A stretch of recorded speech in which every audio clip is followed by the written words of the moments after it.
If I ever... You've learned a lesson! Yeah, but say if all this goes wrong now, right? Cry wolf and all that. Yeah. Imagine I get dropped by MTV. You haven't been asked yet. Well, whatever. Right, they're short on firemen because they're always going on strike. I answer the phone, it's you saying my house is on fire.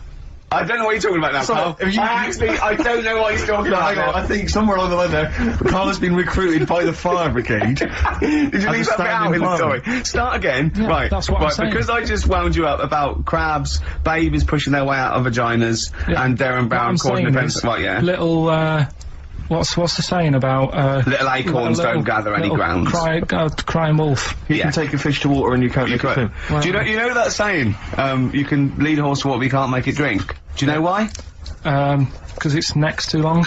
No. What? It's got an awkward neck. I don't know. That's correct. That is correct. Right, anyway, we've still got to come. Right, it's been bad today. I'm going to apologise to people listening today, because Your mind's not I been haven't been focused, focused. Do you know, have you heard the thing that Rolling Stone gathers no moss? You aware of that? Yeah. Do you know where that's from?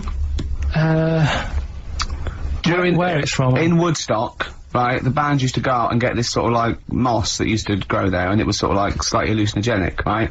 And they used to come back and they used to all go out, everyone was out there, mamas and papas were doing it, the Doors, they all came back. But Mick Jagger and Keith Richards would never do it. But they'd smoke other people's. Yeah. A Rolling Stone never gathers his own moss. That was what it... seriously, Karl! Right, That's so the we've truth! still got to come. Rockbusters. Have you heard the saying, a fish in time saves 9? The clues were... Have you heard that? That'll never get off the ground. LZ. You've got... Have you heard that saying, out of the frying pan into the saucepan? You've also got... I'm trying to hold it together now. Well, yeah, no, we're trying to teach you something, Karl. Yeah, but you're not. Why? Because at least my stuff that I tell you, if you go into a pub and told someone... What? There was a blind girl, she hit her head, she could see. What's that? Well, just don't get down if your eyes are bad. Right, we've... No, go around headbutting things. Playing a song. Oh, Karl, come on. The Undertones, Teenage Kicks, that's one of the tracks on the best air guitar album in the world ever, Volume 2, which is one of the prizes on today's Rockbusters. And John Peel's favourite track ever. John Peel's favourite song of all time. I'd quite like to give the prize this week to, Tom McGibbon.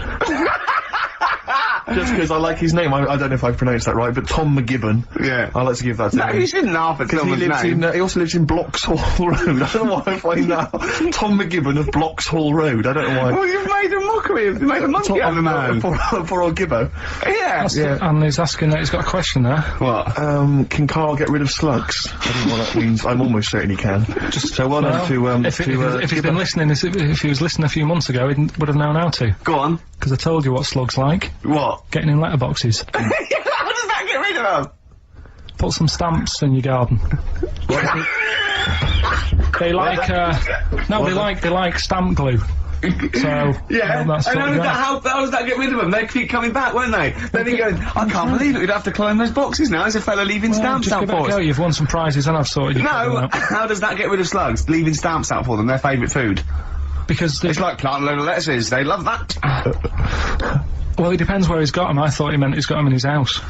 Okay. So, to put stamps on the outside, they go, there's loads of stamps out here, lads, let's leave this house. Right, so... Let's get out of this house. We've got one more... Go on. Educating Ricky to... Go on, quick then. I need educating. Right, don't rub it too hard, you'll get a rasher. How was he going to outwit Darren Brown? You said something in the break. Oh, I have to say, yeah, Darren Brown, who, we bumped into as well, and he did this incredible trick where he puts £40 down on the table. He says, I can tell you which hand you've got a £1 coin in, let's say 5 times out of 5, you know, so I have a £1 coin in one hand, I put it behind my back, I bring my hands out, and he can tell me every single time which hand it's in by asking questions, by doing various Well, he doesn't ask it, he just goes, no, you might have it in that one, you might do the same again, but then you're an intelligent person, you're probably that way, he goes, so it's in that one, and he does it every time, it's incredible. It's absolutely majestic. I mentioned this to Karl. Yeah. And, well, Karl, you tell me how you think you could outwit Darren Brown.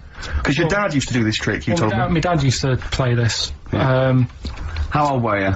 I don't know, probably about 10. So you probably weren't as sharp as you were now, then? So he used to play it, and the way of telling what hand he's got it in, his hand looks bigger. So that's what you've got to do. That's how he did it then! Yeah. So to catch Darren out, to catch It was a bit Darren out. different because he did it with golf balls, but But to catch Darren out, Carl told me, Rick, He did it with a spud. to catch Darren out, the hand which hasn't got the coin in, just make it slightly bigger. just like extend it slightly so it's slightly larger, and that'll catch Darren out. He'll never be able to stop That's that. how he did it. or just put a pound in each hand, Okay. and wind him up. Just go, no, you're wrong. You are brilliant, Carl. Yeah. Do this one. Did your dad used to do the one where he takes your nose off of your face and puts it between his fingers? Did you do that? Did you keep going to the doctors? Yeah. Yeah, go on. Right, You know how that's done? You know he's not actually taking your nose It's his off. thumb. Go It on. is his thumb. last one. Yeah. Don't rub it too hard, you'll get a rasher. It's been a mess today. What do you mean it's been a mess? It's been a mess. What has? This, What? The show? yeah. How has it been any worse? It's just all over the place. There's no sort of, it's not tight like it normally is. And she'll be going away with this, thinking that's what the show would be like. She listens On to the show. MTV. She knows it's a shambles every week. Go on. Well, don't rub it too hard, you'll get a rasher. Yeah. Do you know the saying, ham it up? Yeah, go on, yeah. Right, well, do you know what it means? Well, it means to overact. Right. Well, years ago, with actors in musicals and stuff, the actors used to look pretty ill on the stage because they didn't have proper makeup and that. Right. Right. So what they used to do to make themselves look Rub their face in pigs? well, they got bacon, rubbed it on the face, and it made the face a bit sticky because of all the the pig fat and bit of lard and stuff like that. And then they'd go and get some bricks. Bricks. Yeah, house bricks. Rub them together, make some sort of red dust from the brick, and then put the dust on the face. And the fat and the lard and that would make the dust stick to the face. And they'd look well under the lights. And that's where the They saying. smell great as well. Yeah, well, Lovely. Everyone likes the smell of bacon. no, but so that's the old ham it up. That's where like that that. comes from. If it's true, I've no reason to think that it's not. So that's your third educating Ricky today. So what have you learned? Nothing. Absolutely sod all. You've got your hamming it up. Yeah. Rams are gay. They know which ones are gay now. Now! And At last, thank God. the fella who can hand read an arse. If you missed the rest of the show, what are you going to make of that? Have you just tuned in? You are a maniac, Carl. So- And you've had your screen test. I reckon we'll be seeing you on MTV or VH1 in the near future. How much is it? How much? I mean, she can't answer. What do you reckon I'll get? Because you see, the annoying thing is, I've just bought a flat in London, Yeah. in central London. Yeah. MTV's in Camden. Yeah. I wouldn't have bought in central London if I'd have known I'd had to go there. That was to make my life easier so I could walk to work. So now I've got to go out of my way. So I need to cover that. To be truthful, I'm not sure that the MTV gig is a certainty yet. I reckon- She's pretending she's not sure, but she can't wait to sign me up. Yeah. I reckon you maybe start off with a few little interstitials, just like, what do you think make of that? Or Karl says, and, a few of them. I reckon you'll make a few grand. Why has it got to be music? Doesn't Why have to can't be it be? I think that idea on the animals is good. I can do film stuff. I can talk about films. Elephant Man. Love that. Go on then, do a film review, quickly. Right, well today on film review we're doing classic films, and today we're looking at Elephant Man, John Merrick, one of his better pieces of work. It's a sad film. I've never really been able to watch it all the way through. Sorry, John Merrick's better piece of work was him being the Elephant Man, played by John Hurt. Yeah. Go on then. Sad film. When I was younger. Tell us a bit about it. What is it about? Who's It's John about a Merrick? fella. It's about a fella who's got a funny head. Right, tell us this. And he lives in I think he lives in London in like about the 1930s or something like that, and he's being picked on all the time and stuff. And first time you watch it you'll probably cry a bit, and then the second time you watch it you're just sort of thinking, God, that would be bad, sort of having a head like that being picked on all the time. Then the third time you watch it you might think, how does he get his jumper on? Then, I don't know, I'm probably bored of it the fourth time. but it's well worth watching, so Elephant Man, Brilliant. Yeah, see it. Brilliant. I think if you want to get on TV, Carl, you'd be better as the subject of maybe like an omnibus documentary. Living with Karl. Or maybe one of those appeals in Comic Relief. It doesn't all go to the people abroad, you know. There's some people in this country that need our help. See you later. What is it? That's the Libertines, Time for Heroes. Oh, yeah. So, Carl, what a great day. Carl, he's done his screen test. That's going back to MTV now to look at the big wigs to have a look at. Shouldn't mention wigs. We've had Rockbusters. We've had Educating Ricky. We had Educating Karl. Yeah. Yeah. And Claire here next week, so... Yeah. But you'll be back for the big Christmas spectacular. Yeah, and that's that. I've not been happy today. Go on, why? If someone's listened for the first time today, it is normally better than this. It's not. No, it is. It is. I don't think it is. So, No. so I really don't think it is. So that's that then. So I'll see you in 2 weeks. 2 weeks, yeah. Alright, enjoy yourself. Cheers. Best of luck with MTV. Alright, I'll see you later. Okay. See ya. Cheers.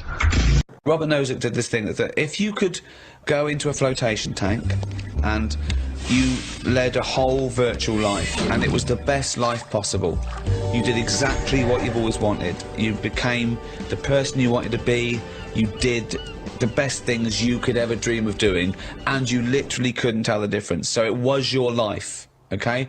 And you lived your biological life out in that tank and died at 80 and had the best life any person could ever have. You could pre-program it. Would you get into that tank knowing what you know now, knowing that you would have the best life ever, with no heartache, no upset, no loved ones dying? So what's happening when I'm sort of having a packet of munchies? Yeah. Am I having them, or are they imaginary? They're imaginary, but you can't tell the difference. It's the best packet of munchies we've ever had. I love the fact that you went into the flotation tank, and your one proviso was, are munchies as good? Yeah. No, absolutely. I'm just taking it back to basics. That is Right, basic. you've got yeah. to pre-program your life. That's where you'd start, is it? Munchies must always taste magnificent. Well, it's just if you can still enjoy the basic things in life, then that's Yeah, when you can't do. go wrong. You do. You enjoy them. It's the life you'd ever want to live, and Yeah, you're bit living dangerous, it. that. Bit Sorry? dangerous. Bit dangerous. Why? Go on. Why? Just, I don't know, because sometimes I think things don't happen for the best, right? Right.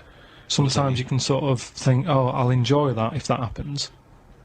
And then it doesn't happen, and you've had time to think about Ah, what but this would is have happened. perfect. No, this is built in, because whatever happens is for the best. So not only when you're in this flotation tank are you enjoying yourself, that things just keep getting better or staying as You good. you never have a bad day. You never have a bad day. But how long would that last for before you go and fed up with this? Well, why would you get fed up with it? Because you do something else. It's the perfect life. Bear in mind, you're not aware that you're in the flotation tank. You've made that deal, but then once you're in there, you don't know. You're not aware of being in the flotation tank. You're living your life, and it's perfect. You're happy. Well, we don't know how you would be happy. You just have munchies every day, and Well, yeah, you'd get in it then. You'd get in it. If you don't know you've got in this tank, if I somehow go to bed at night, someone injects me in the head, and then they go, right, stick him in the tank now, and then I wake up, packet of munchies there, sun's out, Suzanne goes, oh, it's a nice day, we'll go and do something nice. And I go, you're meant to be at work. She goes, no, I don't have to go in today. Right. I go, all right, let's go out then. Now, what's interesting there is that within this scenario, I gave you any life, you could do anything, and you chose the exact life you've got now, except Suzanne's got a day off. Now, I both love that. Well, I was a and bit sort of- suspicious, though, that she's just taking a day off. No way, willy-nilly. it's not happening now. It's not happening, really happening. You can do anything you like. But I like the fact now you even question it and you're not in the tank, and why has Suzanne got a day off, right? Now, I love that, because that suggests to me that you're a nice, happy, satisfied, whatever you want to do it, contented person who's got the perfect life. However, it's almost like you haven't fully understood the possibilities. For example, you wake up, there's the munchies, sunny day, Suzanne's not at work, you know, why aren't you at work? Oh, She okay. goes to you, hold on though, why are you flying? And you go, I just can. But you hadn't even thought that maybe you could fly or swim or hold your breath. you just gonna have some but- munchies for but breakfast. Hang on a minute, this is day one. Oh, okay. When you go on holiday, Yeah. Like I said before, you don't turn up and go, right, it's 1 o'clock, jet ski for half an hour, bungee jumping 40 minutes after that, let's have a nice roti, and, you know, try a little cocktail. And what do you do? What do you do when you arrive there? Well, you get there, Yeah. the fella takes your case to the room. Right. You have that panic of, am I going to give him too much money? I don't know the currency well enough yet, I don't know how much More things information are. than we asked for. No. And the most mundane scenario I've ever heard. No, but this is what happens in real life. Okay, you're just telling us what happens when you go on holiday. What's your point? Okay. Because you don't want fun all in one go, you want to build to it, because that's sometimes part of it. Right. Yeah. Right. Okay. So- anticipation. Yeah. Good. Yeah. Yeah, that little bit. Yeah. It's about things taking time, innit, and looking back at the journey and going, how did I get here? Okay, well, Right. can I ask a question? Because, sorry, what I'm fascinated to know is, if you decided to sign up to the float tank idea, okay, you can design your perfect life. But I prefer not to Well, know I'm doing it. No, You you won't don't. You know. won't. But I You want to won't ask know. this question. Imagine Ricky and I are the doctors, okay? We can put you in this tank. All we need to know from you now is what your perfect life is. We're going to program it in the computer. You're going to wake up tomorrow. You won't know this conversation's happened. You'll have the perfect life. What, if you don't mind, we're going to take notes now. What is the perfect life? You're still obviously living with Suzanne. We've got but munches. what else? We've got munches and we've got sunshine. But what else would you like in your magical life your ultimate life? Yeah, I don't like this idea. Suddenly Suzanne's never at work. I just think you need a bit of the badness to have the goodness. Right. right. But the difference is, when I next get British Gas round, they go, oh, Mr. Wilkinson, yes, Oh my God! the boiler so is he's like fixed. to have a virtual life, so his boiler's fixed. No, Yeah, but no, so your no, boiler no. still goes wrong in your dream, but, it gets fixed. But you don't Yes. even need a boiler. You can be the perfect But temperature this all the isn't time. the Earth anymore. I don't like the idea of too much change.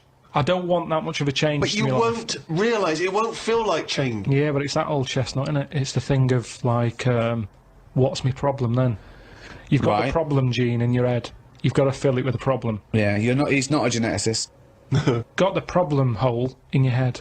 No, it's Got not. a problem hole in your head. Shut up, Ricky. Let him say what he needs to say. He's got a said problem it. hole in his head. He's got a problem hole in his head. It's called his mouth. Yes. Right, that is your problem hole. So, if someone comes up and they go, I fixed your boiler. Sorry, could I just ask No, let him speak Let for- me ask one question, Steve. Is the problem hole different from the problem gene, or is that a new term for... No, you put things through the problem hole and they end up in the problem gene. You feed something in the problem hole.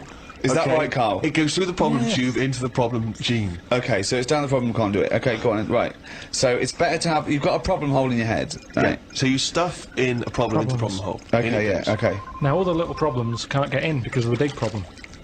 Right. Is that good or bad? It's a But good that's thing to not true, have. is The it? problem hole is a standard size on everyone. Right. No, but that's Shut up, Ricky. Let him explain. Now, Ricky, I'd say his problems are not even problems. Well, how big's his problem hole? Same size as mine. Same size as okay. yours. But his problems are all little ones. They're like, you've got like a load of Skittles.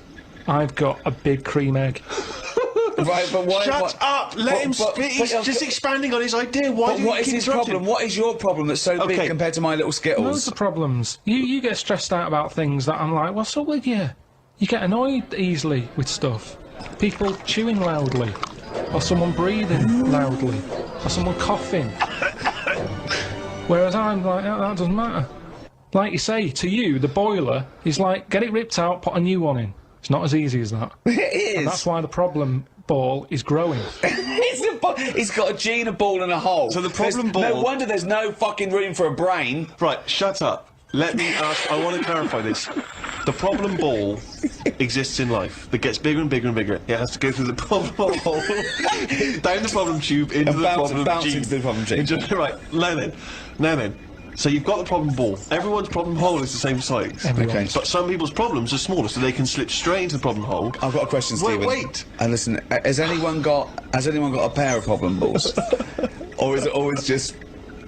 Can ladies have a pair of problem balls? No, because Hitler had one problem ball, didn't he? But could anyone ever have a pair of problem balls? Is my question to you. And some people's problem balls are much bigger than another man's or another woman's, right? Yeah, Right. depending on the problem. So you could have you could have a pair of problem balls and one problem hole. The way I'm If you saying went, it, if you okay, look, Listen. supposing I came to you and said, listen, But a man starving in a foreign country might have huge problem balls. He might have, but if I went to a doctor and said I've got a problem hole, and the doctor said, well, let me see it, and he said, well, let me see your problem hole, and hanging down in front of my problem hole was a huge pair of problem balls, what would he treat first, is my question. Well, would he look into the problem hole? He said, he'd say, right, take your problem jeans off. Right? I want to see your problem hole clearly. But he would put his hand or his finger into the problem hole to try and remove the problem ball, wouldn't he? He could feel the problem balls, but he'd have to insert his finger into the problem hole, wouldn't he? Right. Okay, so Karl, go on then. I'll just get in a tank.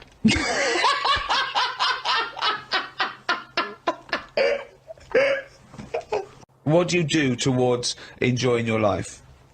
I don't normally enjoy the thing when I'm doing it, it's after. It's like that holiday. When I was on What do you mean holiday. you don't enjoy the thing when you're doing it, it's after?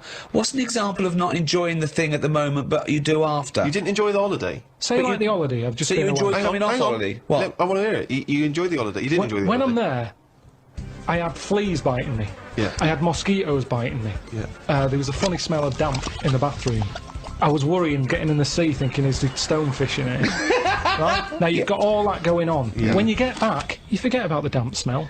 You forget about you the haven't. fleas, because the bites have gone. They're not as much of a problem. Yeah. So then your brain starts going, well, hang on, what did I enjoy? And you go, I enjoyed the dorada fish I had that I've never eaten. Yeah. That's an experience. At the time, I wasn't enjoying it, because I'm thinking, when I get back, I'm going to have fleas on me again. Yeah. Now, when I get a menu given to me in a restaurant, Yeah. I go, right, what am I going to do here? Yeah. Right, well, when I came here, I thought I'd have some lamb chops. They've got lamb chops, great. Wonder how much to give you, because I quite fancy this pudding they've got. Right. Now, I have the lamb chops, it comes with extra veg. I eat it, I enjoy it. The pudding I wanted, it's gone out the window, I've got no room for it now. Yeah. But you enjoyed the lamb chops. You enjoyed the lamb chops. You can only get packed so much. If you're enjoying all your life all the time, there's no point in regretting anything. That's just greed. No, but I was looking forward to the pudding. Well, you shouldn't have eaten all the veg. Yeah, but I was enjoying it at that point. But then you take the pleasure that you had at that point. No, because I wanted a pudding. Yeah, but But you didn't want to put in, or you've had to put in. No, because I would have had it for the sake of having it. And then it's Yeah, ruined but I don't know what the whinge is there. You had a lovely meal. You had some lovely lamb chops. You enjoyed the hour. Because when I read that they had like profiteroles on there, Yeah. I thought I fancy a couple of them. Yeah, And the chance has gone. I'm probably not coming back to this restaurant now. yeah, but you haven't missed a chance. You had the chance. You didn't want to take it because you were full up with lovely lamb. Anyway, 2:30, brilliant. What did happen to that bloke who used to make the sound effects in Police Academy? I don't know. He was brilliant, wasn't he? Do you remember him? I don't remember Was he him. called Hightower? Yeah, he was good. Yeah. If anyone knows, give us a call. God. Girls and boys. You embarrassed yourself then, Gervais. What? Well, we've had a number of calls and emails Yeah. pointing out that the Hindenburg disaster was not because the Zeppelin was filled with helium, Hydrogen. but filled with hydrogen. Right, okay. Well, I thought about that when he told me in the week. Well, yeah, but I let's- assumed he must have got that off from the documentary. So it just went up. So that's probably why the voices didn't go That was funny. probably why it didn't feature in the documentary. Yeah. But it seems to me we should have thought of that. I mean, like, it's school fates and stuff where they're like filling little balloons with helium. Yeah. You know, there'd be all kinds of horror stories if they were just, just blowing up, left, right and centre. I don't think you can just blow helium up like that, can you? What? Isn't that the point? What I'm saying is it can be as potentially lethal as hydrogen. Helium. What, hydrogen isn't as bad as helium? No, helium's not as bad as hydrogen. I don't know what you're saying, because the Hindenburg was hydrogen. Yeah, and I'm saying, why did we think it was helium? That's crazy. You go to school fates and stuff with, like, little kids, and they're filling up little balloons with helium. They wouldn't have big canisters of helium, at a charity event, or, a small kind If it of was bring and like- buy sale if it was deadly. Yeah, but it's not as big. I mean, when you buy those balloons at a fair, it's not as big as that big But presumably balloon. it's still flammable, isn't it? But it wasn't the fact how dangerous the rare gas was, or it was the fact that it was made of this thing that caught fire and just there was nothing. A hole in it would have been as bad. It just burnt quickly and fell to the ground because the hydrogen or helium escaped. It was irrelevant that what the gas was, wasn't it? I thought it was that there was supposed to be some kind of explosion. Well, I don't know what it was, but the point is because the outer thing was so thin, right? The gas inside escaped and it fell to the So ground. it just fell to the ground like when you've popped a balloon. Well, not It didn't quite. sort of go. It didn't like flap all over the No. place and make a zany noise. But I'll tell you what, 'cause when I was looking on the internet in the week for it, I was like trying to get a bit more info on it. Guess how many balloons it would take, helium balloons, to lift a human up? Go on. 6,000. Should we do it? If you want. Brilliant. Next week, that's got to be a challenge. Is there a sort of balloon company or some sort of, you know, party company that are willing to sponsor us to lift Karl Into the air with helium balloons. 10 feet off the ground, where we'll tether him down, right? Is there someone willing to pay for 6,000 balloons to try and lift We Karl can maybe up? get some kind of company to sponsor it. I'm thinking like Electrolux, if they're going to sponsor puddings. If they're going to sponsor puddings, you know, and celebrities, Russ Abbott, they will sponsor Karl being lifted. Heat magazine, come on. They're a big selling, a very successful magazine there, and they know about Karl because they mentioned him. Heat magazine, can we have a heat balloon? Yeah? Oh, 6,000's an awful lot, into the Rick. air, yeah. It's the heat 6,000 Karl challenge. Lift Karl 10 feet into the air. Yeah. Come on. What about if it was Karl and Dr. Fox? We could get 2 different balloons. I think we need a lot more than 6,000. A lot more for Fox, isn't it? Mix, yeah. I just explained what I'm laughing at, right? We just had a call from someone saying his company would sponsor Karl, right, to be raised by all these balloons if he could have a walk-on part in the office. And we immediately went, oh, we're worried about that sort of thing. You can't really promise that artistic, you know. And I was worried about the legality of it as well. How can you promise someone that for personal gain that's a private and all that sort of stuff, right? And I went, oh, I don't know. And anyway, put the phone down to him, and Karl went. I love the fact you're more effing worried about that than me being raised 30 feet in the effing air. You started getting scared, did you? Are you worried about it? Well, You're quite excited about the idea of the challenge, though, aren't you? I like the idea, but I want, like... Why do you like the idea, Karl? Oh, what if it went all wrong and we're there going, oh, the humanity of it. I think we need Karl to get... is just, he's just I'd turned... rather the rope would pull out my trousers and punch me. Oh, no, it's definitely got to be Dr. Fox if that's going to happen.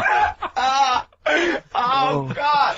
Oh, we've got to do this. So hang on, but let's just think about because wait a minute, I mean, we say this, but we'd have to get all kinds of health and safety people involved. No, we wouldn't. Of course we can't just start breathing in the air. No, you're allowed to do it on private land, aren't you? Look what happened to the Hindenburg! No, but I was to say there was lots of people died. Listen, look, all we do is we get someone, right? But what if he gets loose and he just floats off into the air? No, he never, and he meets his magpie that he lost. He used to peck his grip With down. balloons. So I'm so excited about this. Listen, we've got to do this. No, but Please. shut up a minute. Let's No. just stop and think about it. It's Right. 60,000 balloons. Balloons. No, Was it's it not. It's 6,000? 6,000. But 6,000 balloons, that's a lot of balloons. No, it's not. No, it's don't not. be silly. For 6,000 sponsorship, people pay for... no, listen, it's worth it. There must be a company out there that'll pay for this, just so we can film Hang it. on, is there not an easier way of just getting one big balloon? Then the challenge is there's no challenge No, then. it's Yeah, got to be. it's not It's got funny. to have people coming up and hooking balloons. It'd be like Buckaroo, and the person who puts the balloon that actually raises him 10 feet wins a prize or something. So hang on, so what we've got each person with like 500 balloons. Yeah. That's mad. Can you imagine how many balloons that is? That's ludicrous. 6,000. Yeah. That's an awful lot of balloons. I don't know. There must be someone that could do this. Oh look, people have walked on the moon for Christ's sake. We can raise Karl Pilkington with some balloons. Yes, but they had a NASA budget. We've got XFM behind us. Yeah, but balloons, Yeah. balloons are cheap. You can get about a pack of 25 for about 150. Right, fine. No. True. Yeah, the helium though, Karl. You can't just like attach yourself to a pack of balloons. No, but What, you think we blow them all up? with helium, Right. Oh. off you go. But then we can do something with the balloons, can't we? Like release them afterwards. Oh, we'll release them back into the wild. Brilliant, as a sign of peace. Fly, my British, fly, be free. I am so excited. I have not been so excited about until I thought that Robin Ince was going to stay in my cupboard for £1,000. Look, we've got to do this. 6,000 balloons. I don't think it's going to happen. That's an awful lot of balloons, and I just don't think. I don't see how we can tether them all to Karl. He's a small man. No, but Because you have them at different lengths, don't you? yeah, exactly. Karl knows. Can you think about the logistics of this? Oh, someone must know. There must be a company. There's a bloke willing to do it. I know he doesn't know the technology of it. He's willing to sort of stand back. And the company just has access to helium like that. So we can do this. Come on, London. Someone's done Londoners. It was on the internet already, so someone obviously has done it. Yeah. So they didn't say, oh, we can't get hold of the balloon. No, they probably worked it out, didn't they? Carl, you're more excited about this than anything else, about your education, about your exam results. You're so excited. And we'll have a little rope. We're like flying a little kite, a little Karl. We're like, let's go, Carl, what will you wear? Like a one-piece jumpsuit? Yeah, it'd be lovely. With sponsorship all over it? Oh, it'd be great. You look like Jackie Stewart, and just as you go up your little face, oh my God, I'm not going to sleep until this is done. This is the most exciting thing ever. Only 10 feet. 10 feet, yeah. We need some kind of rope to sort of tether you to the ground. We don't want you sort of flying off. This is going to be great. And you'd have a little crash helmet and everything, and little deedie boppers on the crash helmet, like he's a little flying ant. Definitely. We give him a little, oh my God, can we give you an outfit like little wings and everything? Can we paint your face with like children's paint? I'm not doing all that. Why? Oh, no, because that would be silly. Oh, please, Karl, do this. Do it. We'll do it for charity. We'll do it for charity, yeah? Right. Yeah? Oh, this is We'll do it for children in need. Please, just phone in if you can help us. Lift Karl up 30 feet. Let's say 30 feet. I think it has to be a decent... Yeah, it has to be a decent Well, height. is there a world record? Because we want to break that if we Yeah, we want to break that. What is the world record for raising a man by balloons? Yeah. Okay, so listen, let's just finalise details here. We've got I'm so excited. email address ricky.gervais@xfm.co.uk. Ricky.gervais@xfm.co.uk. What's the number? What's the number? The number, Karl? 08700 800 1234. Do it again. Karl. Give it again. Lift Karl. 08700 800 1234. Sponsored by Heat Magazine And or something. maybe even if you've just got an idea about how we might be able to organise it, how we might be able to get it done, if you've got contacts, anything, just get in touch, give us some information. Oh, that'd be great. I'm gonna play a Beatles track for the lovers. Oh, man. It's off the Help album, and it's You've Got to Hide Your Love Away. Oh, just think of his little face as he goes. Could you televised? Yeah. Well, XFM, we're nearly the end of the show. I'm Ricky Gervais with me, Steve Merchant. We've enjoyed your company. Karl, we're going to try and get Karl in the air. Anyone that can help us, take him up with helium balloons. Our friend Johnny Mango called again. And apparently the record's 11,000 feet. Karl is getting a little bit nervous. Yeah, the world record is 11,631 feet raised by hot air balloons. How tall's Canary Wharf? It's 11,631 feet. Exactly. I don't know, Karl. Is it? How much higher? It's a long way. More. I'm not doing it. Because I'm like 6 foot something. Yeah, think of that. Just look at Steve. Alright. Yeah. But you can change your record. You could say, well, the sort of balloons are the one with Mickey Mouse on it or something. Yeah, can I just say something? That man did 11,000 feet, but he wasn't naked. Alright? Come on, Karl. Your 30 feet will be the world record for naked ballooning. Yeah? Mm. Think about it. Alright, it's for charity. Well, thank you for listening, everyone. We are going to raise Karl. And after Karl said, and just to think, my teacher said I'd never be a high flyer. So this is your chance, Karl, to shine, to fly. Steve. It'll be brilliant. This is a final song for the ladies. Belle and Sebastian, we've not heard them for a while. This is from, it's actually a B-side or a triple side or whatever you call it. Track 3 on a single called Jonathan David. This is the beautiful The Loneliness of the Middle Distance Runner. Play. Goodbye.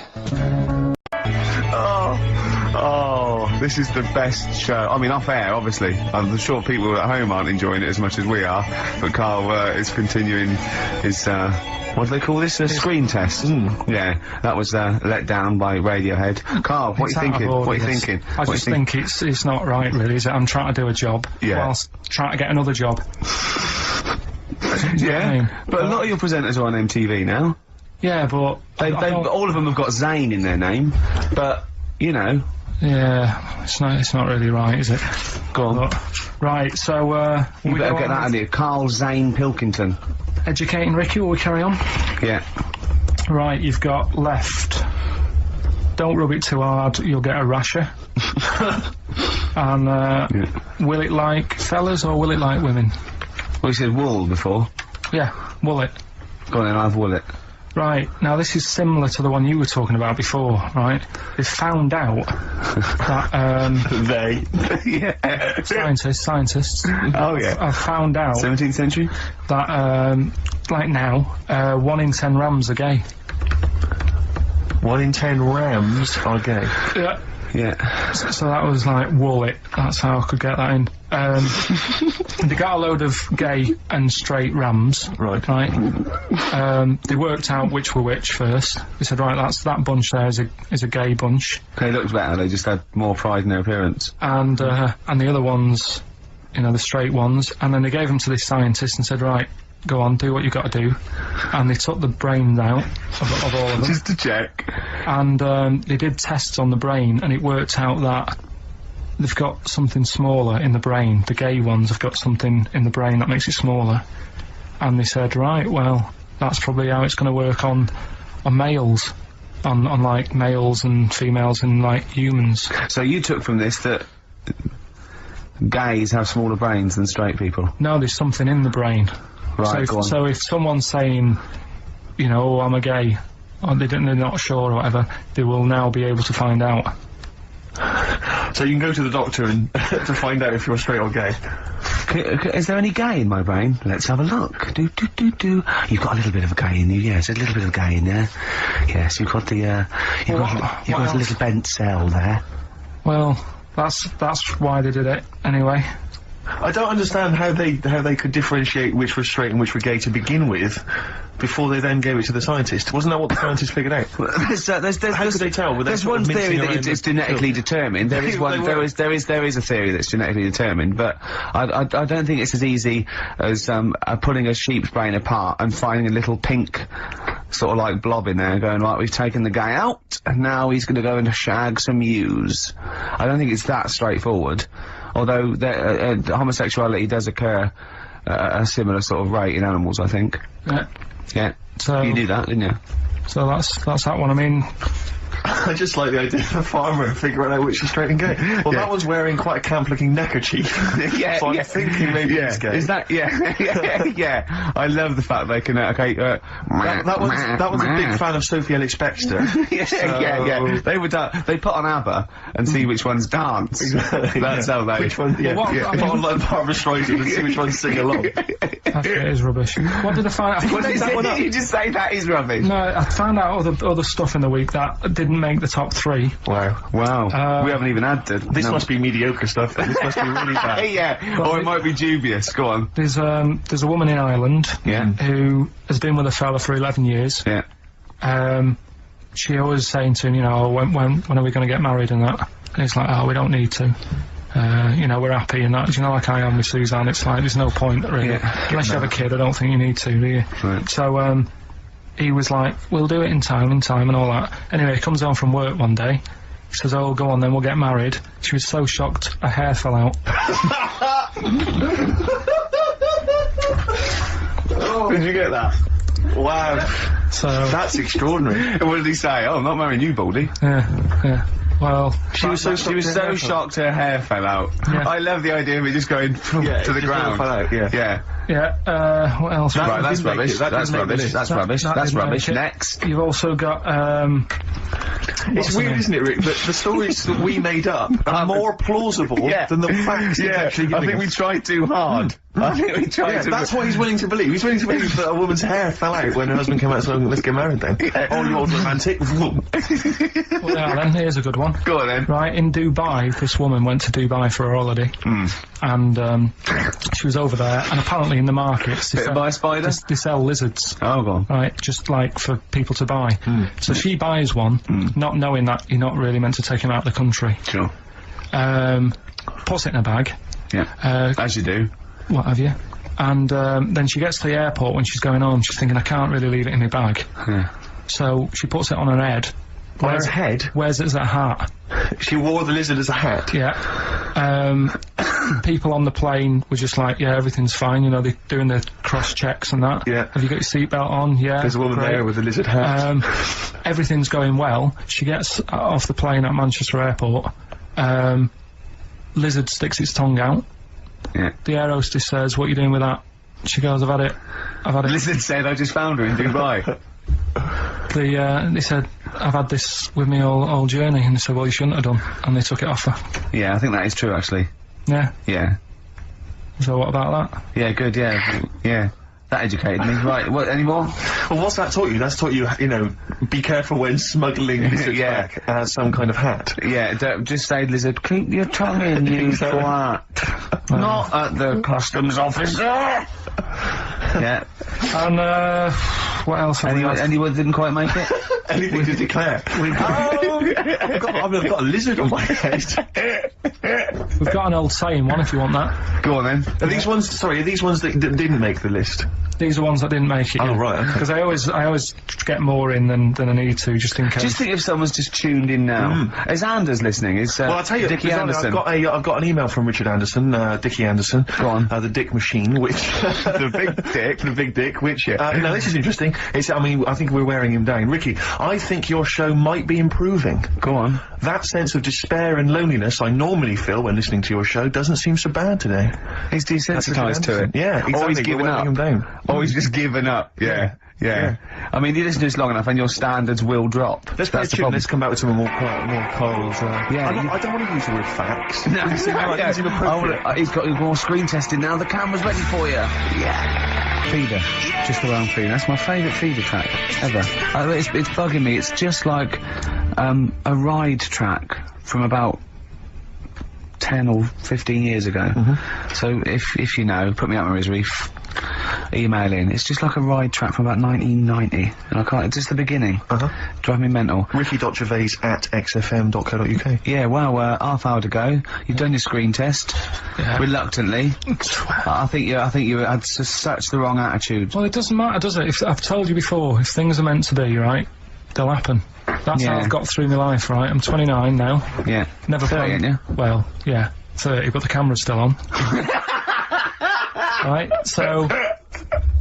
and everything I've done in my life, I've never sort of planned it. Do you know Is what that I how mean? you stormed through your exams? Well, your GCSEs? look at the school play doing Little Donkey. I wasn't planning that day to do the drums. It just on the night I couldn't help myself. And you stole the show. What happened? What do you mean? When all the kids were playing Little Donkey, I wasn't meant to be doing my drum set in that track. I was only meant to. I think I was doing the We Three Kings or something. But when they started doing it, the tune, I couldn't help myself with the drumstick, just like tapping away Right. at the drum. Yeah. And then when it came on, I was like, oh, and I started doing it, and like the teacher looked over at me, and I was like, oh, I shouldn't be doing this, but she sort of gave me the nod as if to say, it's all right, carry on, it's sounding good. Then after it, she went, they love that, you can do that again tomorrow night. Yeah. So I got like an extra part in the play and that. Yeah. That wasn't So planned. you were doing the drum part to We Three Kings over Little Donkey. Yeah. That's weird. That is like Fatboy Slim or something, isn't it? When they mix up. No. Or Moby. You're or- mashing it up at the age of what, 8? Yeah. And that's what I'm saying. And is that when someone was filming it and you could hear your dad on the camcorder going, he looks like a twat? That's the one, yeah. Oh. And that's why I don't want to be on the telly, because I'll always have my dad's sort of echoing voice just saying, he shouldn't be on there, he looks like a... That's it. So that's why I'm a bit sort of nervous about this today. Really? You think it's sort of quite Freudian in a way, sort of? Yeah. Your attitude is que sera, sera. Well, plus I haven't got the look. I'm not pretending, right, that I should be on the telly. What's wrong with your look for VH1? It's not right. It's not right. Jono was on VH1. Was he? Yes. So I'm going up against Jono. No. So... He's gone now, he's moved on. Yeah, there you go, you see. Another one who they gave a chance to. Yeah. And then he was like, yeah, I can do that. It's built up, right? They built him up, you can do that as a job. And then they knocked him down. And he probably started eating. Well, I don't think you can ever knock Jono down. He started eating! Look at him now. Yeah. Right, Oh. so that's what I'm saying. So if it's meant to be, right, whoever's going to watch this tape, thanks for the offer and that. But, time will tell. Very wise. So Yeah. there you go. And I tell you what, actually, Go on. right, it's a bit funny because we're looking on the web in a week at different sayings, and do you know the saying? A round head does not an MTV presenter No. make. Yeah, no. What's that saying? Spark in the pan or something? Eh? Flash in the pan? Flash in the pan? Yeah. You know that saying? Yeah. That's a bit like what could happen to me, innit? Do you know what I mean? There I am trying to do my normal job, right? And then you bring me in here on a Saturday, next thing everyone's after me. Yeah. And then it doesn't work out, and I'm Yeah. dropped. Yeah. And that saying flash in a pan, do you know how it came about? No. Do you know like how years ago they used to dig for gold? Gold. Yeah. Yeah. And they had like a little pan, Yeah. and they'd put the soil in, and they'd rub the soil. Yeah, and it's shone in the sun. Now and again it shone in the sun, and they got all excited and were like, oh brilliant, some gold. And then they realised it was just the sun flashing in the pan. Yeah. And that's, do you know what I mean? Yeah. Yeah. So again, that's a bit weird how I saw that saying in the week. Almost like a little thing saying, don't be getting carried away. Omen? So, well, makes you wonder. But anyway. Not really. So, tell you things that make you wonder. You saw Darren Brown. What did he do? Darren Brown, he's extraordinary. Yeah, I told him, but I said, You should a lot of people don't realise who Darren Brown is, and he is, I think, the best illusionist in the country. we went to Jonathan Ross's house for his birthday. I didn't. No, me and Jane, and we went there, and there was lots of people there, and Darren Brown was there, and Jonathan got Darren Brown to do it, and it was incredible. He did all these tricks, right? I mean, incredible. It was just amazing. And he did one with a bloke who was there, a friend of Jonathan's. I think his name was Ray, and he got him to give the pack. He said, count the cards, and he counted out 52 cards. Yeah, he went, think of any card in that pack. He didn't touch it yet. He's counted 52. It was in his hand. He said, think of any card. He said, what was it? He said, 3 of spades, something. He went, find it in the pack. Couldn't find it. He said, count the cards. There was 51. Right, and he couldn't find the card, and he had no idea. And we forgot about it. He went, oh, it's gone wrong, and he forgot about it. And he kept, so he was going, I wonder where that card is, and he kept looking at it like, I found out that about a week ago, Ray went into hospital with an appendicitis. Yeah? And the surgeon, there was something crumpled up, there was a thing, and it was a card. It was the card that was in his thing causing appendicitis, and when he came out of surgery, there was a card from Darren Brown saying, was that your card? That's amazing, don't you think? I mean, that's like incredible. Thing and then a crab went, I know what it is. It's a 5 of spades. It's another wind-up. Yeah, well, see, I'm not going to believe anything anymore. Got some post delivered to me today. It was... Oh, this is great. This makes it in the diary. Got some post delivered to me today. It was addressed to Mr. Dilkington.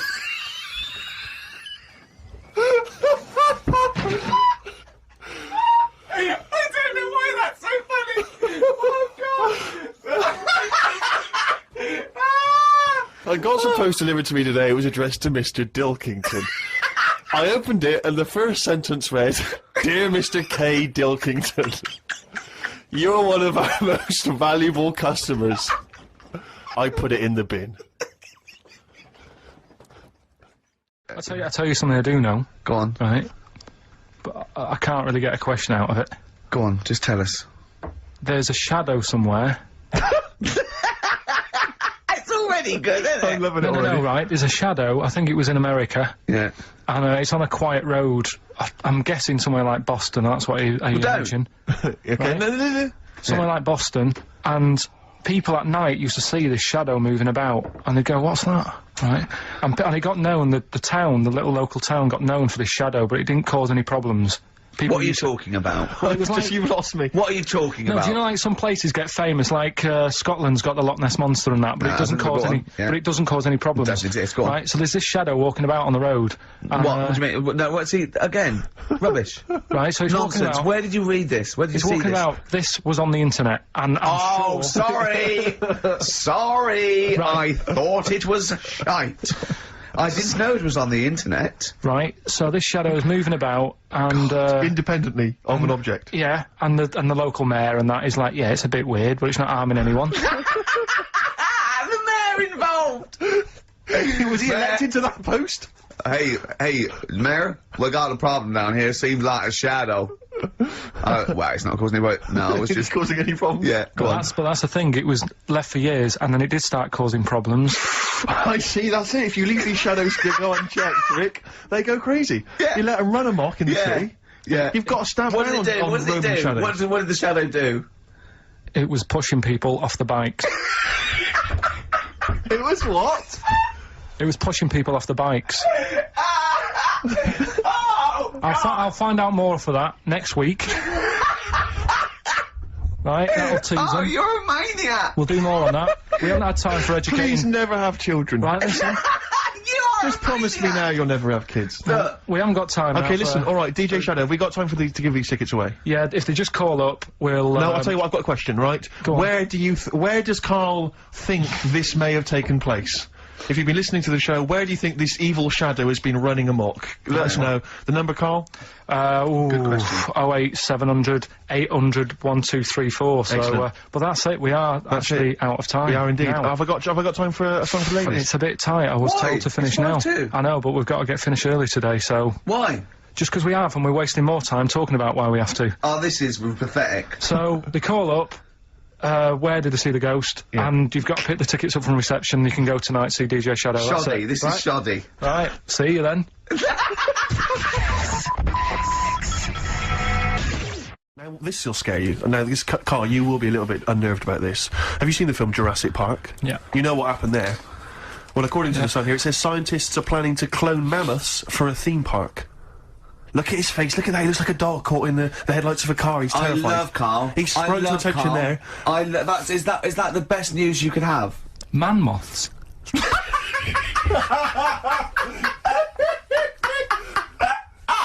Right. Yeah, man Carl, moths. I Man love moths. the fact that that's why he was so excited that they bred a man moth.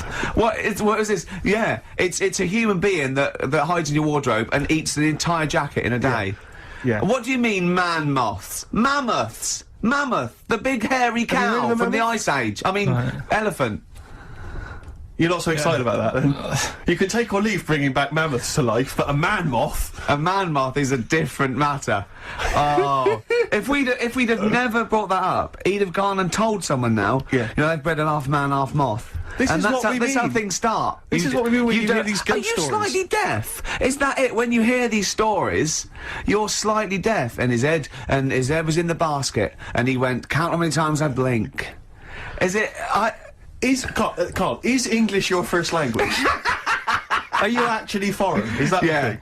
yeah. Should we But speak when we say slower? foreign, we mean not of this planet. Yeah. Should we speak slower? Would that be a help to you? No, go on. Next What do you one. make of Do that? you think that's good? Seriously, Do we the think that's idea good of to bring bringing back mammoths? prehistoric animals. These giant elephants. They're slow, aren't they? It's not as if they're going to, like, get out and run fast and they can't capture them. They'd probably be a fence, to be honest, Carl. They'd probably be a fence. No, but but you're asking it as if, like, oh, it could all go wrong, but it couldn't, could it?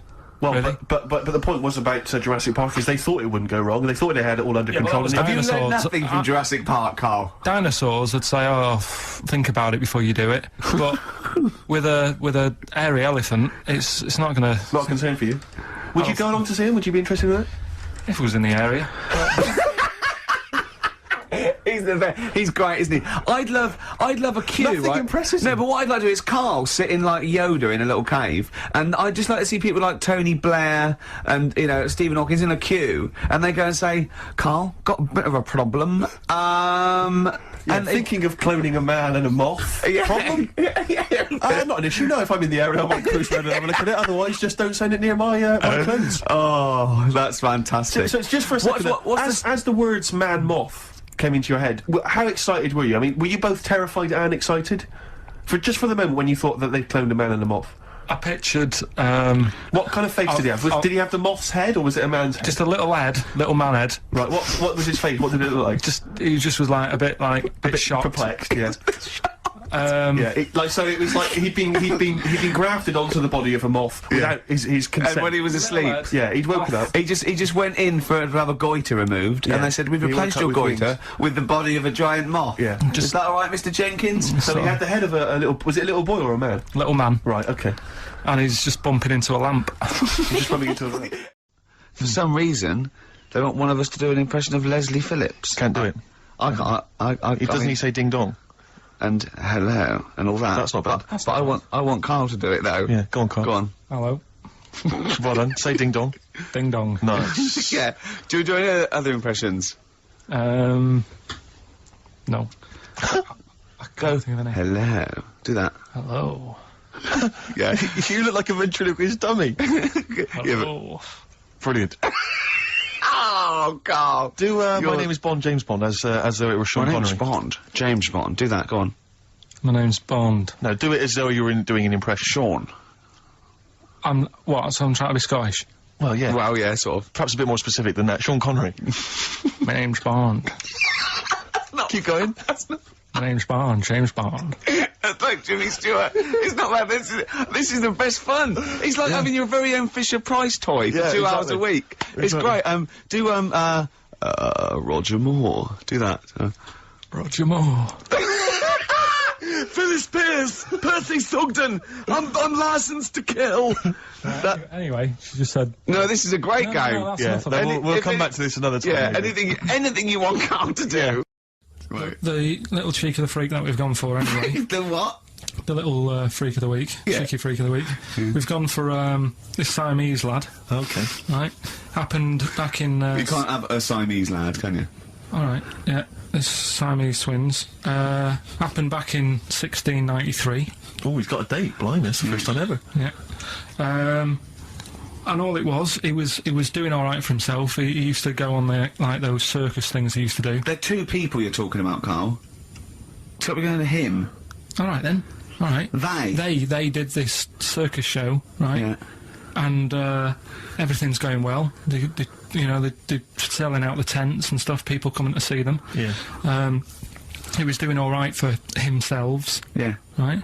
Sorry, before I said that, did you think a Siamese twin was a man with two heads? Well, it can be, can't it? It depends.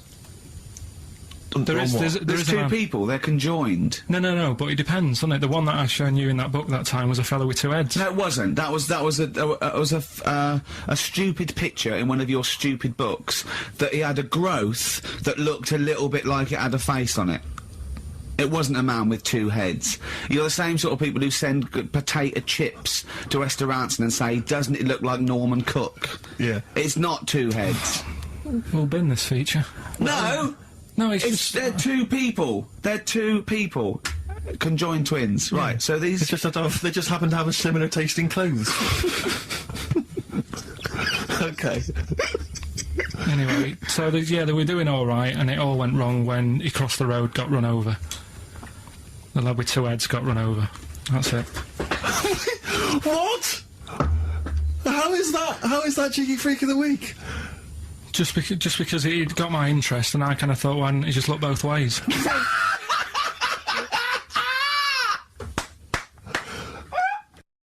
But could I maybe just sort of interview you as David Bowie? Yeah, in a that sort would- of humorous sketch. Yeah, that would be fantastic. Maybe it could be the idea that what if, like, David Bowie was, you know, a cab driver?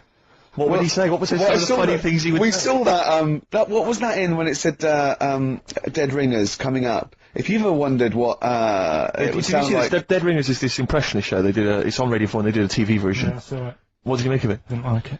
It was alright, no, it was just that the write-up in, Radio one Times, I magazine, think it the was. Radio Times, said, ever wondered what it'd be like if, Robbie Williams was singing George Formby? Or, what would it be like if, there was an I think animal it hospital was hosted by Anne Robinson. Yeah, yeah. I actually know, I have wondered. Were those two sketches on there last night? Yeah. Yeah. What were they like? You are the weakest... You are the weakest dog or skink. something? No, what was it? It was something like they had to vote off an animal to die or something. It was something like that. Yeah, it was. This is all right. flagging. Quick, do your Bowie again. Oh, come in here. Look, it's Tin Machine. Now let's play changes. Hello, Iggy Pop, you nutter. Stop cutting your sand. Travis, flowers in the window on XFM 104.9. 2 o'clock, halfway through. Oh, it's our favourite time, isn't it? Our favourite time of the week where we come in here and play some records, have a chat. Ricky, a lot of people are wondering who you are. I'm Ricky Gervais, with me Steve Merchant. Hi. There's little Karl over there. Steve, it's time for... White Van Karl. We should definitely get some jingles. I think the show sort of lacks jingles, I think. Yeah. Noises. Yeah. Funny sound effects. Yeah. Wow. Yeah. What's Go on. Mr. Nosy Neighbour interested in? Hello, what's going on here? Oh, we should definitely get some pre-recorded comedy noises, Carl. Yeah. for next Yeah, well, week. that's my job, but unfortunately I'm busy reading about Hitler.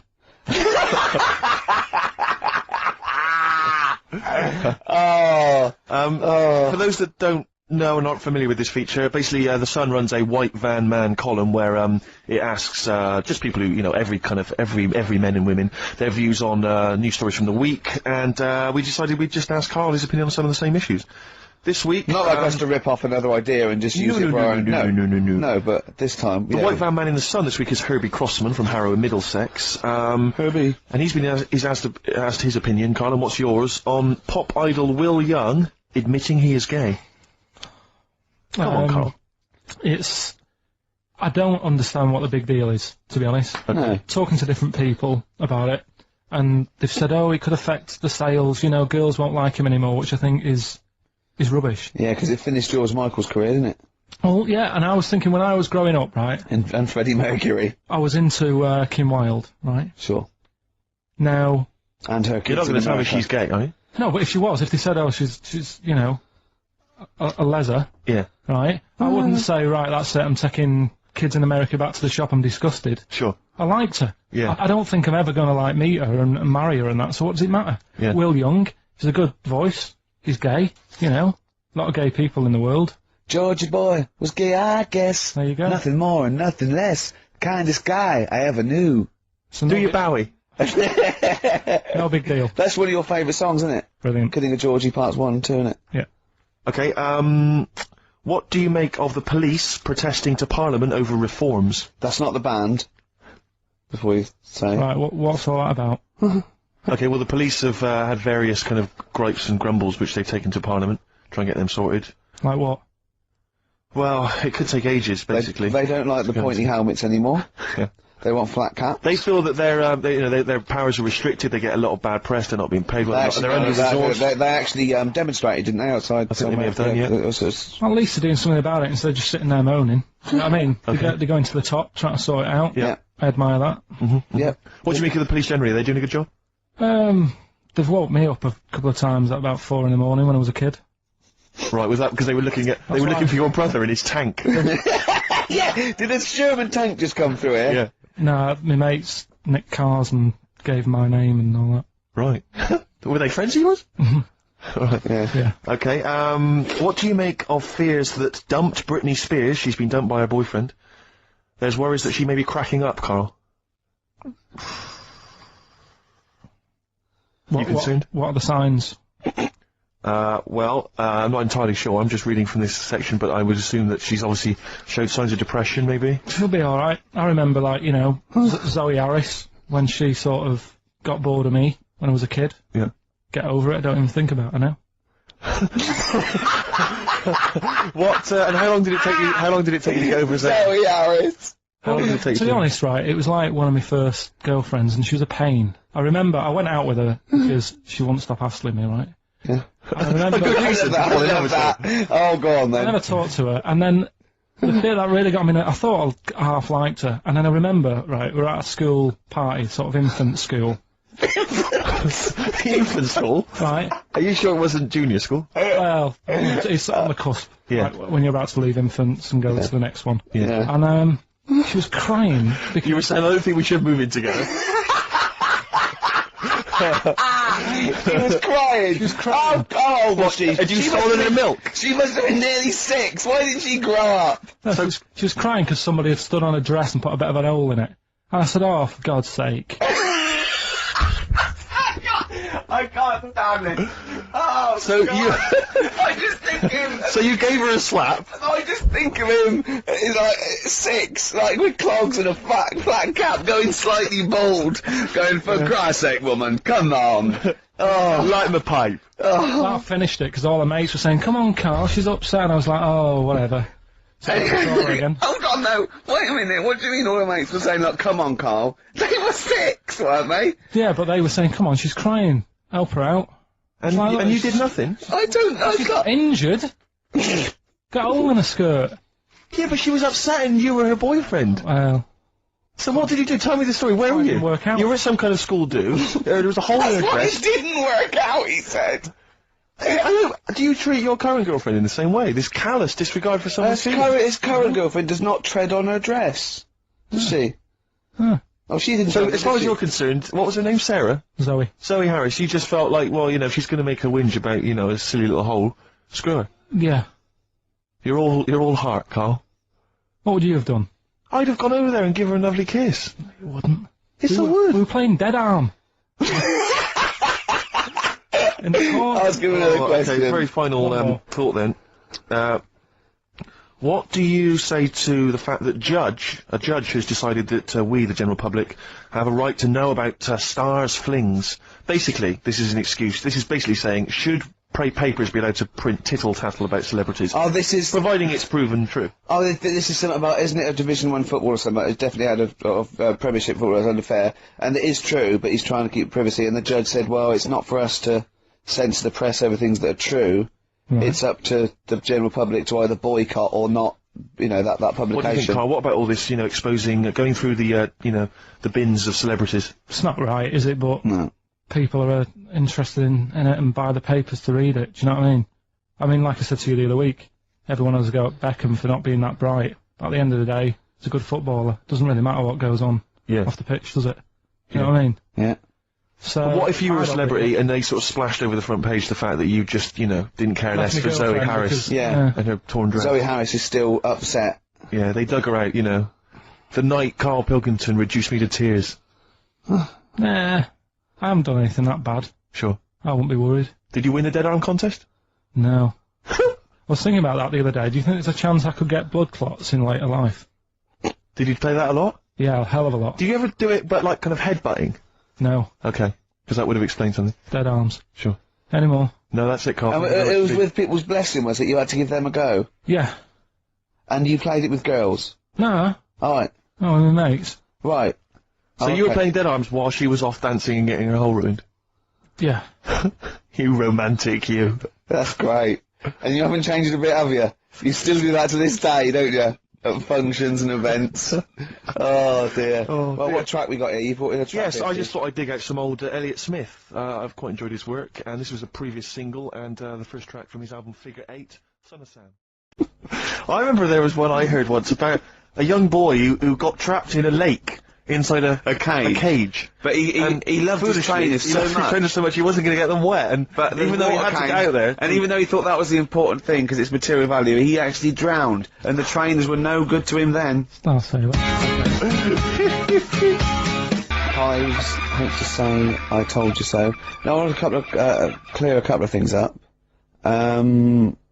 Obviously, me and Steve, we love Karl. This is the things we give Karl to read and talk about is not to embarrass him or stress him out at all. We genuinely like his view of the world. Yep. In fact, we did an interview yesterday with a bloke from the Standard who really liked the show and said, do you like Karl? Because you take the piss out of him a lot. You know, we just like to say, we love Karl. I said to that bloke, I said, it's like I've got a new kitten. I can't wait to get in and see his little face on Saturdays, didn't I? yes. And I think I'm worried because I thought I'd give Karl something he was really get his teeth into with these Aesop fables. It involves animals and, you know, little stories. But I've given him a couple and he doesn't seem to be that impressed or understand the It's concept just of that what. you said you'd bring in an animal fact book as well, and I can't see that anywhere. No.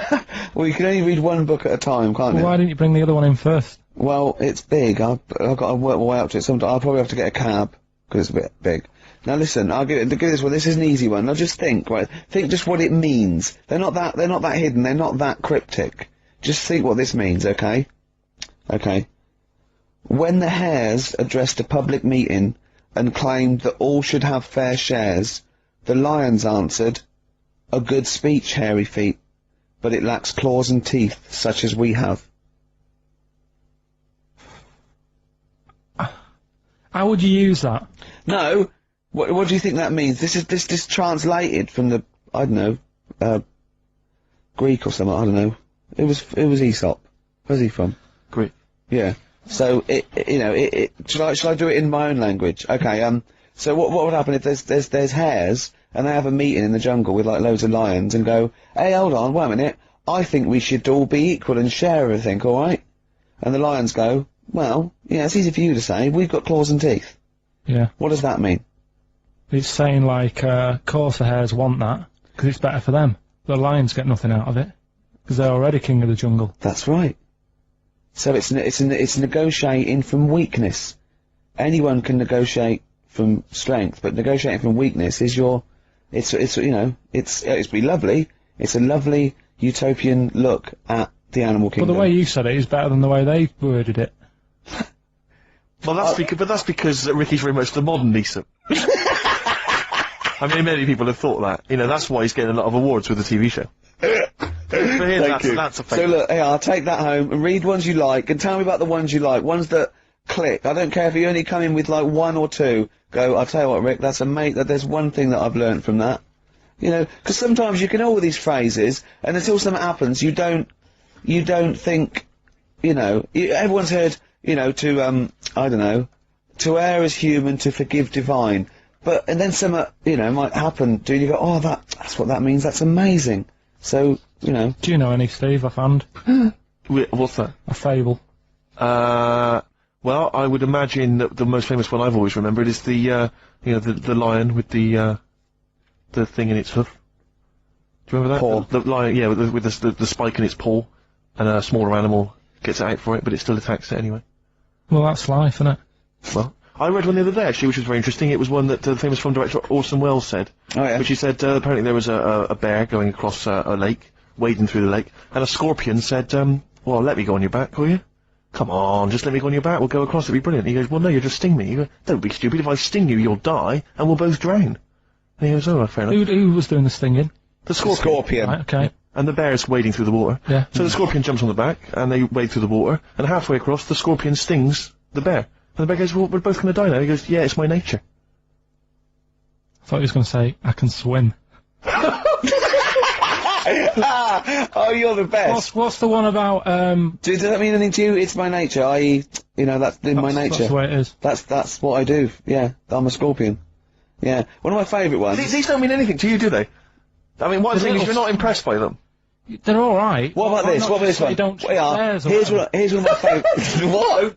He said, well, why not just say, don't trust bears? The bear's the one that was too trustworthy. Don't trust scorpions. Yeah. Right, here's one of my favourite ones of all time, okay? A lion is dying, it's an old lion, he's in the front of his cave, and all the animals come around, like the foxes and the hyenas, and the rabbits, and they're all taking the piss out of him, and they're laughing at him, and they're laughing and going, you can't fight us now, and just before he dies, he goes, fine, but I was a lion once. What does that mean? Don't know. Well, he's saying it's better to have lived and had what I had, because I was great, if only for a short time, and you lot are still alive, but you're nothing. You're rabbits and hares. I was a lion once, so you know. Are they always using animals for these stories? Well, yeah, I could change it to refrigerators and household appliances if it and make it help, but animals, you know. I remember the one about being ill a lot, and you say something about, Go on. you know, if you keep doing that, if you keep having time off, well, I won't believe you. That's the boy who cried wolf. Is Yeah. that right? Yeah. Do you know that one? Have you heard the famous one? This is possibly the most powerful one. When you're pulling a face, and they say, well, if you wind keep doing that, the wind changes. I've heard You'll say that. like that. 'Cause you know that's scientifically proven. That is. That can happen. That can happen. Should we have hip hop hooray? Are Yeah. you queued up for that? No, but go on, you, Carl, sort it out, mate. I was gonna... No, come on, this is why I asked you to play, mate. If you've not, you know, you're getting too big for your boots now with your showbiz lifestyle. You're not paying Yeah. attention, are you? You're not playing the record if we want you to play. Heat magazine's favourite. Yeah. Okay, so, Oh, you dropped that, you've embarrassed That's yourself. clumsy. Oh. You know, you're, you know, with the big I naked can't chick believe you're with not. the costume. Oh, Fables are great. He's not impressed, is he, No, really? I am. I mean, you know, once I take this book home tonight and that, Yeah. have a read, I might change my mind on them next week. You're coming all stressed. and I'm not impressed with the ones you've been talking about, I must admit. Okay. Okay. Okay, Sure. this album is by this group Nerd, who are big hip-hop and R&B Oh, producers in the States. yeah. We've played a track from them in the past, Bobby James. This album's been re-recorded, I don't know why exactly, with live instruments. You don't get many R&B and hip-hop records now with live instruments, so it's pretty... It's all computers, isn't it, Steve, these days, and drum machines. And there is a forthcoming single. I suspect it might be this track, Rockstar. I'm not going to play that. I'm going to play track 2, Things Are Going to Get Better. New Order, here to stay. Sadly, we're not here to stay, Steve. We've only got about 2 more minutes. That's true enough. Yeah? Well, I think that's just time for some interesting facts that Johnny Mango, our researcher from loosecontrol.com, has emailed us. A few familiar ones, favourite ones of yours, I think. Go on. Any ones I don't know, though? I think you know this one, don't you? A pig's orgasm lasts for 30 minutes. I know. And a pig can't actually look directly up. Wouldn't can have look thought so directly after up. 30 minutes of coming. No, absolutely. Daddy, you could be careful here. That's incredible. Remember what happened to Tom Bins? Go on. Humans and dolphins are the only species that have sex for pleasure. Bonobos do as well, they've rediscovered. Which is a, Bonobo? yeah, a bonobo? a chimpanzee, like a chimpanzee. Right. So, yeah. So it's 3 now. Can't believe dolphins are getting They're more 3, active. they're all at it now. Dolphins get more at it. Yeah. Polar bears are left-handed. Yeah. So, yeah. I don't quite know how they work that out. Did they give them spelling tests? Writing tests? Oh yeah, they probably just do it. It's probably the paw they use to hide up the black nose during a hunt. Of course, Yeah. of course. Some lions mate over 50 times a day. Yeah, not every day of the year. Okay, they don't do that every day. No. Okay, because again, I'm worried. No. Sorry, I didn't think that Dolph. What day of the year do you do it 50 times? What is it? It's coming up to it. It's April, isn't it? You'd like to get out there. I have a special day, yeah. Yeah. Maybe we could coincide that with the balloon event. It'll just be me quietly humping in the corner. Volunteers, welcome to email now, you know. And all the proceeds go to charity. If you are a desperate lioness. Exactly. Yeah. Butterflies taste with their feet. I didn't know that. Interesting. I didn't know that. That is interesting. But they don't eat much, do they? Because they only live a day. Good point. They wouldn't need to eat. An ostrich's eye is bigger than its brain. Yeah, I knew that. Yeah. That's extraordinary. That is, yeah. And the, But Karl, how big are your eyes? cruel. Finally, I think we've discussed this before, haven't we? A cockroach will live 9 days without its head before it starves to death. Yeah, that's only because it can't get water and food. Yeah, it would be quite happy going around doing its normal things. Yeah. I mean, Probably can work. If you're just as good without your head as with your head, May as well not have a head. I don't see the point. Well, that was thanks to Johnny Mango there of what's his website called? Who's turned into a sort of volunteered researcher. Yeah. He's very fast. Loosecontrol.com. Can I just say as well, we've had lots of emails from different people just saying they enjoy the show and offering little tidbits and things. Nick Wilson, Sarah and Lauren, Ken, Dan, Jane, she wanted some Ash, we didn't play Ash, never mind. Lee, Jez, Derry, there's loads of people there. Well, I'm gonna, again, we were talking earlier about, you know, you not caring about being like a geek or a freak or not trendy. No, I'm just saying. I am trendy, yeah. And I know, yeah. And I'm going to play a bit of an easy listening. I apologise to those people who still tune in and expect to hear 2 hours of new metal or Gorillaz. And this is a very old-fashioned, lovely tune. It's Bread. I hope you enjoy it. Ladies and gentlemen, please welcome to the stage, Bread. Nirvana, Man Who Sold the World. Carl's all confused because it didn't tell you it was ended, did it? What is that then? Is that a sort of glitch in the computer? Just applause, isn't it? I Careful, can't they hear might it. start swearing, you know what they're like. Rock stars. Yeah, yeah. Blue language. Yeah, and all their habits and all Oh. that. Yeah, like it says track ending now. It's a bit Stop late now, talking about innit? it. That you're giving away all the secrets of radio and that. People think it's like an old piece of vinyl that we've put on a needle, you know, like those old bits of footage of Tony Blackburn. That's what they think it's like. They don't realise there's computers doing it all. Yeah. Rick, you're showing them behind the curtain. Never do that. I won't. I Never won't do that, mate. In the week, I called Karl up. I said, "How are you, mate?" He went, "Not too bad." Now, as you know, his girlfriend's been away for ages, hasn't she? Covering the World Cup, the African Nations. Cup. She's a sports journalist. Well, yeah. All right. Okay. I love that you're thinking, what does that mean? Like, well, she's not much of a journalist, Rick, to be honest. I've read some of her stuff. No, but she's not on air. She does stuff, you know. Yeah. Behind the scenes. Yeah. Sure. A lot of journalists do. You always want to make clear that you're not going out with Kate Adie. That's what you want to make clear, isn't it? Yeah. Now, so she'd seen none of the meteoric rise of Karl as a Right, 'cause broadcaster. she's been away for the whole time a since you've sort of raconteur, become... a wit, Yeah. a cult figure, to be honest. And he hadn't told her this. So apparently he went home and she was sitting there looking a bit grumpy. He went, "All right." She went, "Yeah." She went, "Should we go out then?" She went, "I'm not sure I want to go out with an idiot." Right? Oh, no! Yeah, because, and she went, "Loch Ness Monster, won't you just think, of course the Loch Ness Monster lives in Loch Ness." And she was giving a bit of a hard time, and she went, "That's why I don't," he said, "that's why I didn't tell her, I didn't tell her really." Same thing happened when I was at school and I had to play drums in Little Donkey. I didn't tell my parents, right, but my dad turned up anyway, and what happened? He How old were you, Carl? well, it was the school that I used to go to. Oh, yeah. Like, Oh yeah, So- oh yeah, you what went, well, you used to go to the school you used to go to? No, but what I mean Go is, on. I didn't go to secondary, did I? So I missed a lot of that. Sure. But primary, I liked. Oh, it was okay. all colouring in and stuff. Yep. And it was a Christmas play, and I managed to get a part in it. And Did you audition? got a part in it, and I should have been playing the drums to the one about Kings. The We Three Kings. yeah, Yeah. I was meant to be doing that, but Little Donkey came on, and it was one of the. What do you mean know, came on? That was like next up on you know the next song, Right. and it's one of them songs that you can't help sort of. Tapping along to. Yeah.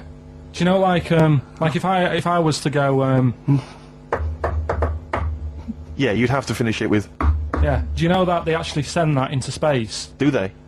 And What, hoping that aliens will respond with that? yeah, they do that because apparently it is one of them things that you can't help. What, even if you're an alien life form? Yeah. They know that, do they? But anyway, What, because they watch Star Trek or something? Hello. Knock knock. Yeah. No, seriously. Is it true, like, if it says there? no, knock into space, yeah, they have to say no. Oggy, oggy, oggy! Oh, that is great. Seriously. Oh, hold on, what's something out there? Was it a little green fella? That is great. Yeah, so anyway, That is Little Donkey is like one of them tunes that you can't, and I was there and I had the drumstick and I thought, oh god, The drumstick! I could feel myself, and anyway, Just wanting to do it, yeah. I started going along and playing Little Donkey, which I wasn't meant to do, but it went down such a storm. What, were there people like parents and that dozing off, and then suddenly they heard your version of Little Donkey, they thought, wait a minute, now it's really picking up. What do you mean? I'm glad we paid £1.50 for this. What do you mean it went down such a storm? I'm going, hold on, was it like when People have Ringo... lights in the air. It was like when Ringo joined the Beatles, now going, Yeah. boo, Pete Best, but he went... Yeah, And they went, whoa! Oh, Oh, God. but the teacher just said, oh, it went down really well, you can do that again tonight, Right. when you're in it again. But anyway, so my dad was there, and... And you hadn't told him about this performance, so No, I he never just did. turned up I off never his own did. back. I never took the letters home and stuff to No. you know, show my mum and dad because it just put me off.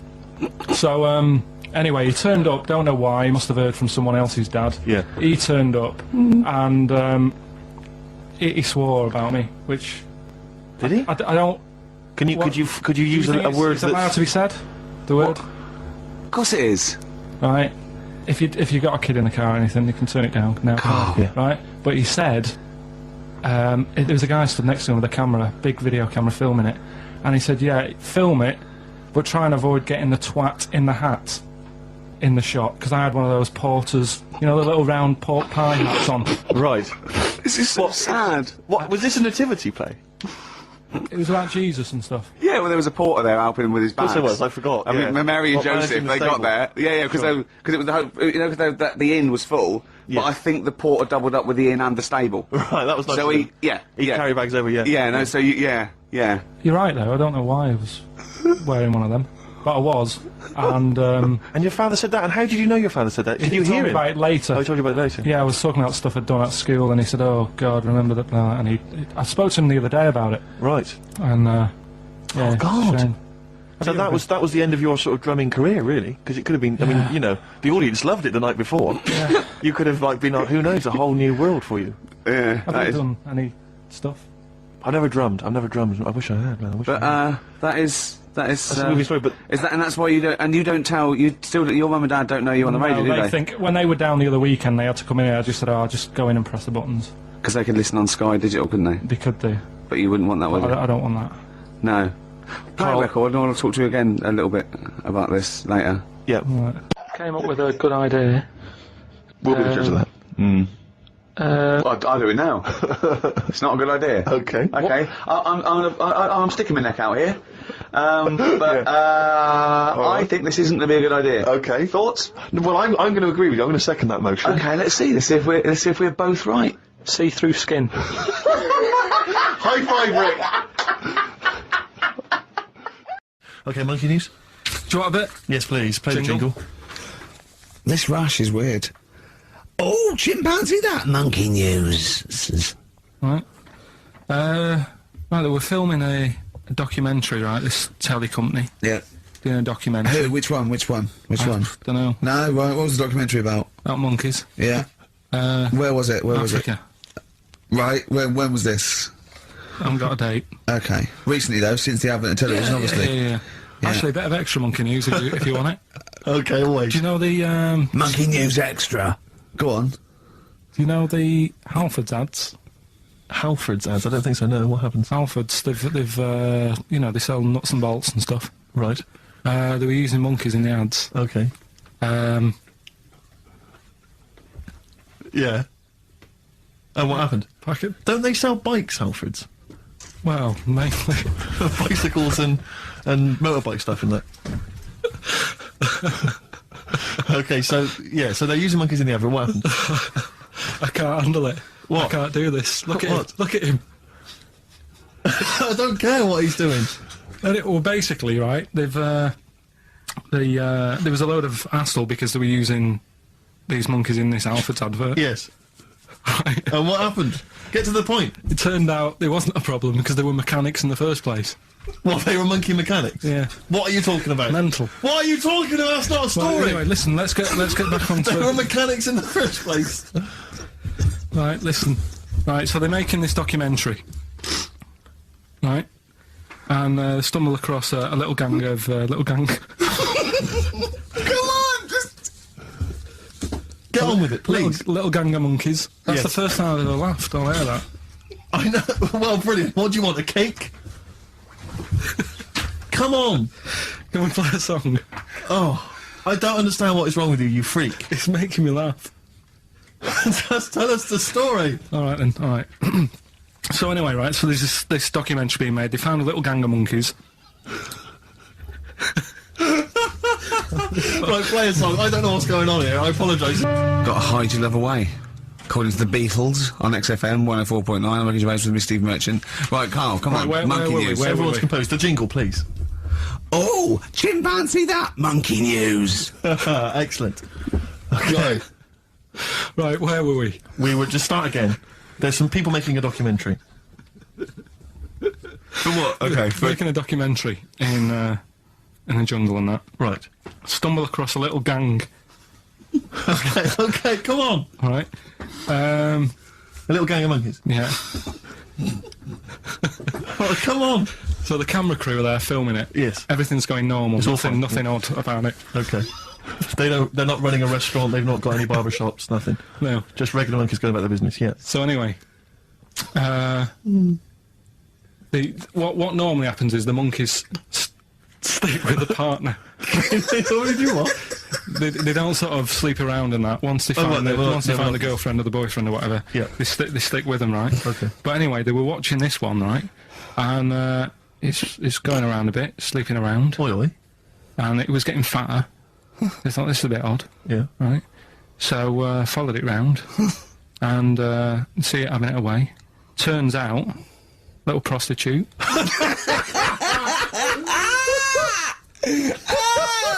Oh, God! It's a little monkey prostitute. And it was getting fatter because it was charging them bananas.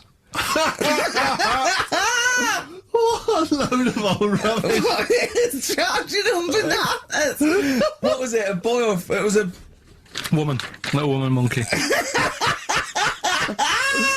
That's the most extraordinary monkey news I've ever heard. Oh!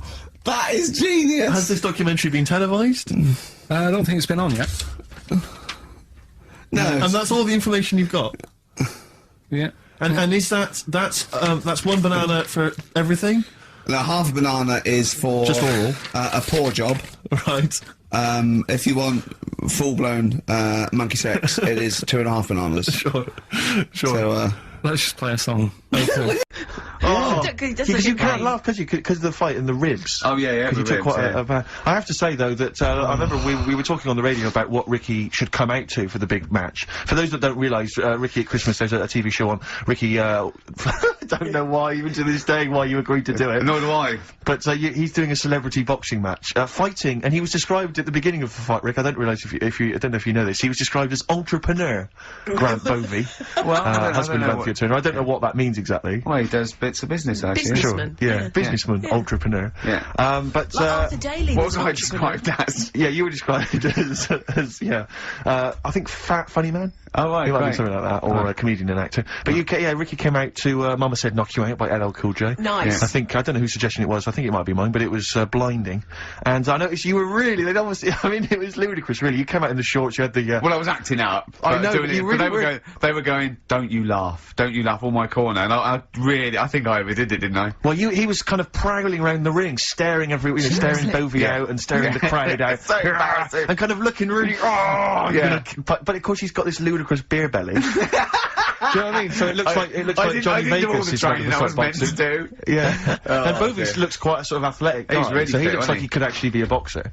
But did you have like obviously they're filming it for telly. Did you have the production crew saying, right, stop, cut, can you just throw that punch again? Rick? No, it was a real No, fight. they just So it really let was them a go. proper I think fight. people are going to be surprised. I think they're going to see it's a real fight. And I tell than you, they it's imagined. unpleasant. I mean, it's actually an unpleasant Okay, thing. well, I'll tell you It now is, yeah. what Karl said, because What did he Karl was say? there, and he said to me, I can't do his accent. He Right. went, oh no, it wasn't nice. No, it wasn't nice. that. No, it's not. it was, although I have to say, I was really kind of riled up by it. I mean, I've never been to a fight before, and I just was like, come on! I was like, smash his face!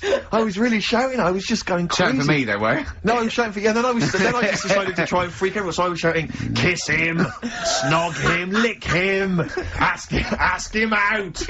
I was shouting that in a vain attempt to throw someone, and, it was extraordinary, but I tell you, I think you'd be better off, like, if they sort of brought back wrestling.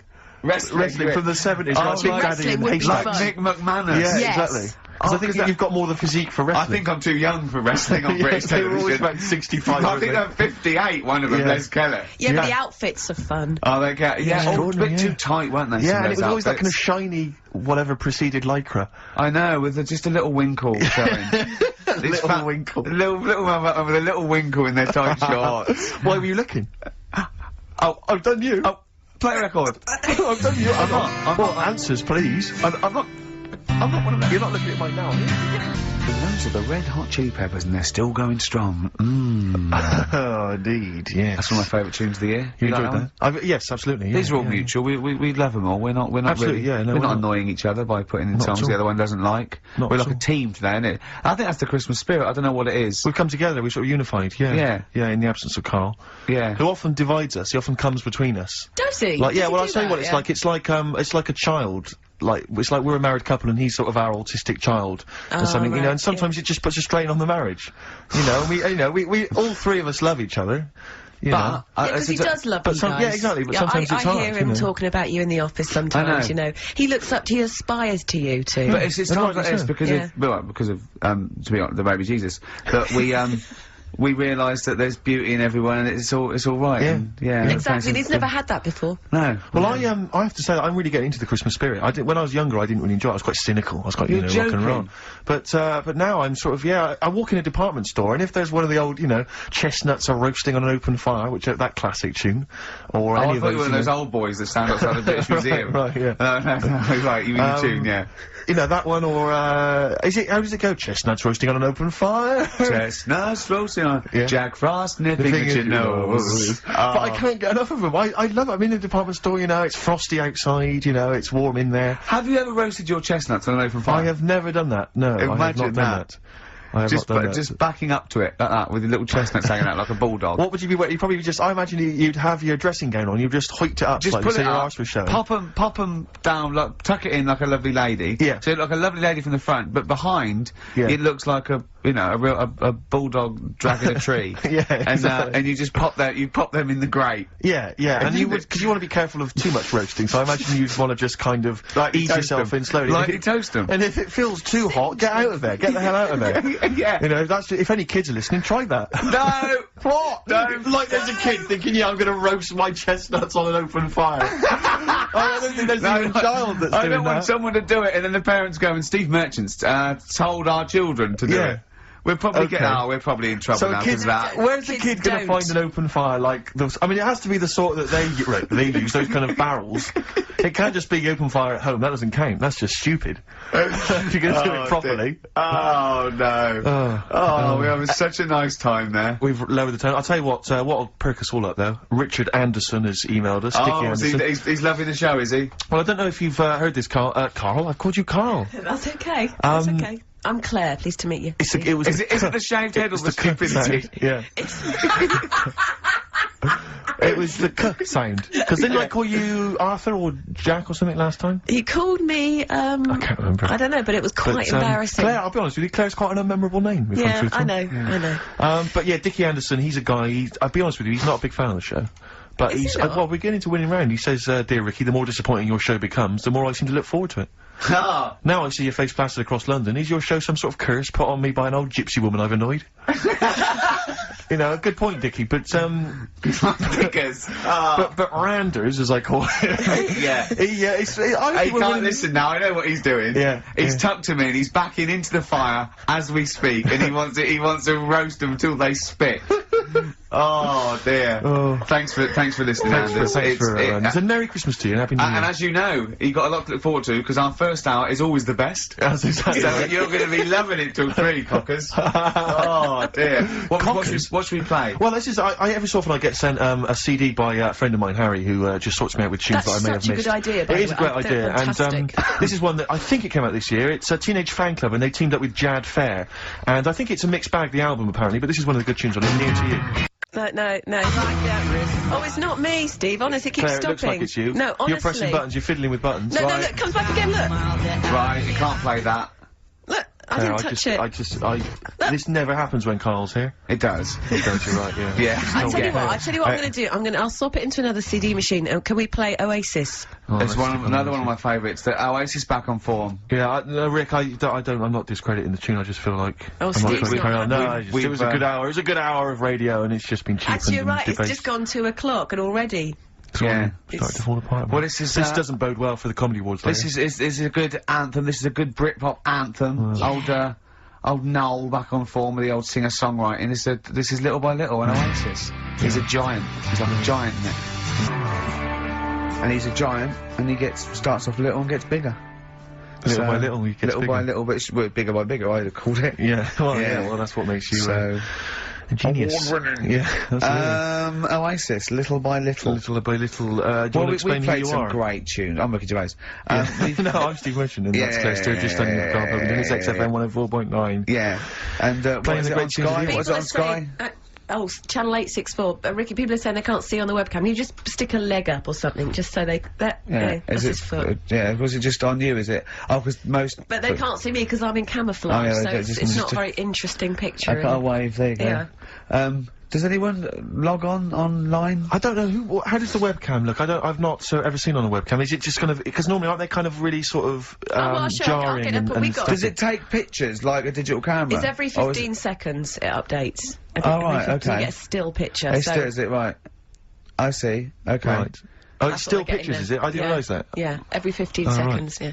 So they can't actually see, you know, like if I was to bust some amazing dance moves. No, they would just just get- see Well, snapshots if you of did it every 15 seconds like you move, they could then print them off and do like a flicker book. That would work. So Yeah. they could see, That'd be amazing. they could see you doing windmills and, you know, really, King Tuts. Yeah, all that. Yeah, scissor kick.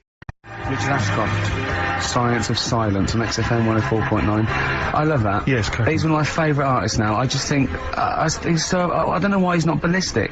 He's got everything. He's like one of our best rock stars. I'm Ricky Gervais. Hello there. You're Steve Merchant. I am indeed. Carl Pilkington over there. Big day today. Really? Yeah, for Carl. He hasn't been looking forward to it. He's been whinging in the week. A couple of things. He thinks he's overworked. He thinks he's overworked here, and he's stressed, and he's got to do DIY. MTV are coming in, right, to give him the chance of his a lifetime to do just a little screen test, and he's going, well, I'm not going to look good, am I? They're not going to know why. He said, well, I've got a round head and I'll be wearing headphones. And he's not made an effort. He thinks, oh, they put him off. He said, they won't even press record. He's got a spot on his head. I mean, you know, Carl, also you're not looking forward to it. You're not excited about it. It's a great opportunity. Why is it a great opportunity? to get on MTV. No, but It's money for old rope. yeah, but look what's happened to people like Jeremy Speak, or whatever his name is, and all Jeremy that people- Spake, yeah. Yeah, and Yeah, slightly different.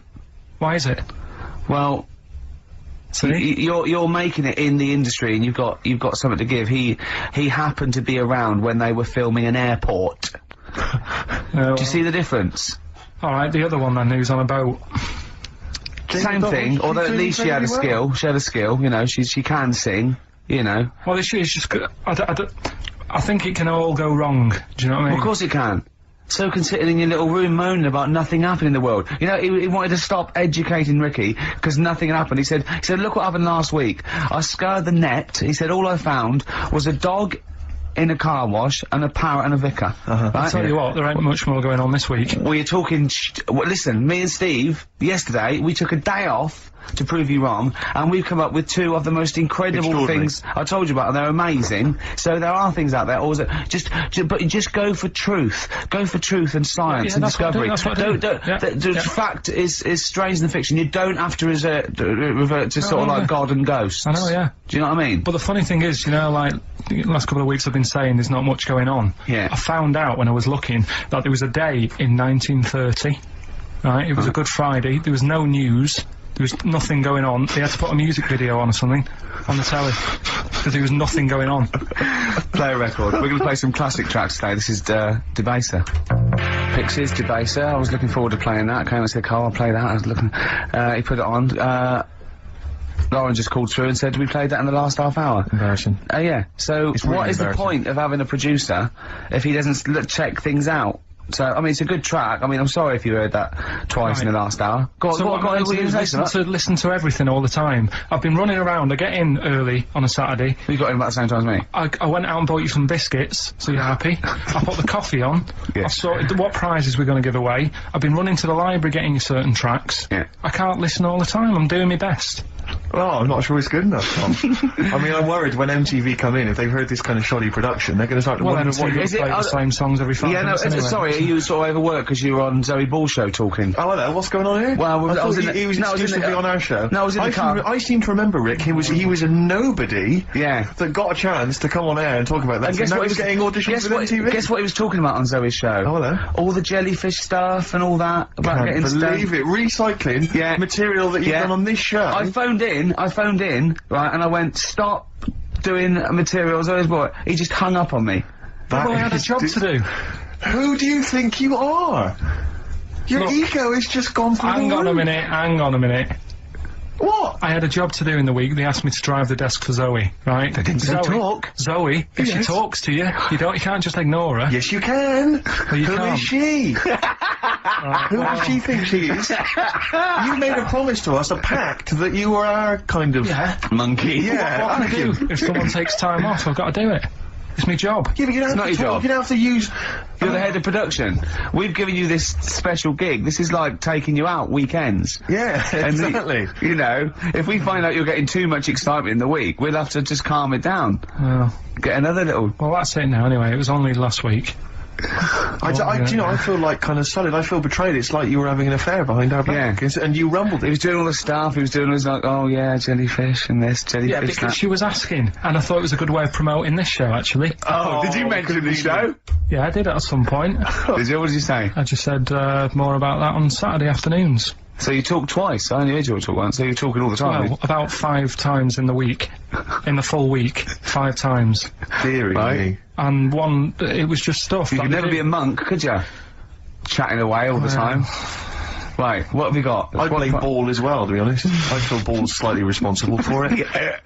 Yeah. She can't find her own, Gibbon to get on the show. She Yeah. can't find her own kind of, loser, then don't start stealing ours. Outrageous. Well, coming up. Right, Yeah, we've got maybe all- we'll get Fatboy Slim in. Indeed. Next Yeah. Saturday, if you're listening, Slim, Yeah. come in on the show. What's his name? Ernie or something? What's his name? Norman. Norman. Oh yeah. Right. Ernie! Yeah. I Oh, don't know. that's great, Ernie Ball. Yeah. He wouldn't change Ernie his name. Cook. Ernie Cook, that's it, yeah. That's great. Anyway, Go coming on. up today, we have got Educating Ricky. Right, Yeah. okay, is this the last one? You've promised it might be. I believe there's a book out that might help me with this feature, so we'll see how it goes. I was thinking of new features in the week. I've got, I wanted to come up with a what to do Celebrity Fact Club. Celebrity Fact Club, alright. That's, I've just got to get some celebrities in first before we can kick that off, so maybe in the new year. Ball and Maybe Cook. Zoe Ball, yeah. Ball and Cook. Yeah, Start off. Maybe, right. And I've also got, Cook and Ball stories. Yeah. That's nice. good one. Cheers. Thanks, Carl. Yeah. Maybe you could sell that to Zoe's show. And I'm also thinking Through the Ricky Hole.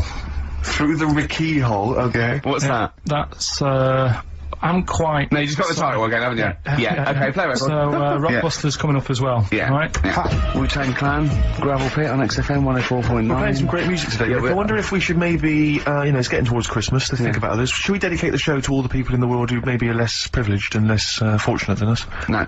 No? Okay. Have you to do the prizes for the Prizes? Okay. Alright, so screw those who are less fortunate, is what TV's Ricky Gervais thinks. Rick, I know you're a big fan of the likes of Bryan Adams, Robert Palmer, Alien Ant Farm, and obviously ZZ Top. Yeah.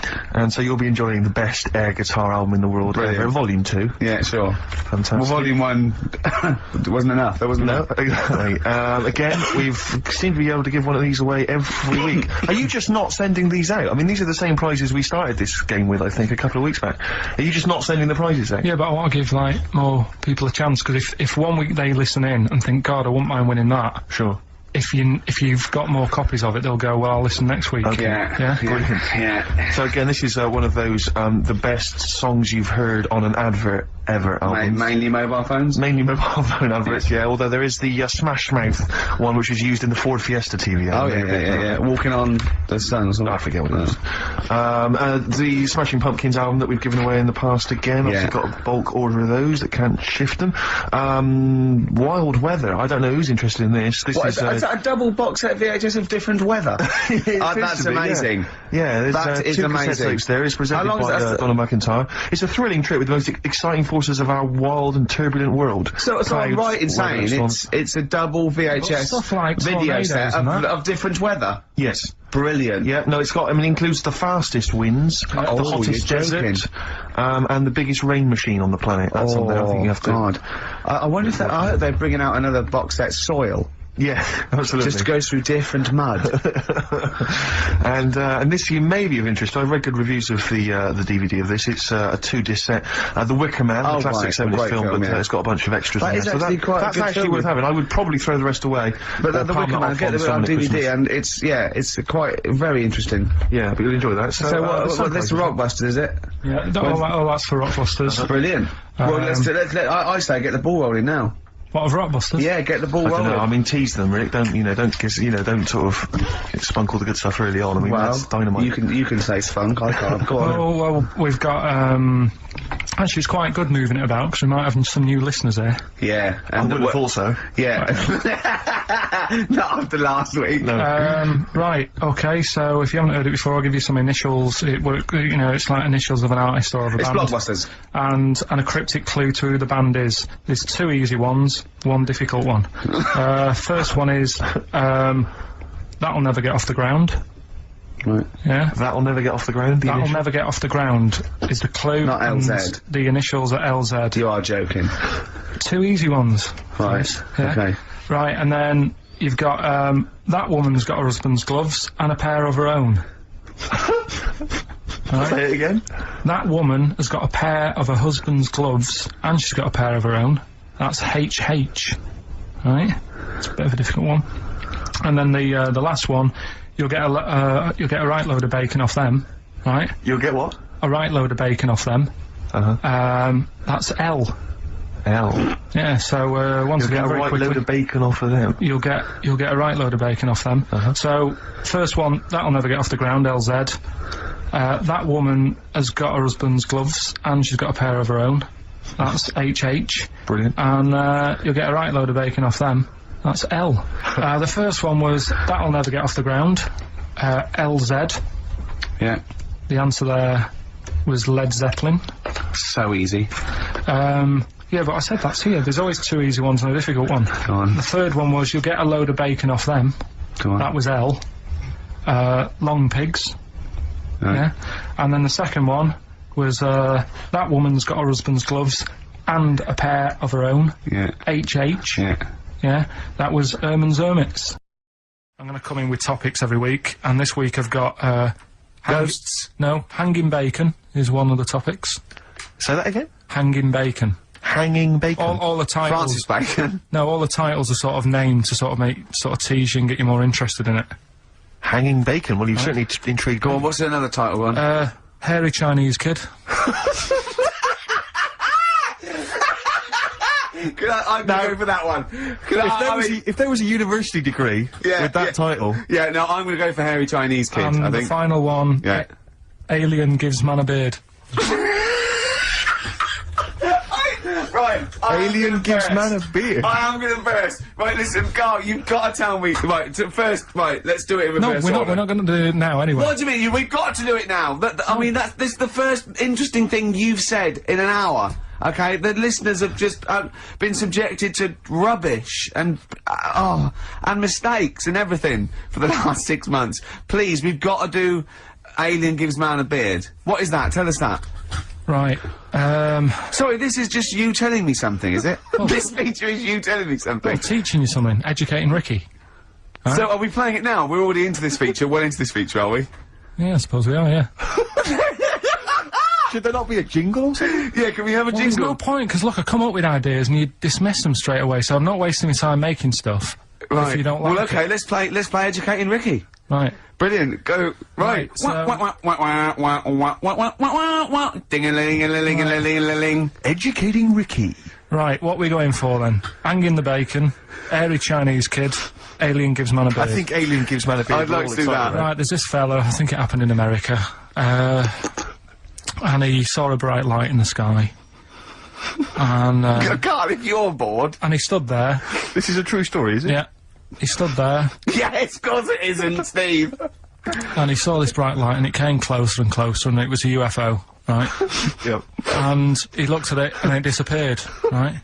And he gets back in his car, He looks in the mirror. and he looks in the mirror. Yep. He's only got a beard. He has. You sure it wasn't someone else who got in the car and he was still standing out there? No, right? What? And it turned out, Yeah. he got home and said to his wife or his girlfriend, it's a bit weird. So I just got out of the car to look at a bright light, and I got back in the car, I grew a beard, and she said, never mind your beard, where have you been for 3 days? And what had happened is, He passed out because he was pissed. no, the UFO had taken him for 3 days, Yeah. but he'd only thought that he'd only looked at it and it went away. Yeah. But what had happened is, he took him, and Yeah. he grew a beard because he hasn't had a shave. Right, okay. I mean, was Will Smith or Tommy Lee Jones anything to do with this at all? Did you see this on a video maybe and thought it was an educational film? No, it's from a book that some kind person sent in to me. Here. Can I just ask again, just again, I'm just throwing this right back at you. Do you think there's any other possible answer here? Right? A man is absent for 3 days from home. He's the grown a length beard. of time that it could take to grow a beard, lest we forget. What if he hadn't actually seen a bright light in the sky? What if he he'd was been lying? What if he drunk? was lying? He'd got knocked unconscious, he'd had a car crash. Just any number lying. of other No, things. just lying. Or he was just lying. Yeah, he'd been on a bender, getting pissed for 3 Yeah, days and that with was his his mates. excuse to his wife. And they went, Dennis, what are you gonna tell your wife? Well, wait a minute. Wait a minute, wait a minute, wait a minute, wait a minute, wait a minute, wait a minute, wait a minute. He's not going to believe I was out with you lads. Just say you're only away for a minute. No, I wasn't away from it because of the beard. Oh yeah, look, it looks like you've been out for 3 days. Well, we have, that's... Exactly. Right, okay, we've got to cover that then. Alien abduction. Great one. Okay, let's try that. Do you see? That's a little scenario there that could have been played. So, when you say educating Ricky, what have I learnt from this? Never listen to you again. That's all I've learnt so far. Never listen to you. Yeah, we'll add a little bit more in here, right? To Well, spice this no, up. what do you mean add a little bit more? We'll add a bit more to this, what I'm educating you about, Go on. right? There's only a law in America that says if you touch a UFO, you're going to get done. Now, why would they make a rule? I don't know that. Do you know, like, all their rules have a code? Carl, I genuinely do not know what you're talking about. Right. Do you know, like, how here they might have... Do you know I what? have no idea. Right. Okay. Do you know, like, over here... I'm listening to Capital on these headphones. I got Foxy on from yesterday. Right, let's bin that. No way, it's great. From 1978, Karl, Werewolves of London by Warren Zevon. Are you a fan of that?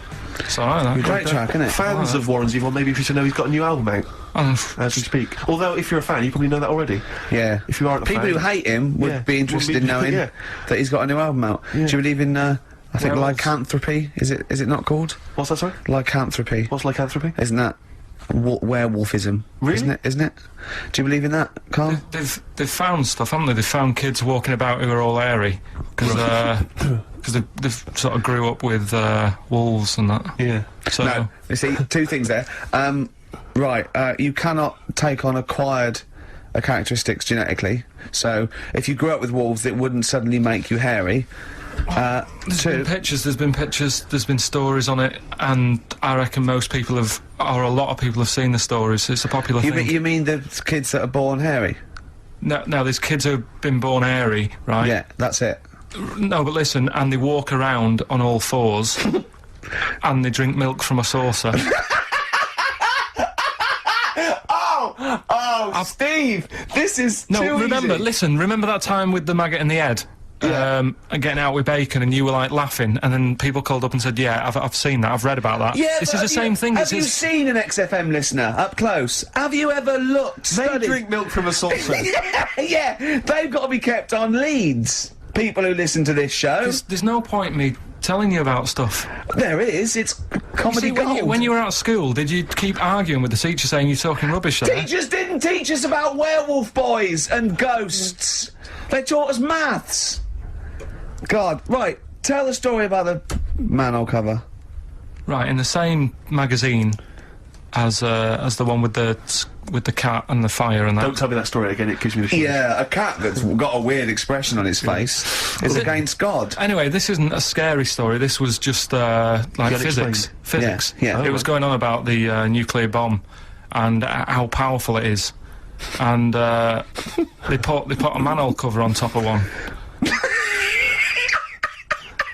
Okay. Blew it up. Yeah. Never saw the manhole cover again.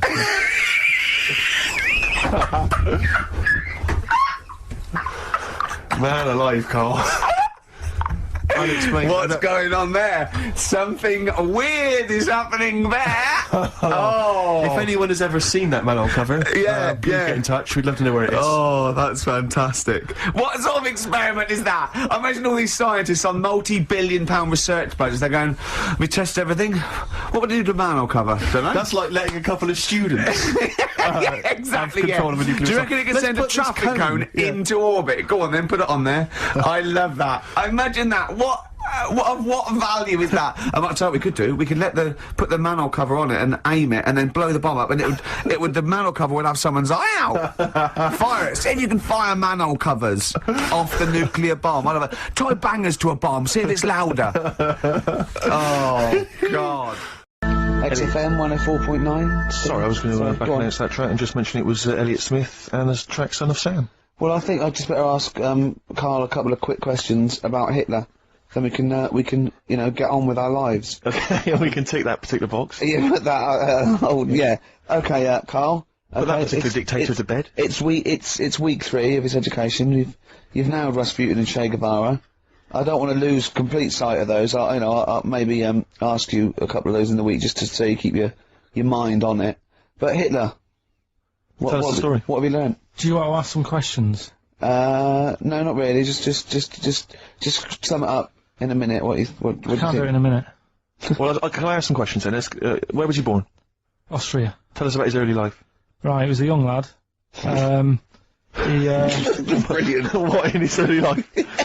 Okay. Yeah. What's the name? His mum was his dad's second cousin, which is a bit weird.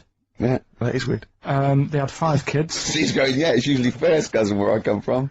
Oh, that's unfair, isn't it? There's no need for that.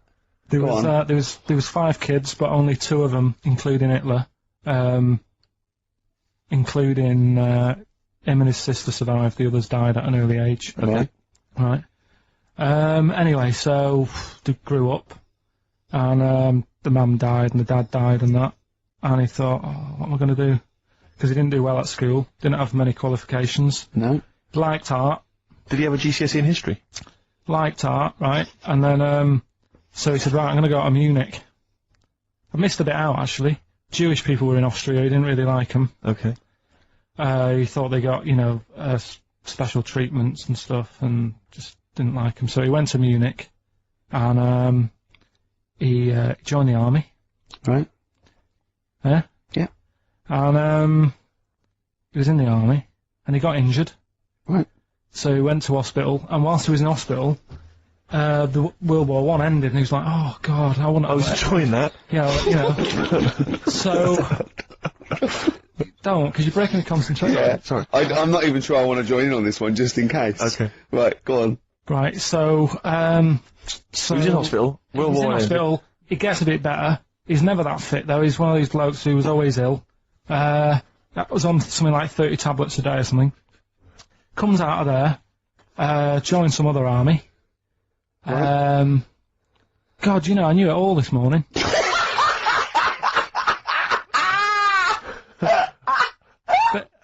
Get to, I can see it running to ground. I just see his face going, I'm not nailing the fact, am I? And joined another army, and he was... Listen, let's try and help you. So, here's a good bit. I remember this bit. He thought that war to men, right, was like childbirth is to women. That's how important he thought it was. All right. Right? So it's like, you know, you fight for 9 months, and at the end of it, you own something, right? Yeah. So, he goes on and all that. He's in Berlin. Yeah. And, he's fighting his way through, like, you know, trying to take over countries and that. And he does he do Berlin? Does he? sorry, wait a minute. Is he Chancellor yet? What year is it? 35? Let's skip the kind of climb to power then. He's now the dictator of Germany. Right, he's in charge, yeah. And this is when, you know, he gets his own back on the Jewish people and that, and he's got his own little armies, and he's setting fire to Jewish businesses and all this. And, anyway, cut a long story short, Please do. When he came to, like, fighting Britain, Yeah. came a bit sort of unstuck, Yeah. right? Started fighting Not back. so easy, is it, this world domination, Adolf? Britain was there, France was helping out, Yeah. Americans were helping out. Yeah. So, oh god, a so bit late, but yeah, go on. he goes into a bunker in Berlin, Yeah. and it's all kicking off, Yeah. and apparently, like, Germany sort of surrenders, Yeah. says it's all over, forget it, we can't beat you. He was really annoyed with this, and he thought, oh, I can't show my face around here. So Because it would be embarrassing. he's with his missus, who nobody knew was his wife, Right. Eva, in this bunker. Yeah. And so he said, I've had enough of this. He shoots himself. Yeah. She poisons herself, and the chauffeur buries him or something, or burns him. Right. And in all the time he was in charge, 50 million people died. So that's 1918 to 1945. Yeah. Between... It felt like that. Between Travis and the Red Hot Chili Peppers. Next week. That's fantastic. That's remarkable. I have to say that you sort of lost your grasp somewhere along the line, because you started off confidently, but you lost your way. I've had a really busy week, and last night I was like whizzing through it. Sure. And then this morning, I woke up, and, you know, Suzanne had been away for about 3 days, right? Yeah. I hardly spoke to her. She's been busy, I've been busy. First thing to say when I wake up, oh, just ask me some stuff on Hitler. You are romantic. Oh, that's great. That's how stressful it's getting. But I knew it all this morning, honestly. No, but that's fine. I think you've summed up the, you know, you've done that. Right, captured it in essence. just for a bit of balance, I've got your next week's, homework. It's the same series, there's little books, there's tiny little books, just 3 inches long by 2 inches wide. Crammed with so much information there. Winston Churchill. There you go. You'll enjoy that. Yeah? I'm getting a bit bored now, though. This is what happened in school. Think of the listeners. Did really well in infants. Once I got to secondary, lost interest. Was it the breakup between you and Harris? And Zoe. I'm wondering if, you've spiralled into something there. Yeah, because it's just like all these other, you know, these men of history, they always had sort of things happen in their early childhood, didn't they? Maybe yours is the Zoe Harris dress incident. Well, let's just refer to it as the Zoe incident. Yeah. From now on. Yeah. Winston Churchill, the bit I left out in the Hitler story, Hitler was scared of this man. Yeah. And I can tell you something else about Winston Churchill. Go on. He said he can remember being in the womb. And he was born in a public toilet. Play a record. PJ Harvey, This Is Love, XFM 104.9. I'm Ricky Gervais, with me Steve Merchant and Karl. Karl called me in the week, Steve. I know we sort of banned each other from speaking to him. What, you seem to have just disobeyed that rule every I week. can't believe it. I just can't resist it. But, he said, just saw a programme. He said, what's that big balloon that blew up? And the newsreader was going all mental. And I went, is that the Hindenburg? He went, yeah. Oh, I said it was a big Zeppelin. He went, yeah. He went, what happened? I said, it was helium, wasn't it? And I went, yeah. I said it was just a huge Zeppelin full of helium. And what caused us? I don't know. It could be a spark or anything, but of course it just goes, because it's helium so flammable. And he went, now they didn't show this in the documentary, but did all their voices go funny? And I went, what? He went, well, no, if you take a little bit of a little balloon of helium, your voice goes funny. So if that was like millions of gallons of it, and it blew up in the air, and it was in the atmosphere, you'd be talking like Donald Duck. He went, So, imagine that. God. But what I liked about it, I said, this wasn't in the documentary. No, it's an oversight. Maybe just time was against them, they didn't have time to explain Just it. like that book about Hitler didn't have his one ball incident. Yeah. Yeah. Oh. It's annoyed me, that. What was? The old Hitler book. Why? Just because I knew it all. Do you know what I mean? I was cycling in today. I was like, going through it all again. Yeah. Had it all in my head. But that's why you should know something as opposed to just cram and have a piece of trivia that's precariously sort of teetering on the edge. But what I don't You understand, know what I mean? Karl, is It's were you not interested by it? That's It's what I one mean, of the most you know. fascinating things. you know all about things you're interested in, you never forget them, do you? You know? Yeah, I was a bit interested in it, but like I say, I mean, I'm cramming all this into a normal week. Do you know what I mean? Yeah. You go on and, you know, you watch telly and that in the week, you've got loads of leisurely time. I'm sort of using the only little bit of rest time I have to learn, as well as try to do all my other stuff. He texted me yesterday about Hitler. He went, stop making me read this heavy shit. He said, I've seen in the back of this book, there's one on Elvis.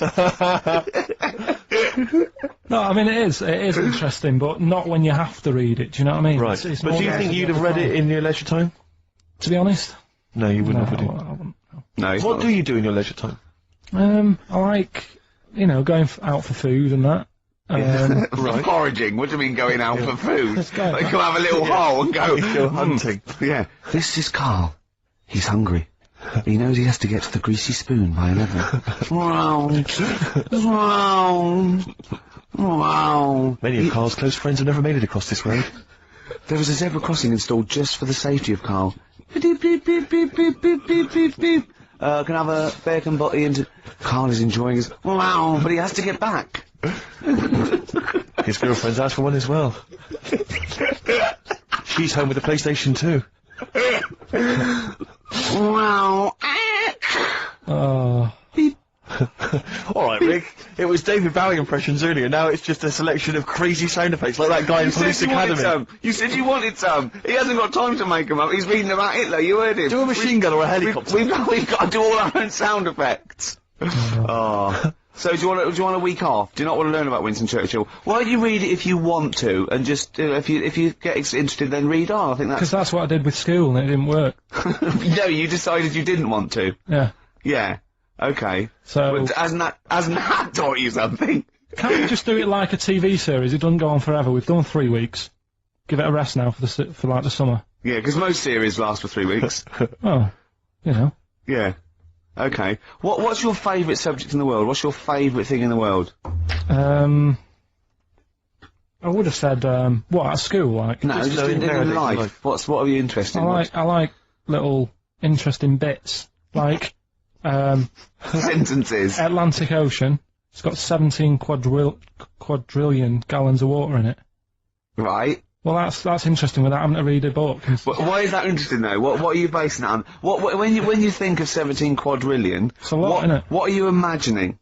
Just like a big wave. Imagine how much water. Yeah. What's your subject then? I don't know. No, it's just that Wilson was your favourite subject. You gave me a fact that is so... No, but that sort of thing. Like I said to you before, you were talking about monkeys. And I said, do you know that if you give a monkey a childbirth tablet, it works on it the same way, because it's kitted out the same. Could I just say something? We weren't talking about monkeys. What were we talking about then? You know, we were talking about something completely different, and you went, if you give a monkey a childbirth pill, it works. That's what you said. No, we were talking about monkeys. We weren't. We were talking about sneezing. Yeah. Yeah, and you went, if you give a monkey childbirth pills, it works. That's... Well, yeah, we were talking about interesting things about sneezing, and I remembered an interesting fact about monkeys. So... Our Freaks Electric, Richard Eccles, Sugar Babes, on XFM 104.9, Steve. Absolutely. I'm Ricky Gervais, with me Steve Merchant. Hello. Karl, the producer. 7 minutes past 1 of a Saturday, and what a lovely Saturday it is. It is indeed.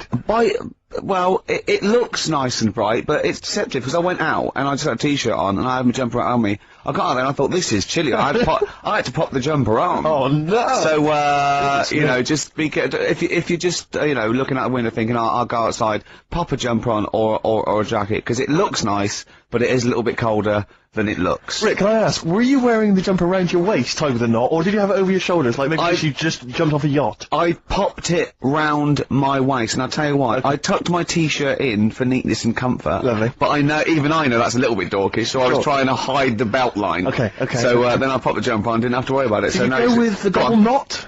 I didn't, Because that can loosen if you're not careful, especially if you're carrying bags or you're busy on the tube. I know, but I wouldn't mind that, as long as I didn't lose it. As long as I saw it loosen and fall, I'd pick it up.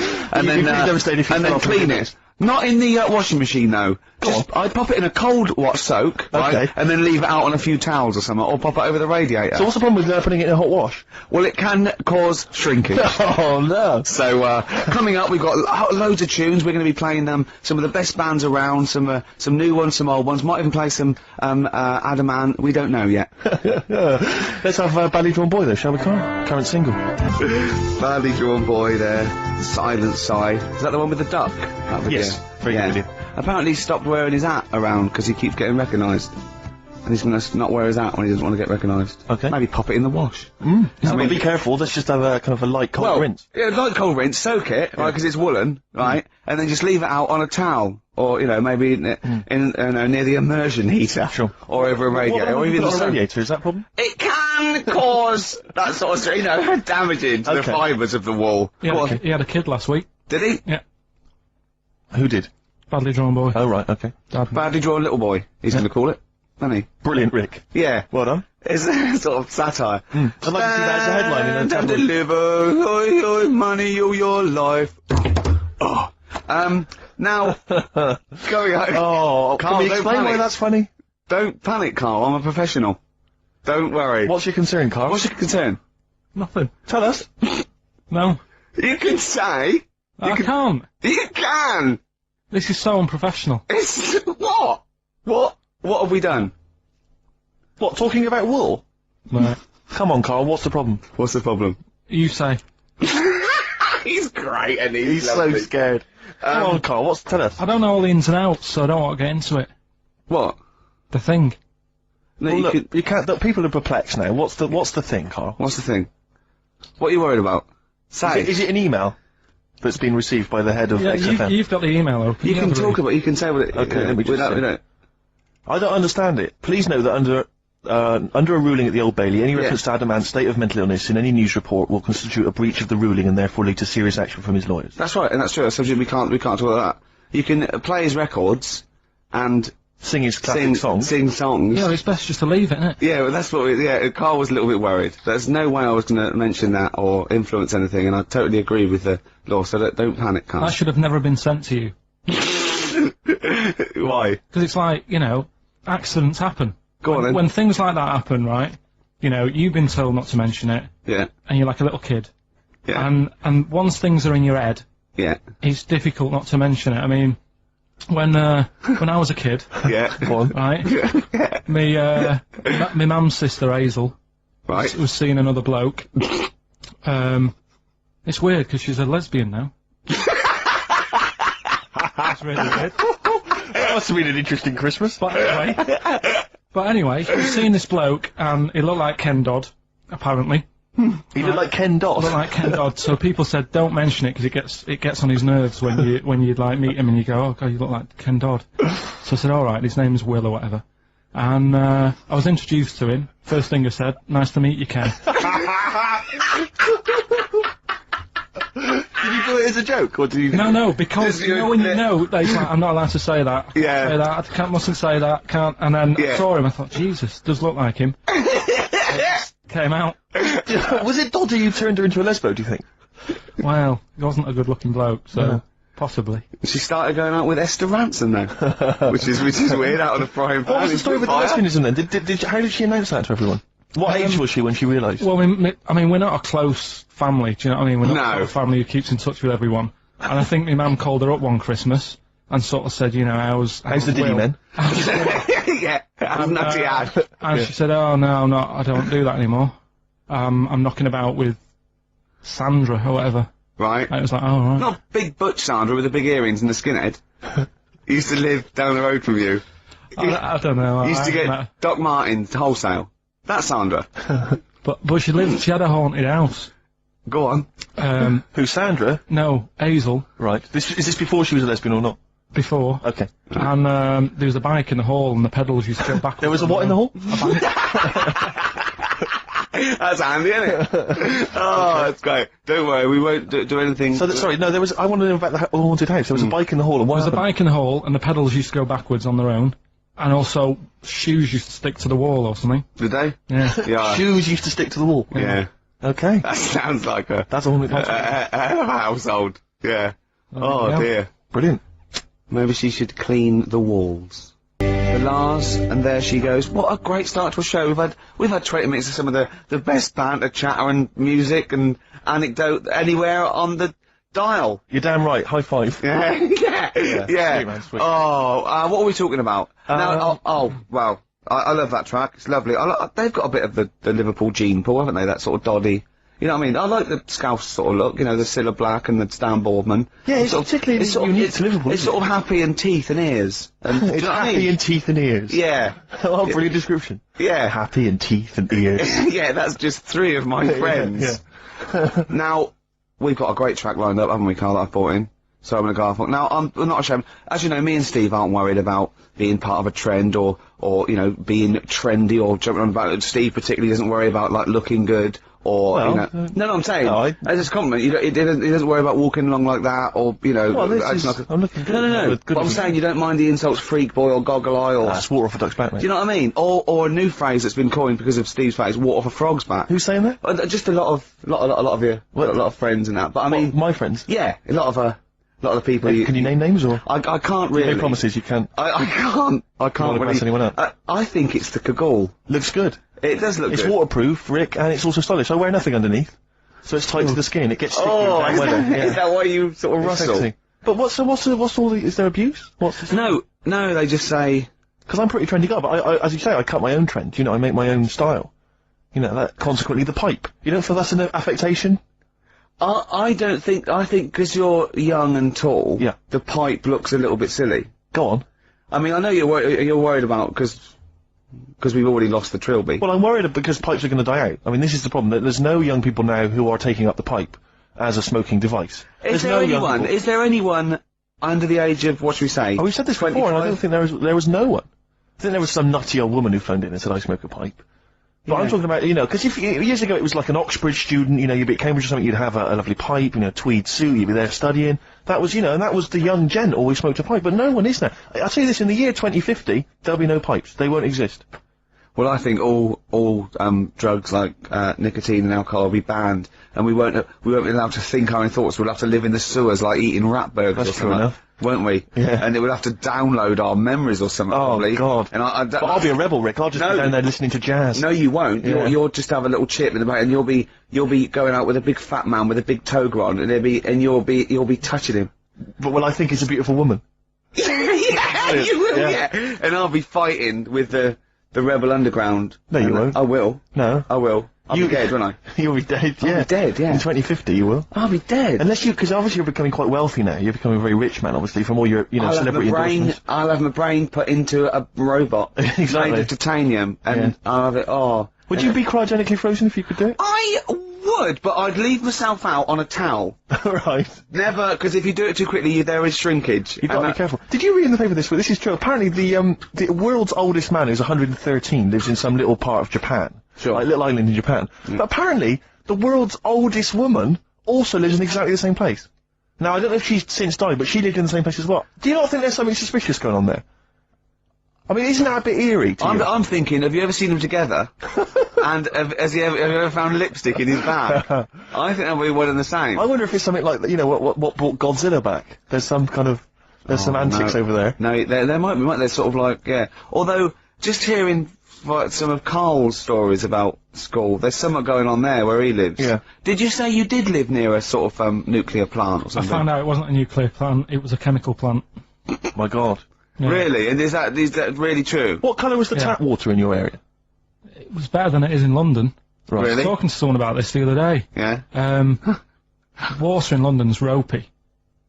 And I use one of them water filters. Do you really? And the guy down in the office was saying it's a waste of time though, because they only work for a couple of water, like you fill your jug twice, and then the water's going through the same muck, isn't it? That's true enough. But So it's not. If it it's doesn't not work. getting through, it's not getting through. No, but If it's a filter, it doesn't matter, does it?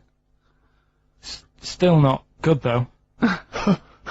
Fair enough. Yeah. Good point. So have you just thrown it away based on what that bloke said? Did he sell, currently did he in the sell bin? you another one that he had on Yeah, him? Did he a better updated model. Yeah. Did he have a suit and a When you say, like, he works here, was he actually hanging around outside? Yeah. Did he have a- a suitcase with with, a lots cart? of these in? Yeah. Yeah. Anyway, Rockbusters, Carl. Go Yeah, on. should we get the ball rolling? Let me just find the gifts here, the little treats. We've got the album from the Karl, you know what I think about that. We've got Comfort in Sound Feeder. Well, it's just a novelty record, isn't it? Yeah. We've got on DVD more great comedy moments, favourite clips from the best of contemporary BBC comedy. We've got Partridge on the front there. We've got one of the guys from Red Dwarf and Brilliant. no, there's good stuff on there. Smash Hits, the reunion, more great 80s tunes. Kajagoogoo's on there, plus some stuff. Too shy? It is too Yeah, shy. yeah. Actually, let me see if you can guess which one's Go from on. Tiffany. Well, yeah, I know it. The only one. I think we're alone now. Yeah, I think we're alone, yeah. Mel and Kim, Respectable?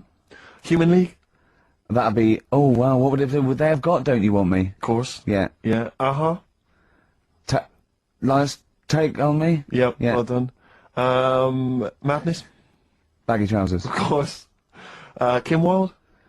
Kids in America? Yeah, so there's just all those treats. If you like a song from an 80s band, it's probably on there. Yeah, okay. Plus we've also got on VHS Graham Norton, some kind of best of compilation from his TV show. So there are the Hold on, is it the one where he talks to sort of female gay icons and looks at the internet? Because that's my favourite one.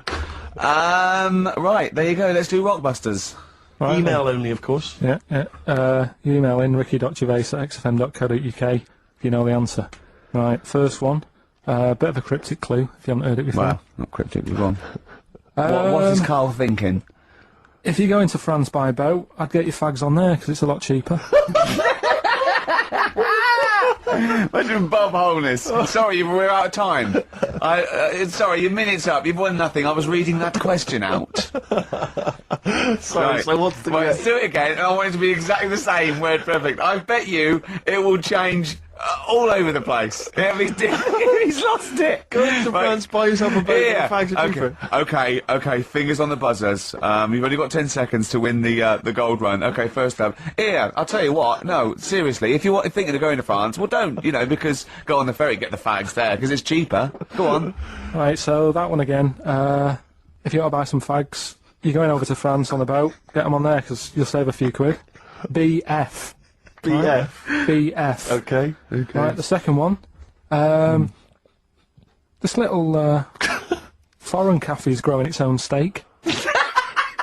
This little foreign cafe is growing its own steak. This little foreign cafe's growing its own steak. Go on. D. All right. Right? Okay. And the last one. Is that part of it? Hang on. He's the best, isn't he? He's the best. The Jamaican fella might have screamed this on the Titanic. What? The Jamaican fella might have screamed this on the Titanic. Yeah. What's it start with? It's CD, that one. Jamaican fellow might have screamed this on the Titanic. Ricky.gervais@xfm.co.uk. So we'll get Rockbusters out of the way. Have we got a winner? Yeah, come on then. See, it worries me that we've had very few entries. I think that even your mental fans aren't getting these, which is really worrying. They must be terrible clues this week. Alright, well... Has anyone got them right, Steve? I think there's just one guy, yeah, who I suspect has won in the past. Well, There we are. so what? Right, the first one. If you go out of France by boat, you might as well buy your fags when you're on that, because you'll get them a lot cheaper. Brilliant. Right? Yeah. BF, Yeah. buy it ferry. Right? That's like, What? buy on ferry. What? Buy on What's ferry. Ferry? What's that? Is that a band? What? What is it? I don't know what it is. Brian Ferry, Brian Ferry? What's that got to do with buying on a ferry, though? just because it's quite close to it. Buy on, buy on ferry. What? Buy on ferry. Sorry, what? That's the What's your first one. first language? The second one. That's rubbish. That doesn't count. No, Brian, it's not. Brian Ferry. Brian Ferry, buy on ferry. There's this little foreign cafe. It's growing its own steak. That's Delamitri. The third one. What? Sorry, what? What? What is that? What is that? Delamitri. Deli is a little foreign cafe. Yeah? A meat tree and that. A meat tree? A meat tree? What were the initials for that? Just D for that. Just D for that? Yeah. So not DA? So you didn't even give him a chance to get the group? Come on, they got it. Well, no. No, they didn't. Right, it's the end. Go on, right. Go on. Deli meat tree? Deli meat tree. One word. D. Or any letter. They're growing their own M. meat. M's in it. Go on. Okay, so Bayern, I love Bayern Ferry. And Can I just point out, Eric- Oxymusic was brilliant. Can I just- I love Oxymusic. Go on. Can I just point out, Rick, that we've had David Bowie? Deli meat tree. Yeah. I don't see why necessarily Aidan, who emailed in, why he doesn't get to win, because he emailed in dire steaks. Seems to be just as valid, as far as I can tell, but Deli meat tree it is. And the last one, if there was a Jamaican fella on the Titanic... I'm looking forward to this. With a little bit of fear. Jamaican fella, if he was on the Titanic, he probably would have screamed this. Yeah. That's Christ de Burgh.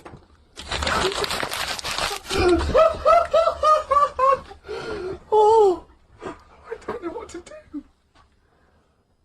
Stunning. So who's the winner? I'm not going to give it to anyone. I just don't. I So think, what's the Jamaican bit got to do with it? Just the D. Just Christ de Burgh. Say it again. No, I think they've worked it out now. What to say it again? Christ de Burgh. And who's that? What? Who's that? Who's what? Who's Christ de Burgh? Chris de Burgh. Who's the winner, Steve? do you know what? I'm going to give it to Aidan because he just treated you with nothing but contempt. Steve Martin emailed in again. He got the first two, and then the last one he just emailed. I neither know nor care about this answer. I'm tempted to give him. Do you know what you've done there, don't you? Go on. You've put the nail in the coffin of Rockbusters. I warned you for 3 weeks, and you sort of bucked your ideas up for a little while. But Christ de Those Burgh, are the worst you've ever done. the worst Delamitri. So and didn't it just put D, and then Bayern Ferry, Bayern Ferry, Bayern Ferry. So Supergrass late in the day on XFM 104.9. There's too much to get through here, Rick. Go on. There's too many things. We've got to systematically. Am I going to eat my words? Well, before that, you know, we get emails all the time. They're coming through all the way through the show, and I open them, and a lot of them, because everyone's contributing, it's brilliant, but we can't really absorb everything. There's too much coming through. So I tend to open them quickly. I have a look, see if there's anything we can sort of make sense of, and close them again. Sometimes Karl looks at the emails as I'm opening them. One opened just a minute ago. You saw his face? Yeah, what was it? His face was just stunned. He was just absolutely dumbfounded. It was Yeah, like he'd what just is it? seen something extraordinary, right? And you closed it quickly. I did close it quickly. I'll tell you why, right? Always got to bear in mind how Karl's mind works. All he saw was the name of the band that this email was promoting. So all he saw, all Karl saw, and you can imagine how excited he was all he saw was half man, half biscuit.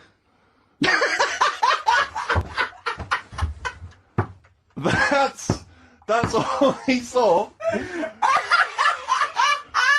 I've never seen anyone so excited! Oh, God! It was actually just plugging the popular joke novelty band. Haven't you heard of them, then? No. Imagine how excited he was. That is fantastic. Man, half biscuit! Brilliant! Mr. Garibaldi! Oh, half man, half biscuit. That is genius. Oh, amazing. I just saw it, and when you closed it again. Yeah, but the thing is, if he hadn't have told you that, and he'd have erased it, next week you'd be saying, about what they've done in Scientists, they've cloned a man with a biscuit. He's got currants for eyes. Never go swimming. What? Never Okay. go swimming. Anyway, just to, I don't know what the world's coming to. Richard Ashcroft on XFM 104.9. That's in the top 5 for me, the singles of the year so far.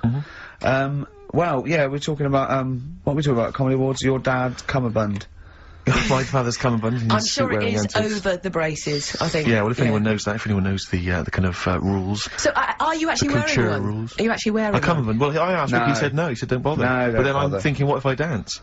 What? If I do some grooving later. You shouldn't. Why not? Well, I've seen you dance Don't before. give me that. No, no. Don't give me that. No, wait. It's not that you're not That a good dance you dancer. did in the office, that's your best dancing. No, it's not that you're not a bad dancer. It's that I've seen you hit people in the face with your elbow. So there's always going to be casualties. Actually, Rick, if someone's busting a good move, it's murder on the dance floor. I've danced with Steve. Have you? At one of indie discos at Uli. There you are, you've never forgotten. And he's good. He's I am alright. pretty good, aren't I? Yeah. He is I'd say actually the only alright. problem is because You I'm were so in the tall. bar, but he was Because I'm so alright. tall, I do tend to tower like 2 foot above everyone else, and that does make me look slightly freakish. I wasn't going to use that word, but I can see where you're coming from. Yeah. So I do feel slightly self-conscious. Why so don't you hold them? Why don't you carry them when you're dancing with them? So they're... Well, no, but the thing is because Then you could dance with Jeanette Cranky and still not look Sure. too weird. Sure, but that the thing would is, be weird, wouldn't it? You holding Jeanette Cranky and dancing with her. Would that be weird? I think we've all had that fantasy. But what I tend to do is because I'm conscious that everyone can see me and that I'm sort of, I'm quite visible on the dance floor, what I'll tend to do is maybe dance on any kind of podium that they might have in some of the bigger dance Sure. clubs or, any kind of stage. I'll just get up there, bust some moves. Yeah. Because then it's like, I may as well put myself on public display. Yeah. Rather than just people think Because then I'm, you're going, look, I know what I look like. Yeah, I'm I know proud how of great it. I look. Yeah. No, because it's, what that's your opinion if you don't think it, but that's again a lot of jealousy. I mean, a lot of what you say is jealousy. He went for the normal shirt, I went for the wing collar. I just thought I might as well. I do like a wing collar, actually, Yeah, I yeah. like What that. about a proper bow tie? I You had to tie yourself. I went a bit berserk. I even bought, Union Jack cufflinks, 'cause it's the British Comedy Awards. Nice. You know what I mean? Who's So, hosting Well, it this more year? money than sense. It springs to mind. yeah. I mean, you're earning so much cash now that you don't know what to do with it, aren't you? Really? I mean, no, I mean, I don't know Union Jack what it is you're cufflinks. spending on, but yeah. I said how much, I said not expensive enough. Exactly. I said I'm going to give you an extra tenner. I got to Is get it rid of it. true? Talking about when his dad said that, and then you told me something that I find amazing. Oh, well, You're great- the you're- thing is, yeah, it's Christmas, obviously I've got to go back to Bristol. I love seeing my family. Well, yeah, I do. But it means I see my grandparents who are, brilliant people. I mean, lovely people, but mental. I mean, utterly mental. And, they've taken now there must be sort of 80 apiece. And it is quite an old age, but they're fairly good health, relatively speaking. And, they just spend their time in bed. I mean, that's all they do, that's their profession, they've retired to go to bed. And they spend all their time in bed. I tell you what they're like that old they're like all that old family in Charlie and the Chocolate Factory. Oh, yeah. Remember none of them had got up Yeah. for like 25 years? Yeah. And they, But you said that they go to bed and they go to sleep, but then when they wake up, what they do is put an extra pillow, so they're slightly more upright, and that's Yeah. them in the day that's in their, bed. that's their, Right, that's so their that's daytime active. Yeah. thing. But they get up and cook and stuff. Well, do they? what they do is they've got about 6 teeth between them. I mean, my grandmother needs false teeth, but refuses to go and have the old ones extracted and the false teeth fitted. So she's working with about 3 or 4 teeth. Oh. My grandfather had false teeth given to him during the war. Wooden ones. Well, it was plastic teeth on a wooden pallet, right, that sits at the top of the mouth. He's still got the wooden pallet, but most of the teeth have come off. So there's about 4 teeth left, 4 false teeth. He's got a set of false teeth that make him look like he needs false teeth. I mean, that's pretty bizarre. So the problem is that they have to get up. They get up about 7 in the morning to put on, say, some beef or lamb, whichever they're going to cook. They put it on at 6 in the morning, 7 in the morning, so that by the time they eat it at 6 at night, they can use the phrase, this is what a good meal is for my grandparents, if they can use the phrase, oh, that's lovely, you could suck it away.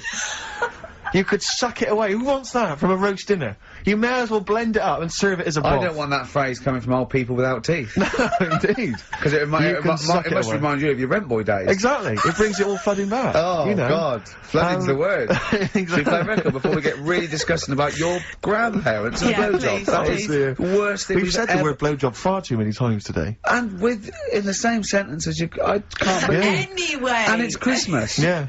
Don't forget what Christmas is about. Come on, spare a thought for the underprivileged people. in the Yeah. world, the homeless and the like. Is it Ben Queller? Do you want I'd to love a play bit of Ben Queller. I don't know, are you a fan? I love him. Yeah, well, this is a cracking tune. Okay. And, Yeah. and I think we'll enjoy that. Let's just, Slam dunk it. It's why don't we wicked. just stop and think about what we've done? I'll tell you, they do spend so much time in bed that they actually, I'm sure war will have to sing. Ben Queller, in That's other words. fantastic. That ending is, oh god, it's like Ben Folds 5, bit of old Elton. That's great. You had him in session, didn't you, Claire? Yeah, in Did you fact- meet him, or did you? Because he's quite young, isn't he? He's very young.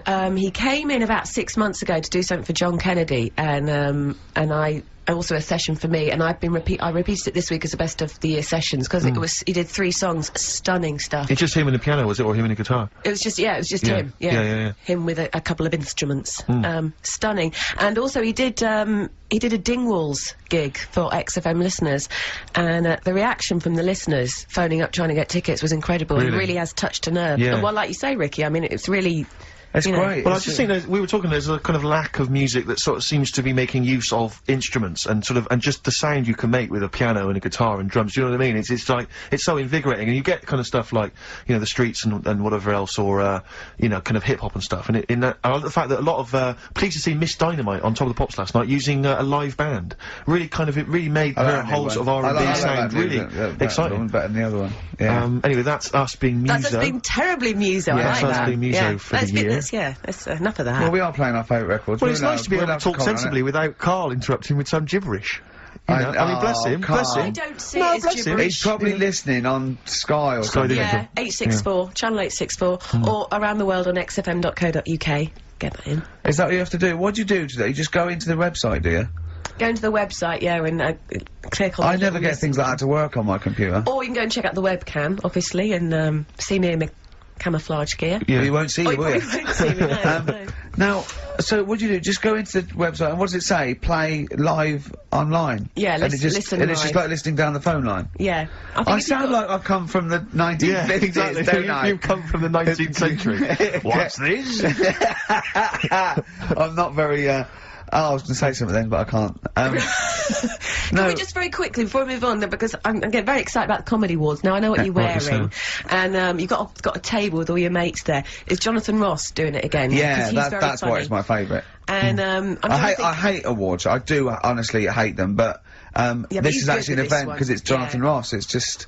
Well, I was, because I'm talking to someone about it, and I might mention it, before, but we did an award ceremony. We went to an award ceremony last year, where everything was sponsored by corporate groups, you know, by businesses or by different. It was a kind of everything was sponsored, and I swear to God, the pudding was sponsored by Electrolux. Yeah. And I'd never eaten a pudding before, sponsored by anyone. And it was, it was a very odd affair, that. I thought that was very strange. Because it seemed as though corporate people had paid for a table, so that so when we came out, someone came on stage and said, well, we've got a lovely a wonderful collection of celebrities here this evening. Oh, do you God, remember yeah. that? And it was, please be upstanding for your chairman, Tom O'Connor. Yeah. We were made to give Tom O'Connor a standing ovation. We had to stand up so we weird. could give Tom O'Connor, former presenter of Crosswits, Yeah. a standing ovation. We're talking about the cream of British TV talent, giving him a stand-up. Not that he doesn't deserve it, I'm sure he's a great entertainer. But I think Sir Cliff was there, wasn't he? Seen the back of the stage this week? I don't want to talk about it, it's too embarrassing. Right. Tom O'Connor's on there, Is he? thanking Mel Young, the BBC, for giving him a part in Doctors. Yeah. I love that. He had to take out a whole page. so sweet. He obviously spent the fee being paid for the show. He's just so pleased to be back on TV. He was, what, an advert? He said. Yeah. A whole page And thanking the it's BBC for having him back on telly. Stop it. But we're laughing, but it's going to happen to you in about a year's time. Exactly. Oh, God. Anyway, I just Oh, want to know, bad behaviour. Who do you think's going to behave badly this year? I Because don't think we've anyone. had, Well, we had Ahern the and Barrymore and Clary and... Clary, the fisting, and Barrymore Yeah. throwing his monitor. That was Was funny. it? The Hearn, what was she? Oh, she's heckled There's that not dead any of the bloke. kind of. There's not really any sort of. There's not really any kind of wayward people at the moment, is there, in showbiz? In terms of entertainment comedy, there's no one who sort of seems to But have I a tell you drunk what, or drugs Steve, problem. I'm worried sadly. about Ricky. Sadly. I'm worried that, something Well, might take hold. The No. devil may No, care, I think might he's very happen. careful. He Is is he? a bit careful. Yeah. Yeah, Yeah. He's so. I Too mean, tired. yeah. Too tired. Shout and scream. You have been kind of coughing and wheezing throughout today's Well, show. tell you I had a why. fight, didn't I? Oh, we should talk about the fight. Yeah, we can't give out the result. We can't give the result out on the fight, but No, I've I've got a cough. I just got a cough again. Got a bit of a cough? I'm scared I'm allergic to something. What if I'm allergic to? I was worried today that. What if you're allergic to wheat? Oh no, well that'd be terrible. But I was worried. What if I'm allergic to my cat? get rid of it. Oh no. Well, it seems that easy, but Well, it is that easy. throw it out the window. That's how I sort out that. I'm not a trained doctor, but that's how I sort that one out. I just like to apologise for any. But they always land on their listeners feet, don't they, Kat? They do, And it's got 9 lives, so if it Yeah. lands on Oh, a spike, it'll be fine. Oh, don't.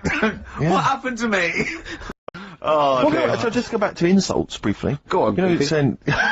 Oh, no, see, that's... Goofy, that's no, not no, fair. no, because that's what he said, it's in the head. What do you mean he said? No, When did he say that? No, I mean... When did you call me Goofy? No, he didn't. He said about what's in Baldy? the head. Hey, no, when it's... come on. Come off it. Don't What? Who's start calling on me the- Goofy? No. I'm not even Goofy. Goggle-eyed's fair enough. Yeah, but you can sort your look out, Clanky. I can't. What do you mean I can... How can I sort my look out? I'm not even Goofy. That's not fair. You've got the proper features. What? Just needs sorting out a bit. I can't help it if my hair's not good. I noticed the other day when Karl was sitting on your knee having his picture taken. It's a long story, right? He's got a completely spherical head. It's slightly too small. I'm not being funny, because, I mean, you know, well, I'm not perfect. But he's got a completely spherical little head. He looks a little bit like a baby hamburger. You know hamburger off, McDonald's? Sure. He looks like a little baby hamburger. And it's sort of quite put upon. It's... Suzanne thinks I look like that thing in that Dulux advert. You know when the woman pulls the head off that? That little plasticine morph type and then they cream. make a new head for it. And it's like a little head. Really? That's your girlfriend saying it. I know. Anyway, listen, let's get back to business here. This is a great track. It's America by Simon and Garfunkel. This is where I started saying we don't care about being trendy and all that. That was it. Strokes last night, XFM 104.9. We're flying now. 35 minutes into it. No real hiccups. I don't think that. Not so far.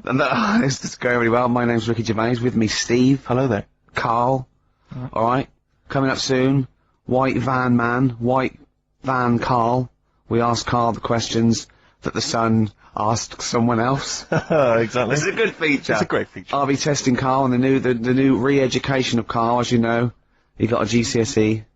It's the last one, innit? In history. It was the last heavy sort of one, yeah. No. So Winston Churchill. Well, yeah, because we're going on to more sort of metaphorical and metaphysical pursuits, aren't we? Not that book. Yeah, that's the Aesop Can't read fables. that in a week. You don't have to read Oh, it. right, Just okay, choose okay. Just choose the ones about the foxes eating penguins. You'll like that. Steve, over to you. Thanks very much. I wonder if I don't think we've made much progress yet on sending Karl into sort of into the air with the. No, this has gone a bit ballistic. Gone off Actually. the idea. Oh no, shut No, up. don't. You haven't gone off yet. We've inflamed the imagination of the capital. There's people offering left, right, and centre, and I think it's a good idea. But I think we should you know, make a day of it. I think we should send you up in some balloons, right? Maybe you know. Well, hang on. Before we carry on, show. let's explain what happened because people might not have listened last week. I don't believe that. There are one or two, Rick. I don't believe that. People who are Name ill, them. maybe out of the country. Okay. Yeah. So last week we discovered, was it that 623? Is it 6,000? No, I read that 6,000 balloons filled with helium can lift a bloke off the floor. I think that's too many. I think we could do it for less. Certainly. Well, we anyway, do. listen, there are various organisations which actually exist already that can provide this kind of entertainment, this kind of fun. I mean, I didn't realise there was a whole kind of market for this already, but apparently there Nor is. did I, no. Incredible. Anyway, so we're going to try and track one of them down. We're going to see if they can organise it so that you, Karl, can float into the air. We need to get you, is it at least 11 feet up? Yeah, if it's And just I think certainly higher. I mean, I can't remember what the record is, but it's quite a long way. 11,000. 11,000 feet. Yeah, but I think they're all official. I want to do it with like those little balloons you get for £1 at the zoo. Or I don't think that can be right, health and safety wise. I don't think that can be healthy. I think as we get him to sign something, which I will. Okay. I think we'll cover ourselves. But yeah, certainly we're thinking of maybe making it a bit like, is it Tea in the Park? The Yeah. Capital FM, Yeah, event, the you know, big we event. could get sort of Steps, at least H from Steps can come down and Yeah. host the event. I mean, I don't mind comparing it. Steve's gonna do. Steve's learning to sort of like scratch and mix and beat match, and I mean, you're getting pretty. I'm making a lot of progress, yeah. You are going to be a turntablist. Yeah. Steve never learnt an instrument, which he regrets. You know, and you know, he's a modern lad, and he's using turntables as his instrument. I just got 2 turntables on the microphone, and so far, I mean, seriously, I'm cutting it up big style. No, don't laugh, because it is mental, the sort of kind of stuff I'm coming out with. And I'm scratching, I got the beats, you know, matching. Can you imagine that? Shut up, it's at the... No, if- Look at the Chemical Brothers, for goodness sake, if you're talking about freaks, look at those weirdness. Man alive! At least you cut your hair at Gavin. You know that whatever it's called. they used to kind of at least faintly appear in their videos. So this Yeah. one is just some shots of, like, what you see from outside a train. I know. To them, that is more glamorous and exciting, apparently, than Yeah. seeing the lads themselves in the video. Who do you think's cooler to look at, Steve or the Chemical Brothers? Steve. Definitely, yes. You're absolutely right, Carl, and that's the first sensible thing you've said for a If long I was time. to work with Steve on some music, Yeah. if he had the choice, I think Steve would look better on a album cover. Really? Yeah. What would you do? Would you change him at all? What would you do with his image? I'd put him in the distance, so I... I can't believe this is... No, just so you don't look as tall, that's doing you a favour.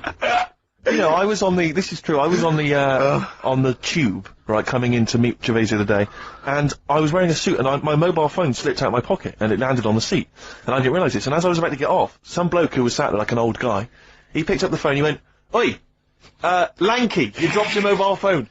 And I was like, well, I thank you for pointing out I dropped my phone, but did you have to do the Lanky? But you knew who he meant. I bet you turned round straight away. It worked. Knew what he meant, Yeah, Steve. but- He's done you again. But I was the only person stood up, it was a fairly empty train. Was there any other lanky people there? No. Well then.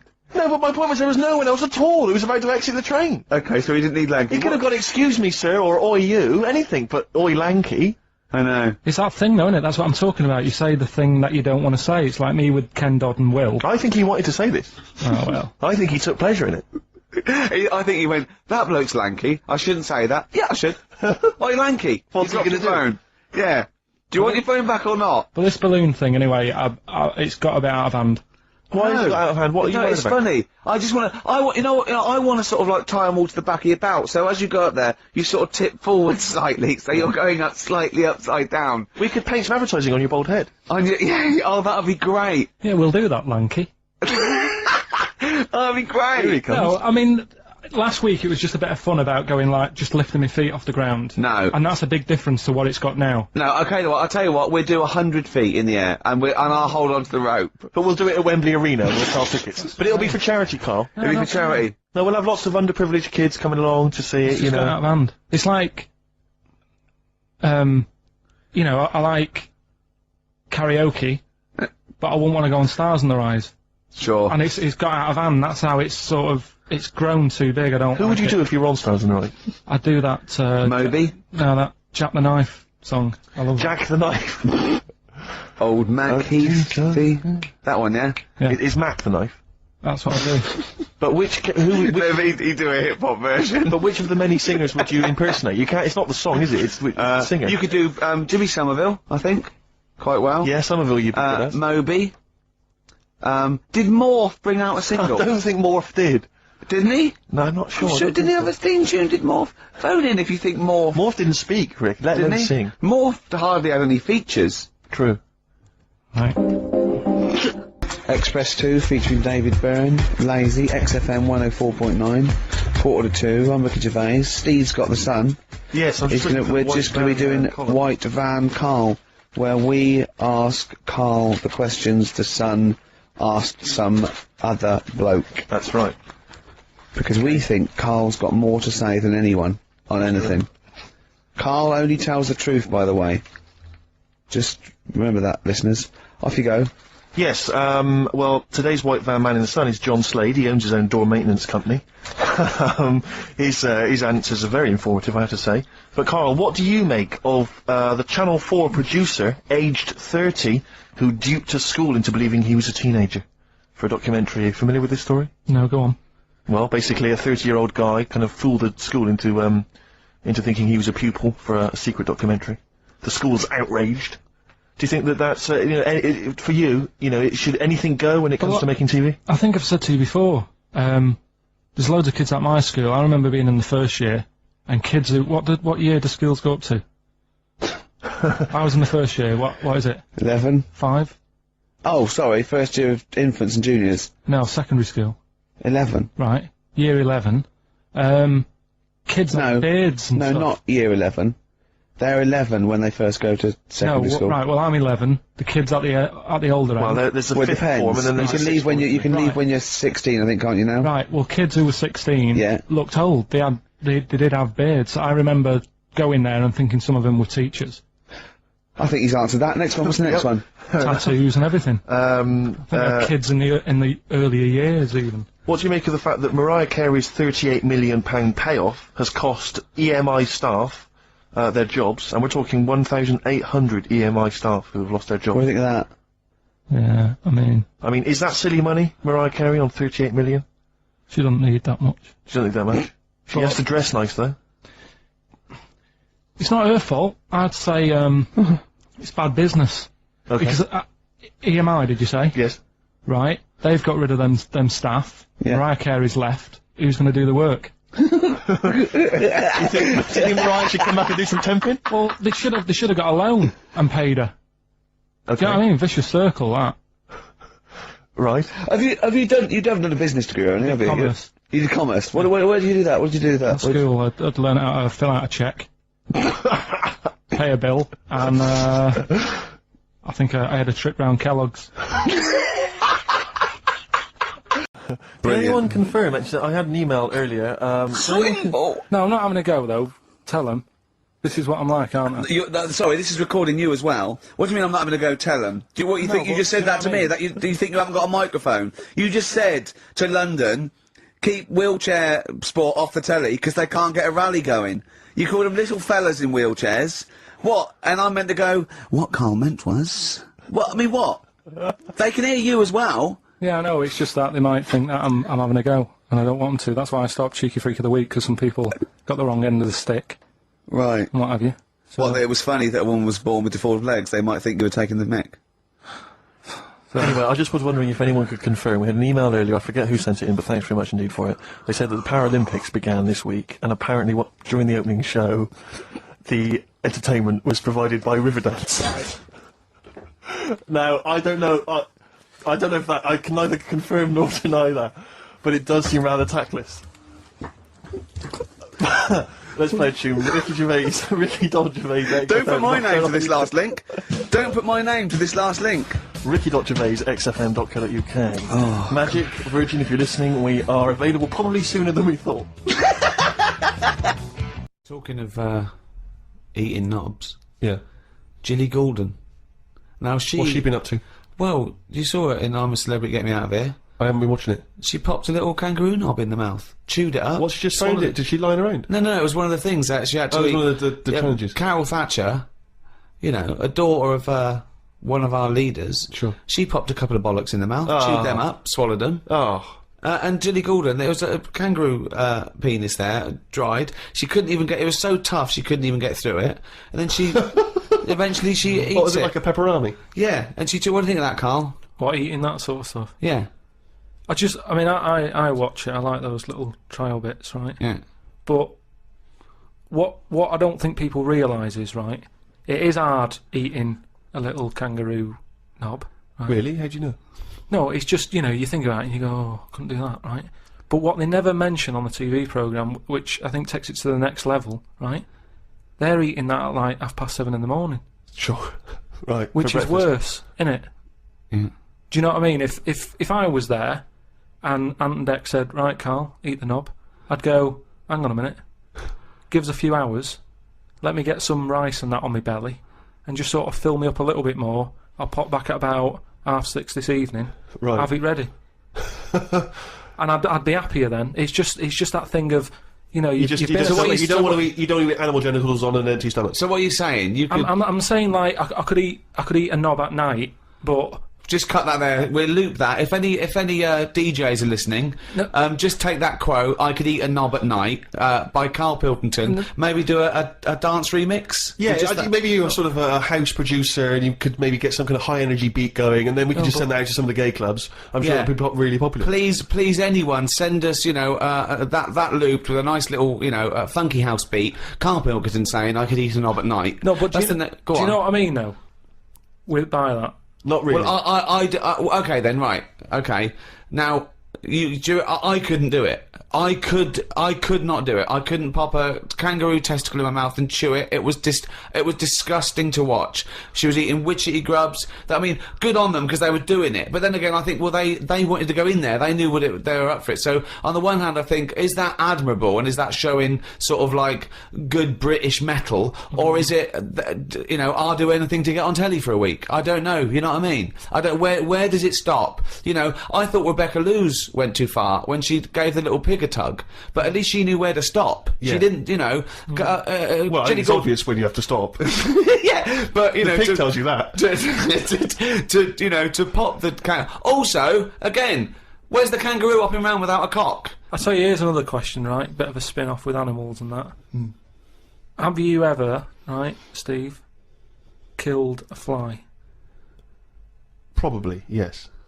Right? Well, I was watching David Attenborough, right? He makes his money out of flies and that, doesn't he? Do you think he's ever killed one, or does he go, well, I can't kill that fly or that spider, because that's how I make my money? I don't know what the question is. I don't know what this question is.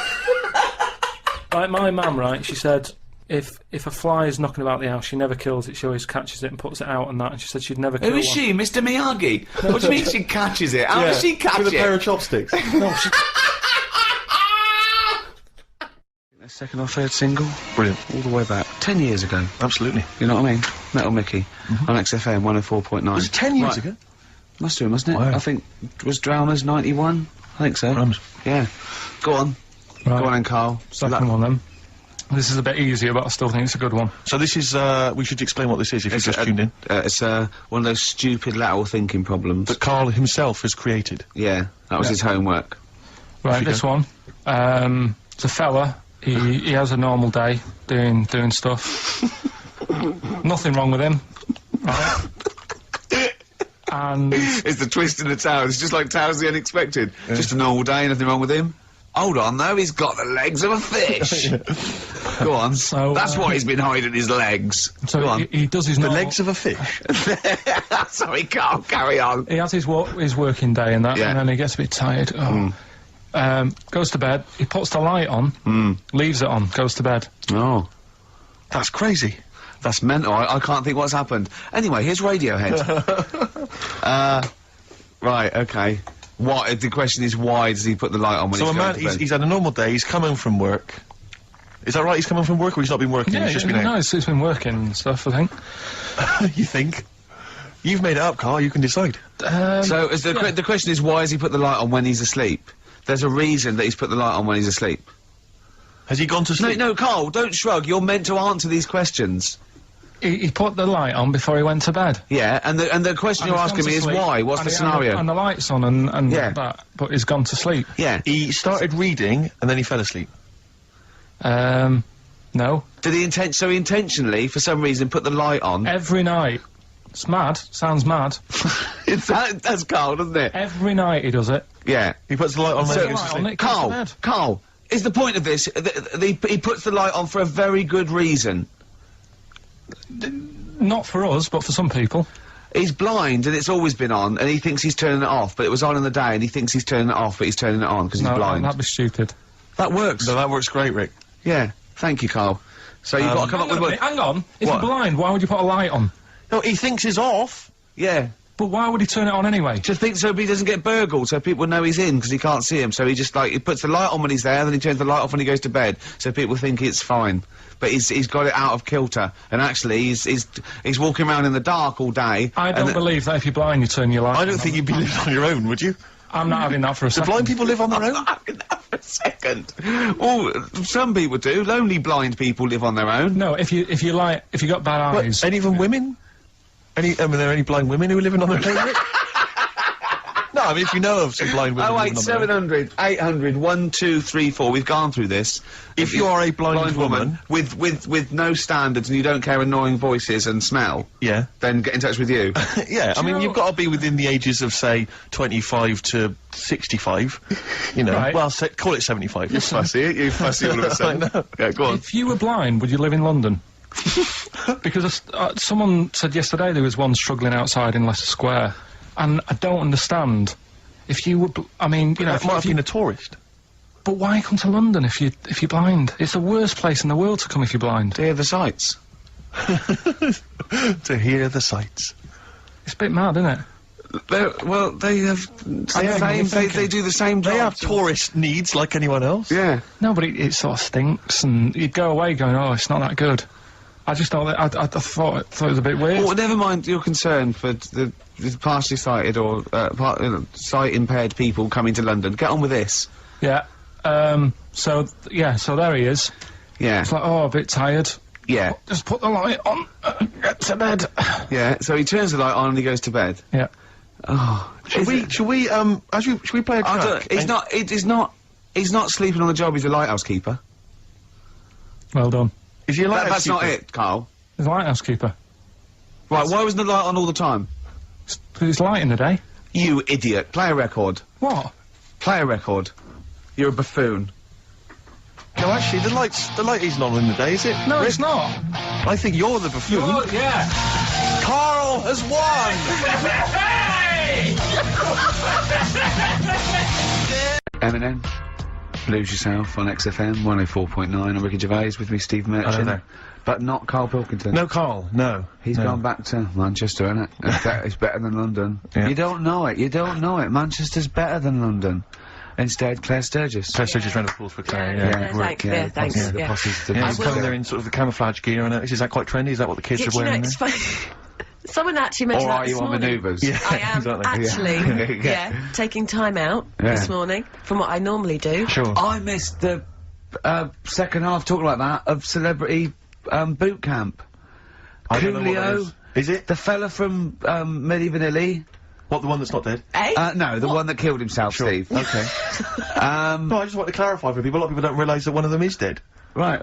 I thought it was important to mention it. Actually, I didn't know. I'll be honest with you, I hadn't thought it through. No. It was a piece of interesting Milli Vanilli trivia that I had, and I wanted to slip it in. It wasn't I could've really found- I'll tell trivia, you what, because I it was a could- question. You went, what? The one Rick, who's not what I'm dead. saying, Rick, is I could have found a more tactful way of bringing up the death of one of Milli Vanilli, because I think there's a lot of Yeah. people out there now upset, maybe Claire Actually, didn't yeah, realise. people who didn't know. That's quite a shock. I didn't see, I mean, I should have sat people down. Who died? Vanilli or Millie? I think it was Millie. No, I'm it's not the sure. Millie. What? Is it, I don't know, No, which but I one. didn't know. Oh, I'm that guessing. is- Actually, I'm guessing. Wait, about I'm not that? confusing Milli Vanilli and Scritti Politti, because I mean, that is a danger. Oh, no, you're thinking of the fella out of Grumple Palumple. He was amazing. He was amazing. It's a great shame that he topped Grumple himself. Palumple, they're not around this. Anyway, cool, we've got some great tunes lined up. We're gonna play today, our favourite singles It's of a the year. favourite tune, some of which Tune, didn't yeah. quite make it as singles maybe, but tunes of the year, because obviously Christmas very soon and we'll be away for a short time. I and, think next week we'll be doing our favourite Christmas songs of all time. Yeah, I'm worried we're not going to fill 2 hours with that. I mean, how many times can you play Shakin' Stevens before... Fairy Tale of New York. yeah, exactly. I mean, There that's it the is only again. one, isn't it, really? That's the best one. That's the best Christmas That one's song good, ever. but obviously there's Joni Mitchell's The River, that starts with a kind of Christmassy Beautiful, feel. beautiful. I don't think if there's anything else. Not great deal. The so waitresses, Christmas wrapping. is that one? Is that Favourite brilliant? mine. Is that good? Yeah, yeah. So this is Christmas. John Lennon. Paul McCartney came out with Simply Having a Wonderful Christmas Time. Christmas time, yeah, exactly. Yeah, Yeah, but yeah. so John's was Happy Christmas War is over. Yeah. Yeah. Of course it wasn't, but Hey, obviously. but I mean, at least he wanted No, to be. he was dreaming of it. He was dreaming of it. Yeah. That's, I mean, and bless him. And to show how much I he don't. hated John war. Lennon's dead as well. I don't know if anyone's. Yeah, no, they do. aware know of that. That's that. just another bit of I rock and roll like trivia. John's protest against war. He stayed in bed for a week. Yeah. I've been doing I've done that. I've been yeah. protesting against war for ages. Yeah, I'm yeah. eating hamburgers Yeah, absolutely. against war. Absolutely. I just go into Burger King on the way here. I went to the counter. I But said, of course, that's not. I mean, not product placement there. And there's a number of other burger joints that people may wish to go to if I they often go to choose. McDonald's. Yeah, I often go to exactly, McDonald's. But I went into Burger King because it's close. And I went in there. It's convenient, but then often McDonald's will be convenient. I mean, Convenient. McDonald's is just convenient. yeah, Depends where you are. Just as convenient depending where you are. And I said, could I have a cheeseburger and small fries? Take away, please. And he recognised me. He went, oh, I've seen you on telly enough, one, yeah? He went, there's your meal, sir. I went, thanks. He winked and went, I'll put large fries in. Brilliant. So that's So, the sort but I of- love it's. so it's paying off. At last, true genius is being rewarded But I'm by just the intrigued to burger know, joints. because I mean, there's been a couple of times where I've been with you, and we've gone to a restaurant and someone's given you a free meal or whatever. I And it's the know. way that it's like you don't ask for it; it's No. just kind of offered. But I don't know what they're expecting in return. Nothing. I mean, do they Nothing. think that you'll go away and you'll always think fondly of Chad I who think, works I in think Burger they King? just, I just think they think, oh, I don't know, they make I'm like going to the- give him a little treat. Yeah, I know. I don't like it, but then I'm always grateful, and I never. Yeah. But the thing is, I'm slightly embarrassed. Did but- anyone around you hear what had happened? No. Because I imagine the resentment, just the whole room No, turning they on didn't. you. I had to go around telling them. Yeah, I went. I said, "Excuse me, did you hear that?" He went, "No." I go, he just gave me the free thing because I'm on the telly. And I went, Yeah. "I don't recognise." I went, "You don't recognise me?" I'm terrified now that that someone could be listening at Burger King HQ. You know, And I'm that little assuming this fella- is an unorthodox procedure. and you that know. little fella's got But fired. we know they know it's Leicester Square now because I just mentioned it, so they know which Burger King it is. Oh my god.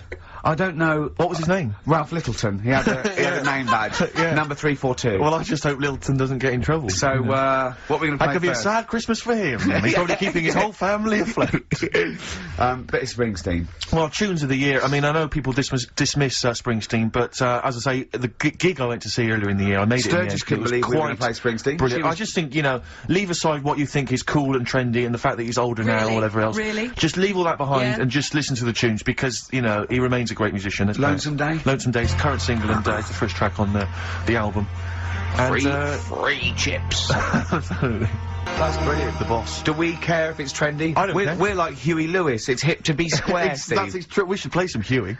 Oh, we can't. Can No, we? no. Oh, come on, the power of love. No. Oh. It's a curious thing. Yeah, yeah. It makes one man beat, makes another man sing. I don't know what's going on there. It's weird, isn't it? It's strange. Oh, flipping heck. Yeah. Springsteen there. Yeah, no, obviously he's playing again next year sometime. I and, bet even trendy people thought, well, yeah, it's all right. But, yeah. I mean, I tell bet you- they wanted to rock. I bet they wanted to drive along a freeway. Well, with I think you've got to be hard pushed to turn over the channel if you're driving and that's playing. Who wouldn't want to be driving a car while that's playing? You Yeah. know? Down an open freeway. we are sounding. I know there's a little bit of irony in it, but we are sounding like Dr. Fox.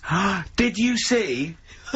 Did you see the final of Fame Academy? No, I don't watch Fame Academy. I'm Foxy got in there. He was in the Really? audience. No. Yeah, How did not Foxy enough work being on Pop Idol. He's in there. Like, and do you know who was sitting next to him? Next to in Foxy? disguise. In disguise? In disguise, he had a little beard and a woolly hat on, looked like a bad drawn boy. Mackenzie Crook. Really? And we had to, we taped it, yeah, and I went, it is, and we taped it, and he was there. So he's back from America. Was and it he- obviously a false beard? No, I think he's... Is he befriended Foxy? do you I think? don't know. Are they hanging out We're together gonna now see on the him tonight. hog? We're gonna What see him was tonight. he doing in the States then? What was he doing? He's doing a that's- film, yeah, so Mackenzie. yeah. In fact, he probably is wearing a beard. He plays, we can't say too much about it, he's playing a pirate, I think. Yeah. Oh, we'd make a good pirate. Yeah, exactly. So far he's been cast as a pirate and a ghost, which seems to make sense. Oh, dear. So, I'll be pumping him for information about Foxy, because, you know, I'm a big fan of Foxy's, you know. I know. Both a DJ and a medical man. I like that. I like the way that you got pumping and Foxy in the same sentence. Yeah, absolutely, yeah. I love to. Calm down. Stop. Did you just say you're going to see him tonight? Is it Comedy Wars tonight? Yeah. Yeah, Oh, it's the big it's so do, yeah, exciting. yeah. You're going, obviously. Yeah. Of course. What you wearing? What you wearing? Very boring, I'm afraid. What? Very traditional tuxedos. aren't we? Tuxedos. We went shopping together and bought them. It's quite sad. I don't know. I should have said that. Lost a certain degree of rock and roll cool. It was funny, because I went straight in, I went 42 chest, 36, 30 leg, I mean, that's fine, right? Steve, I had to stay there looking at Steve trying about 9 jackets so the arms weren't too short. Yeah. I suggest at one point go down to London Zoo and see what the Gibbons wear. Because it's every single... Those jackets, you see them wear when there's an organ grinder. Now, who's making those? I want one of those. He's 6'9". Yeah. Oh dear. Have you got the cummerbunds and things? You've got. Well, this is the thing. My father phoned up. You know, I have conversations with my parents, which are always they'll phone up and it'd be like, "All right, how's it going? Yeah. What are you having for tea? What are you having for tea? Probably having a lovely. I'll probably have a spaghetti bolognese tonight, Dad. Oh yeah. What have you had, Dad? Oh, your mother just made a lovely lasagna, Steve. I mean, it literally, that's the conversation. It's like, yeah, I think every parent is just, they're just interested in food that you've eaten, food you're planning to eat, food you've enjoyed in the past, because they just want to know you're eating. That is And then, have you got enough vitamin C? Got enough vitamin C tablets? Because I can always send you some. I can buy them myself, Dad. I'll send you some. It's not a problem. Dad, I don't need to. So anyway, he says, what have you done? You know, and I'm trying to think. I think to myself, he'll be impressed if I bought a tuxedo. I say, I bought a tuxedo. Will he like that? Yeah. He said, you bought a tuxedo. Why didn't you rent it? I said, well, it was quite cheap. He went out cheap. Told him the price. He went, no, it's not bad, not bad. Elaine! He just bought a tuxedo! He just bought a tuxedo, Elaine! Yeah! He said, have you got a cummerbund? I said, a cummerbund. I said, do I need a cummerbund? He said, well, you're gonna be dancing? like he knows the Like he knows, like he's some kind of, like, I don't know the man's ever worn a suit, let alone a tuxedo. What does he know about? I love your dad. Gonna be dancing? I just the idea of him being at some kind of do and, right, Elaine, jackets off, cummerbunds on, time for a dance. You know a cummerbund? Do you wear it over your braces then? Because those things are... Because you're not wearing a belt, I assume. No, you wear it under the braces, I think. No, No, you don't. do you? I don't wear know. it over it, don't you? Over the belt, but braces is different. There's no Different. belt.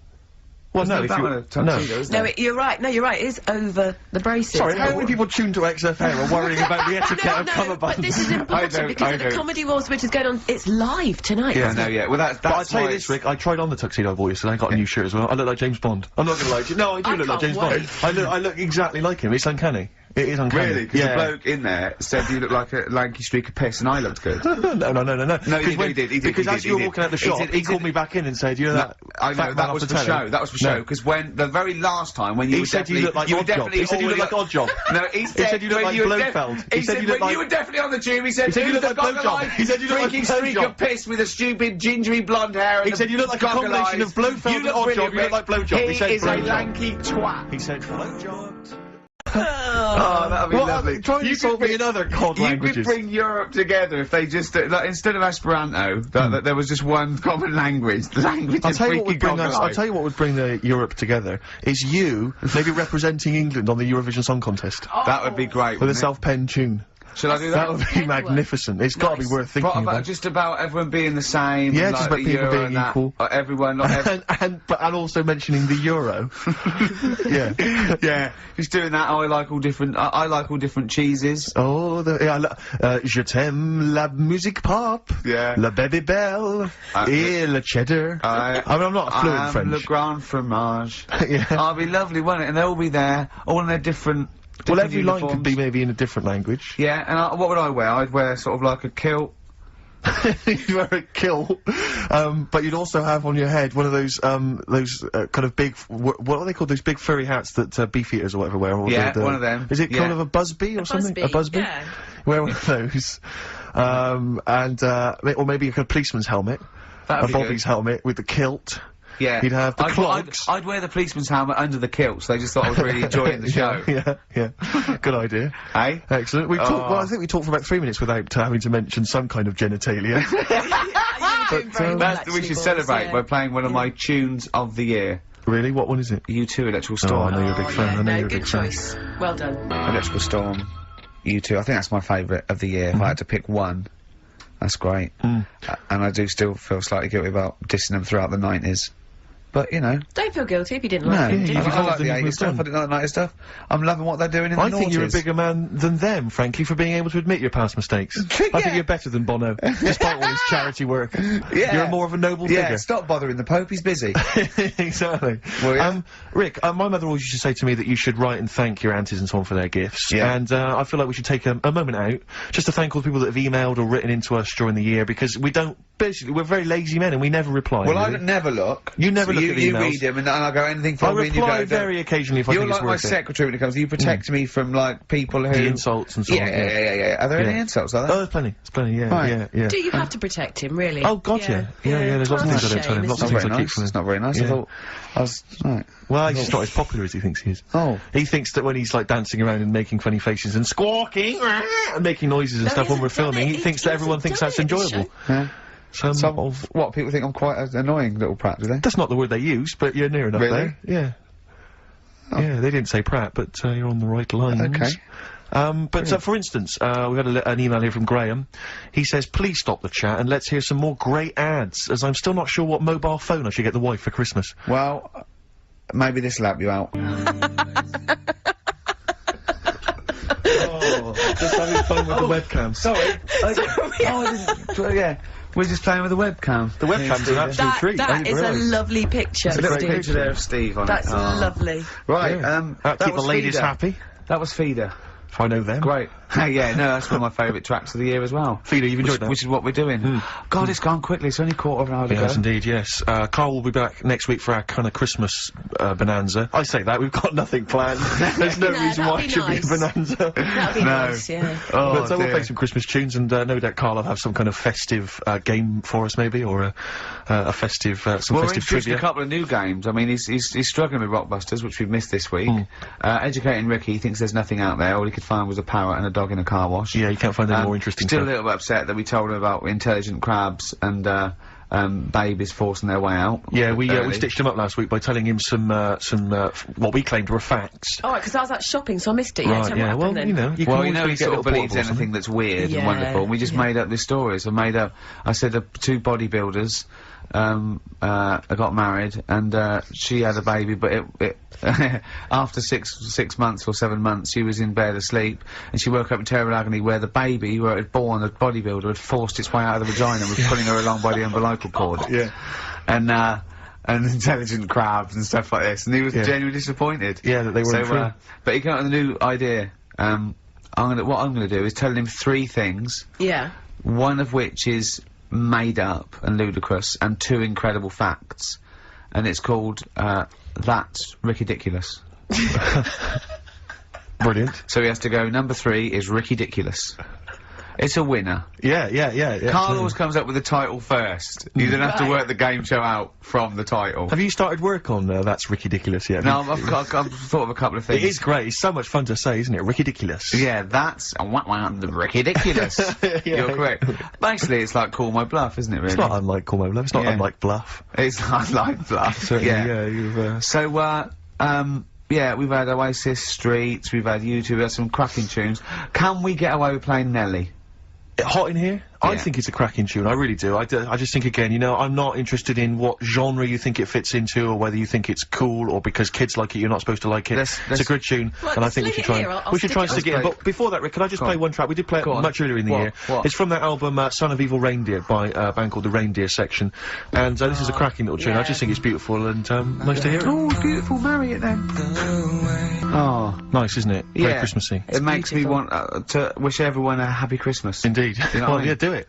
No. No, okay.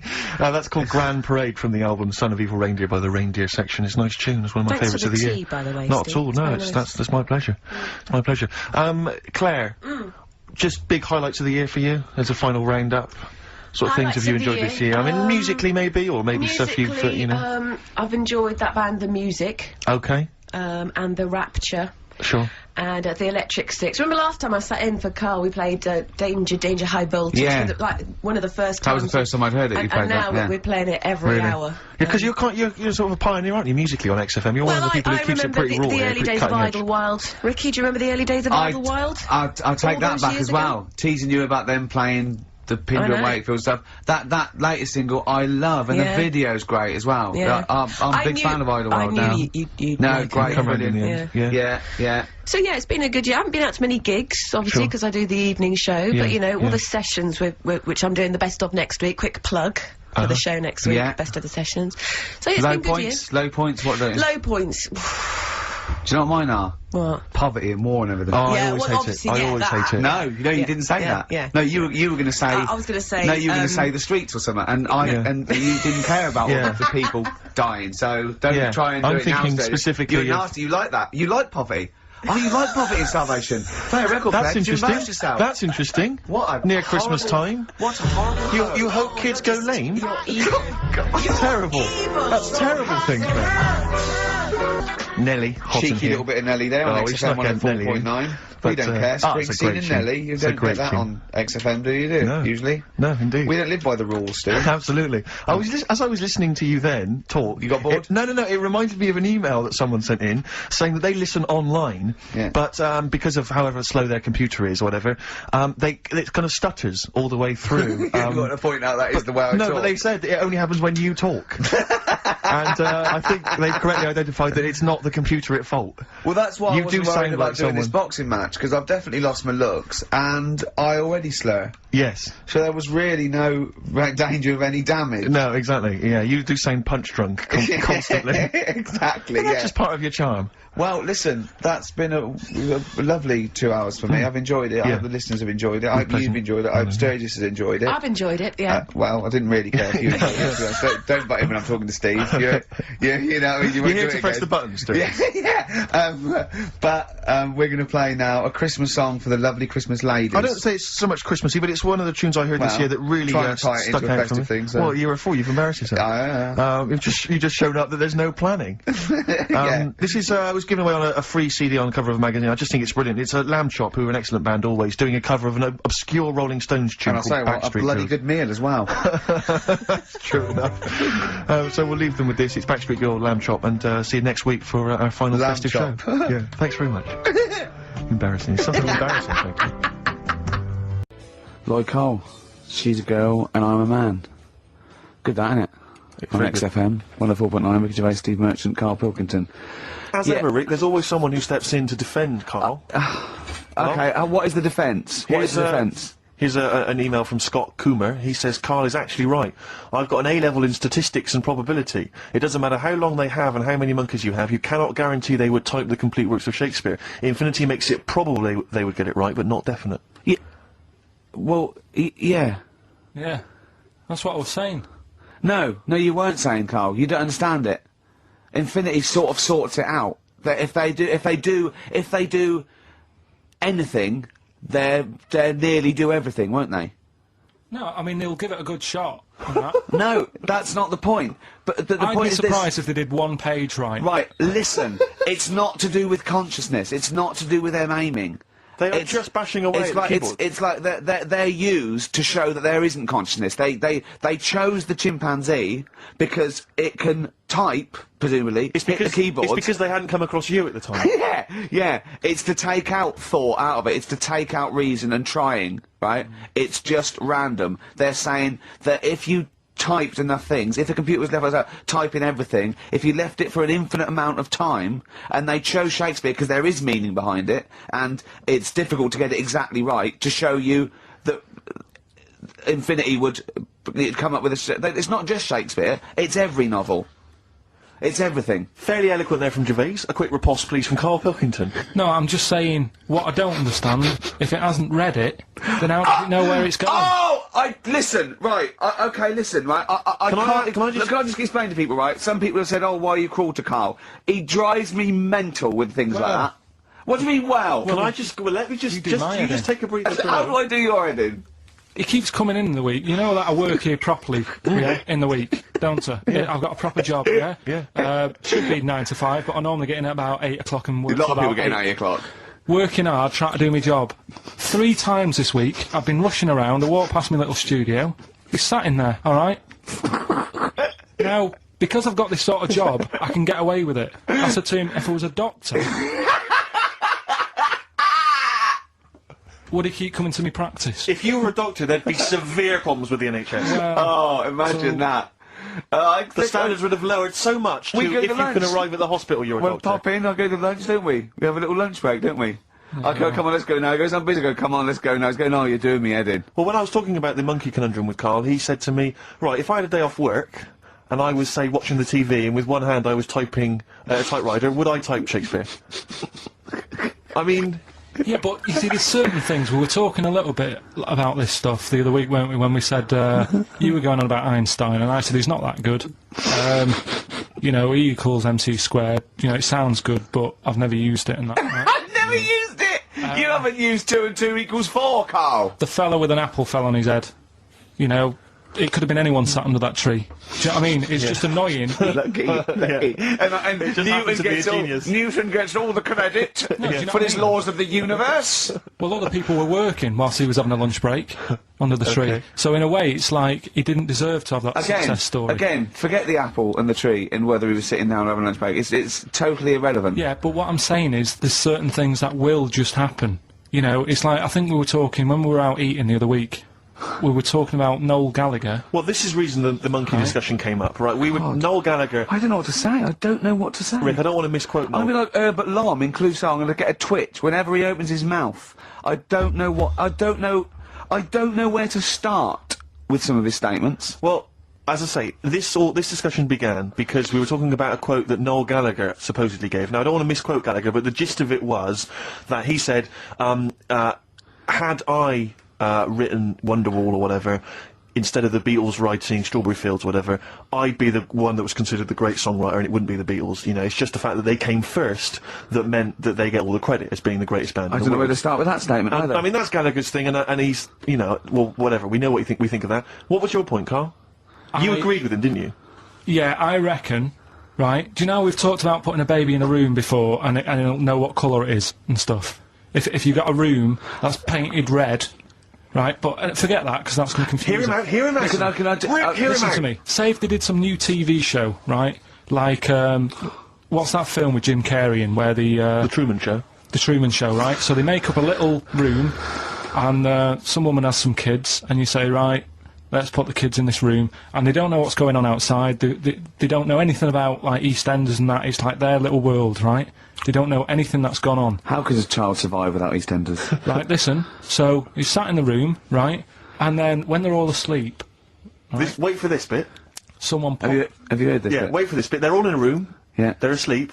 Yeah. someone pops in, puts a guitar next to the bed, right? Nips off out again. They wake up in the morning, and one of them goes, "What's this?" They don't even know it's a guitar because they've never seen one, right? They're talking English though. Yeah, We just left the guitar out of the vocabulary.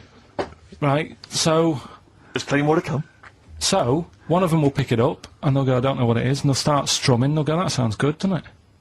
Give them a few weeks, they could come up with "Hey Jude," whereas typing Shakespeare, a monkey that can't even spell, I see that. can't answer it. Can't I answer might it. come with you, Rick, if that's alright. we've got to sort out that Christmas special as well. Yeah, no, sure. Alright, I'll see you later. I'm shooting off then as well. Cheers, Karl. Flaming Lips, Yoshimi battles the Pink Robots on XFM 104.9. Before the ad break, Steve Miller Band, Fly Like an Eagle. Great track. Lovely to hear that. Brilliant track. We're not scared of playing that sort of stuff, are we? Indeed. We've got some great... I think we're underestimated here. People think we're just like, you know, two guys and a buffoon in a room. But we're so much more than that. We try and put together a whole package for them, don't we? For their Saturday afternoon listening pleasure. If there was an infinite number of us three in an infinite number of studios, broadcasting for an infinite number of shows, would we ever do anything half decent? Yeah, we eventually... Would we ultimately come up with something quite good? What was that email that you were laughing at? I can't, it's too rude. What does it say? It's too nasty. Oh, go on, give me the gist of it. The gist of it was that it would mean that if there was that infinite number of monkeys, eventually, besides the fact that they would type the complete works of Shakespeare, they would also type the sentence, "Karl Pilkington is a genius." But the email also said it would also type, "Ricky Gervais is a..." I can't say the word, but I know. yeah. But the number of times they type it and write, Karl Pilkington is a genius, and Ricky Gervais is a cund. Exactly. Yeah, that would be there a lot. And it's an email-only competition. Email only, ricky.gervais@xfm.co.uk, and we pick a winner before the end. So, And you can win that Wicker Man. The weather. Best of the weather. The best of the weather. That would be amazing. The best of the weather. As a compilation, Channel 4. Exactly. Winds light to variable. I love 1976 Remember this weather. one from August 1979? Warm, isn't it? Oh, this is warm, isn't it? Oh, best of the weather. I'll tell you what. You remember how we always play like great music usually? I'm up You've not got another one, have you? Yeah, I'm gonna do it. Yeah. This is David Bowie driving Saturday. Oh, send it again. What? I'm in the same problem. I know, eating a biscuit. Yeah. David Bowie driving Saturday. That's a great track, isn't it? A crash course for the ravers, eh? That's what this show is, isn't it, Karl? Crash course for the ravers. They tune and they go, "Wow, that's so cool. I wish I was like Karl Pilkington." you reckon? Yeah, definitely. You forgot to read your mum's clues out, didn't you? Yeah, These are just for fun only. This is Karl's mum. She listened one week, and now she sends him a little example of Rockbusters every week. She's got, what did she send? This group would go well with your Christmas dinner. Cranberries? Yeah. They make a few good cupboards. They make a few good cupboards. Yeah. The Carpenters. Carpenters. I was thinking of EMF. What else? I was thinking B&Q. The B&Qs. This group thinks of lots of things. This group thinks of lots of things. Yeah. Go on. Imagination.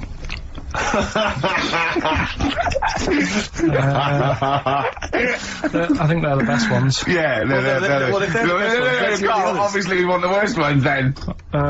Here's one more. She'd really like Blackpool. She'd really like Blackpool. She'd really like Blackpool. Fairground attraction.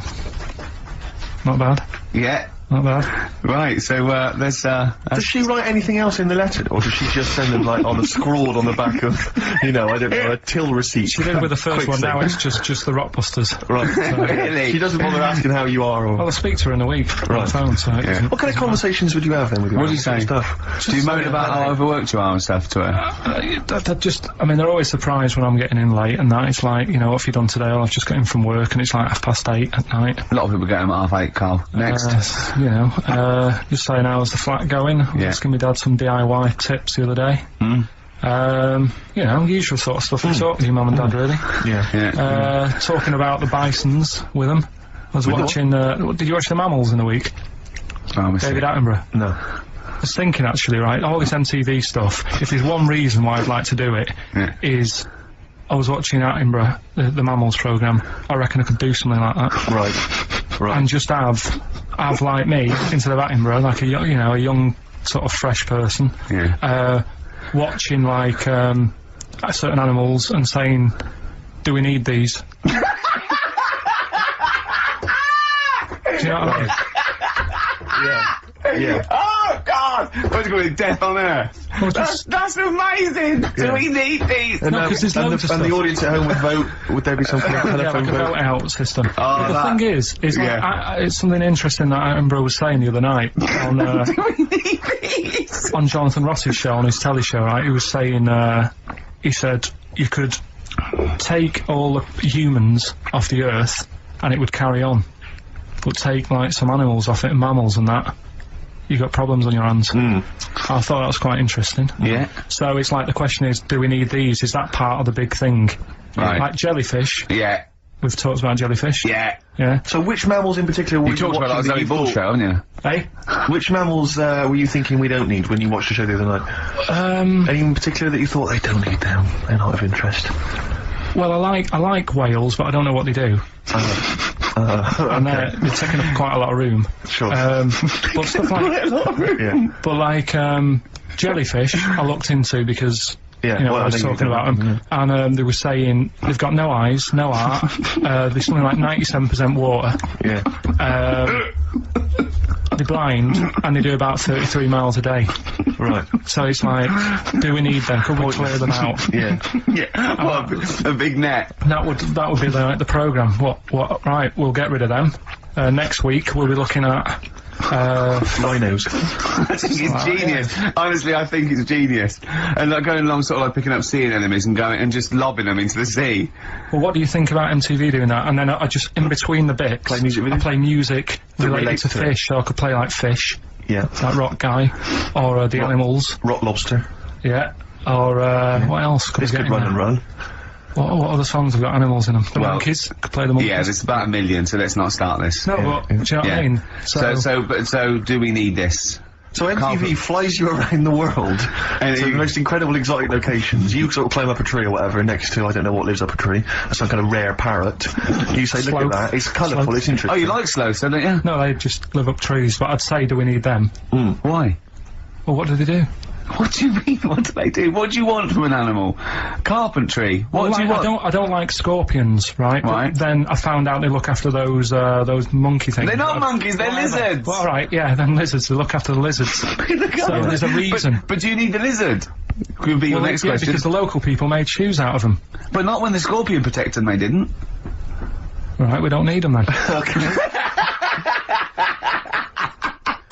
So, and so ultimately, would anyone decide? I mean, do the animals kind of get a chance to mount a case for their survival? I mean, is there maybe someone that comes into their corner and sort of defends them? I'd have like a David Attenborough type character who says, Right. well, they do this, and I'll go, yeah, but do we need that doing? Yeah. Yeah. Okay. Yeah. And so what does an animal need to do in order for you to feel that it sort of gets the chance of life? I mean, like a pet, like an animal, like a dog maybe, or a cat, I mean, they give a certain affection to its owner. Is that a valid reason to survive?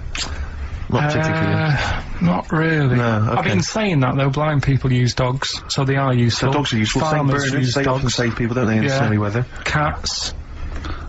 I'd have to think about it. Okay. Keep the mice down. Yeah, but you got rent to kill. Okay. What I'm saying is something that will affect the world. Right. I think you'll find everything does. I think you'll find everything does.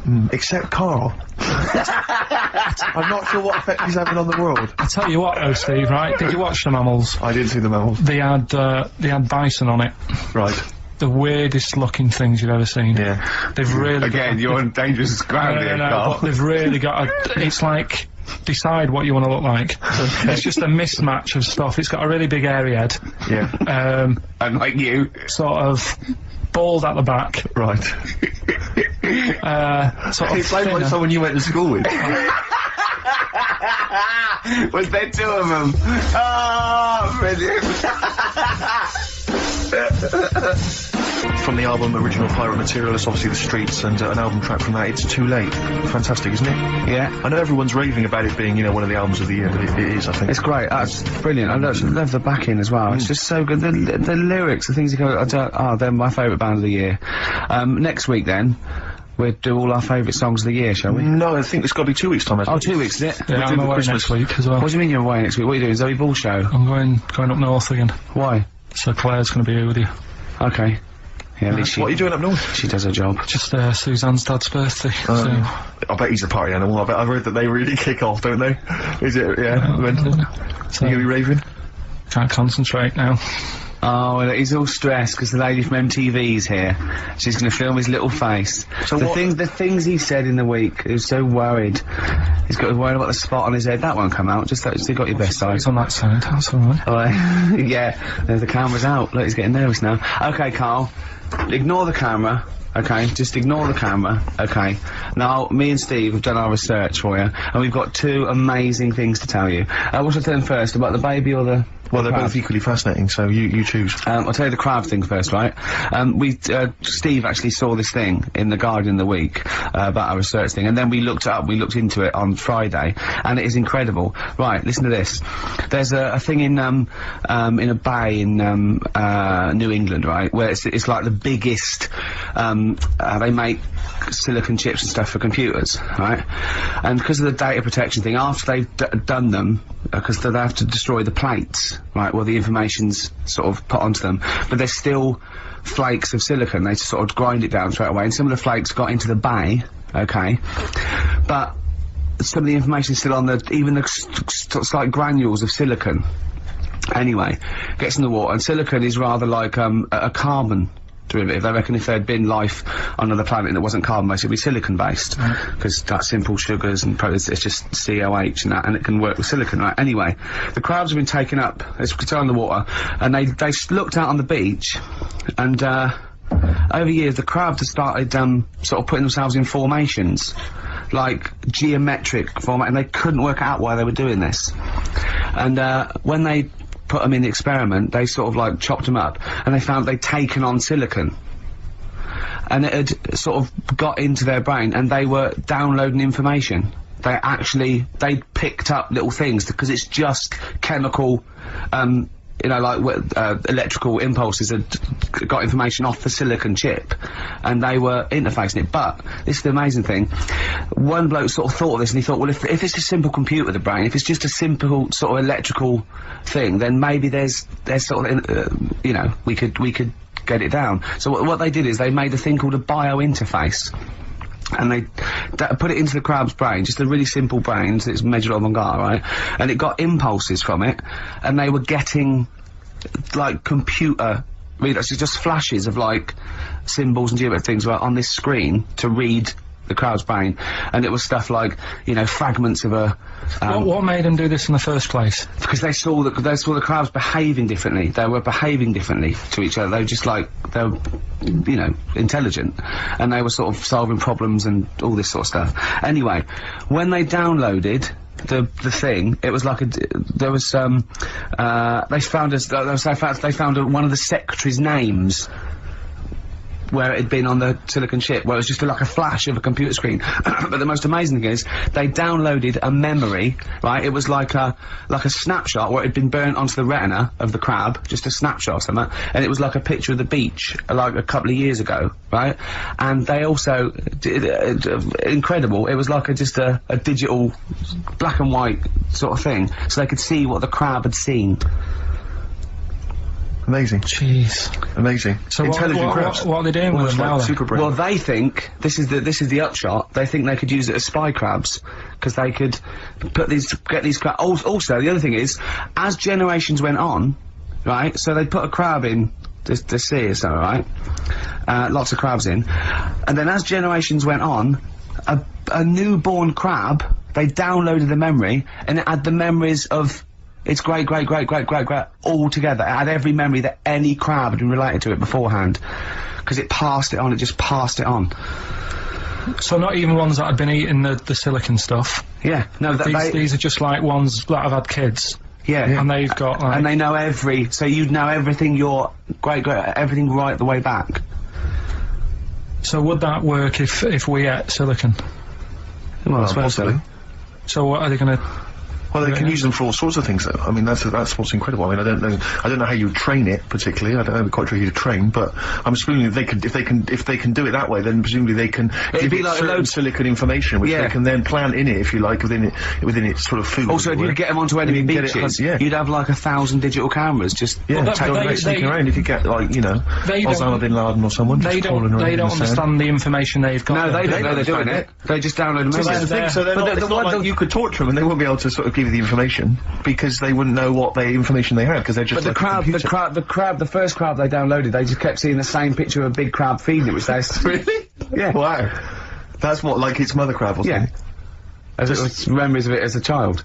But they're not in colour, presumably, No, because it's all in black and white. they're all in black and white. It's just a digital camera because it's just they don't see in black and white, so it's just like a I don't know. I think it's burnt onto the retina or something. And the only one that they kept were the ones they saw a lot of the time. Well, I mean, in a way, some of the educating Ricky I've got for you today is on the similar lines. Right. Oh, you've got to be impressed by that. You've got to be impressed by that's that. pretty good. I mean, I'm interested to see, you know, what they do. What they do with what the crab developments are. But yeah, no, that's pretty good. Yeah. But I mean, amazing, Yeah. amazing. Did you get an O level or GCSE? We know he didn't. You know, I did But was there a commerce exam or was it just a division of not maths? remember. What did he fill out a Was it a check? subset of It was an maths? option. It was like, if you want to do it, you can. What was it? Fill out a check. Pay a bill. Pay a bill. Have a visit round I went round Kellogg's. Kellogg's and I saw my sister's boyfriend there at the time. He sorted me out with some variety packs. Really? What was in them? You know, Rice Krispies and Good stuff. Cocoa Pops? Space Dust or whatever it is. Space Nuts. So, sorry, that wasn't Ken Dodd, no. That was someone else, that was an aunt. Yeah. That wasn't Special K. Oh, dear. What about this then? Home Secretary David Blunkett admits that muggers rule some streets. Weird this, because when I was out with you, I don't believe it's going to be weird, whatever you say, no, Carl. Go on. when we were in that pub that night and we got talking about muggers and that, the tip is, what I tend to do, because I nearly got mugged once. Act You what? mental. You nearly got mugged once. I nearly got mugged. Yeah. But I tried this technique of acting a bit mental. Right, and how did you act mental? Well, this guy wanted me trainers. And I was in Piccadilly Gardens in Manchester, it was quite late one night, and he come up, he said, I want them trainers. I said, you want them? I said, I worked hard for these. He said, how dare you come to me asking, and I got a bit livid, and he looked at me like, oh my god, he's got a right one here, and he left me. Were you acting mental or were you just mental? No, I put it on a bit. Were you not petrified then? Well, you don't think about it, do you, when you're sort of in the eyes of danger? Well, not you, clearly you're a brave man. So what did you say? I just went a bit mad. I just kind of, because he said he wanted the trainers and they were dear ones at the time. And I just, no, you're not having these. So I've crafted you. I said, I wanted these trainers. Yeah. And, you know, went on to tell him how I work at printers and I don't enjoy it. And, you know, I put in all these hours and that and I have to cycle home for about 5 miles. And Did he give you his trainers? Yeah. Did he have a knife I or just anything? left. No, it didn't get that violent. Well, that's very brave of you, Carl. Yeah, it's That's good. good advice though, just act mental. See, what's actually tried it the other night. Oh, Liza Minnelli. Yeah. Well, she says, I've worked hard for these diamonds. Yeah. It's not easy being the daughter of Judy Garland. You don't know what it's like. Finally, apparently, there was a crook that got a job, a security job at Heathrow. Right, he was a crook and he got a job at Heathrow. As robbers steal another £2 million. Apparently security down there is lax. Yeah. Is that a concern for you? Is this another Yeah. 2 million? Yeah. Why is all this money at the airport? It's those sandwich shops. You know how they're really expensive, the sandwiches in, like, when you're in a plane? They're like £2.50 for tuna, which is ludicrous. Yeah. That's basically the reason. What do you mean, why is all this money at airports? What is it doing there? Why? Have a go. No, have a go answering this yourself. Why is anything at an airport? It's going somewhere. Or coming in from somewhere? Yeah, but money, you can sort it out through the bank, like phone banks and that. Have you done commerce? You know a lot about paying bills and writing out checks, don't you? Tell us about Kellogg's. What was it like? What was in the factory? Was it just like squashing bits of corn? And Pretty boring, really. Just loads of conveyor belts, boxes of cornflakes everywhere, just what you imagine. yeah. So is it more, this is where you might be working? This is where you're likely to work? if you Possibly. leave There was school? 2 trips. There was that and a trip to Manchester Evening News. Okay. And I left that early because I had a job in Cordon In Bleu. Kellogg's. Cordon Bleu, what's that? It's like a supermarket. Yeah? And I had to leave the trip early, and the teacher went mad saying they thought I'd got lost on the, in the building and stuff. What, you It didn't caused tell the light anyone? up pour. No, because it was like day 2 of working in this supermarket, and I couldn't be late. I thought by the time I explain where I've got to go and everything, I'll be even later. Sure. So I just left, and then apparently they were searching the building and everything for me. How old I'd were been you? stuck in a printer. Don't know. Stuck in a printer! I don't know. What was the printer's name? You worked at a supermarket called Cordon Bleu. Cordon Bleu! Brilliant. That's great, isn't it? It's rubbish. Oh. Got sacked. You had to What did you get sacked for? Messing about in a back in the car park round the back. Yeah. There was a grid, and all the concrete had gone funny. So when it rains, you got like a big lake, Oh, yeah. right? And I got in. Do you know those big metal trolleys you get to like put all the food in whilst? Oh, yeah. And yeah. I got in one of them and pushed myself out into this lake. Of cement. No, Of it was water. full Oh, it of was water water, because it'd been right, raining. right. And I got stuck in the middle, right? And the boss was like, "Where's Karl? He's meant to be doing, facing up the beans." And I was like, And you were stranded in a lake. So someone said, "Oh, I saw him messing about out the back." He came out and saw me stuck in the middle of this lake in a trolley, and he said, "Get back in." I said, Would you say, no, I'm filming sharks? I said, "It's too deep. I can't get out. You'll have to pass me something." And he said, "I'm not passing you nothing." He said, "You can get out of there and walk through it." I said, "I'm not. I've got my trainers on, probably the same ones." Yeah, you risked actually." your life for them. Yeah. I said, "I'm not getting these wet." I said, "I said, what are you going to do?" I said, "I'm going to wait for the water to go down the grid." He said, "The grid's blocked. Now get out or you're sacked." I said, "Well, I'm not getting out." He said, "Right, you're sacked."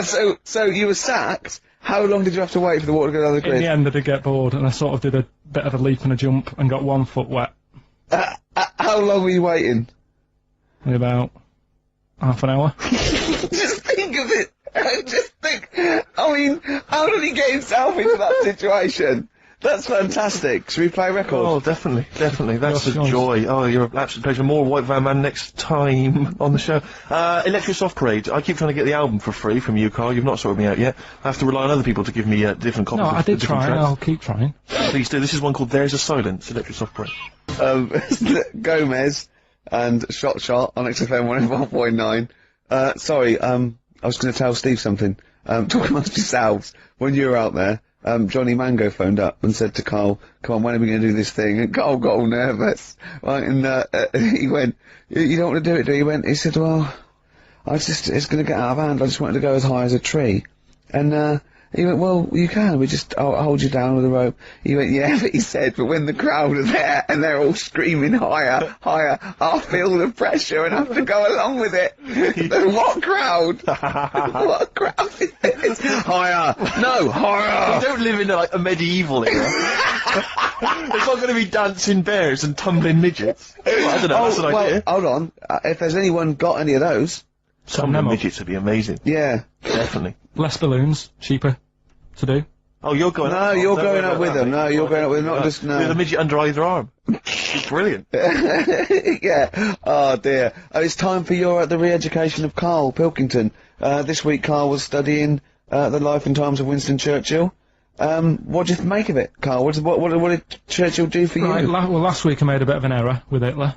Yeah, you Go on, just what? I tried had to remember too much, and it was way too much for me. Sure. So what I've done this week, sort of flicked through, got a few of them basic facts. Yeah. And what I've learned, right, bit weird the way all these people have something in common, that they're all a bit weird when they're younger. Okay. They've Go got on, some sort of illness. Go on. Well, Rasputin, he wasn't well. as a kid. Yep. Che Guevara. Oh, this is Rasputin the Mad Monk wasn't well. Yeah. Yeah. Che Guevara. Asthma. Asthma, really bad asthma. Hitler. He was Only a one ball. bit mental. Only one. His mother. He was got what, you. a bit mental. That could be libelous. Yeah. And who've we done? And Churchill. Yeah. Very got lost weak, there. very weak child. Was he? He only spoke to his dad 4 times in his whole lifetime. Really? Yeah, didn't get on with his dad. Right. And I think one of the times when his dad spoke to him, he was having a go, saying he didn't do as well in the army as he wanted him to. Right. So that's pretty sad bit I picked up of it. Yeah. Anyway, So that spurred him on, anyway. yeah. I'm not going in all the ins and outs. Very important bloke. Okay. No, seriously. I mean, your dad bought the tapes, didn't he? Yes. And I can understand why. Because he did change a lot for us. Do you know what I mean? We wouldn't be sat here now talking like this. Why? We could have been German.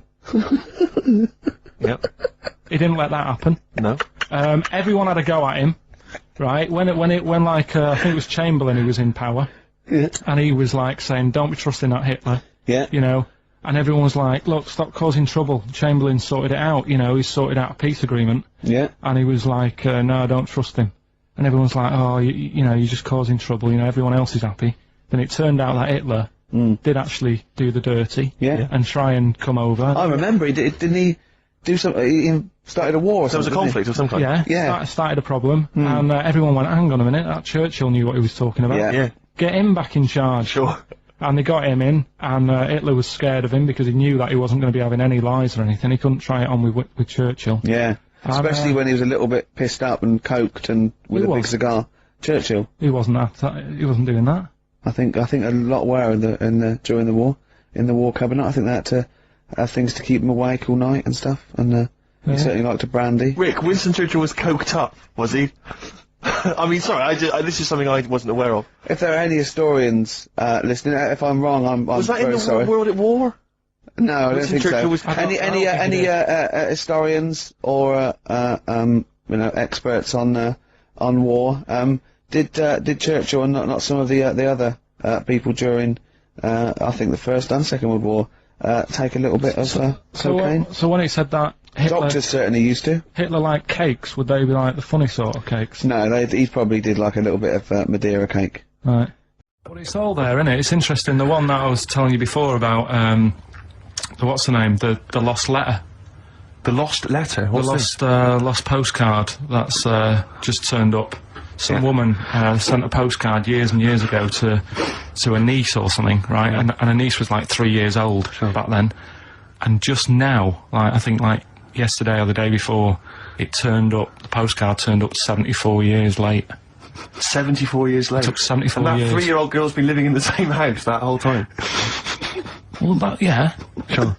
There's no weird You see about what I that. mean? There's always a question you can ask to just scratch the credibility of these stories.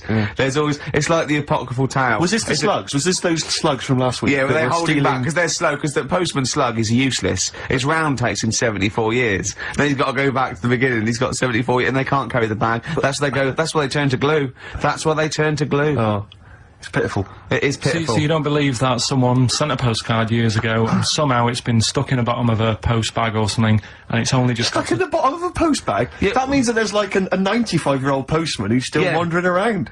Did you have to pay like the difference on the charges? Because presumably it was It wouldn't have had Queen Elizabeth's. it was a Bitcoin, penny would it? black. Presumably, was it? Yeah. What would be on the stamp? It would have been invalid, surely. don't know. See, these are the questions you should ask yourself. Because Go if on. it's the postman's fault, the post office can't turn who was around. only three at the time himself, wasn't he? He was No, he is dead. Yeah, he'll Yeah. be well and truly dead now. Yeah. But the fact is that the post office made an error, right? They lost this letter. Sure. It's only just turned up. They can't turn around and say, "Sorry about this. I hope it isn't urgent." It's turned up 74 years late, and by the way, you owe us 25 pence. Yeah. Yeah. They wouldn't do that, would No, they? that's So- true. That's true. So that's there true. you go. You're asking questions, though. You see, that's true. You see. Right, we're doing Rockbusters then. Oh, okay, now you should explain briefly what the concept is, Karl, because there might be a few new listeners. It's Blockbusters. Right, go on then. Well, it's not Blockbusters. No, because they were real clues, That weren't would- they? yeah, that was actually He the says answer. they're a cryptic clue. It's not cryptic. Well, It's let's what give am I? It's like what am I thinking? This competition is like what number am I thinking of? Rick, just calm down for a second. Let me explain basically what the concept is. You'll remember some of the greats from the past. Yeah. Basically, you give some vague clue. Is that right, Carl? And from that, we're supposed to deduct which band or artist you're thinking of. So, for instance, there was there was classic- one, the West Indian fella spinning a fish round his head, and that was Detroit Spinners. The trout spinners. Yeah, Detroit Detroit spinners, yeah.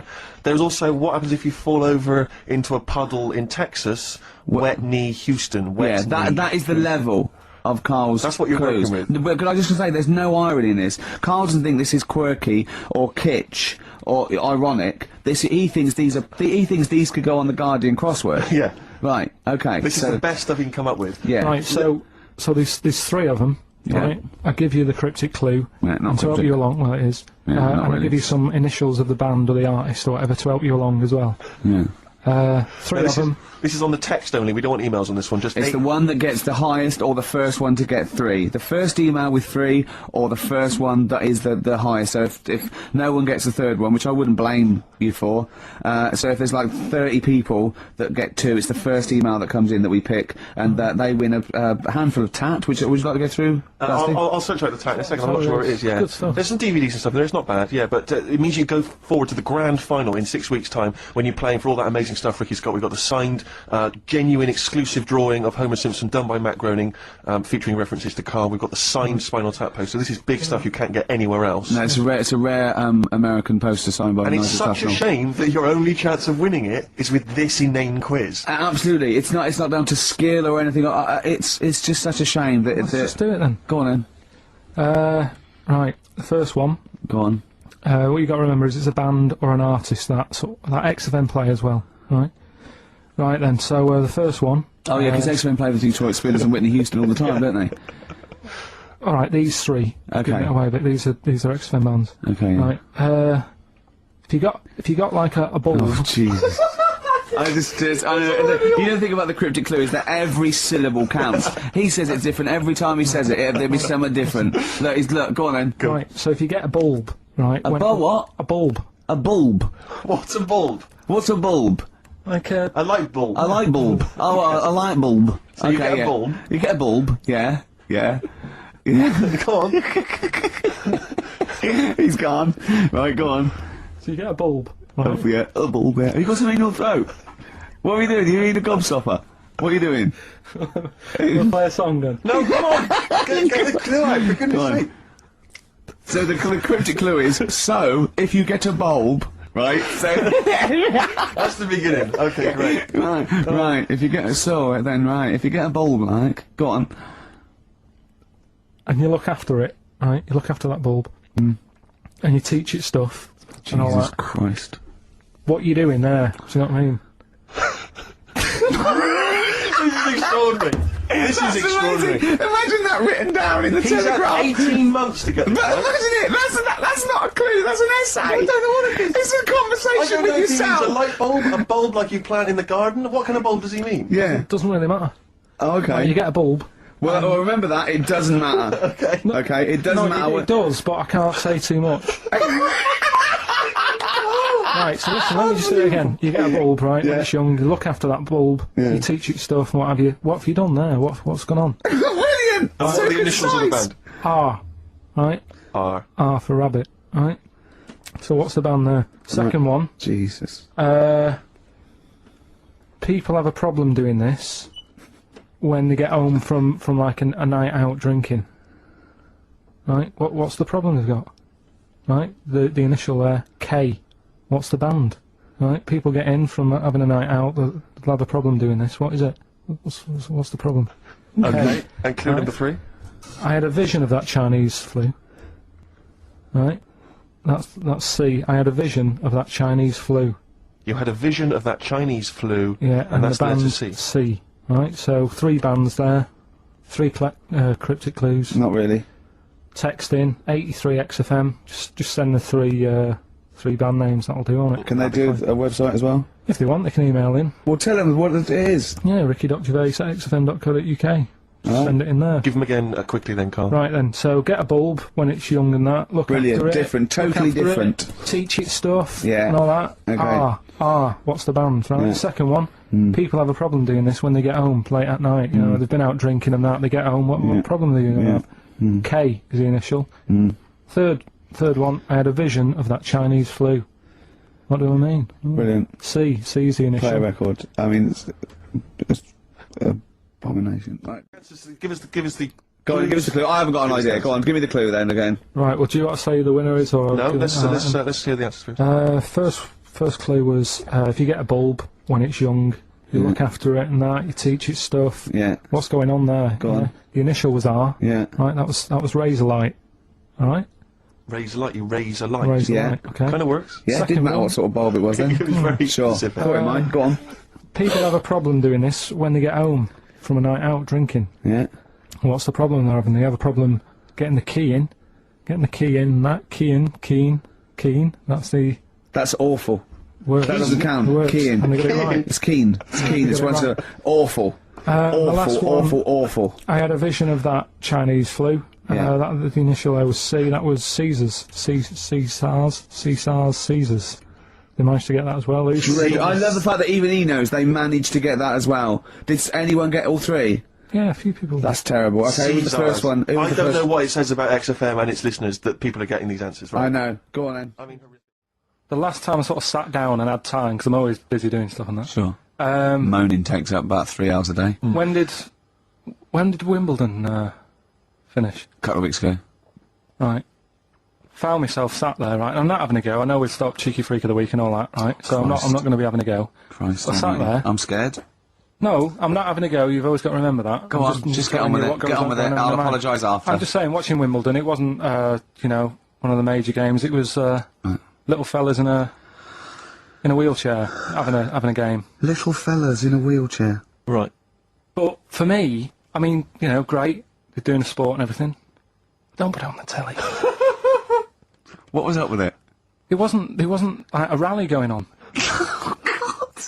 No, do you know what I mean? Do you know normally, like with the well, not to Enman, but with some of the other, with some of the other players and that, they're playing for ages, aren't they? It's like, Yeah. oh, who's going to win this and that? Yeah. None of that. It was just like, hit it, net. Oh, Christ! Oh, God! I don't know what to do! And people were like sat there watching it as well when they've got other games going on in there. That's what I couldn't understand. If you've paid your money to get God. in, Yeah. I mean, like I say, good on them if they. Do you know what I mean? But it would have been. I And don't they know, always start first in the marathon. I just thought it would have, you know, given the game a swing ball or something. Yeah. You know what I mean? No, yeah, I understand. Oh, God! There's never anything on. XFM in the community. I'm running out of steam now, Steve. A bit tired. Are you? So I've got 15 minutes to do, so we better think of something to say or Well, play a I record. genuinely was going to ask you, because obviously Christmas is approaching and I've not even started to think about Christmas gifts. Oh, I don't know how I you're never getting on, do, Claire. I never do. But, because Claire, you're aware of what Ricky bought his family last year, aren't you? Oh, yeah. Do you know, I am, because he told me and I'd completely forgotten. It's extraordinary. It is extraordinary.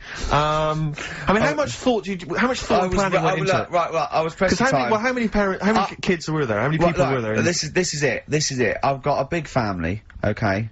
Well, not big, but I mean, they've got lots of kids. So I'm sort of youngest in my siblings, and so they've got kids ranging from like 30 to babies. And there's about 15 of them. Almost. And you buy them all? Yeah, I'll try and get them. Oh, try and get them all. that's sorted. nice. So what Is it? Wait.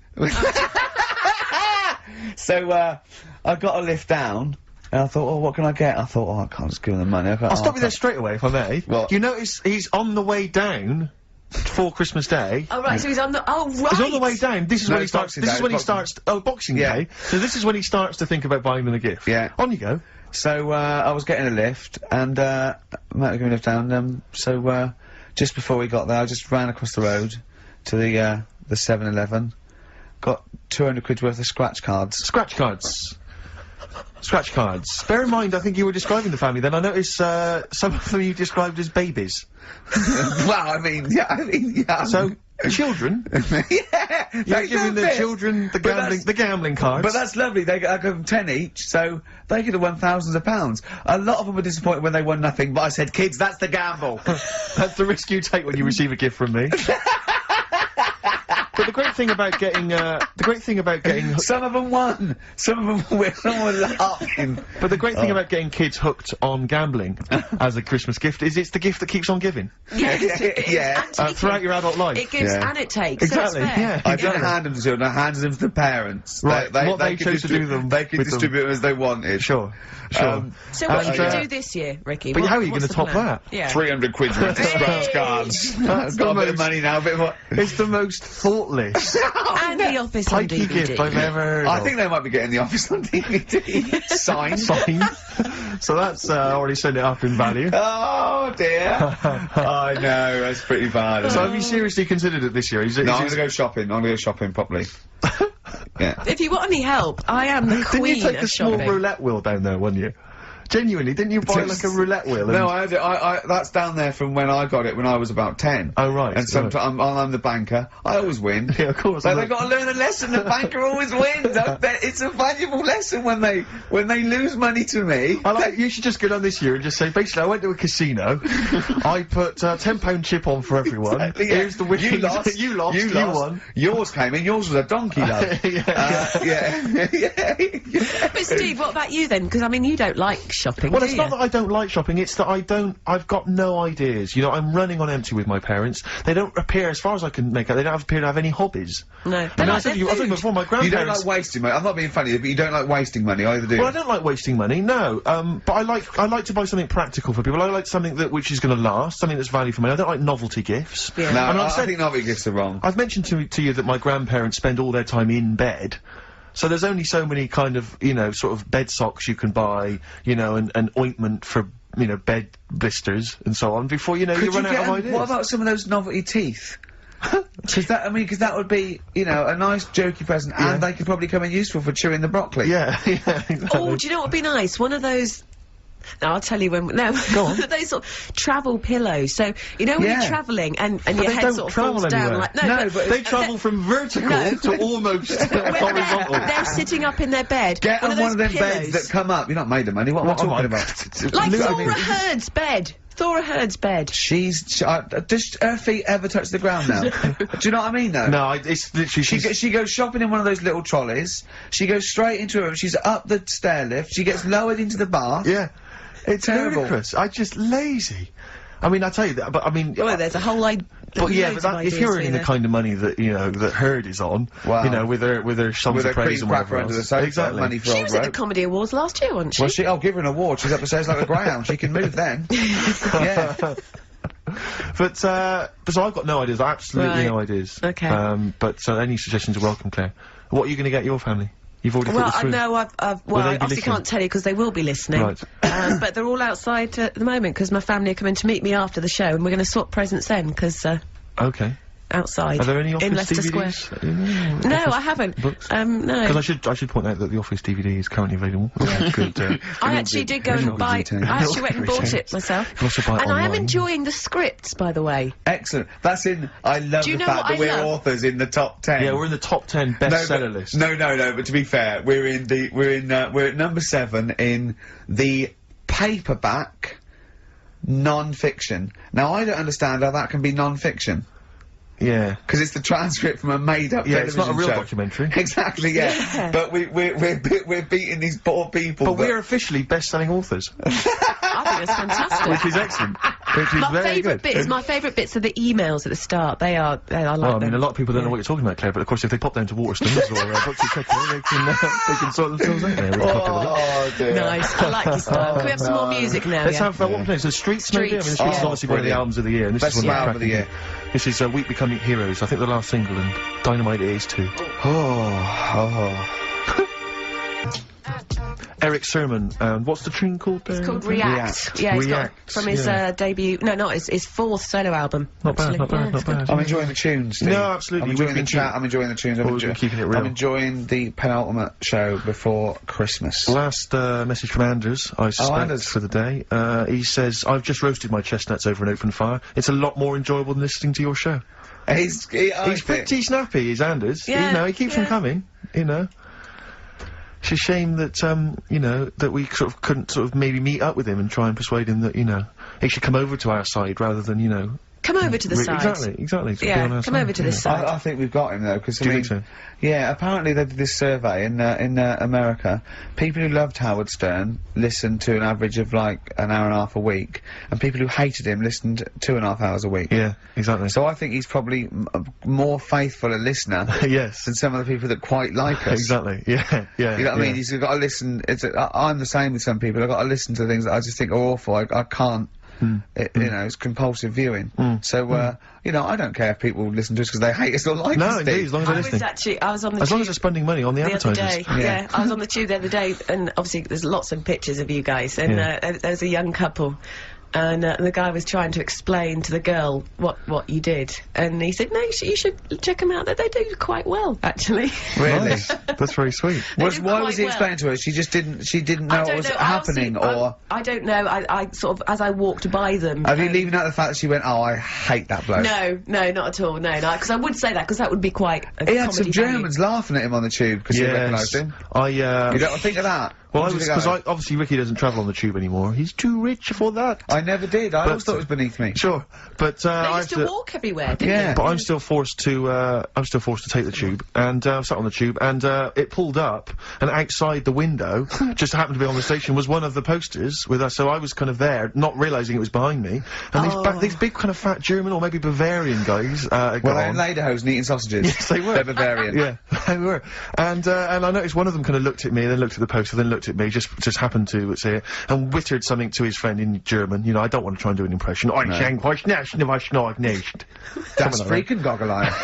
Oh, whoa. I think that. No. But I know what you're thinking. It means it doesn't mean that. Right, okay. It means What's a rough translation? elegant boy. Right, okay, yeah. And so anyway, That's he freaking pointed, goggle-eye. he pointed out the poster, and his That's mate, lanky piss and streak. and his mate burst into laughter. And then we Well, pulled they've up. got a great sense of humour, the Germans. Well, That's the indeed. thing. But we rumbled onto the They know next. We rumbled onto the next station, and the poster was in exactly the same place. And this time they tapped the shoulder of someone else on the train and pointed me out, and that person also An laughed. Italian? I An don't know Italian what it bloke, was. yeah. There was a French. Was there a bloke with a beret, a little moustache on the other Exactly, side? Yeah. Was yeah. the United? Did you get on the United Nations Express? Just to.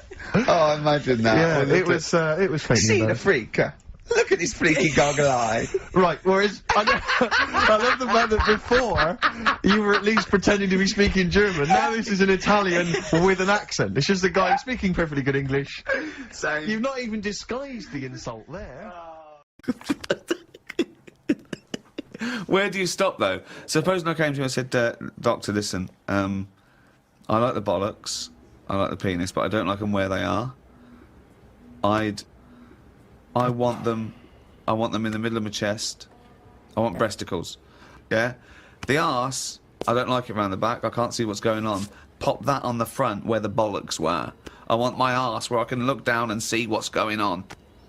Can you do it? I think it's just easier to move the head, isn't it? When I was about 13, 14, I once tried to improve the animal kingdom by making the hardest animal ever, the most perfect animal. Now, just to clarify, you didn't, in sort of Frankenstein style, No. try and bolt various bits of animals together. It was a drawing that I sent to Blue Peter. There was no competition going on. You just thought they would be appreciative. I thought of- they'd look at that and they'd go, well, he's a genius. Yeah. This is like Da Vinci. Sure. And this is the animal. This is what I thought, the perfect animal. I mean, when I say perfect, I meant the hardest animal. This animal, it could take anything. It was just the strongest, hardest, fastest, right? Yeah. So, I started with the head of a lion. Of course, that makes Do you know what I mean? perfect sense. Roar, it looks good. Roar, bite you, right? Okay. I popped that on the body of a rhinoceros. Okay, so it's got the toughness, the armour, if you like. Oh, it's full strength. Head of a lion. Think of that. So you've got this picture. Head of a lion, body of a rhino. Perfect. Okay? Hold on, though. Pop some arms on it. The front arms were the arms of a gorilla. The arms of a gorilla. So it okay. could punch, grip, it could make stuff. The lion, I mean, that's where the lion falls down, because it can't make stuff. Sure. It can't climb, you know. So, okay then, wait a minute. You think that's got enough weaponry? Sounds like it. No. Pop on the tail of a giant scorpion. A giant scorpion? Yeah, yeah. So a it's scorpion that's the size of a rhinoceros. Exactly, so the tail was as long as that rhino. So now this is a scary animal. Yeah. And this is where the animal fell down. I thought, right, legs. Well, the fastest animal is the cheetah. Cheetah. Popped on 4 cheetah legs. 4 cheetah legs. It would have collapsed. Crushed under It the would have weight of the collapsed rhinoceros. immediately. So, Yeah. yeah. And you drew this, did you? Drew it, yeah. Did you show it to anyone else? Yeah, my mates went, that's brilliant. Right. They said, that's brilliant. And then just sent straight to Blue Peter. Yeah. Any reply? No reply at all. Really? No reply at all. Surprised. What do you think of that, Karl? If you wanted to make the ultimate fighting animal, what would you come up with? If you had the power, like that fella in Arabian Nights, size of a chimpanzee, you could change into anything, but you could change into, you know, like that. I don't But think I'd go for strength and that. I'd go for survival. What would you do? Cockroach. No, I'd have like an armadillo's body. Right. Okay. I'd have head of an owl. Right. The head of an owl? Yeah. Why? Come on. Why? What does that bring to the table? The head's there to sort of make it look friendly to the make it look human friendly. race. So Okay. because if you look half decent to the human race, they'll look after you. Right. That's the way it works. Yeah, With a okay. cat and a dog and all that. So the owl makes it look nice. Right. I'd have. I wouldn't have legs. I'd go for like the slug juice. What do you mean? So now you're a really slow-moving, legless armadillo with the head of an owl. Slithering along. How Yeah. is that going to be friendly? They'll see the beautiful face, but then they'll be terrified by the sludge. No, because the head's that nice that they'll forgo the sludge. But hold on though. But wait a minute. So it's got this thing that's stuck, right, going at 0.1 miles an hour, with a going whoo, right? You come over, you kick the head off. How is this No, a because the survival? head can go into the thing like a tortoise. Can it? Yeah, of course it can. Into the armadillo body. Well, no, an armadillo doesn't do that. It just curls up into a No, ball. this isn't an armadillo, is it? So it's go Why on has then. it got the sludge? Why Because is that so what attractive? I'm thinking is an armadillo. They're good when they're on their feet. Flip them, they get stuck like a tortoise. Right. Slug stuff keeps it down. So if anything attacks it, it's like a limpet or one of them things that can. Why lock not have a stuff. limpet then? But it can't get any. How it can barely move. It can Just hardly go and get just anywhere. go and kick it. What do you Just mean it it's- can't get Well, how can anywhere? it escape from danger? It's going to move very rubbish. slowly. No, 'cause What? it'll That's the it'll worst lock itself in. It'll lock itself in. Yeah, and then I just scoop it up on the You sand. can't scoop it up. It locks itself in if it's in danger. I'd give it peacock feathers. This is the worst animal Why has it got peacock feathers? Again, it's just It's just the worst animal I've ever heard. Why has it got peacock feathers? threatening. It looks more threatening. It That's does, what peacock that's the feathers do. least threatening thing, peacock feathers. It's like Danny LaRue coming at you. There's Yeah. nothing remotely scary about peacock Yeah, feathers. to humans. Yeah. But the humans won't be harming it because they like the owl head. People will like to have these things in the garden. They eat lettuce. They eat lettuce. They eat Why has it got a beak? They eat lettuce. He's telling them what it's going to eat now. The owl's going, fuck that, I want a mouse. I love the fact that he's based what it eats on the fact that how it moves a bit like a slug. Yes, Let it eat yeah. lettuce. It moves that and let it eat lettuce. Like I said, it's not that weird if that existed. If that was normal, that when you went out to empty your bin, you was one of them sliding up the wall. You wouldn't even double take. You'd just be like, oh, there's the owl head peacock feathered thing. I don't know why it's climbing walls in an effort to find lettuce. Yeah, why is it climbing up that wall? Because that's the only way it can see properly. Because its head's coming out like that. So even though you've designed this animal, now you're even extending got its limitations. Well, Now it's got a mainly problem. made as to be on walls. Because what else is living on walls? Oh, God. Oh, fucking hell. What a useless animal that is. Karl, I mean. But nature chucks up odd things, doesn't it? Don't. Why are we starting on this again? No, I'm just saying that is nature. Now and again, you'll get stuff that. Oh, was he looking at you? Yeah. Was he really? Look at his fucking head. Look at his stupid, round, fucking orangey head and Oh. Why aren't you a freak? You've got a little bald head. We're not meant to be bald. Well, I was, I think. That's the thing, that's what nature's done. You see, I didn't do anything with my hair when I had hair. I didn't style it, I didn't do anything with it, and it probably thought, what am I doing here? Whereas people who love their hair, and they comb it and have different styles and look after it, they have hair for ages. Nonsense. No, nonsense, absolute nonsense. Well, you're saying that. Absolute nonsense. Well, it's a little bit weird then, isn't it? And that's what happens with old people. Once they lose their, you know, will to live, once they lose the job, they get old. What's my purpose? What am I doing here? And it's like nature goes, you're not needed. And they die. Maybe that's what happened with the dodo. What's it doing? It can't fly. Its wings are useless. Eat it. Tastes horrible. Kill it. No, they did eat Nature. it. I think they did eat it. Yeah, but it wasn't very nice, was it? I think they over-farmed it. I think that's why it was extinct. Because they did eat it. No, but they did eat it, but they didn't like it. Everybody, you never saw like a fully eaten carcass of a dodo. You're It'd always making this be up half again. eaten. All conjecture. No, but they didn't eat it all. Everybody would probably try it and go, it's not for me, that. But you don't know No this. idea, You you're don't just know making this. it up. What's this based on? I've That just- people... And also, why would that kid it out? Because I'll tell you why. Because if it's not nice, people don't get another one in. And they die out. The reason we've got loads of chickens and loads of cows is because we eat them. If we ate polar bears, we wouldn't be short of them. Because you'd farm it, you'd take more care, but what's a polar bear doing? Sat on a block of ice floating about. It's no use to us, is it? It sounds harsh. Once it's again, no got use... his information from a Glacier Mint No, advert. but it's no use to us. We know they're there, and it's all very sad when you see them on the news sort of struggling and all that. Yeah. But it's going to make them stronger. I read me science magazine. Some things I learnt from the science magazine. Number 1, space is running out of space. We should stay out of the sea because shark attacks are up. Yeah. Probably 4 a year now. Well, he just says here, we should just stop going in the sea. Yeah. There's no need for it. Exactly. Why is there no need for going in the sea? Just because there isn't now, is there? We've got loads of land. So just, you know, one or the other. We walked out of the sea. Now, this is what I mean about going backwards. Getting back in it again. We came from the sea originally. Now we're going back in it. Don't go in it. Unless you're in a boat. The rules, according to Karl The rules of Pilkington. Karl Pilkington. Oh, God.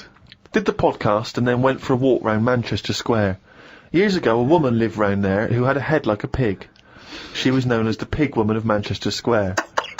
That made me think if there were other pig-headed women knocking about London. Do you know what I mean? Why was she nicknamed that? Why not just the pig-headed woman?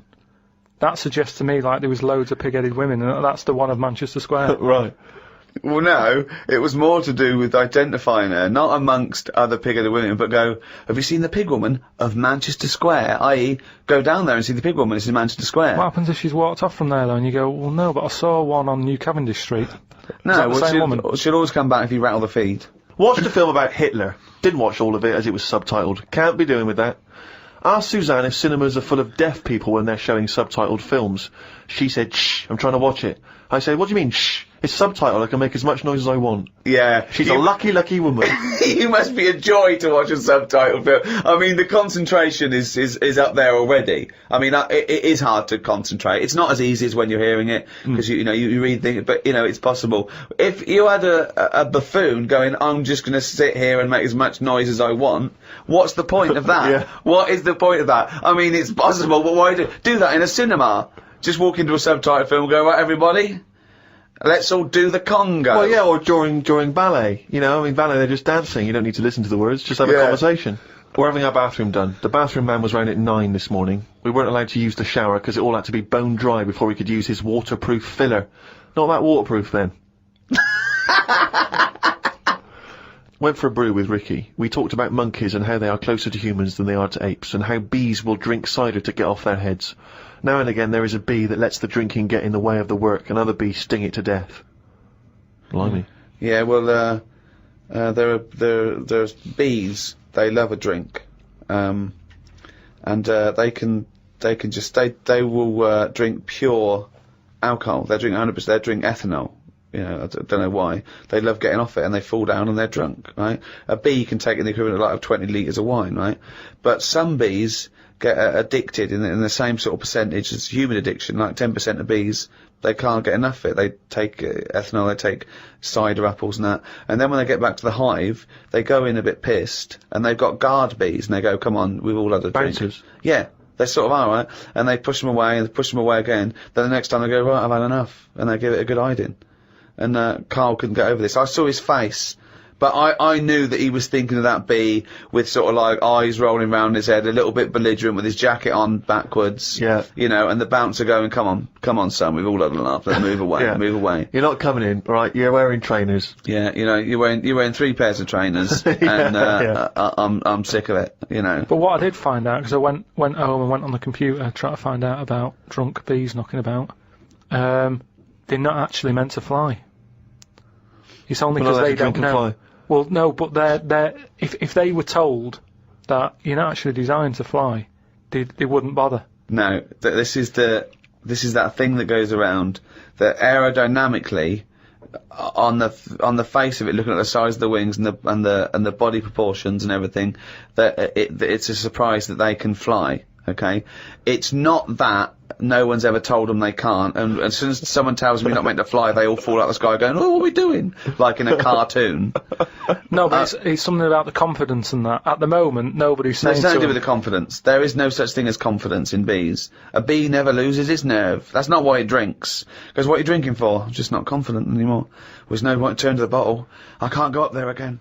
You're an idiot. And what else was there? There was a programme on the telly about survival, and a fella who, he looks after elephants, and he's in this little hang glider, looking for an elephant that he's looking after. He has to keep a track on where it's going and all that, and one day he's saying, "Oh, I haven't seen the elephant today," and the fella's like, well, look for it tomorrow. He's like, "No, it's best if I go and look for it now, because it might go further away or something." He said, "Oh, I wish you'd leave it, you know, till tomorrow." So straight away you're going, "Oh, this is trouble." So he's going out in his glider, sort of at night. He's looking for. I doubt it's a glider. I imagine well, like it's a glider with an engine. It's one of them light little- aircraft then. Yeah. So he gets in that on his own. He's wandering about in the air, looking down. Like I say, it's loads of land. He's looking for one elephant. He's not having much luck. Anyway, I think he gets to a point when he goes, "Oh, I'm having no luck, I might as well go home." Goes to turn round. Something happens. The glider falls to the floor, crashes. Light aircraft. Yeah. That crashes. He gets out. He's broke his legs. Done his back in. His hands. I mean, he's in a bad way. And he looks at the plane, and that's a wreck. Petrol's coming out of it. He's thinking that's not going to fly again. And he has to lie there, doesn't he, for like 48 hours or something. And in that time, everything's being chucked at him. He has a lion wandering around him. Scorpion walked over his leg. Some sort of dangerous snake went in his shoe. Yeah. What else is there out there? Some sort of bad ants. Just everything that's there that could cause a problem. He had it all in his line. I haven't seen this, but I suspect there's a lot of conjecture in this telling of The it. bad You know what I mean? ants. Bad ants. And No, just anything that you could think of that's out there to cause you a bit of a problem. Camels. He got hot. He got so hot his lips fell off. No, because you have to have a lot of juice to keep your lips sort of how they are. Right. So that's the sort of state he was in. Yeah. 48 hours. And yet he survived in the end. Someone came and found him. And Well, you that thought you were gave me- bored doing nothing. Yeah, no, well, He that's- didn't even have the internet. Yeah, but he had a lot of insects. what to would you watch. do then if you landed, right? Supposing we all land, right? We're shipwrecked, okay? There's no food around.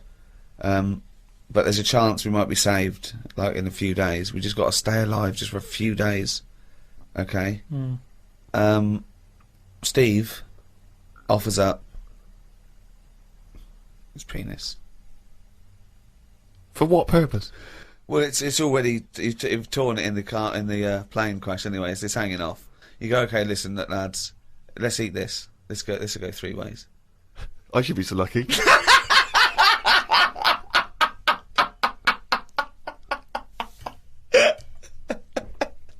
Okay, fine, yeah. I'll look for something else. Because we're surrounded by water. Why are we eating knob? There's loads of fish and everything. There's more fish in the sea than there is stuff on land. That was something else that I've read about how there's more sea life happening. There's loads more. What do you mean? Than what? Than stuff happening on land. Well, yeah, it's a bigger place, isn't it? Yeah, and there's more. They're all coming further in because it's getting so crowded. Everything's being pushed outwards. So we're going to get to a point where people won't go walking in the sea because there'll be something deadly just floating about on near the shore. Again, that's no information at all. I don't know. There's no information in that statement at all. Yeah, I said how the sea is so overcrowded that everything's being pushed to the edge. It's not overcrowded. It is. You mean things that are in the sea are being pushed to the edge of the sea? Yeah, because there's new stuff happening all the time. There's new creatures being made. They're changing quickly. They were saying how, like, I don't know, 50 years ago, jellyfish didn't even have a sting. That's rubbish. Try 50 million and you'll get closer to the truth. But what I mean is, in terms of, like, land, we all look the same, don't we? We've had 2 legs and 2 arms for ages. Whereas in the sea, things are changing at a really fast rate. So, like, jellyfish were knocking about. The sea is a much more stable environment than the land, anyway. What are you on about? Well, I wouldn't have thought evolution is any faster in the sea than land. Yeah, it is. Well, no, where's the evidence for this? Well, I'm telling you now. I'm telling you how jellyfish have changed. And look at them. And how have they changed then? So they did 50 years ago. They didn't have a sting. Yeah. Now they have. Yeah. Trilbies. They wore trilbies 50 years ago as well. And they just spoke with a much more, refined accent. Just that is quite a lot, though, isn't it? Because jellyfish are nothing. But like no, I you've said to you made that before. up. That's not a fact. There's no facts come out of this discussion. Oh, that's interesting. That you haven't said anything. Jellyfish haven't changed in 50 years. No, they have. They've changed a lot in terms of... Well, they haven't changed in hundreds of millions of years, so I don't know what the 60s had to do with anything. I just don't know what influence the Beatles and Mary Kwan suddenly had on jellyfish, where they haven't changed for hundreds of millions of years. With all this sort of loose, free sex, free love, they were just going berserk. I know, yeah. There were no inhibitions amongst the jellyfish anymore. Things are changing a lot. To think that jellyfish, when they first came out, they were nothing. Jellyfish are nothing, aren't they? They're just a blob. So when they first came out, I know. when they were first released, New by Roncal. yeah. But what I'm saying is, even though they were nothing, they've grown to have a bit of something, just to get by in a busy place. Which I is the don't know sea. what you're talking about. It's all guesswork and It's conjecture. not guesswork. I've been It's off all all week. I've been nonsense. reading all this and watching stuff. Karl, you haven't learned anything. Well, that's not entirely true because he's obviously learnt enough to have written a poem about some of these subjects. Oh, I love his poems. Are you getting into poetry now, properly? I really like it. Yeah. Is Karl going to read this for me, Steve? If you want him to. I think so. I did one about my kidneys. What was it called? Didn't have a name. It doesn't need it. Ode to a Nephron. Right, I did 2 about jellyfish. Excellent. I don't like jellyfish. They're not a fish. They're just a blob. They don't have eyes, fins or scales like a cod. They float about blind, stinging people in the seas. And no one eats jellyfish with chips and mushy peas. Get rid of them. And then there's just a shorter one I did about a jellyfish. It would be spiteful to put jellyfish in a trifle.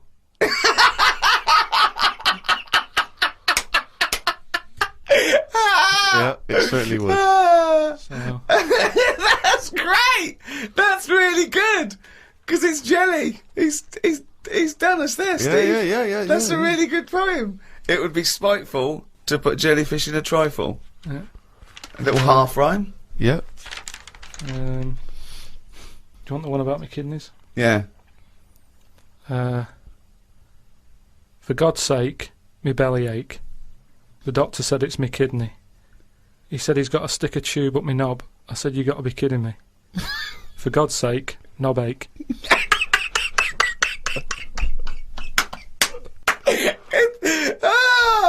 Oh God! I'm sort of mildly disappointed, but they're quite good. Yeah. No poet's ever written about jellyfish and kidneys. It's great. Oh God, I think you might have the market sewn up there. It would be spiteful to put a jellyfish in a trifle. Karl, if you could spend a day with an exact replica of you, okay, so somehow they've cloned you, Karl, and you've got him for one day, what would you do with this? What would you make him do? What conversation would you have with him? What would you do? Is there anything you could, you know, how would you utilise him for one day? Well, they'd both say, I'm not bothered, and that'd be the end of conversation. What would do me head in is, does he think the same way, look the same way, Exactly dress the the same. How would I know which one I was? Because you'd be you. That's amazing. How would I know which That's one I was? incredible. No, because- that is the most stupid thing ever said by a human being. Can we get the Guinness Book of Records on this? I mean, out there, listen, people, have you heard anything more stupid than how would I know which one I was? It's the most stupid thing any human being has ever said by definition. But think about it, this other person's going, alright, thanks for meeting up and that. And I go, hang on a minute. No, you came to me. And then Suzanne would come home and she wouldn't know the difference. And then suddenly you'd start doubting yourself. And you go, should I be leaving? Or... So, how do I know if I am that real one, if he knows what I know? But you know who you are because you're experiencing But he'd it. be saying that because he'd say, yeah, it's a bit weird, But isn't it? you know Owen, the truth, you idiot. How would I know which one I was? So anyway... But bear in mind, What would you do? You could pass him off as yourself. What would you do? Would you play tricks? Would you, you know... You could be in two places at once. Would you do stings? Would you do scams? Like Jackass. No, because it would only end up getting me into trouble, won't it? Because people won't believe that there's another one like me. Otherwise, everyone would be saying that when they get caught robbing. They go, oh, it wasn't me, it was my doppelganger.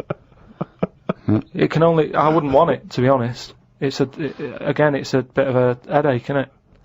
Because he could be going off, going mental, causing all sorts of trouble, and you're going, well, you pack it in. And he's going, what? What are you on about? But then that wouldn't happen, would it? Because he's being me, so he'd be sat wherever I am anyway. Because he'd want to do what I want to do. So, pointless. But I still wouldn't want it. It's unbelievable. That was a conversation with himself. That was amazing. That was like experiencing what it would have been like if there was two Karls. Yeah, He's having a discussion with himself. We could have left in that time and come back, and he'd be arguing still. That is officially the most stupid thing. If the Guinness World Records, has anyone anywhere in the world said anything more stupid than how would I know which one was me? But does this mean... Does this mean, though, that I could just sit at home and not do anything and just send me out on... Yes.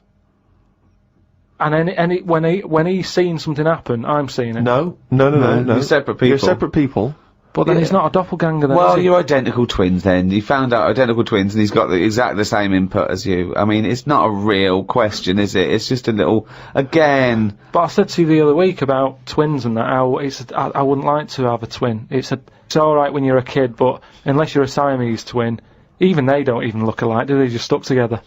You don't go, oh, don't they look like each other? They have different haircuts. They don't carry that thing on, do they? Like normal twins do. Like normal twins, the mums say have the same haircut, wear the same shirt. Siamese twins never look the same. They've just got their arse stuck together. Again, it's a dialogue in his own head. It's unbelievable. I think I follow science more than you do. You watch all your Soprano box sets and all that lot. I'm watching science. I'm reading but you science. don't get anything from it. I do it for a minute. Well, It what have you learned entertains most me. recently? But you don't learn anything. It goes in and there's a guy, and then you extrapolate in your own little world. A bit of knowledge is better than none. You don't know. I have. What? What's the most recent piece of scientific information you've discovered? There was some scientist on the radio saying that I might not be bald, I've just got very fine hair. Was he referring specifically to No, you? he just was saying any bald men listening.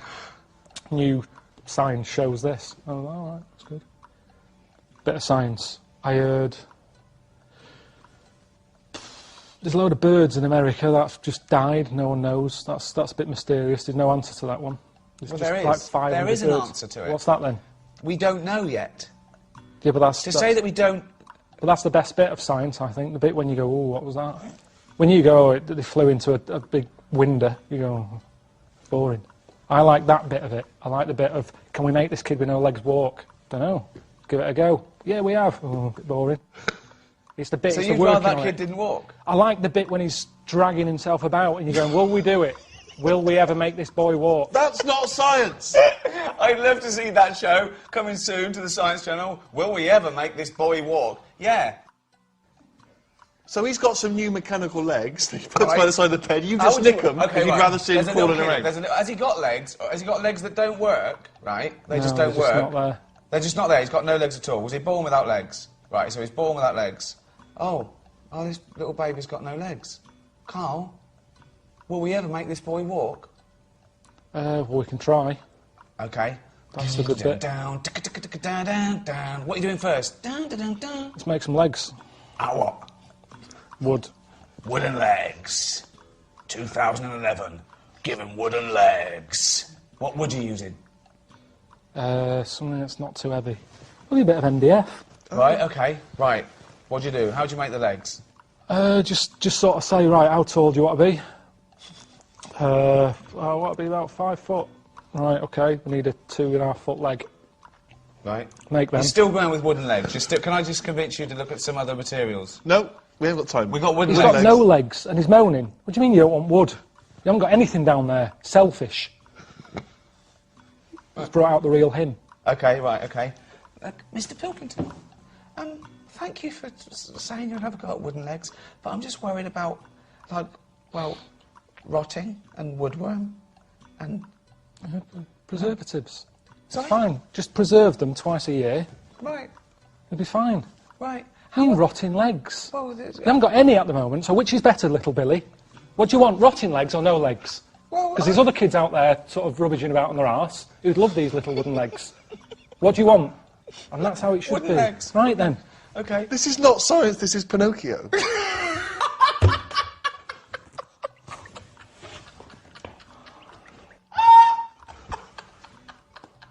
Right, come on. Let me just clarify, Rick. In a sense, you are the scientist in this experiment. You're taking Yeah. a creature, a thing, a device, you're placing it into the world and seeing how it reacts. I feel like I'm Anthony Hopkins in The Elephant Man. This is John Merrick. I've gone, look at the deformation, the roundness of the head, the arms, the gimp expression, the quite normal genitals, slightly over hairy. You could trim them. Doesn't want to shave the testicles. Maybe. But apart from that, what a That's strange... the extended version of the elephant. Yeah, that's the director's cut. Yeah. See if we tickle them. Do they not move? Like I say, there's science in everything.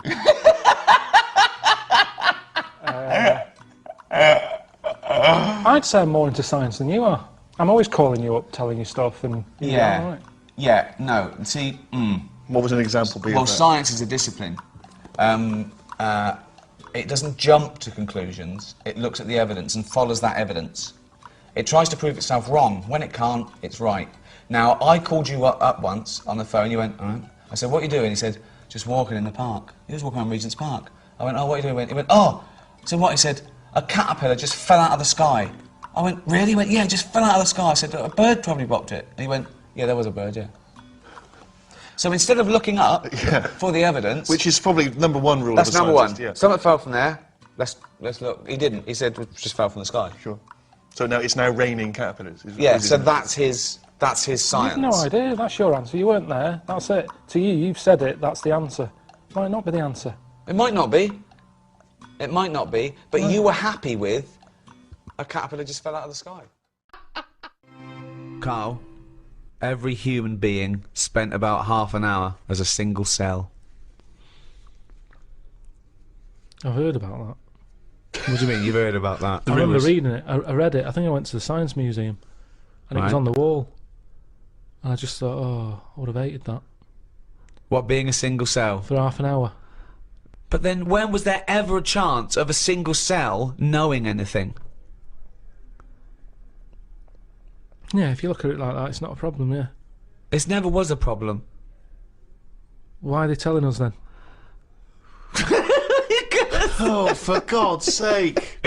This is a guide to. We're trying to educate. I mean, you know, this is for people to, you know, it's just an interesting discussion, isn't it? So we are going to come up with some facts. There are going to be some things that we don't know the answer to. There's going to be many things you don't know the answer to. Sometimes you're right. Sometimes you're wrong. Sometimes we learn something. Sometimes we don't. It's just adding to the debate, really. I just thought it was quite an interesting What do you fact. think when you read that? What goes on in your head? I think it's incredible that that's how it starts. That you One go cell, from there that to then it divides and divides again. A cognizant being. Yeah. That every cell knows what it's got to do. It's remarkable. It's remarkable. DNA. Stunning. Yeah, I'm surprised there's not more weird stuff knocking around. I've always said that. But what's weird? Just something that doesn't look like the rest of us. Nothing looks like the rest of us. There's nothing. What's no, weirder than people-wise, I mean, how many people are in the world? 6 billion. 6 billion. 6 billion people. Yet you don't walk down the street, and I'd expect every fifth person to be like, "What is that? Look at his head. He's got 3 legs. Why? Why is the arm on the back of his head? Why isn't there more defects in it? Well, there has been. Not Don't that forget. many. Do you know, like that Total Recall? Yeah. Like that, where everyone's a little bit weirder. I mean, you know, there's only so much you can do. I mean, even in that film, there was a woman with 3 tits.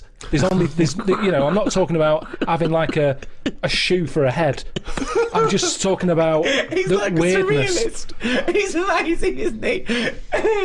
I just mean, You'd like to see more. You'd like to see more 3-titted women. Is what you're saying? oh, one. We'd all like I mean, to it see doesn't that. matter. Mix it up.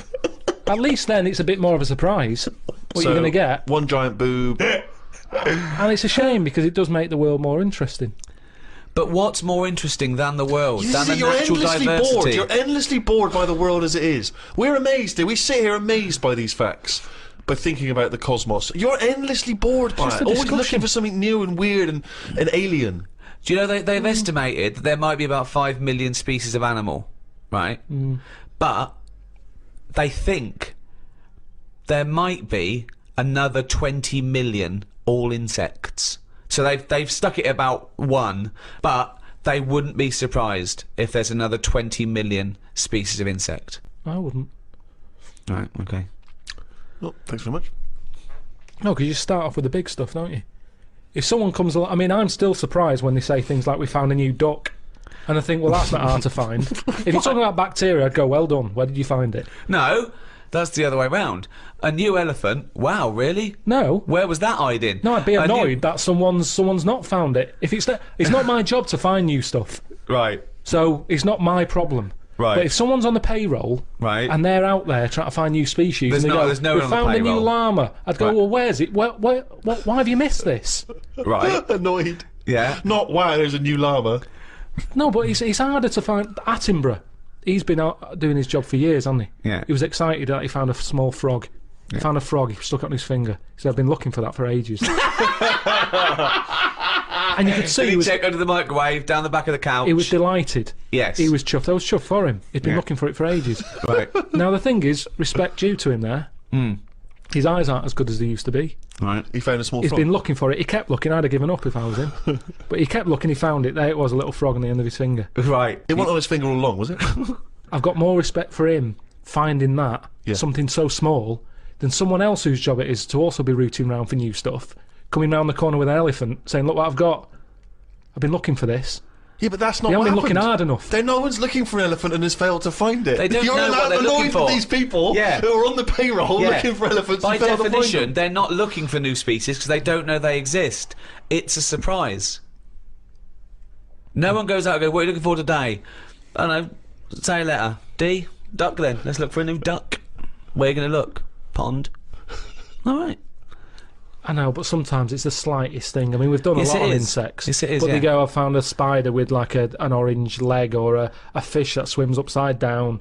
It's like, put it the right way up. I mean, it's not worth noting. I'd say it's got to be a dramatic difference. Right.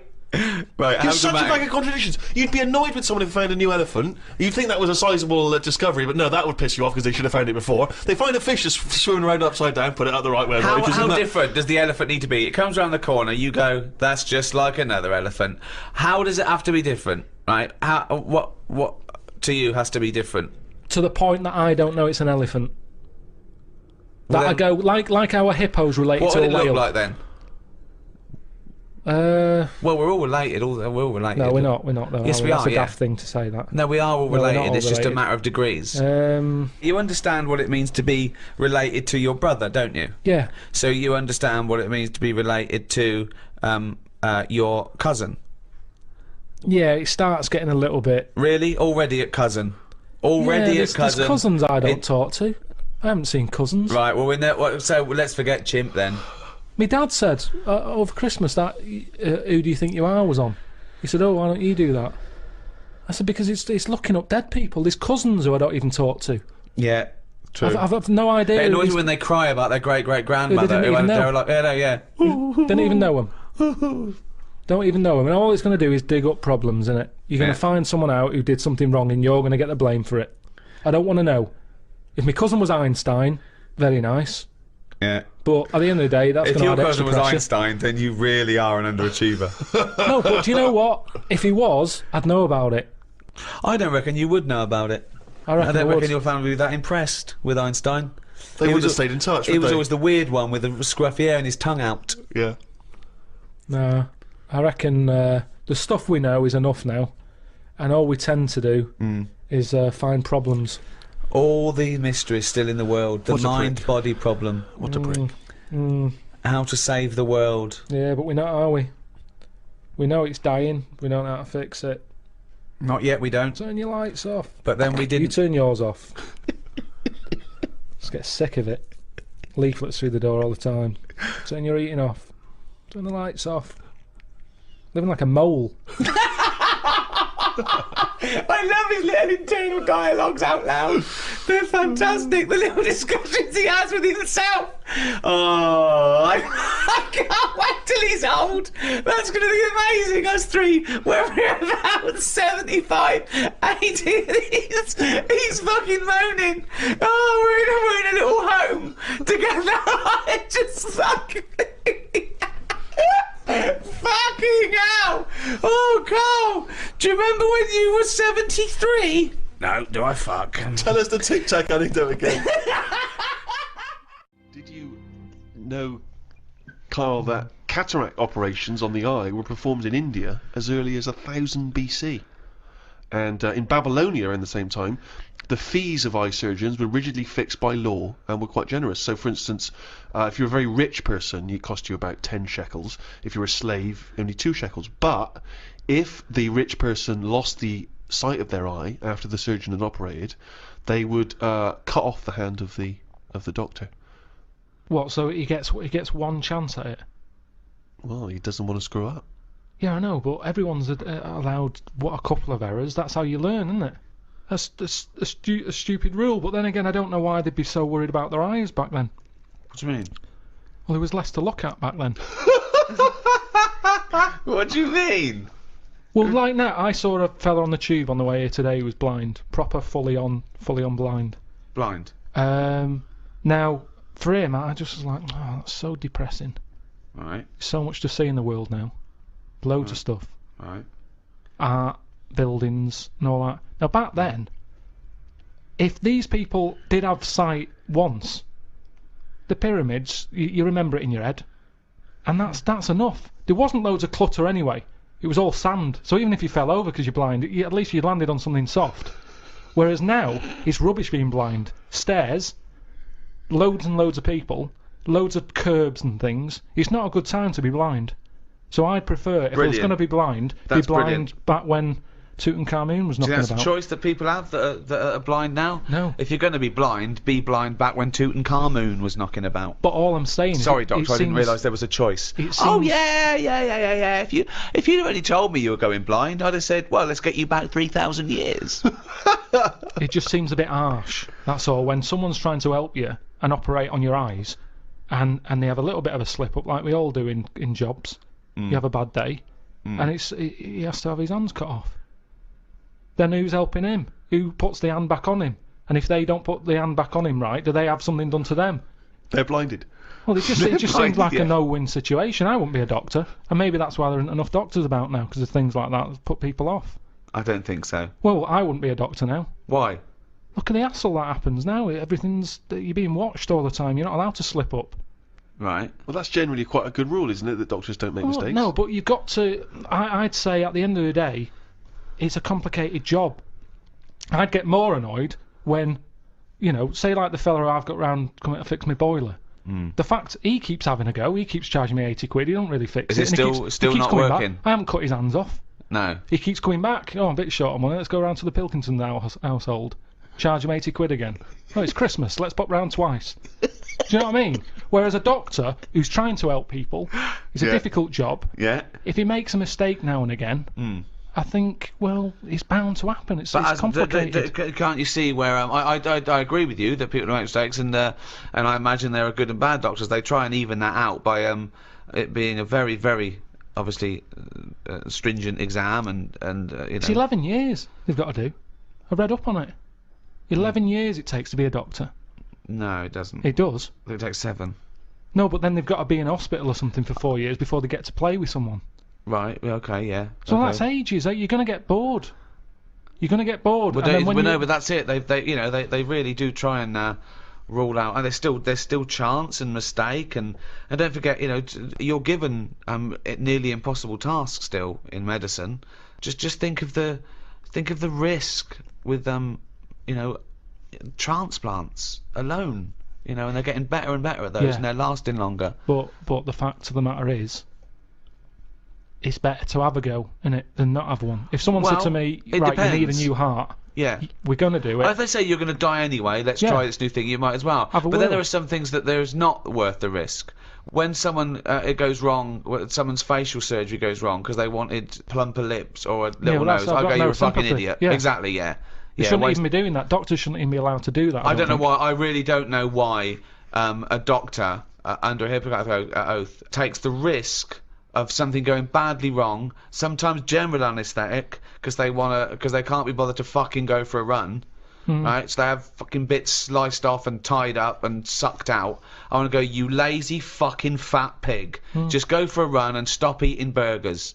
Right, you might fucking die. Oh. Well, can I just stop you there, Rick? Because actually, if it weren't for a plump patient, the stethoscope would never have been invented. What? Because he couldn't hear. Yeah, the person who invented the stethoscope, Dr. René Laennec, couldn't have a very fat patient come in and couldn't hear her heart through the blubber. But then that's the sign of the problem. I mean, that's the sign of the problem, isn't it? Yeah. I mean, rather than saying, hang on, let's get a bigger chair in for her because she's got a fat arse, you had to say, well, you're not welcome here. If you can't get through the door, I'm not seeing you. I mean, if you've got a doctor who's having his hands cut off because he messed up an operation, yet fatty's coming in and getting special treatment, I wouldn't give him time of day. You see, this is what I'm saying, right? This is going right back to what I was saying at the beginning. The problem is, we've got pills for everything, and all this is doing is making people treat the body badly. Because you're going, be alright, there'll be something. It's funny, isn't it, that like these tests, they go, well, let's have a look. It's what we were talking before about weighing kids. If they can't get through the door to get to school, you don't know. If they go, oh, I'm just going to take a sample of your stool. Actually, I don't. You're too fat. Your shit's come out like tagliatelle. Your ass is too fucking fat. Stop eating your gun. I'm going to take a sample of your stool. What, the one you fucking broke when you sat down? I just think this is the problem. You know, we can do too much, and because of this, people are going, I don't care about my body. They worry more about the plasma telly getting a scratch on it than they do about their own body. Exactly. And if we stopped giving them tablets willy-nilly, they'd have to look after the body more. Willy-nilly is one of the worst diseases in the Western world, of course. Medicine is the art or science of healing. And that doesn't always have to be a drug or a surgery. I mean, bedside manner has a lot to do with things. And also, it's all about care as well. We mustn't just forget that some people don't need medicine. They just need help. For example, there are people that help disabled people have intercourse where they can't, you know, maybe get on to the woman herself. And there's someone that actually helps the man put in his penis to the woman's vagina. They leave the room. What? I've never even heard of this. It's true. Absolutely true. They're helpers. Yeah, no, I believe that is the case. Yeah. And that's just as needed as anything that might cure It's not. That's pleasure. Yeah. So what are you saying? Because you can't walk or move, that you can't love someone and want to share that love? I'm just saying it's not a priority. Well, no, but they're going to live. They're healthy apart from their disability. I've met someone. They want to, you know, consummate this love, and someone is helps them out and goes, well, you know, that's part of my job. No, it's not part of the job. Well, it no one is would part take of this the job job, because on. that's their job. I have never heard anyone say, I've had a right day today. Why? I've been playing with Arthur's tackle all day. They don't I've play never- with Arthur's tackle, they pop Arthur's tackle in Hilda's vagina. I don't think they do. They do! How can they enjoy that? I mean, not maybe doing it once, to enjoy it. and they'd go, that didn't work, did it? I didn't enjoy that, Hilda. No. How can they enjoy it with a nurse stood there They having to don't. do that? No, they help her in. She helps Arthur in, or he might be a male nurse. Pops Arthur in. Goes, okay, Arthur. I'll see you in a few minutes. Right. Goes outside. But That's good what's to the see. point, though, in that? Why? Because it's all about the mood and everything. He's just stuck onto like a stag beetle clinging onto a leaf. There's no enjoyment in that. Oh, the well-known stag beetle copulating with a leaf syndrome. No, but I'm That's just the saying. one-known position in the Kama Sutra. I'm No, just he saying, knows that. You know, I think it's a lovely act, and someone's willing to. Wouldn't you help someone Definitely in? not. No. Definitely So no. So the guy goes, oh, this is my wife. We're both so well, I can't. You know, can you just pop me in, Karl? You're the only. You know, you're the only person around. No, I don't think it's important. But there are enough. people. What do you mean you don't think it's important enough? I'd be happy to go round, put the washing on for them, make the bed. Do you want a cup of tea? Yeah, I'd love one. There you go. Oh, just before you go, forget it. If they asked me to do that, I'd quit. And I don't think it happens, because people It wouldn't does take that on happen. for a job. You It never does. hear about it. On Comic Relief, when they're raising money, they don't go, thanks to Midland Bank for this £100,000, that's going to go towards Arthur getting his end away. That's No. ridiculous. So you would rather them not have the pleasure of each other than just help them in. No, because they'd work out some way that they could do something for each other. I want to play the guitar. My fingers aren't long enough. I've knocked it on the head. It's the same thing. If you can't do it, don't do it. So are you telling me, right? Okay. Supposing there's a little fella who's got no arms, no legs, right? Right? Little Bob. Okay. There he is. All right, Karl. Right? He's got a friend, another little fella with no arms and no legs. All right, Karl. Right? They love each other. Two little fellas, two little dwarves with no arms and no legs. Okay. Lovely little fellas. They get married. Okay. Look, Karl, you can't put my my penis up my boyfriend's bottom, can you? No, I can't. No. Why not? Why No, not? do you need Karl? anything else doing? No, I'm fine. Yeah, I've got No, it's weird how you can manage everything else. Well, no. I'm here to help you. Everything else seems to be sorted. Well, just in the chair. Why do you need help in this department? Well, because he's over there and I'm here, and if you just pop me in and just No, leave I'm us not there. doing that. It's not good for you. You've lost your arms and legs. You'll be losing that soon if you carry on sticking it up there. Say, like, if seals died out, right? Would that be a problem? We've done We've this. been through this before, Karl. Everything has a knock-on effect. Even a seal, that's sort of in between something already. It's between a fish and a dog, isn't it? I knew you were going to say dog. It's not between a fish and a dog. What do you think evolution does? Do you, I'll to never dog? understand it. Maybe we What shouldn't do you talk mean about it. it's between a fish and a dog? I'm just saying it's. It was a perfectly evolved mammal that re-entered the water, I imagine, and then got streamlined and... I mean, it's between a fish and a dog. But why not have one and the other? Why not have, like, you know, you've got a dog, you've got a fish. No, it's anything not in the between a middle, fish and a dog. It's not between a fish and a dog. I don't know what between means. I don't know what... This is it again about saving everything all the time. What is it doing? What's he doing? Everyone's feeling sorry for him all the time. Save the seal and all that. What's he doing? Why are we saving it? Let's just ask that question. What's it doing? I don't know what to say. It's between a fish and a dog. That bloke, the Eskimo who emailed in, Inuit. would he be in a igloo thing? Probably not, no. Well, no, not. I mean, I don't think many igloos have got internet capabilities. I don't know. I don't want to slag them But off. why aren't we saving them? Why aren't we Maybe helping? there's sort of, When you build it, leave a little hole. Yeah. That's where the... but there's kind of igloo internet cafes. They Yeah, come on they to go try there. They all go to one igloo, yeah. But why are they being left alone to live like that when it isn't great?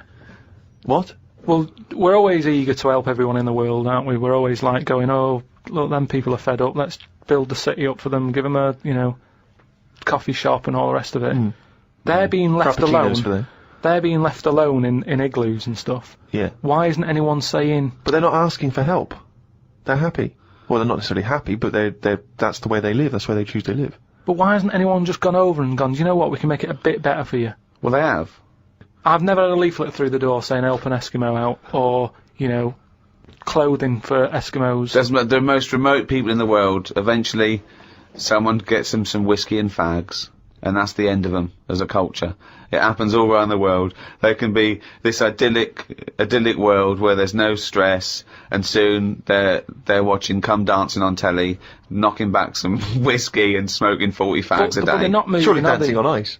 Yeah. But what I mean is, like, Oxfam collects clothes for people in Africa where it's warm. You probably don't need a jacket. Nothing for Eskimos where it's freezing, where they'd be quite happy to get a jumper in the post. Right, okay. So what are you suggesting? To Africa we send, what, parasols and sun Bikinis. cream? Yeah. You're an idiot. Of course, even in primitive, prehistoric ages, medicine was practiced in some ways, from the research people have done, cave paintings and the like. Karl, I wonder if you would just give us your initial thoughts on, you know, the medicine of the ancient world. You've not. You sound like you haven't studied it, or you've been. You be modest. You're being modest. Never really thought about it. What do you They think? didn't have much. I know that Tutankhamun, Tutankhamun. he died of having a knee injury, so they didn't have that much medicine knocking about back then. Right, where do you get this information from? It sounds vague. I read it at an exhibition I went to, and they Okay, did you read the whole sentence, or just... No, I just saw Yeah. they had some like video footage made up. It wasn't from the time, and they just sort of said this is probably what happened. Sure. Did Come you put on. the headphones on and listen, though, or do you just guess it from I the just pictures? looked because Sure, I of course. couldn't have the headphones. Of course not. Why couldn't you have the headphones? They're expensive. How much? About 50 quid, I think, deposit and everything.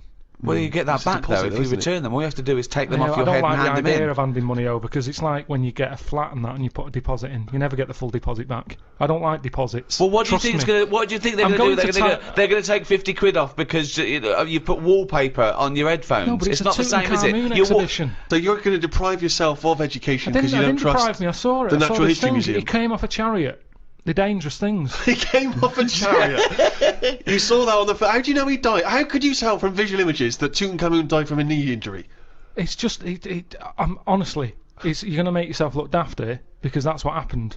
Imagine that in a room with Karl Pilkington, we make ourselves look dark. How would we have to? That would be incredible. So aside from Tutankhamun's knee injury, that's pretty much your grasp of the ancient world in medicine? Well, I don't know anyone else who's knocking about. Well, Whenever what you hear about if we go ancient- back even further? What about if we go to sort of primitive man, cave-dwelling man? What do you know there of medicine in that early stage? They didn't really bother. Okay, is with that medicine. guessing or Wasn't the earliest ones like people like shaman and those absolutely, of course. tribal lords that would say, well, that was I assume even pagan man had sort of apothecaries that Absolutely. certain roots and Yeah. Shaman who would use herbs and so on. But of course, if we go back to primitive man, you're obviously familiar. I believe it's pronounced. Is it trepanning? oh, when you take the top of your head off and let Where, out the demons and They found various skulls from ancient man with holes bored in the top, some of which had healed over, suggesting that they had indeed drilled holes in their head, or presumably they wouldn't have had drills in that point, cracked the head, and in their thinking letting out evil spirits, and then they healed back over. So in some instances, the people survived. Mm. Don't you think it's fascinating that there was at one point when man discovered that this thing that we now call the brain, which sort of houses the mind, he knew was in his head? It's not that amazing. Well, no, it's not to you because you know it's there. But No, but back then, I reckon I'd know that's where it is. why? Can you feel where you're thinking? Well, it just makes sense to put it there. What do you mean? When you think and you speak, it comes out your mouth. So it just makes sense that whatever's near that is near to the mouth. If your brain was in your foot, it'd take ages for you to say anything. No, it wouldn't. Why? Yeah. This is like actually talking to a primitive man about his understanding of medicine. They would have more insight. By this point, we'd have just cracked open your head to get the demons out. The first contraceptive diaphragms, centuries ago, were citrus rinds. Half an orange rind, for instance, would be used. I mean, More selfish men turned them inside out. I believe that's also still being used in parts of Manchester. For what?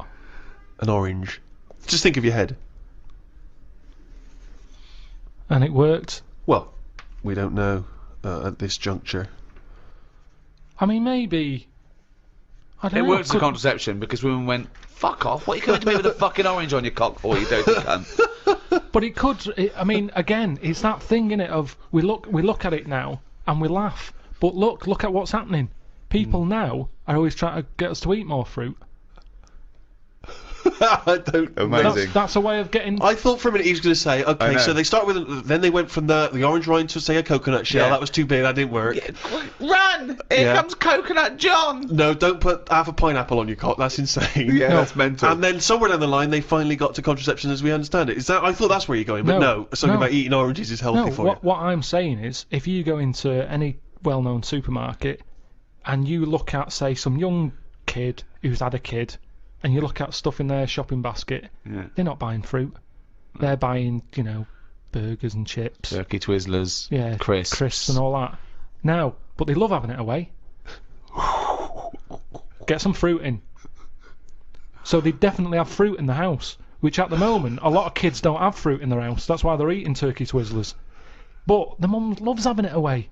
So she would have loads of fruit in. So if she everyone's was, happy. If the she kids was are using eating an fruit. orange for contraception, she would also be giving the kids. Well, you wouldn't waste so half it. the orange she'd give to the kids, and half the orange she'd stick up her penny. Yeah, a treat for everyone.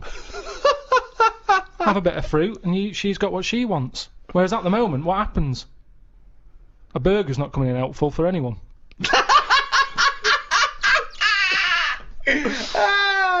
If you want me tonight, pop a sesame seed bone on your cock. Take out the fucking pickle. No one likes a fucking pickle up the fanny.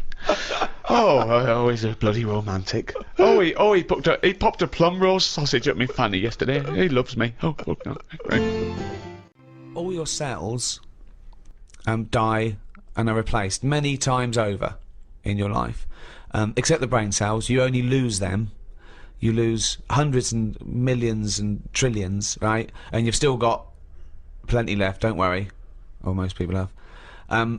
So only a small percentage of the cells you're born with remain yours, the brain cells. So supposing you're 99% different, all the time you're changing. Is that the same person? Well, you'd say, yeah, because you've got the important ones, the brain cells, which keeps your memory, your personality, your input, the you. But then, as we talked before, if you took your brain and put it in someone else, would you be the same person? You know, Well, that's then, it. yeah, What defines the person? yeah, It's the this- brain, isn't it? It is the it. brain, but then if you look different, you'd be treated differently and you have a different personality. You could still be the same person, but people change anyway. People's personalities change. And if you're in a car accident and you lose all your memories, you've got the same hardware. People have had complete personality changes. Particularly through car. I knew someone who knew someone whose girlfriend was in a terrible accident and she lost a lot of her memory, and so the person she was with, her boyfriend or fiance, she no longer related to them in the same way, and equally he obviously that wasn't the same woman that Yeah, he but was it fallen in his love fault? with. Was it his It fault? wasn't his What's fault. that got to do no. with it? What's that got to do with it?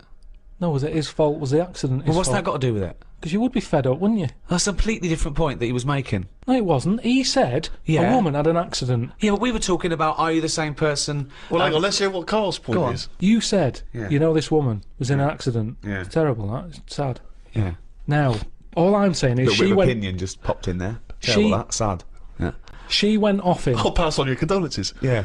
She went off the fella. Yeah. All I'm saying is, you're saying, oh, it's because a brain had a knock and went, oh, I'm not into him anymore. But all I'm saying is, if it was his fault who was driving the car and it happened because of him, you would sort of go, Yeah, but "You that's idiot." not the point I was making at all. not, it was is it? It's A, not, he it's wasn't not. involved, but B, it was because she got a form of amnesia, so she didn't relate to him in the same way because the life they'd spent together she no longer had a memory of, and equally when he was talking to her, she was no longer the person that he'd first met. Do you see what I mean? So that's what my point was, not because he was in. Yeah, no, I can understand that. That doesn't surprise me that much, I suppose. At the end of the day, it is what you go through, isn't it? Yeah. You can hark back. You can talk about stuff.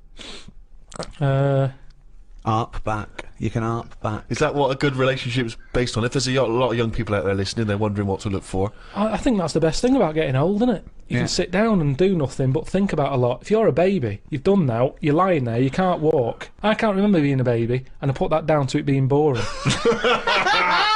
Because you only remember the good things. You can't remember your birthday! No, it's you remember the good things in life, don't you? I'm quite happy I can sit down for a good hour or so and just think back and go, oh, that was good. I mean, maybe I'd murder a person.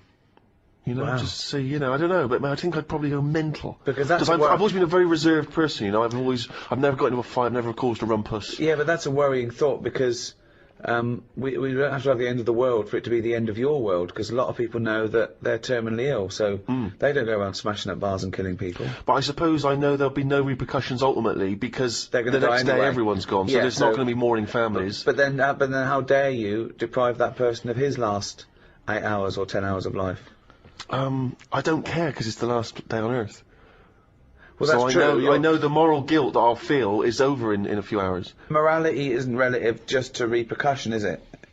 Because No, but you the point you is can do things without repercussion. But often people say, you know, what would you do if you never got caught, or would you do it if there is repercussions for that person, as grave as they might be, just because you feel that it's no big deal either way, that they're only going to live another 8 hours, they might feel differently.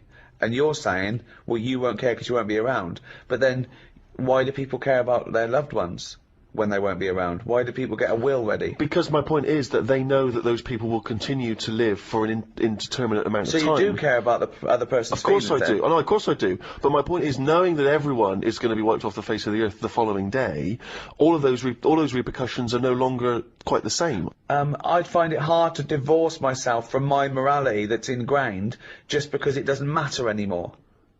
Yeah, but I mean, I honestly, to me, it seems that we're approaching just the end of all things, and so I'm saying that there's something about the fact that we're all going to end that somehow seems very liberating. What would you do? I've always wanted to kick a duck up the arse. One prediction for the future, Karl, is from an academic study, what the world will be like in about 75 years from now. And a big prediction they're sort of sure of is that androgyny will rule. There'll be so little difference between men and women, apart from the biology, economically, socially. It won't matter who the biggest breadwinner is, that's already being phased out. If you're in a traditional heterosexual male-female couple, it'll be who stays home, who earns the most or whatever. It won't be governed by gender, and that's getting less and less anyway, as it is now. But soon you won't even need a female or a man in your life, you'll just need the egg or sperm. And you'll be able to have any coupling you want, or not. Thoughts, Karl? That isn't what I've heard. What were you heard? I heard So that. you read an academic study, Rick, but Yeah. let's find out what Carl's been reading. I heard we're, you know, we're all gonna go ugly. Different point, though, isn't it? That's a Completely different point. that. Not listening to a word Ricky said. No, it's just if we all sort of go ugly, that will sort the population He problem gets an out. extra syllable in the word ugly. Ugly. Ugly. Ugly. Yeah. So that just sorts the population out because people aren't sort of having it away left, right, and centre. Well, no, well then that doesn't sort of, what do you mean? Sorry, Rick, I don't understand what the hell he said there. Are you saying, because everyone's ugly, everyone won't want to have it away more with the ugly person? Yeah.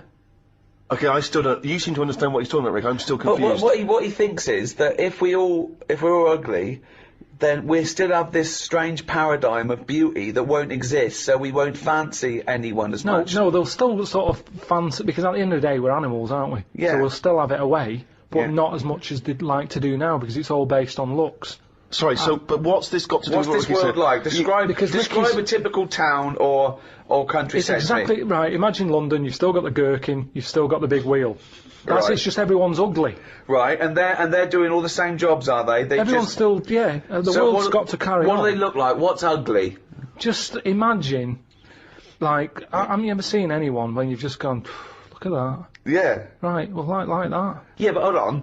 It's ugly by today's standards, is it? So I throw forward to 75 years, you'll go, oh, everyone's what we call ugly. But what's happened to society? What do they think of everyone? They won't suddenly go in, oh, isn't it annoying? We've got uglier. Because it's not No, like because a we have strict... got better looking, haven't we? If I look back now Yeah, at a school photo, yeah.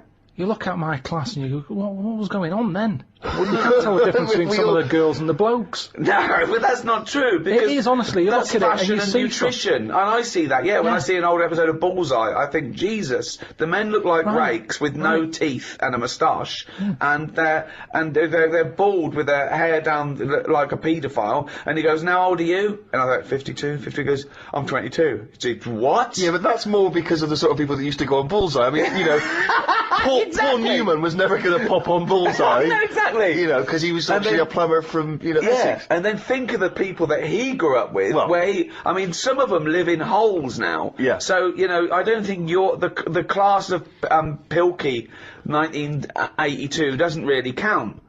When he said, we've got better looking, I thought he was going to talk about cavemen, not his school photo. I mean, what happened there? There's been no evolution in that time. What are you talking about, Karl? We've got better looking now, haven't we? I wonder if he's confused it with the paradigms of beauty have changed, haven't they? So in the 50s, Marilyn Monroe was considered, you know, very desirable, whereas that body shape on women, Yeah, more that's recently what I said, it's has fashion. become less, you know, there's Yeah. lots of skinny women are seen as a paradigm of beauty. But, so that has maybe changed. But we will change. Yeah, we'll Probably not in change these little 75 things. years. I mentioned before about your little finger.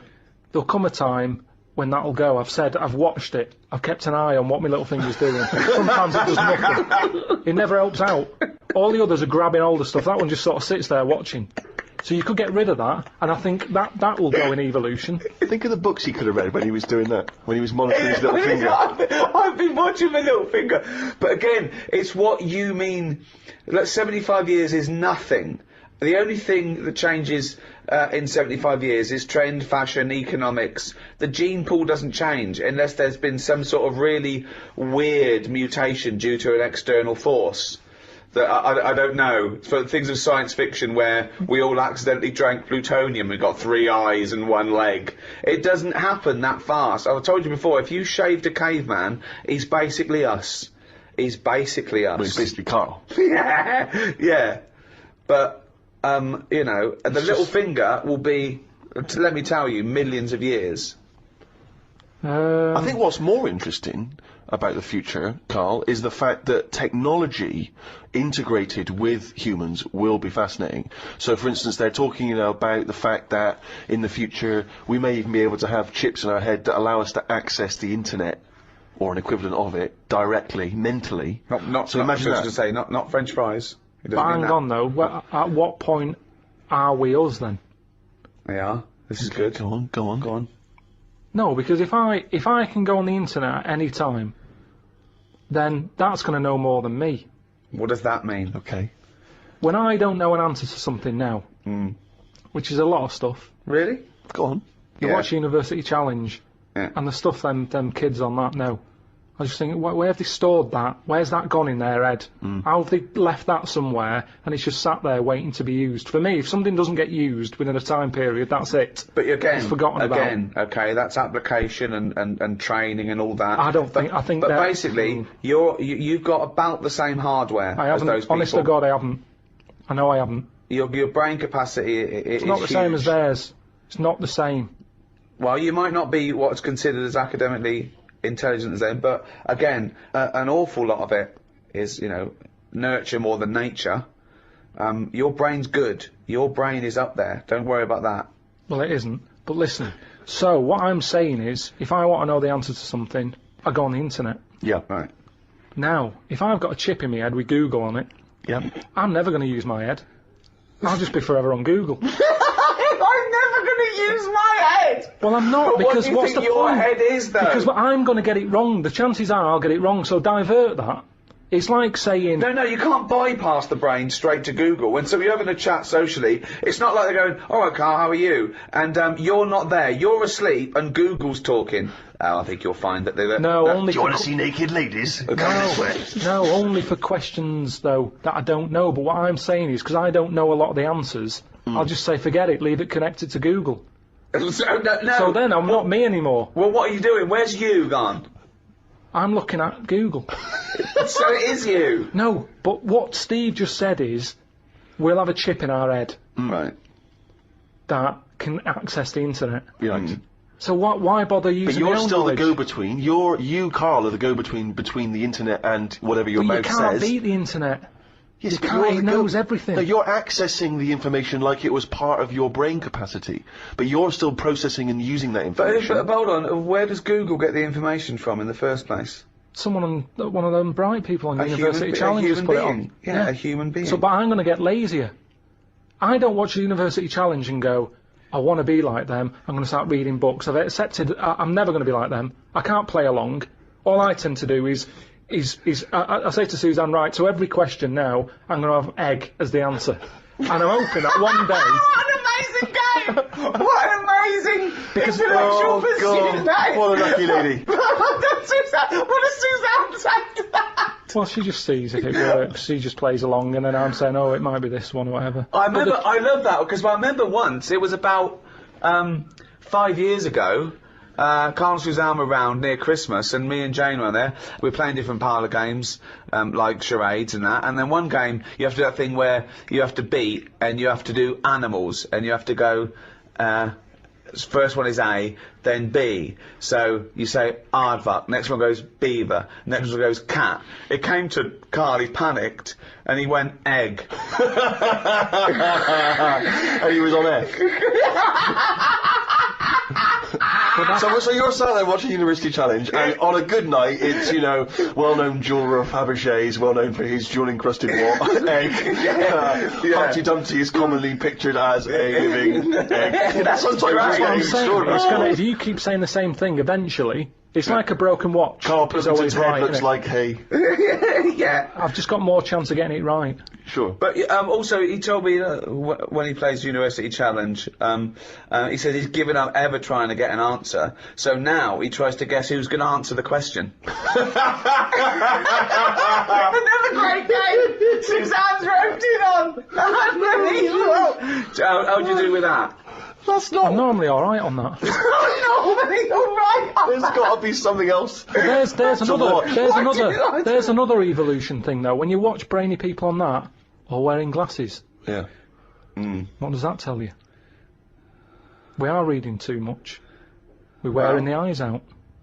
And that you can't argue with that because the evidence is there. can. Most people on University Challenge, which is a quiz show if people don't have that in the country, it's the brainiest quiz of all time, and to be honest, I don't know why they don't go on Who Wants to Be a Millionaire or something, because they'll get a better prize than what do they win on University Challenge? Because they'll be stitched up by a question of who's in Hollyoaks.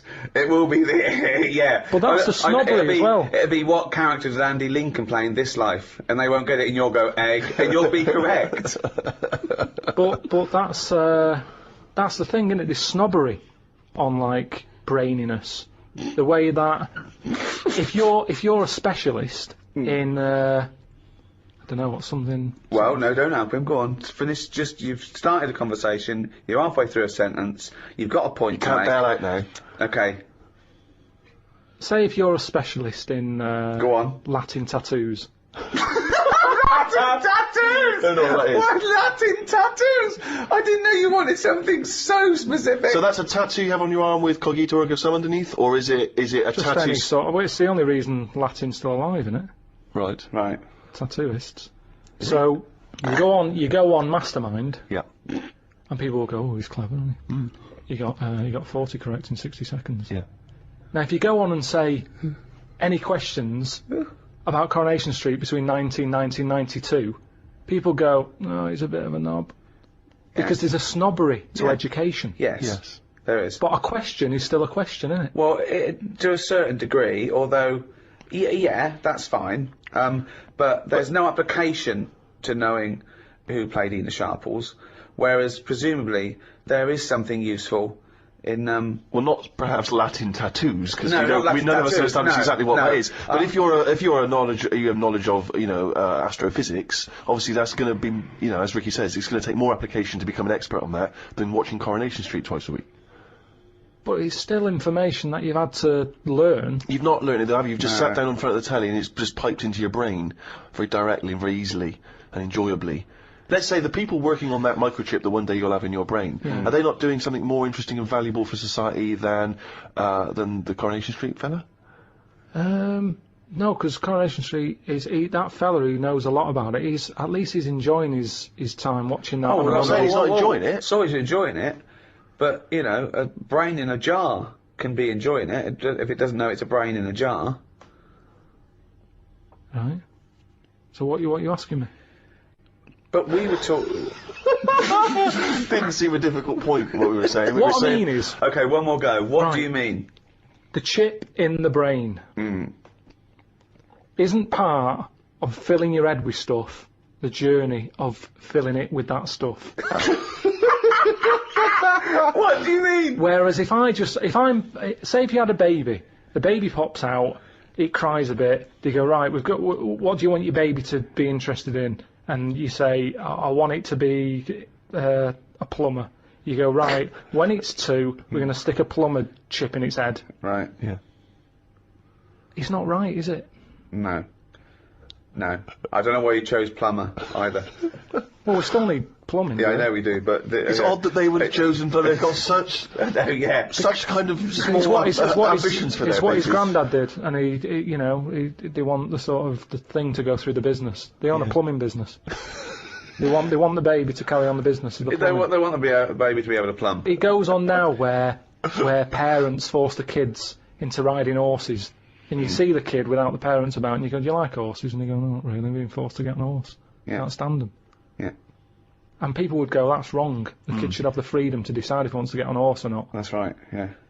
Well, what about this chip in the head? But you've made this But up. you've made the scenario They're up. not putting chips in babies' I heads. thought you said they were. No, what? Well, no, I didn't say that, I never said that. I think Steve's right, and I don't know, I haven't read it, but I imagine he's saying it's the next step in convenience with technology and an interface between a human and a research tool or fun. You know, computers went from being the size of a room to a thing you can wear on your watch. So the next step may be, you won't forget your palm top, you won't forget your iPod, you won't forget your laptop. It's in there, it's an interface. I know, but it makes us lazy. But you straight away thought that now that it went to some sort of weird laboratory where it's all white and there's just a doctor and everyone's in a silver suit, right? And they go, we're removing the self. We're removing the self and putting in chip. You are now computer boy. Yeah, I it's want to not. watch Coronation Street. Well, you won't in a few seconds. I hate Coronation Street, me. Carl, it's not a question of. It's not that Google is now Carl. It looks like Carl, but it's just spouting, little pop-ups about offers you can buy and cheap holidays here and there. He's not the man I married. Right, look at it like this. Jesus. Look, I see it all the time now. Go on. You go, where are you going, to someone? And they go, I'm going to Dorset. Right. Alright, what road are you taking? Dunno, just pop on the sat-nav. Now, that's a start, isn't it? Okay. Let's act that out with me, okay? I'm going away for the weekend, Karl. Are you? Yeah. Where are you going? Dorset. Oh, yeah. How are you getting there? Car. Alright, yeah, well, which way are you going? Dunno, why do you want to know? Well, just making a friendly chat. I'm interested in geography. Which way are you going? Well, I don't know really. I've got a sat nav in my car, and I want to get in there. And what do you want? What? Bit lazy, isn't it? Well, I'm not a pigeon. I don't. Have you got an A to Z? Well, yeah, but it's on a computer the A to Z. What's the difference between looking at an A to Z and? A bit lazy, though. Not really. No. Why? Why is it any different that I've got it computerized so I can go along? A to Z's a bit dangerous, isn't it? It's a bit. Don't go to A to Z when you're driving along. Clive, who are you talking to? Because we need to hit the road. We need to get going. Well, it's this fucking idiot who wants to know what road I'm taking, which is a fucking boring thing to ask. Anyway. Sorry, who is this twat? Because we really got to get going. He's a fucking dickhead. I think he's an A to Z salesman by the door. I mean, just tell him we're using the sat nav because it's the quickest, most efficient way to do It's it. the quickest, most efficient way of doing it. No, okay? but look what's who happened. the fuck are you? Would Columbus found America if he had a sat nav? Yes! No, he wouldn't. He'd have put in America and he would have taken him He to wouldn't. He America. only found it because he got lost. Now, if everybody just Hold goes... on, hold on. How would an undiscovered country be on a sat-nav? No. Go on. But I just What's mean... the difference between the sat nav and the map in that regard? Because I've found some lovely little cafes on roads I've never been on.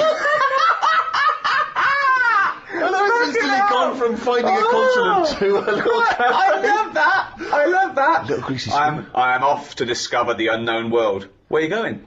Well, I don't know yet, it's the unknown world. What are you taking? Just a boat, all lazy swim, you cunt. I love the fact that he's so Luddite now, he's annoyed at the sat-nav. I mean, you'd have probably given Columbus a hard time. Oh, got a compass. Don't you know where north is, you twat?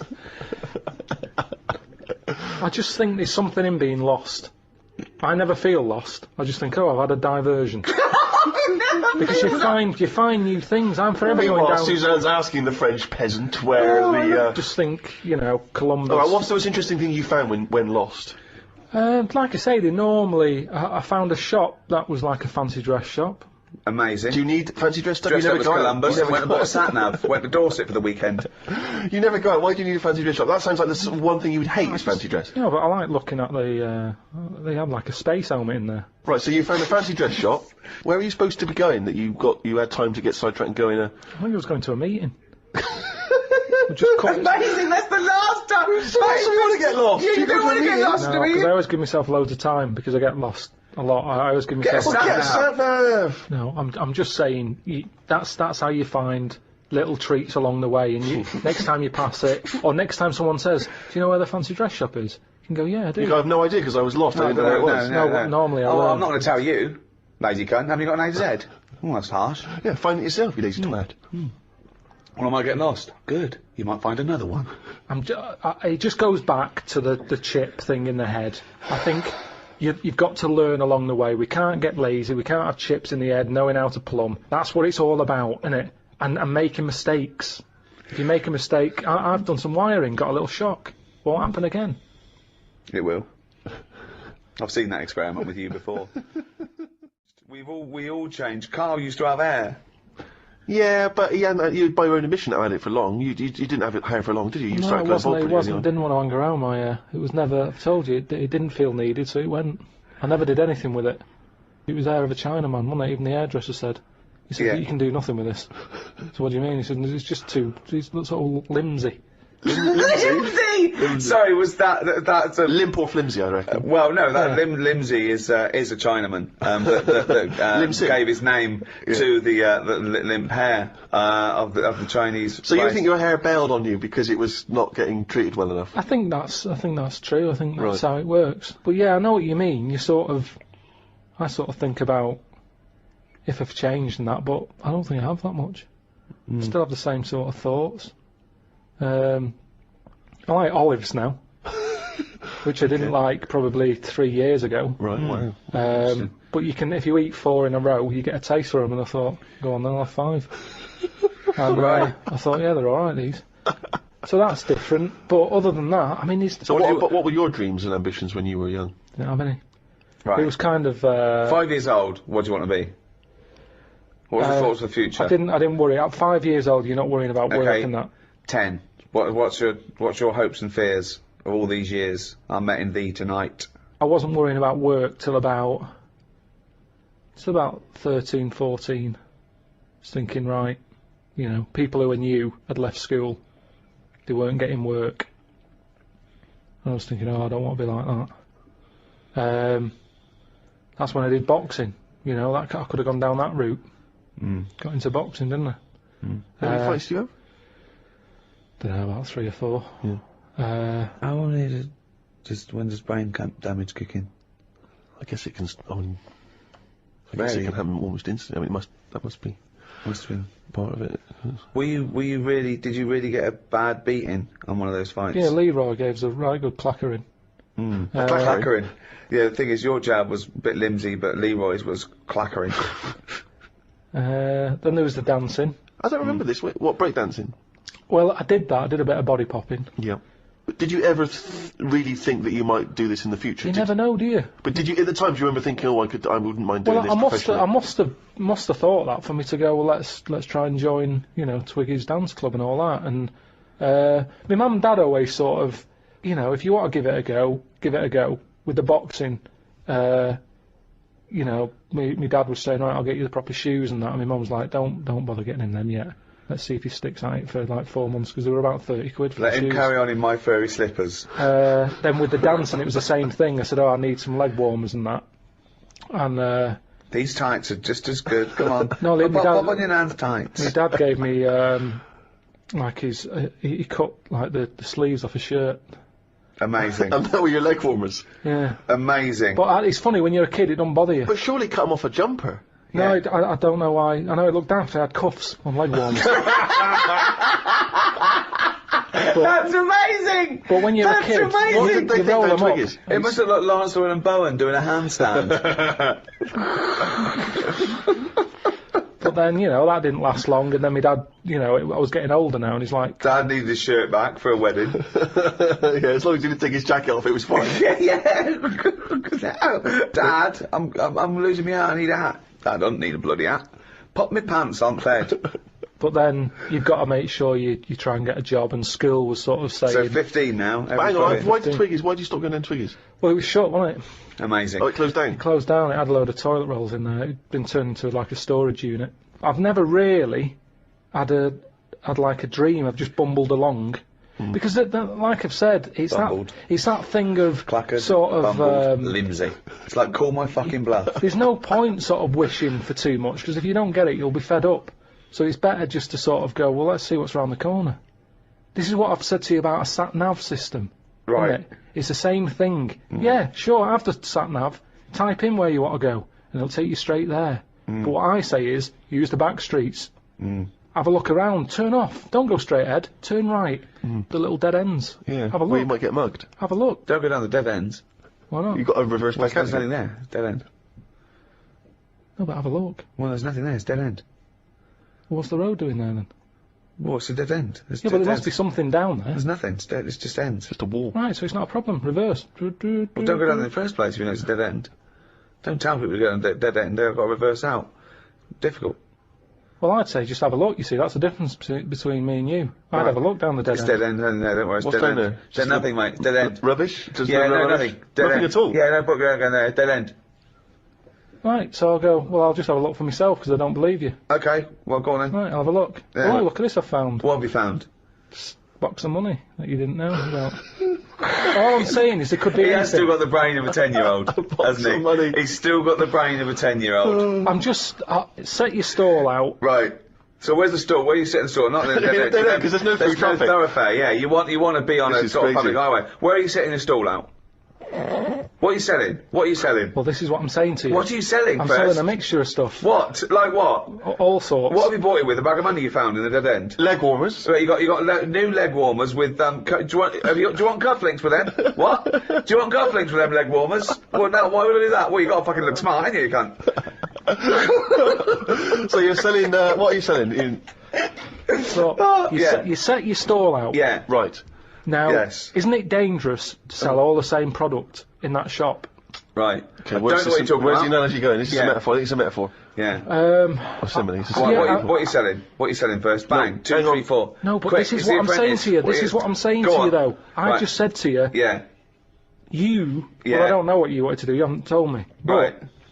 I'm Do you want me saying, to tell you what I wanted to do when I wanted to be at 5 years old? I wanted to own a sweet shop until my mum said, you know, you got to buy the sweets first. Right.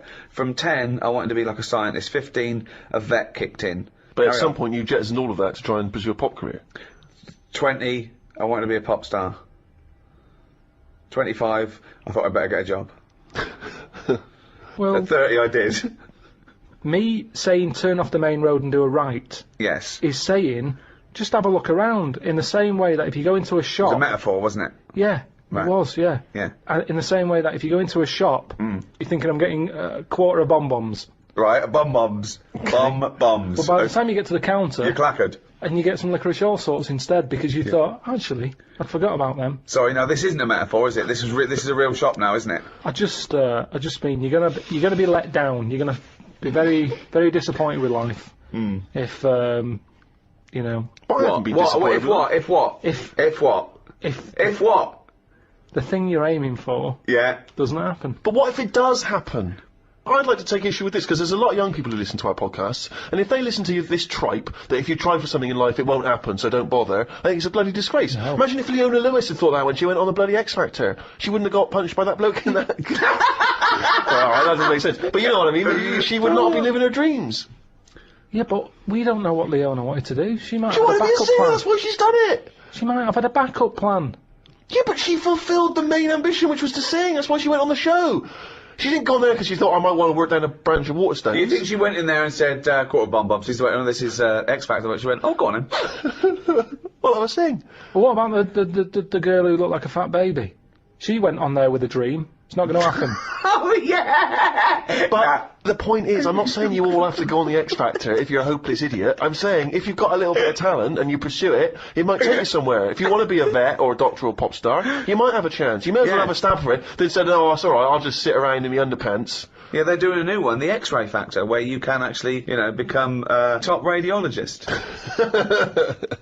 But I've said this for an idea. I think they should do that. Because how many singers do we need in the world? You see, that's the thing. We're talking about the future. Yeah. I think we're not going to talk anymore. I think it's going to be like living in an opera. The way things are going on now, everyone wants to sing. Yeah. Whereas, if you did a TV programme to try and get a doctor, you know... X-Ray Factor. You know, it's all about, you know, getting in young kids, do live surgery. You know, there's big queues anyway. People are queuing up to have operations done. Yeah. So you say, look, Hilda, you have got a problem with your left bunion.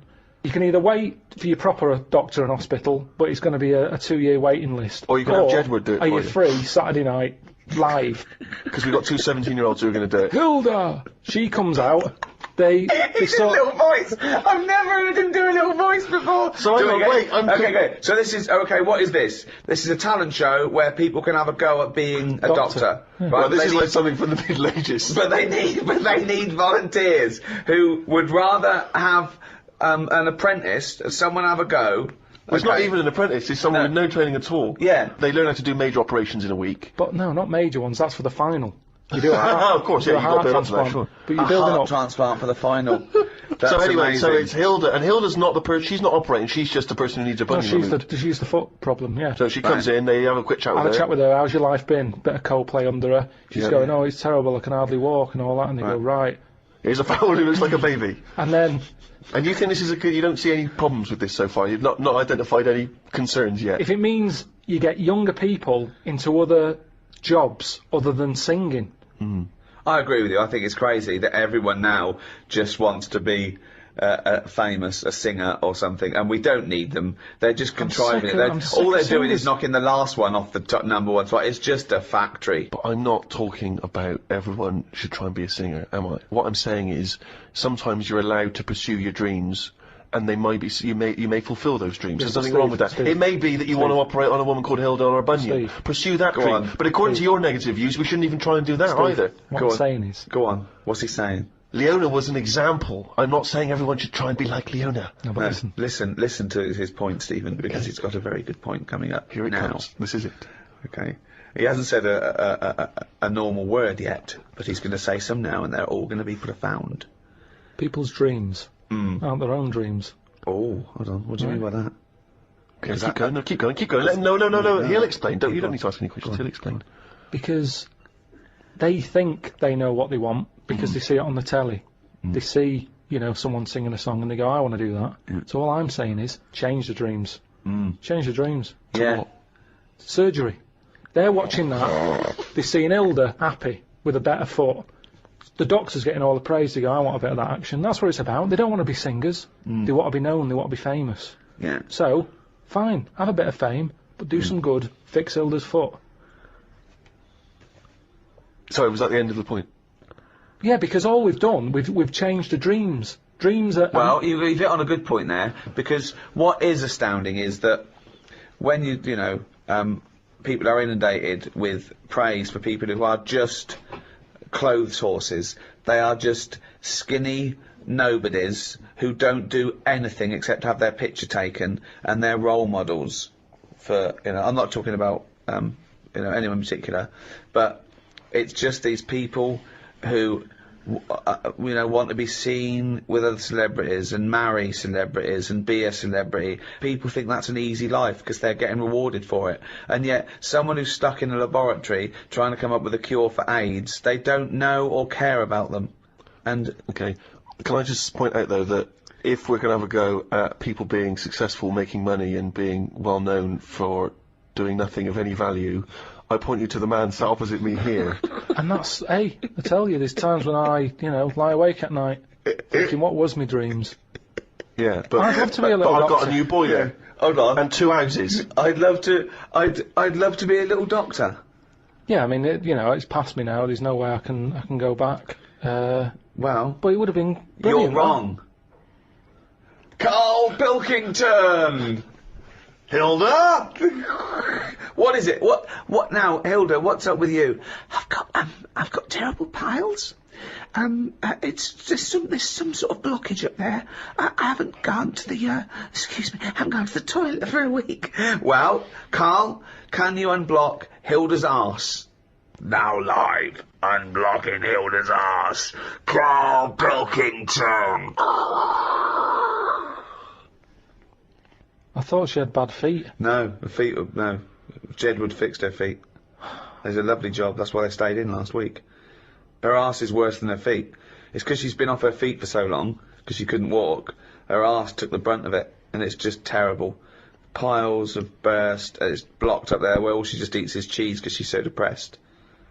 I'd probably knock it on the head there. Why? I'd just say, like going back to the street thing, I've gone down the wrong avenue. I go, this isn't for me, I didn't know I'd be, you know, eye to eye with this.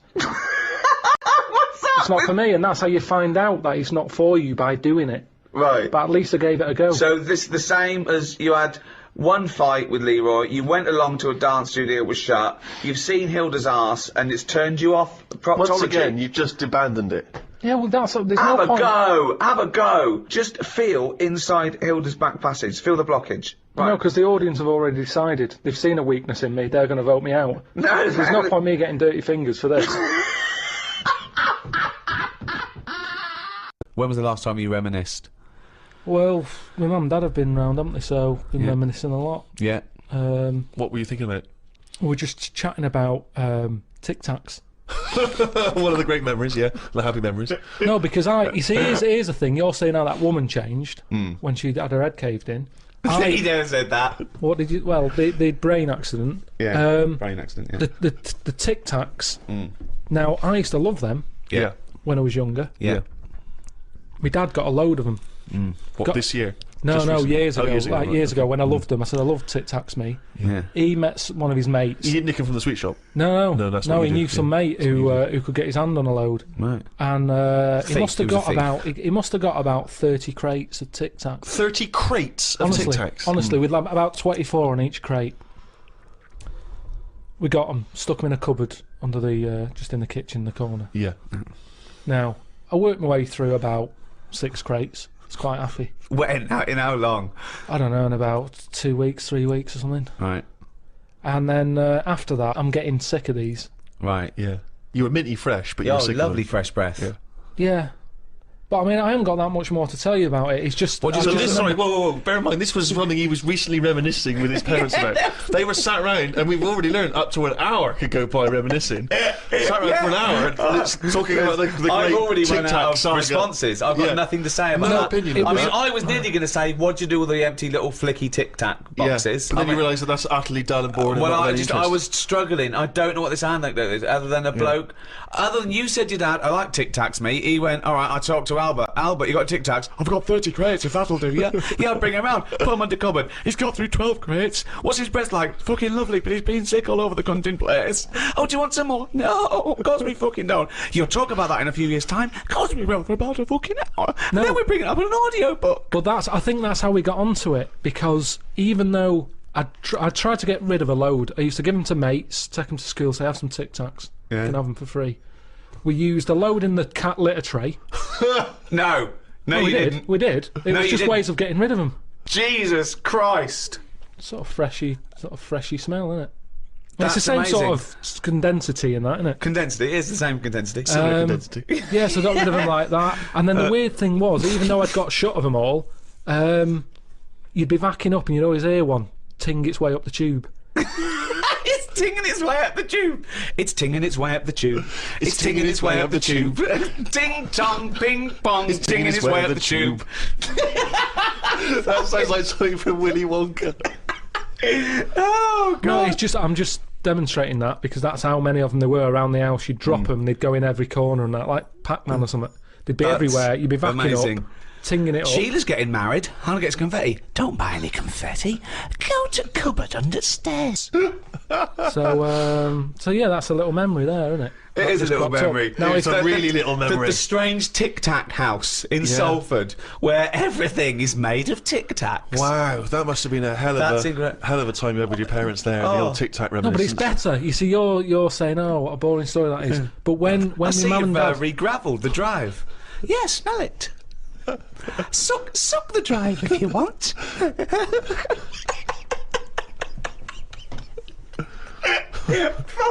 no, but it's different. When my mum and dad are there and they can remember that, and they're going, "Oh yeah, the Tic Tac incidents and stuff." What's known as the Tic Tac incident. The Tic Tac Let us never speak of the Tic Tac incident. Yeah, I just imagine the clock ticking. There, it's Christmas Day. I go, what are you smiling at? Oh, remember it used to ting up the tube. You should think about selling this to Hollywood. Listen, what do you remember then? What do you I remember? That's Wow. an amazing thing to That's say. a difficult question to answer. Yeah, I don't. Nothing at all. Why, out of interest though, and this will sound naive, why don't we remember the very early moments of our lives? Why is it? Is it because it would be too harrowing to remember the point at which we sort of born? Because I don't really remember anything from those first few years.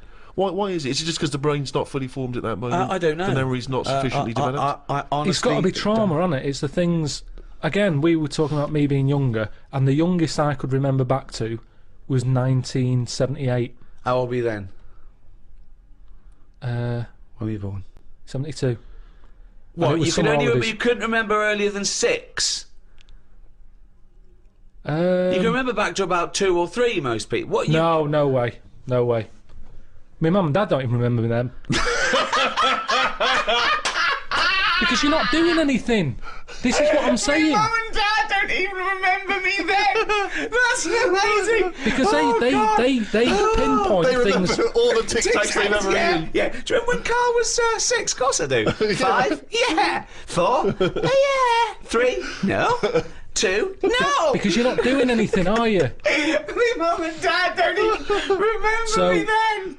and it's weird. I remember must have been about 2 sitting on a potty surrounded by Lego. I remember that very strong image I have of that. No, I don't remember that. No, you wouldn't remember that, were you? Would you? you weren't you there, weren't were there. you? What do you mean? What, you don't remember Steve sitting on a potty surrounded by Lego? No, I mean, I can't remember having a potty. I remember having one of I'm them. not suggesting you have the You same used to go in a memory. fucking litter tray. Now I know why, to eat a Tic Tac while you're having a shit. But okay, so what is your very first memory? The one that cropped up the other day was having my eyes sort of glued together by. Gangsters. Where's the fucking Tic Tacs? No, I was, lost our truck for you, yeah. when I was on holiday and I slept near the window and the window was open and I used to wake up in the morning with my eyes shut. My mum and dad thought I was having a lovely lie in. I just couldn't open my eyes. But what? I don't understand. Why were they? I'm gonna burst. What do you mean? Why were they glued? Why were they? What do you mean they were glued? Wait, but why didn't you say, Mum, Dad, I'm not asleep. My eyes are glued together. It's just that you get a build up on Yeah. the eyelashes. Yeah. And it all. But when they came in and you could sense them looking I didn't know at they you. were there. But what do you mean? Why didn't you say so? So you lay there dead still? Well, you should have sprinkled some Tic Tacs around the bed, then you'd have heard them crunching in as they came in. Yeah. Oh, what do you mean? So that's your my eyes earliest are, memory. wait. So your eyes are stuck together. You're lying there. You're still. You're awake, but you can't open your eyes, so you don't say anything. Yeah. What? Why? What? What, Every so your- day? It Your happened memory a of- lot. It happened a lot. But your memory was that this was scary to you because you thought you'd gone blind. Probably, and it hasn't happened since, so it's something you remember happening, isn't it? It's like the kidney stone thing. That will always stay with me because it's like I was in agony. Yeah. And that's what I'm saying about trauma. It's quite frightening when you're a kid No, and you you were can't open your saying. eyes. So we don't remember You were trauma. saying you don't remember trauma. Oh. Do you remember that? Do you remember that traumatic. conversation we had a few minutes ago? Maybe it's because I had time to lie there and think about it. Because I sort of wonder that if having vision does get in the way. No, it's a good one. Okay, Yeah, go on, interesting. Yeah, interesting. Yeah, go on. Well, just your eyes. Your eyes are, you know. Go on. What are they? They're the thing that makes you do the things you want to do, aren't they? Your eyes. What do you at the end mean? of the What day. do you mean? Interesting. Go on. Everything. You might want to. You might like drawing. Right. Your eyes. That's an example, though, isn't it? Because then you might like music, and you don't need your eyes for that, do you? Well, you need yeah, your ears, because you still got to find your way to the record shop to Why? find the Well, record you want. Someone could put it for you, or you could. What I mean is your Stevie eyes. Wonder, we do. Say rather You than like smells. You might be a perfume. You need let me just need think. the nose, don't you? Wine tasting, just I've just always thought blind people go on. are probably good listeners. Right, yeah. That makes sense. Yes, Which means that they'll be more brainy. possibly. They won't waste their eyes on watching rubbish telly. No. Yep, sure. Um, But bear in mind, you learn a lot, don't you? Yeah, Just from what yeah, you see, you swings absorb a and lot of roundabouts. information from Swings what you and see. roundabouts. yeah, but blind people are going to say, right, I'm not going to be defeated here. Right. I'm going to make sure that I still feed my brain with stuff. Right. Whereas if you've got eyes, your eyes can sometimes say, well, don't listen to that intelligent thing there. Yeah. Watch some rubbish on the telly. Yeah. Yeah. Why your eyes are saying that? Are they? Who are they talking to? Are they? I'm just saying, if you've got eyes, Yeah, they're talking to you. you're more drawn to things Drawn. that keep What are you drawn to though? keep your eyes Go on, your what are you eyes saying? interested. It's like everything. Right. It picks your food for you. Does it? Yeah, No, it does. It doesn't. does. Of course, it does. That's why they advertise food in a way that look. Those adverts on the telly. Look at So- this. This isn't an ordinary pasta. Yeah. It's So yeah, you'd eat a nice plastic apple, would you? It looked like an apple. Eat it. presentation is 90% of what goes on now in this world. Whether it's clothes, Is that a That's statistic that you because picked up from you somewhere? know what the thing you like looks like. So you recognise it. You go, oh, I like that. You don't go, oh, I like the look of that. I ate it last time and I like the look of it as I was eating it. You go, I know what that is. That's the thing that tasted good. not always. No? I think there's a lot of cakes out there, and I've been conned where my eyes have gone, that looks good. I'll go, can I have one of them? And I get it, and it's just like air with cream on it. But There's that's nothing. You, There's Are no you enjoyment. furious with your eyes at that point? but Well, you it's a just bit annoying. contradicted your own point. No, I haven't. I've said my eyes have said this is what you want, Yeah. and I've been disappointed with it. So your eyes shouldn't pick your food then, should they? Really? They shouldn't. No. But they do. What again? The next time you get the eyes go again. Remember Well, that? yeah, but I'll sort of go, hang on a minute. You remember last time? This is different. You are the strangest It's man not. There's I've not weird. ever met. There's nothing weird about You that. are the strangest person not. I've ever met. So are you not. mistrustful of your eyes? You You don't are. trust anything you see now, you query it, question it. Here's a clearer way of describing it. Go on. Holiday brochure. Right? Your eyes, look at it. Look at this villa here. Look at that, it's got its own pool close to all the amenities. Get there, my eyes. What have you picked? Because it's not What? as good. Who's arguing now? Who's angry with your eyes? Were your eyes angry then? No, I was angry. Okay, so your mouth and brain are angry with your eyes? Because one, my nose has kicked in. I'm next to the bins. Right, okay. You couldn't see that in the brochure. The eyes couldn't see that. That's true. The bottle banks again. They're close by. My ears are going, what's the racket? Yeah. My eyes are going, sorry. What? Your eyes are saying sorry? I'm just saying, you can't trust your The eyes. eyes. I I don't love really care. this. I'm surprised they felt guilt. I love the fact that his sense of human biology is based on the numbskulls. I don't know why you must pick stuff based on what your eyes thought initially. Well, it depends. But Karl, they're not detached in this separate way. They're not different operatives, all with different agendas. It's all connected. There should be. If I look at a picture in a brochure, a magazine, and I think, oh, that looks nice, my brain instantly says, be careful though, because that's a publicity tool in order to try and sell me this particular deal. Chances are it doesn't look exactly in real life like it does in the brochure. I'm instantly thinking that. I'm not going, hey, I'll book that. And then 2 weeks later I get there, I can't believe I'm fucking disappointed. Ears, what do you make of it? Well, I'm livid because I can hear some fucking racket. All I'm saying is you don't see that many disappointed blind people. You don't see that many disappointed blind people. They're not let down that much. They're not let down. Spurious. You've got no information for that, no evidence for that at all. You've just made that You up. don't see many disappointed blind people. Kissing is a bizarre thing, isn't it? Really. I mean, I don't know what the evolutionary origin of kissing is. You know what I mean? It's quite a sort of strange. It's like anything, It's though, a isn't it? strange thing. It's because if you start reading about all the weird stuff that goes on, like people who have it away with dead bodies and that, is because you've planted the seed in your head, and you start going, oh, I'll give that a go. Like food, you either want an olive or you don't. Some people will go, I'll try it. Some will go, they're not for me. Do you want an olive? No, but you can shove your hand up my arse so far to touch me heart. You haven't got any olives. I have got some olives, but if you are fed up with olives, I've got an arse here going begging, and 30 foot along the elevator now is a little heart I'd like you to touch. But the thing is, if you give that a go and you enjoy it, then you want to do it again. Right, and you've created do not stuff. try and do that. Do not try and stick your hand so far at someone's arse you can touch their heart. There is no point to it. It is a myth that it could happen. You would end up murdering someone. It's a sorry state of affairs where you've got to put that message out there. yeah. But that's it, isn't it? That's the other thing, isn't it? That you don't hear of animal fetishes and animal phobias. You know, you don't get a lion who's a little bit nervous of antelope. I don't like antelope meat. And yet you have people here who are all those weird things of people who can only have sex with a pavement. Which is a good thing to, you'll never be lonely unless someone suddenly drops you on a desert island and you go, I'll never see a pavement again. What do you think of that? Those people that just think, Oh, they're just idiots, aren't they? There are some weird... You've got some clever ones, you've got a lot of divs. There's more divs on the world than better ones. Wow, that's a brave sentence to say. Yeah, he's right though. He's right. As gobbledygook as that was, he's absolutely right. I think Karl isn't a div. I think he's a better one, but doesn't know it. I think it's strange because I think that he's got all the other evolution of the human being, but he doesn't know which side his bread's buttered. He doesn't realise he's cleverer than he is. The number of times I find a theory that he said in gobbledygook, but it's true. I think that I think he's been dealt a bad hand in the brain department. Do you know what I mean? Yeah. Thoughts, Karl? Well, your brain's in 2 bits, isn't it? Yeah. And I wonder if one half is really good, the other half's messing it up. Yeah. That's how I feel That sometimes. could be the case. Yeah. Well, it is split into 2. Yeah, and they are responsible for different things. Yeah. It's like these sort of families where there's a kind of really bright kid and then a sort of wayward child who just gets into drugs and stuff. Sort of like that up there Yeah. in your head.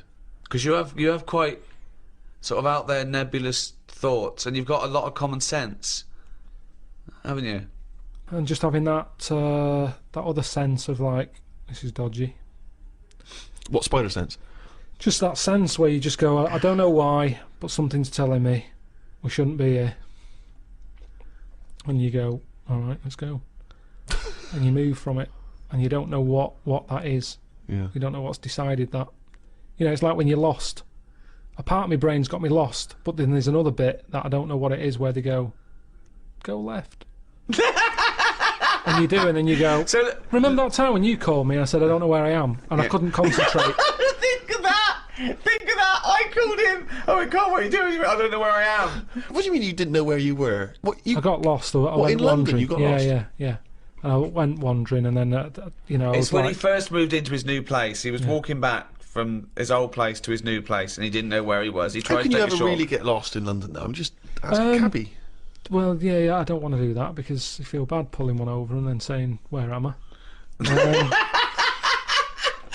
Yeah, they don't appreciate that, do they? But I found my way back, didn't I? Yeah. But you told me 20 one minutes. time that you much prefer getting lost. You love wandering around and getting lost. Yeah, you said go- that's much better. go around It the was a cold cul-de-sac. day. It was a cold day. I just wanted to be at home. I had things to do. There's a time and place to be lost. Well, go on. Well, a place What's you the don't place? know. What's and the place to be lost? Somewhere you don't know. Right. Good. Okay. And the specific. time? The time. Time when you're not in a rush. Right. But that time I was in a rush. And I was And- cold. So a typical argument in your head is what? I'm lost. I'll do one side of the brain. You do the other side of the brain. Okay, in your head. Okay. Karl, What? this isn't where we should be. You want to go home, didn't you? This isn't your house, because it's a field. You live in a house, don't you? Why are we standing in a field? This isn't your house. You're meant to go home, but you've walked into a field. No, but that wouldn't. I've never been that lost when I'm walking across a field at the edge of the field, I'd go, hang on a minute, this isn't right. I wouldn't get in the middle, I wouldn't go that far. I'd go, right, I definitely shouldn't be here. You did once. You were in the middle of a field and your dad had to rescue you Yeah, and carry you that's when through I was the a kid, because I was reading as I was walking. That's,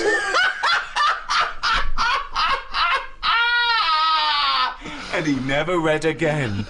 but there's another sense. I was in the middle of nettles there. Yeah. I'd walked. It was at my brother's wedding in Cornwall, and I was walking near a cliff edge. Reading a book. And okay, so okay.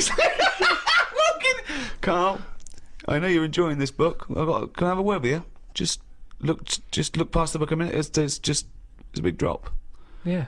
Well, that's what happened, and then Right. that's when the other senses went, hang on a minute, I'm being stung. Load of nettles and stuff. And I just had to wait there for ages until my dad sort of thought, where's Karl? I was there for about an hour and a half. You showed a book.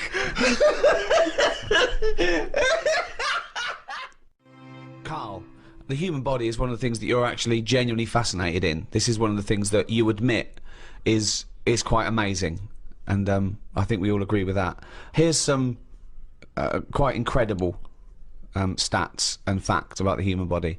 What do you think of this? 50,000 of the cells in your body will die and be replaced with new cells, all while you're listening to this sentence. Go on. Well, that's it. What's the sentence? That was the sentence. What was the sentence again? Well, it doesn't matter. The sentence doesn't matter. 50,000 just dying and being replaced in that time. But what are they doing? Different cells do different things. Some are taste buds. Some carry hemoglobin and oxygen to other cells. Yeah. Some are skin. Some are liver. I've heard about skin. I've heard about skin, sort of. What? What you heard? Yeah. A rumour about skin. You heard of skin? What? It's just. It Keeps just, all your stuff from falling on the fucking floor? well, it's the thing that makes you what you are as well, isn't it? What do you mean? More than anything. Why? Well, without the skin, you're just a skeleton. You look all the same. No, you're not just a skeleton, no. Other than your lungs and your heart and your kidneys and stuff. What Well, I'm saying is, I know, went to and that, all the flesh yeah, on top and all the blood vessels and all I the... went to that bodies exhibition. Yeah. Oh, here we are. This is it. He knows all about the human body and science because he went to the bodies exhibition. Do you know where the German fella cuts bodies up? Yes. Now, he had a load of people on show. Could have all been the same family. Because everyone, without the skin on their head, looks the same. Other Well- than height, Yeah. everybody looks exactly the same. And that's why racism is so stupid. Well, it's a good point. Good point, isn't it? Yeah. That's saying that, though, I did think most of them were Chinese. What made you draw that conclusion? It's just the eyes. They didn't have any eyelids! Honestly, if you've seen it, it looks, there's something that... and they're a bit mad, aren't they? They do all that endurance stuff, and I thought, this is the ultimate way to go, isn't it? I think That's that's the Japanese, Japanese, yeah. Is Just it? completely different race, culture, country, nation. Right, Peoples. well, the Japanese, then, I reckon they've donated their body to it. You started off saying you cannot tell anything about where they come from because they haven't got any skin. It was just the eyes. It didn't occur to you, or I mean, was there not any information saying where the bodies were sourced from? They don't tell you, they just tell you that if you want to be part of an exhibition later in your life, put your name down. And what did you learn about the body from this exhibition? Well, I told you. You know, we all look similar. At the end of the day, your skin is what makes people... Look different. Yeah, that's the bit that makes you look like you, doesn't it? Yeah. That's the bit that you can tell how old somebody is. Yeah, by that's what you recognise. You don't That's what- recognise someone's skeleton and their brain. Unless it's the Elephant Man. But then again, with the skin on, I couldn't tell you how old he was. There's something about his head and everything that he's ageless. He could buy a packet of fags and be underage. He could get on a bus and say he's an OAP. I have not got a clue how old the Elephant Man was. There's no distinguishing things for his age, is there? But with most people, it's the skin that does it. Strip all that away, and they were all stood upright as well. They weren't sort of unched. Right. Unched. They'd been straightened up. Not unched then. Is that the German bloke? Unched. But what did I learn? That's what you're asking me. Yeah, what did you learn? Could I answer that? Sure. Fuck all, probably. Oh, there we are. The skin, of course, you are right in saying, is an extraordinary thing. I mean, it is almost unlike any man-made item. It's one of the most waterproof things, obviously, one of the most durable, one of the strongest and yet stretchiest. I mean, Yeah. it is a remarkable achievement. Yeah. 1 square inch of skin, right, has 4 yards of nerve fibres. In what? In 1 inch? In 1 inch, square inch of skin. It's got 1,300 nerve cells and 100 sweat glands in a square inch of skin, and 3 million cells, right, and 3 yards of blood vessels. Those tiny little things, and they make up 3 yards worth. But I understand you need the blood bit, but the nerves, I'd shorten the nerves. What do you mean? I wouldn't have as many nerves. I think if I could change it... Well, it depends, because there are different amounts per square inch. You've got less on the back of your hand than on the finger tips, obviously, and I think the most nerve endings are near your spine. Tip of the penis. Well, that's probably going to be quite sensitive. Unnecessary, isn't it? In that Unnecessary? It is, really. Why is it unnecessary? Because I'd say what you want... I think you need them in your fingers because you're picking up hot stuff. Sure. I've never put my knob somewhere that I thought I didn't feel that. There's a quote. There's a quote. If you're sticking it somewhere bad, well, you shouldn't be, so it's your own fault, isn't it? Is what I'm saying. Yeah. Yeah, but I don't think it's just for your penis to be able to identify hot stuff. No. I think it's for other reasons why it's super sensitive. It's not. Is that hob hot enough for your soup? Well, hang on, let me just check I've here. got a thermometer here. We don't need a thermometer. Well, no. The thermometer's not accurate. Well, it is. It's a mercury thermometer. And well, you need some. I don't want a reading. I want a feeling. No, you don't need it in that bit. Well, the penis is sensitive, I assume. Because of the sexual stimulation? Yes, because you need to... You don't need the nerves for that. Well, you do, yeah, because you need... Well, something needs to stimulate it for it to know, to send a thing to your brain, and you go, all right, we're mating here, we need to get half our genetic material to that egg. I lost him, didn't I? Yeah. When did I lose him, though? When you tried to explain how babies are born. Modern man, in a sense, with all the technology we have, can play God. And this is something which is huge now. A lot of ethical discussions about things like stem cell research. Should we be interfering in what should be a godly terrain? You say no straight away. Straight away, no. I think they're sort of like messing about now. I think that's the problem. We've got the tools and they like to use them. And that's what happens. I've got a sander for Christmas, and I can't wait to sand stuff. I can't even think of enough things that need sanding. But I want to use it. And Not that's the scruffy same. sander. And that's the problem, innit? If you've got the tools, you can't have the tools and say, pop them in the shed. Well, no, I don't want to use them. I've got a new tool here. Right. Sand the shed down. That's the problem, innit? All these, medical people. That's what happened in the Hulk, innit? Yeah, well, again, I'll just say that is a work of fiction. The Hulk. Yeah, but with all fiction comes the future. Yeah. Certainly in science fiction. But the problem is, this is what I say is the problem. We can sum it up here if you like. I think it sums it up. Go on, no, this is... Is it a quote from someone? Well, yeah, here's one for sound bites, and it just saves a lot of time, Karl's quote. You don't have to study the book or anything. So let's sum it up there. We're going to end it here, but we're going to end it with this quote from Karl Pilkington. Karl, shoot me.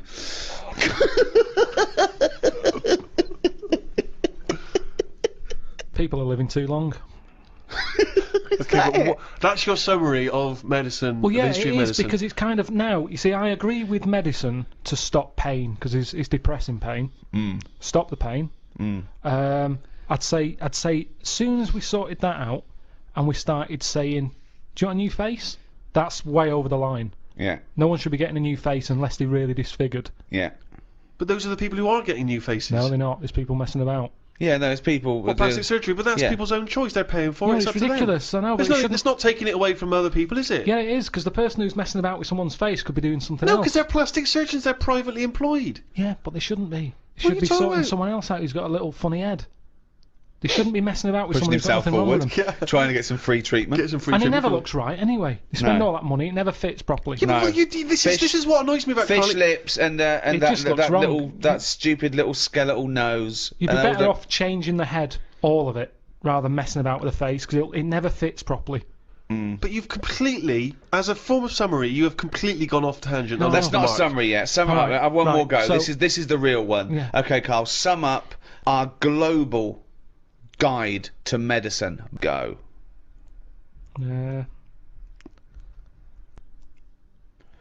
today's cure.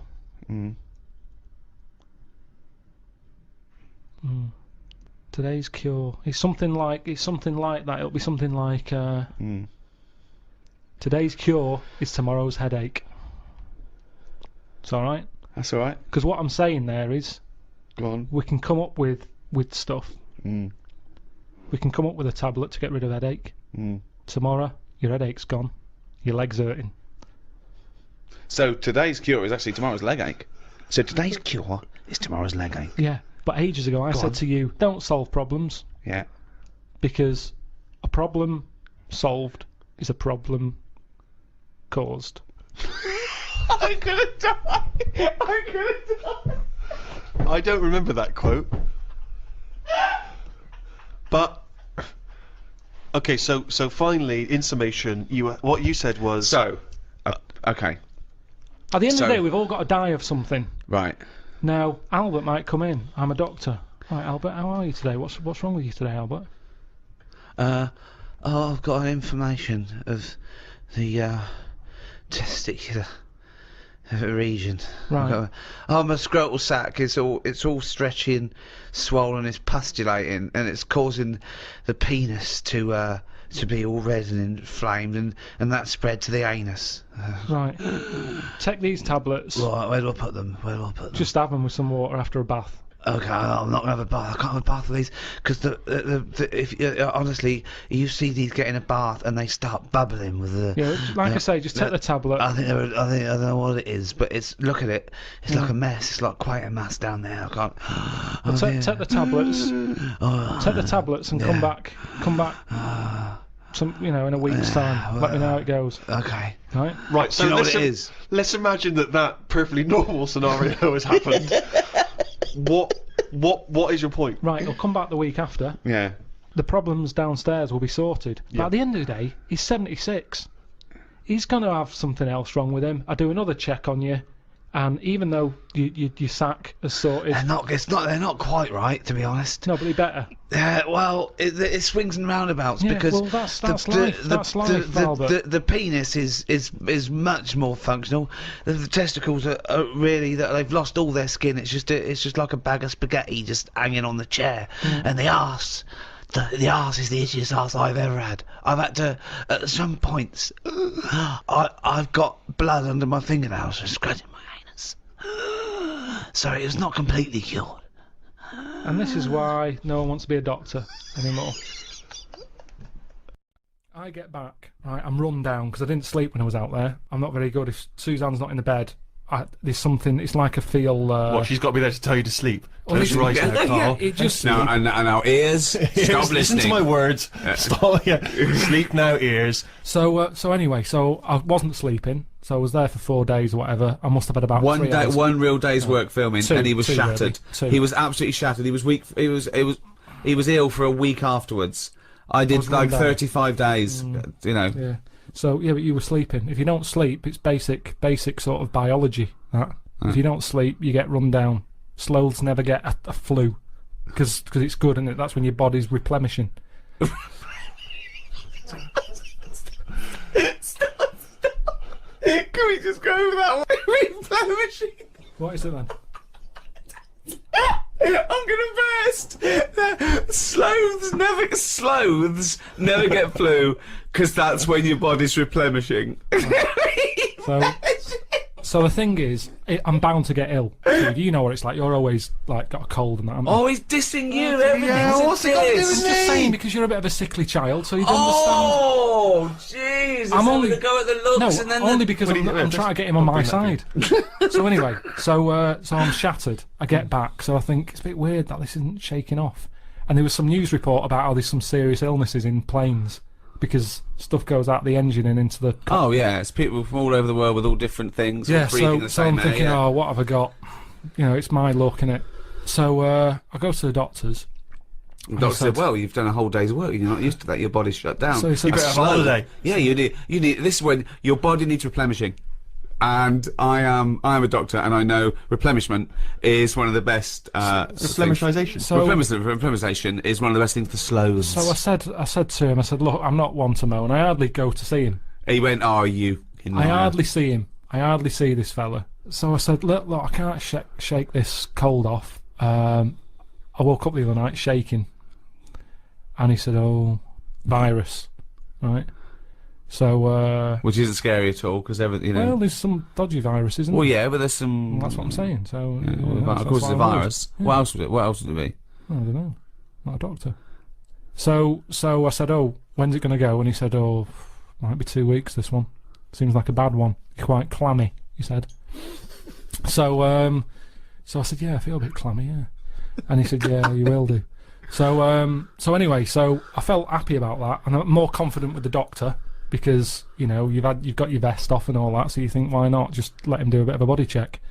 So I said, doctor, whilst I'm here, I think I've got some eczema on my leg.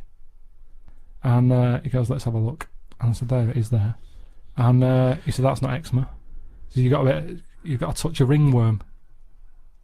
Blimey. Right? So straight away, anything with a worm in it, you're going, you what?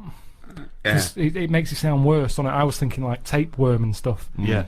So he's going, yeah, ringworm, and he saw me panic, and he went, don't worry. You it's not- pictured a worm with a giant Well, mechanical arm crawling up your back. You could see by my face, I was a little bit like, I've got a worm in my leg.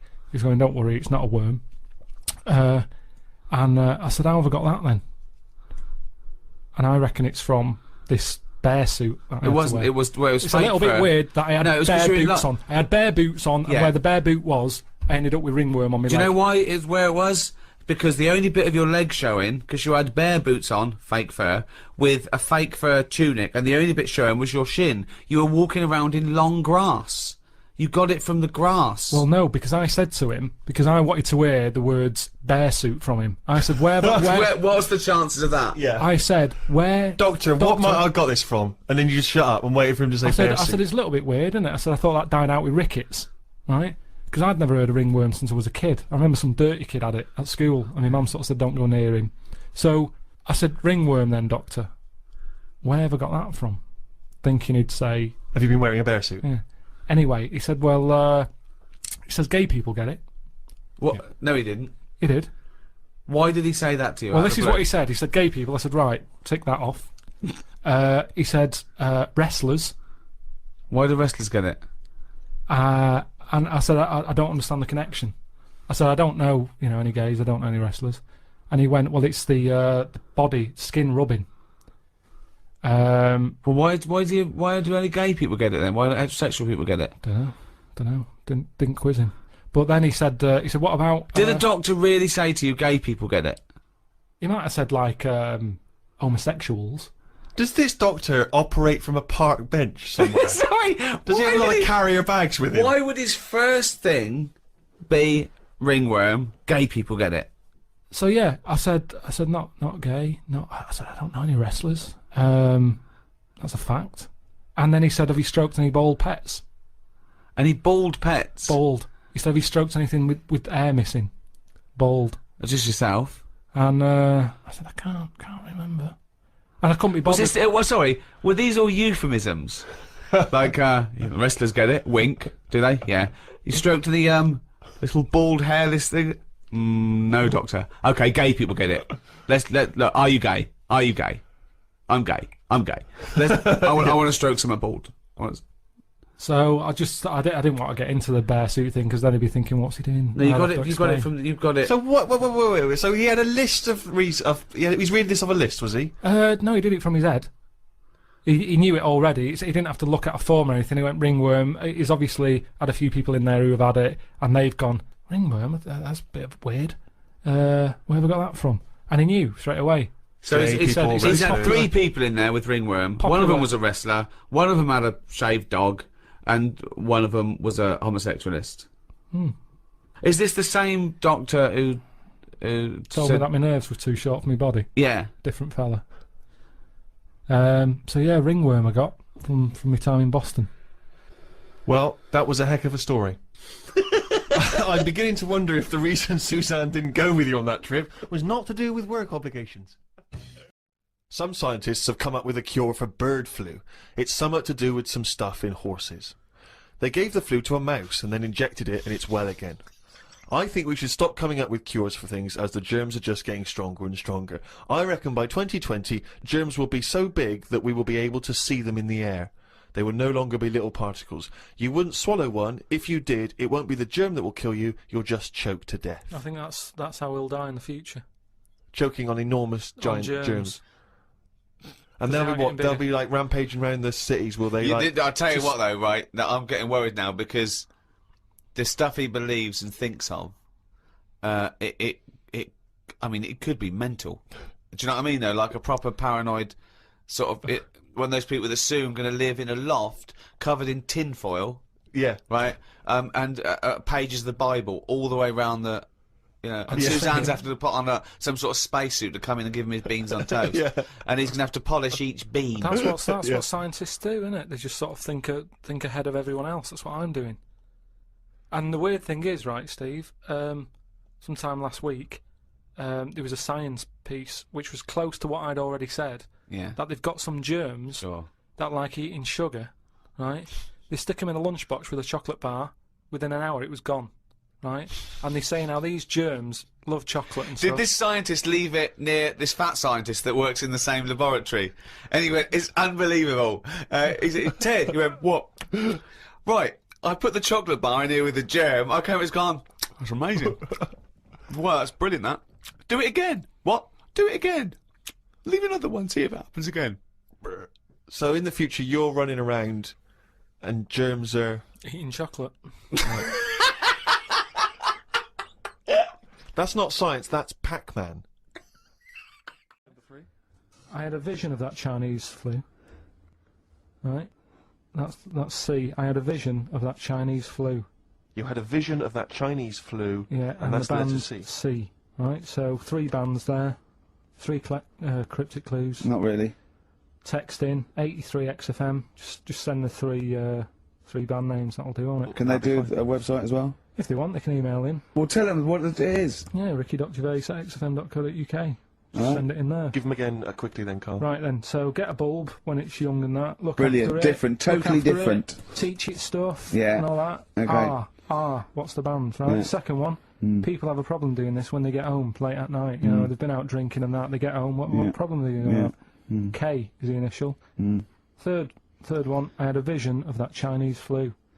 What do I mean? Brilliant. C is the initial. Play a record. I mean, it's abomination. Right. Give us the. Go on, give us the clue. I haven't got an idea. Go on, give me the clue then again. Right. Well, do you want to say who the winner is, or No, do you- let's hear the answers first. First clue was if you get a bulb when it's young, you look after it and that. You teach it stuff. Yeah. What's going on there? Go on. The initial was R. Yeah. Right. That was razor light. All right. Raise a light, you raise a light. Razor Yeah. light. Okay. Kind of works. Yeah, it Second didn't matter one. what sort of bulb it was then. It was very Sure. specific. Got it in mind. Go on. People have a problem doing this when they get home from a night out drinking. Yeah. What's the problem they're having? They have a problem getting the key in. That keen. That's the That's awful. word. That doesn't count. The words. Keen. And they got it right. It's keen. It's keen. It's Get it one's right. awful. The last one, Awful. I had a vision of that Chinese flu. Yeah. The initial there was C. That was Caesars. Caesars. They managed to get that as well. Great. I love the fact that even he knows they managed to get that as well. Did anyone get all 3? Yeah, a few people. That's terrible. Okay, who's the first one? Who was I the don't first? know what it says about XFM and its listeners that people are getting these answers right. I know. Go on. Shall we move on to the ancient world in terms of Egyptians, the Greeks, the Romans, of course, because they made huge advances, particularly the Romans, who understood, of course, the importance of sanitation. You know, famously their streets were clean. Yeah.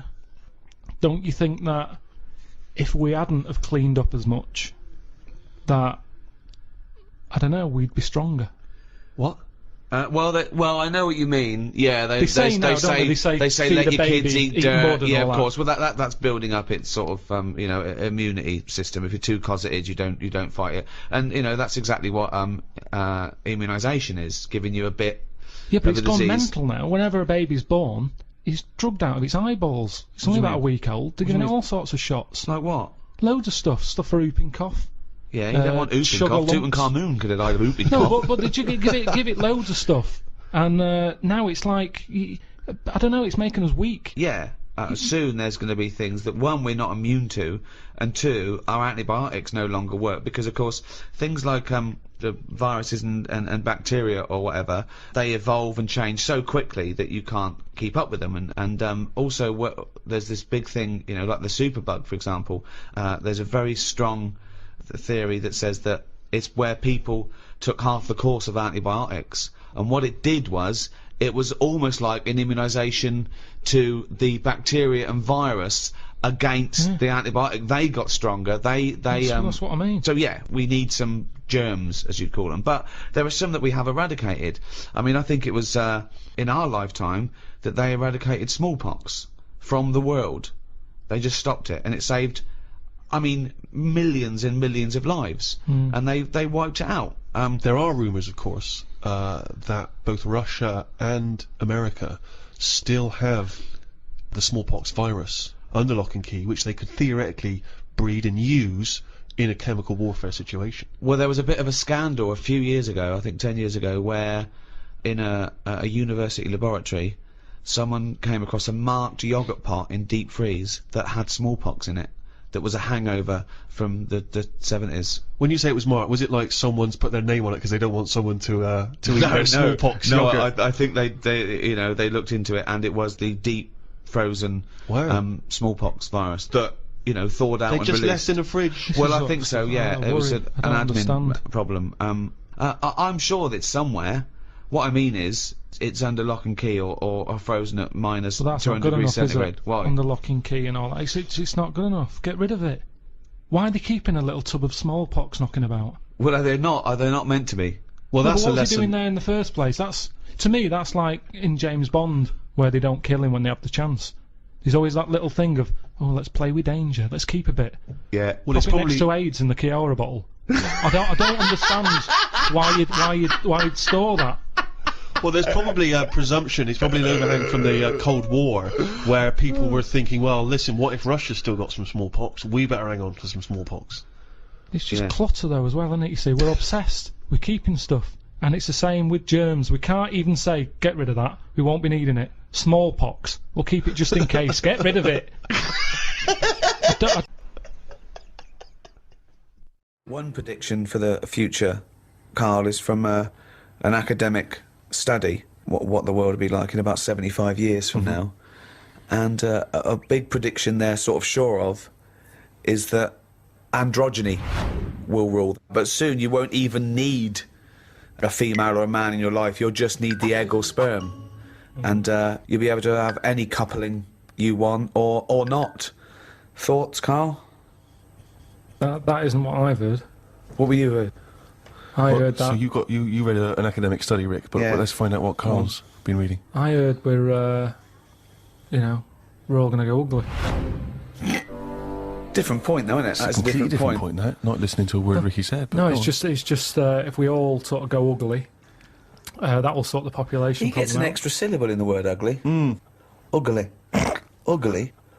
Ugly. Yeah. So that just sorts the population out because people aren't sort of having it away left, right, and centre. Well, no, well then that doesn't sort of... What do you mean? Sorry, Rick, I don't understand what the hell he said there. Are you saying, because everyone's ugly, everyone won't want to have it away more with the ugly person?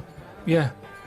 Okay, I still don't... You seem to understand what he's talking about, Rick. I'm still But confused. what he thinks is that if we're all ugly, then we still have this strange paradigm of beauty that won't exist, so we won't fancy anyone as No, much. no, they'll still sort of fancy, because at the end of the day we're animals, aren't we? Yeah. So we'll still have it away, but Yeah. not as much as they'd like to do now because it's all based on looks. Sorry, so... But what's this got to do What's with what this Ricky world said? like? Describe Ricky's- a typical town or country It's set to me. exactly right. Imagine London. You've still got the gherkin. You've still got the big wheel. That's Right. It's just everyone's ugly. Right, and they're doing all the same jobs, are they? They Everyone's just... still the So world's what- got to carry What on. do they look like? What's ugly? Just imagine, like, have you ever seen anyone when you've just gone, look at that? Yeah. Right, well, like that. Yeah, but hold on. Because it's not No, like because a we strict... have got better looking, haven't we? If I look back now Yeah, at a school photo, yeah. you look at my class and you go, what was going on then? You can't tell the difference between some of the girls and the blokes. When he said, we've got better looking, I thought he was going to talk about cavemen. Not his school photo. I mean, what happened there? There's been no evolution in that time. What are you talking about, Karl? We've got better looking now, haven't we? But we will change. Yeah, we'll Probably change not in these little 75 things. years. I mentioned before about your little finger. There'll come a time when that'll go. I've watched it. I've kept an eye on what my little finger's doing. Sometimes it does nothing. It never helps out. All the others are grabbing all the stuff. That one just sort of sits there watching. So you could get rid of that, and I think that will go in evolution. Think of the books he could have read when he was doing that, when he was monitoring his little finger. I've been watching my little finger. But again, if you shaved a caveman, he's basically us.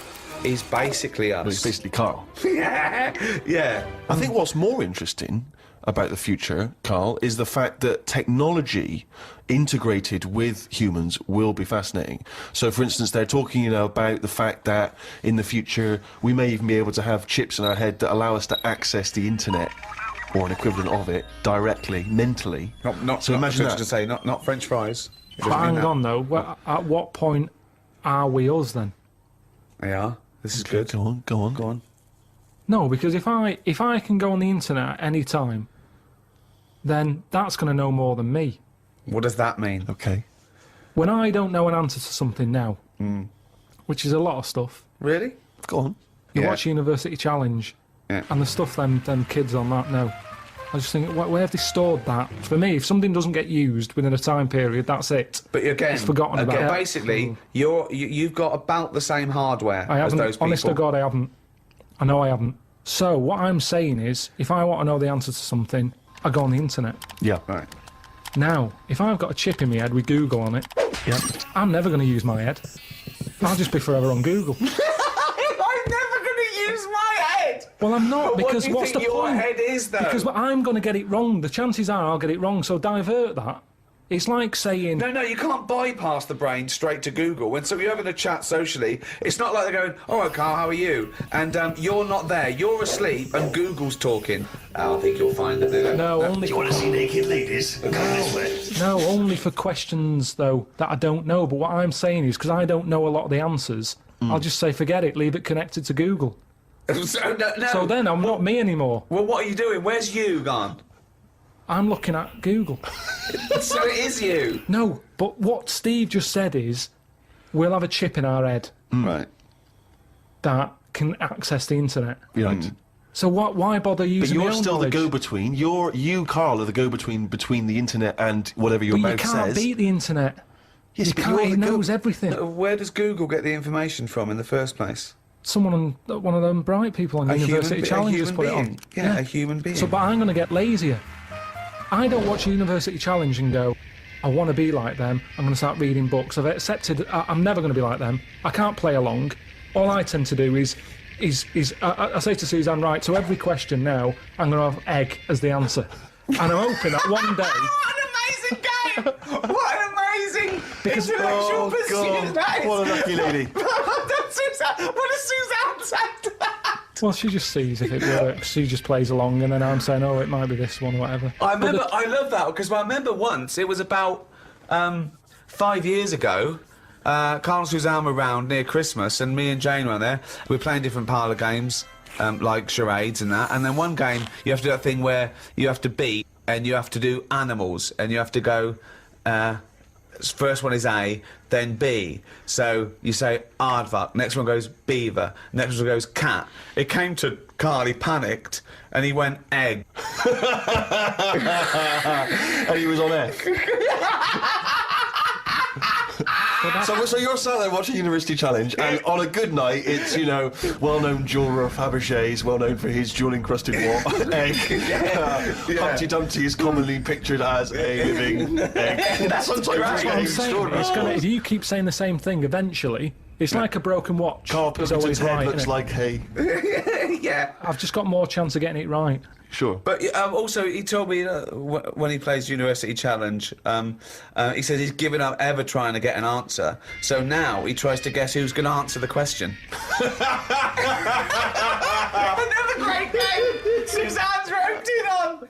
Unbelievable! How would you do with that? That's not... I'm normally alright on that. Normally alright on There's that. got to be something else. There's another evolution thing though. When you watch brainy people on that, or wearing glasses, Yeah. what does that tell you? We are reading too much. We're wearing the eyes out. And that you can't argue with that. because the evidence Well, is you there. can. Okay, one more go. What do Right. you mean? The chip in the brain isn't part of filling your head with stuff, the journey of filling it with that stuff. What do you mean? Whereas if say if you had a baby, the baby pops out, it cries a bit, you go, right, we've got, what do you want your baby to be interested in? And you say, I want it to be a plumber. You go, right, when it's 2, we're going to stick a plumber chip in its head. Right. Yeah. It's not right, is it? No. No. I don't know why you chose plumber either. Well, we still need plumbing. Yeah, I do we? know we do, but... It's odd that they would have chosen, but they've got such Oh, yeah. such kind of It's small what his ambitions for their it's what his babies. granddad did, and they want the sort of the thing to go through the business. They own a plumbing business. they want the baby to carry on the business of the They plumbing. want a baby to be able to plumb. Well, what about this chip in the head? But you've made this But you've up. made the scenario They're up. not putting chips in babies' I heads. thought you said they were. No, Well, when I did I don't say know that? that. Who said that? I think Steve swore, and I don't know, I haven't read it, but I imagine he's saying it's the next step in convenience with technology and an interface between a human and a research tool or fun. You know, computers went from being the size of a room to a thing you can wear on your watch. So the next step may be, you won't forget your palm top, you won't forget your iPod, you won't forget your laptop. It's in there, it's an interface. I know, but it makes us lazy. Carl, it's not a question of. It's not that Google is now Carl. It looks like Carl, but it's just spamming, little pop-ups about offers you can buy and cheap holidays here and there. He's not the man I married. Right, look at it like this. Jesus. Look, I see it all the time now. Go on. You go, where are you going, to someone? And they go, I'm going to Dorset. Hey. Oh, aye, what road are you taking? Dunno, I'll just pop on the sat-nav. Now, that's a start, isn't it? Okay. Let's act that out with me, okay? I'm going away for the weekend, Carl. Are you? Yeah. Where are you going? Dorset.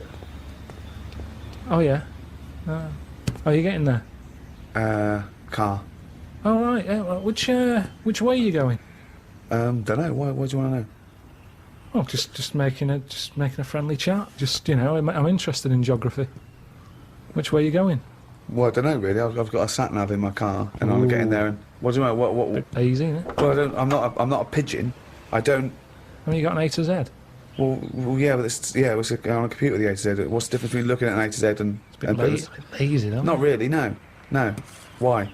Why is it any different that I've got it computerised so I can go along? A to Z's a bit dangerous, isn't it? It's a bit...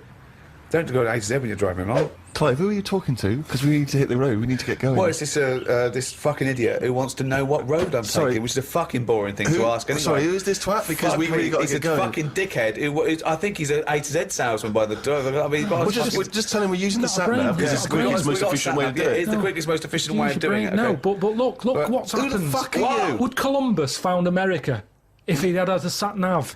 Yes! No, he He'd have wouldn't. put in America and he would have taken him He to wouldn't. He wouldn't. America. He only found it because he got lost. Now, if everybody just Hold goes... on. How would an undiscovered country be on a sat nav? No, Go on. but I just What's mean... the difference between the sat nav and the map in that regard? Because I've found some lovely little cafes on roads I've never been on. And I've instantly gone from finding a continent to a little cafe. I love that. Little greasy spoon. I am off to discover the unknown world. Where are you going? Well, I don't know yet. It's the unknown world. What are you taking? Just a boat. Oh, lazy swim, you cunt. I love the fact that he's so Luddite now, he's annoyed at the sat-nav. I mean, you'd have probably given Columbus a hard time. Oh, got a compass. Don't you know where north is, you twat? I just think there's something in being lost. I never feel lost. I just think, oh, I've had a diversion. Because you find new things. I'm forever going Meanwhile, down... Suzanne's asking the French peasant where the... Just think, Columbus... All right, what's the most interesting thing you found when lost? Like I say, they normally... I found a shop that was like a fancy dress shop. Amazing. Do you need fancy dress stuff? Dressed You up never as go out. Columbus, You never went and go bought a out. sat-nav, went to Dorset for the weekend. You never go out. Why do you need a fancy dress shop? That sounds like the one thing you would hate is fancy dress. Yeah, but I like looking at the... they have like a space helmet in there. Right, so you found a fancy dress shop. Where are you supposed to be going that you had time to get sidetracked and go in a... I think I was going to a meeting. Just cut, Amazing, that's the last time! course we want to get lost. Yeah, you don't want to get lost, do No, because I we? always give myself loads of time because I get lost a lot. I always give myself. Get a Sat nav. No, I'm just saying that's how you find little treats along the way. And next time you pass it, or next time someone says, "Do you know where the fancy dress shop is?" You can go, "Yeah, I do." You have no idea because I was lost. I didn't know where it was. No, but normally I Oh, well, learn. I'm not going to tell you, lazy cunt. Have you got an AZ? Oh, that's harsh. Yeah, find it yourself, you lazy twat. Surely. Have you started seeing this now? Virgin are starting plugging Virgin Galactic. I think it's something like 200,000 quid, and you'll get a chance to go in a space shuttle into space. Karl, thoughts? Going to space. Wouldn't it be a fascinating experience to go into space and look back at the Earth? I mean, at what point are you all meant to be happy? Do you know what I mean? You're floating about up there, and because you don't get out, do you? What, you mean to do some duty-free shopping? I'm just talking. You don't go floating about, do you? You stay in your seat. Well, they probably let you move around on the shuttle. Yeah, no, but I'm talking about getting out. For me, when you go What, on you want to holiday, get out into space? Yes, but that's what I'm saying. When you go on holiday, the flight bit isn't the best bit of the holiday, is it? That's the bit you've got to do. So what I'm saying is you've got to stay on this and then you go back home. So you don't take luggage, right? I don't see the point. Right, so you're there, you're sat in your own clothes for the whole time, same clothes the whole time. But I don't understand what is the point. I think it's the view. I think it's two things. I think it's the view and being able to be part of an exclusive club. I went into space. It's all that thing about man conquering nature, and you're one of that elite few that have managed to pop up, see the world from a distance that no one else can see it from, and then pop down. All that way just for the view. Yeah. Is it worth it? I mean, there's a lot of other places I haven't seen anyway. Right, before I think about that, I think if you've done everywhere, I haven't been to Scotland yet. Right? Right, yeah. I'm not being funny, but do you know what I mean? So just have a look in your back garden before you go looking in someone else's. In space. Yeah. Yeah. What would make it a trip worthwhile for you?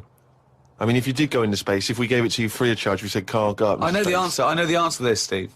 He's thinking, I'd like to meet some aliens that can talk like I do, Yeah. and I can understand them, and they can tell me something. Like what? Oh, they met God, he was all right.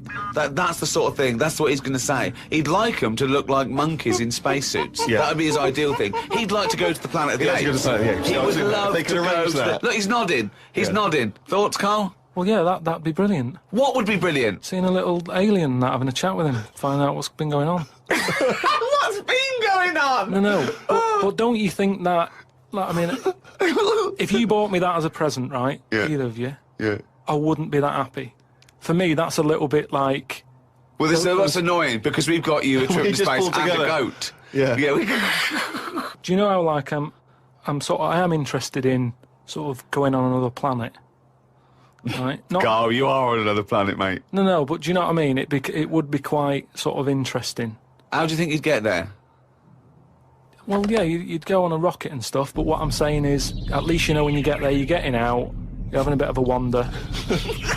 But I wouldn't be happy in just the journey bit of it. That's what I'm saying. That's great, isn't it? But the thing is, right, because I was looking into it a bit, because I was reading about the Virgin Atlantic Yeah. thing, right? And I was reading something that in 1971, right, 3 of them went up there. There was one bloke in the rocket, right? The other 2 wandered off, had a walkabout, seeing what rocks they can find. And that bloke who was in the rocket, right, he was the loneliest man ever in the world. I don't know what to do. What that was. I don't know what to do. I don't know if that's some sort of profound poetry or I don't. Do you know what I think he's trying to say? He's trying to say he was, by definition, a human furthest away from all other human contact. Yeah, that's what Yeah. I said. Yeah, okay. No, you said loneliest. Loneliest evokes an emotion. Yeah. Yeah. But it's like he started crying and writing poetry and listening to Morrissey records.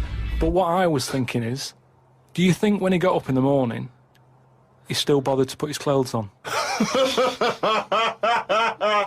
That's the first thing that came into your mind No, when just you because pictured him I in always, there. you know, at the end of the day, even if, like, my girlfriend Suzanne's out at work and that, I'm not happy walking about with everything out, because you never know what's going to happen. I just mean, you know, you never know if someone's going to turn up. No, I don't like what I don't like. No, I always pop some pants on or a towel, even if I'm not alone. always. Because I've knocked on your door when you've been stood there with. No, he's taking his trousers off. I did it especially, knowing that you were there. I've done it especially to annoy you. Right. Yeah, so. But do you know what I mean? Do you think he was walking about the rocket with his tackle out, or did he go, well, you know, no one's watching here? Do you reckon it floats up or down? Well, if you are the man who was up in a space rocket and was for a short period the loneliest man in the world, we'd love to hear from you. We'd love to hear what you did with your time, how lonely you felt, and also did you float around with your cock and balls out? Woke up at 9:55 a.m. As soon as I woke up, I looked at Suzanne and she looked at me. I said, "Did I tell you about?" I just think of him opening his eyes and looking at him. Okay, all right. Okay, so he opens his eyes. He looks at Suzanne. She looks at him. What question, Rick, do you think he immediately asks his girlfriend? Go on. What question do you think? Have a quick guess. Am I dreaming? I woke up. I said to my girlfriend, "Did I tell you about?" I woke up. I looked at Suzanne. She looked at me. I said, "Did I tell you about the immune system?"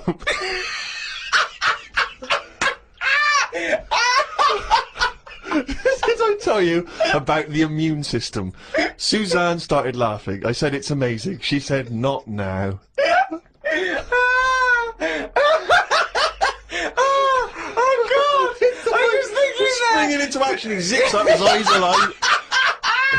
Did I tell you about the immune system? Oh, shut up, Karl. Put the kettle on. No, it's something. When I was looking on the web, found something out. Go on. It's a story about a woman who had a baby. Who had a baby. What are you talking about? What? A woman who had a baby who was having a baby. It was no clearer when you repeated it. No, Karl, I don't know what to do. I don't know what to do for the common good, right? Pursue this line of inquiry, right? Because I don't know where it's going, or play a record. I'm actually torn. I don't know what to do. No, I remember seeing it and thinking, I've got to tell Ricky about that. It's brilliant. What should we do? Should we go with it? I mean, it's like, it's entering into the abyss. It's opening Pandora's box. It's peeking. It's going down to the cellar. I've got a couple of questions, though. Go on then. Well, come down there with me. Come down in the cellar with me. Okay, right, Karl. What? First of all, it was on the way. What do you mean? The baby was what? Had another? Was it? She didn't give birth. They didn't. The doctor didn't find one of those set of Chinese dolls up her. Russian dolls, whatever they're called. That's what I pictured it like. Those dolls where you take the head off and there's another one in there that all look the same. But no, the story was there's a woman who's. No, don't just say it again. That's a headline. That's not a story. There was a woman who had a baby. Who had a baby. That's not a story. Imagine handing that in as a thesis to loads of the BMA. There you go, and read that. That's a children's rhyme. Yeah, there was a woman who had a baby. Who had a baby. What do you mean? So she had a baby, right? Yeah.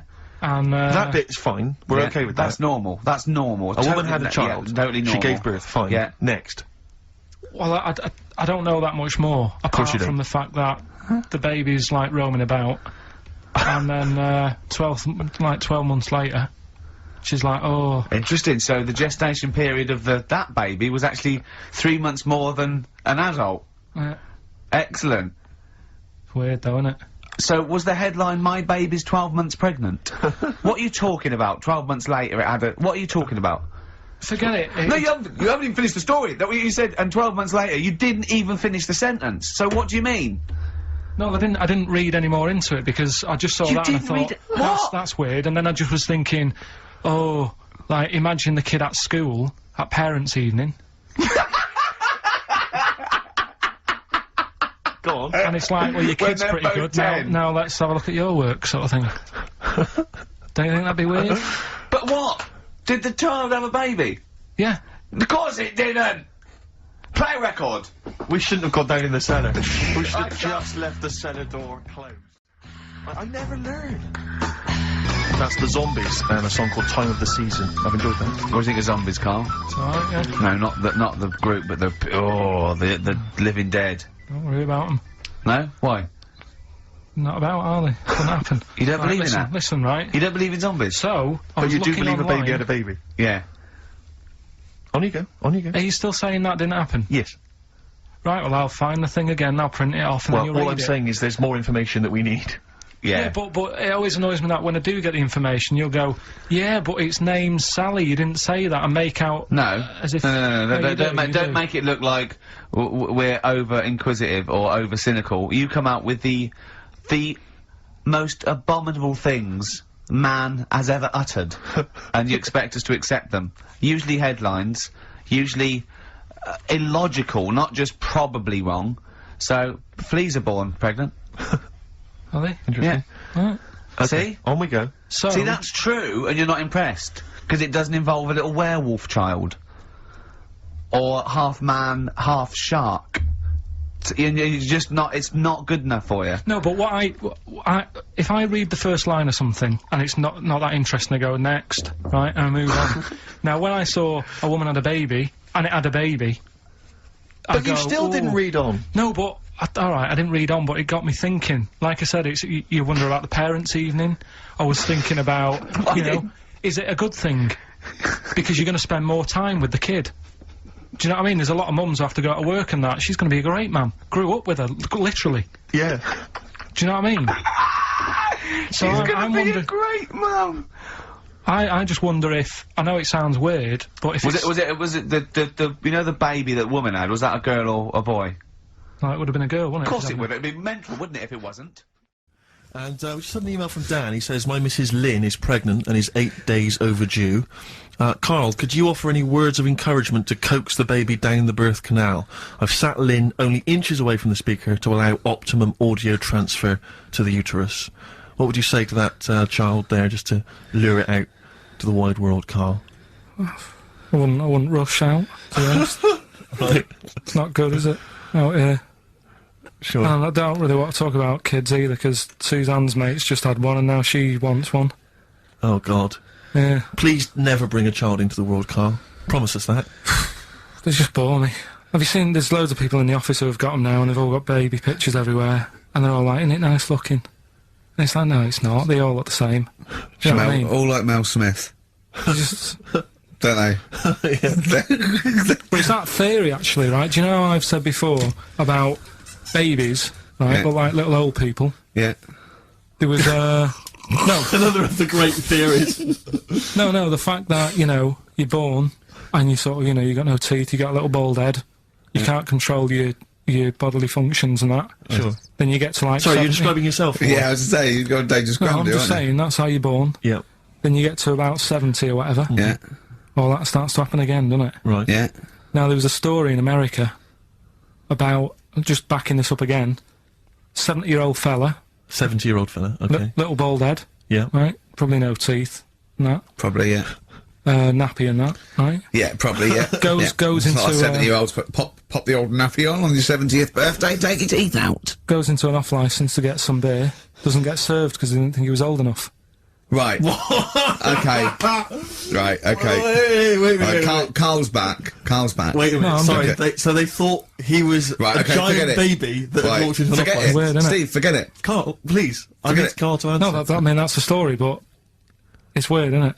That's it's what not I'm true. saying, it just backed up The my guy idea in an again. off-licence thought that a giant baby had waddled A into an 70-year-old off-licence. wrinkled baby in an overcoat, stuck in Werther's Original, smoking a pipe and going, I can't believe it, the price is not the same as they were, right, was a small child. Well, Yeah, weird, isn't it? Play a record, you're an idiot. right, what is the saying? Chucking a baby out with the bathwater. Yeah. Have you heard that phrase? Don't throw the baby out with the bathwater. Well, yeah. Yeah. Right, how would you use that? Well, how would I use that? Don't throw the baby out with the bathwater. I suppose if you've been discussing something, you've come up with some plans, but you're slightly worried, and you know, you might abandon the whole plan, whereas there might be some ideas in there which are still worth retaining. So you don't want to throw the baby out with the bathwater. There might be something you can just change and you don't, yeah. You know, there might be a few ideas you can salvage from an otherwise worthless one. Well, the saying, right, comes from like years ago again. And Pre or post phone? and ages and ages ago when, like, you know, the bloke worked in the house. You know, he was like the coal man. And then you had, like... No way, it's important. Then, like, the mum is like, you know, she stays at home making the dinner, looking after the kids. Yep. And you've got, like, the little kid who's just growing up, just messing about and stuff. So, what happens is, back then they didn't have, like, fresh, flowing, warm water every day. So all they could do, they could only afford to have, like, one full big bath of fresh water. So they'd fill up the bath, right? And then the dad would come home and he'd say, oh, I've had you know, I had a tough day at work and that, down the pit. And his wife would say, it's alright, I'm putting the dinner on. You're gonna have a nice warm bath. So, because he gets the bath first. Because he gets the bath first, because he's the grafter. And he's right? covered in coal. He's covered in coal, so the water's, like, minging by the time he's finished. Yeah. Right? And then the wife says, oh, after all my, cleaning the house and doing the cooking, I'm a bit sweaty now. She's covered in dust and grime. She has the next one. I'll have a bath, right? Yeah. At the end of the line, there's a little baby. Yeah. He's been playing out all day. Also got, like, little grubby knees and stuff, needs to have a bath. Yeah. He goes in the bath, right? But because the water's so dirty, Sure. they go and empty the water out of the window. Can't see the baby in it. Chucking the baby out with the bath water. That's where it comes from. I don't know what to say, Steve. Because I heard this. I'm just. What do you think, Steve? Steve. So firstly, that sort of, I mean, that doesn't explain Where do you why- start? Well, You're struggling, aren't you? You're struggling where to start. firstly, I can't see how we've now applied this to, I've you know, been the thinking of example this. that I I've been thought thinking of earlier. this for days, Steve. Waiting for you to hear this one. These coal mining parents Yeah. deeply negligent. Yeah, I love They've the fact left their that- baby in the bath, unattended. That's the way round to do it. The one covered in coal. Yeah. You go first. Sure. You go first. Don't wash the baby and then get in that. Yeah. One covered in coal goes first. Yeah. That's the best idea. Yeah. Second most dirty one goes second, and then the clean little baby. Yeah. I think we should do him last because he's done nothing Well, towards no, this family. But more than that, Rick, leave him to his own devices. Yeah. Jack, I'm just going to throw the water out. Yeah. In the bath. Don't check first. Have you checked that the baby's not in there? Don't No, check, I'm not don't even going to waste bother. my time You'd checking. see it, you'd see I'd it. be able to see a You'd baby. see a baby in if there. a baby was in here, Yeah. I'd be able to see it. I'm Yeah. just going to throw it out. Yeah, I'm not even going to look, to be honest, Jack. Not We've all even had our gonna bath. look, yeah. If the baby's in there, Yeah. then it should be Be making careful, itself Jack. We have lost 3 children this way. Don't worry. This isn't No, but it's better- it's this better isn't not knowing. broadcasting It's now, better is not it? This is knowing. nothing. Come up with something. Well, the Talk. fat baby then, the fat baby that they found, that was on the telly. Right. Well, what was that? It's just a little fat baby. That, Oh, for I don't know what, it's just a little fat kid and that. what? Tell what? It was What on is? the telly, it was on the telly and But that, what about was it. on the telly? You just said fat baby, fat baby, fat baby, fat baby on telly, fat baby on telly. You're meant to be telling them what's happened in the world. Tell me about the fat baby on telly. It's just they've found some, there's this illness called Momo, right? And, they've just got this woman had a kid. It's really sad, it was on Channel 4 and that, right? And, kid's born. You sure it wasn't Jimmy Carr? Kid's born and that, right? Momo? It's called Momo, Isn't that yeah. a Black Music Award? No, right, little fat baby and that, and there's only 3 of them in the world. These little fat babies, Right. and So one of them, they're in danger. How fat? Are you not telling what do you mean? How fat are they? 6 stone. It was only 2. And there's 3 of them in the world, and there was this one, and there was one in Brazil. Are they, like, No. endangered? Is that the problem? Because there's only 3 of them in the world. I don't Are we know. worried? Is it like a conservation campaign? Hunted for their flesh. No, it's sad. If you, I know, it's easy to You shouldn't joke and laugh, that, but but if you you've can make seen an it, you'd interesting go, oh, it's a bit sad and that. Well, I haven't seen it, and I know nothing about it. Well, I've told you, there's 3 of them in the world. I mean, when you've been saying I've got a round head, I was a bit like, yeah, everyone has. Stop having a go. Yeah. And then I saw this picture last week. I thought, God, he's right. Can we? It Can we? is Can't we just pop it on the XFM website? I'd rather not. I'll go on. Just get Steve, someone. have you seen that man in a jar without a brain? Sorry, is that something? Is that a product you can buy? in like Sainsbury's? Is it a dream you had yesterday? in You a wondered if jar. you could. Can I? Yes, hello. Could you make my dream into reality, please? No, we can't actually, sir. In plastic would be good. Sorry, what do you mean? In the a man? future, you'll be able to download your dreams and then just like act them out again, probably in the year 2000 or something. Soothsayer. No, there's some museum somewhere Yeah. that's got this little fella who was born without a brain, and he's in a jar, and it's just that he's got a really round head. Right. And when I saw this picture, I thought, God, it just reminded me of this little fella in Yeah. a jar. Oh, and what do you mean he's born without a brain? He was born without a brain. So it's a baby? He's not a little fella. Yeah, but it's weird. Do you know the difference? Do you have conversations with, like, people in prams thinking, that fella's little, and he doesn't talk much? Yeah. You know babies aren't like little people. Well, maybe... Well, they are little people, but I mean, they're not very small adults. They're not like midgets. They don't do a job of work, is what we're Yeah, saying. yeah, you're very, there. What do you I mean? didn't read about it, I just saw the picture. And This it is looked where like you're a going man. wrong, Carl. This is always your mistake. You see the picture, you don't read the little caption. But what do you mean? How do you You think- guess at what you think the meaning But how is. did you know he didn't have a brain? He said something like the brainless man. Yeah, but people say that about you. It doesn't mean you literally you haven't No, got a no. spinal. I bet somebody's seen it and knows what I mean. It's a famous picture. It's Right, like- call in 08700 800 1234. Once again, you win a prize if you can tell us what Karl is talking about. Just in general, it's an ongoing competition. We're trying to find some CDs to anyone who knows what Karl is talking about. Well, we've had calls confirming that there was indeed a fetus or a stillborn child. A pickled baby. A pickled baby. No wonder it died. Born without a brain. But everyone has, you know, pointed out that it wasn't a little fella. It certainly wasn't a little fella. No, no. But because it had been in the jar for a long time, I think it had aged a bit. What are you basing that on? You do carry on growing, yeah. Yeah. Your ears and your nose. Your ears and your nose. And your eyes don't grow, so, Yeah. you could probably, yeah. I'll dig it out for you.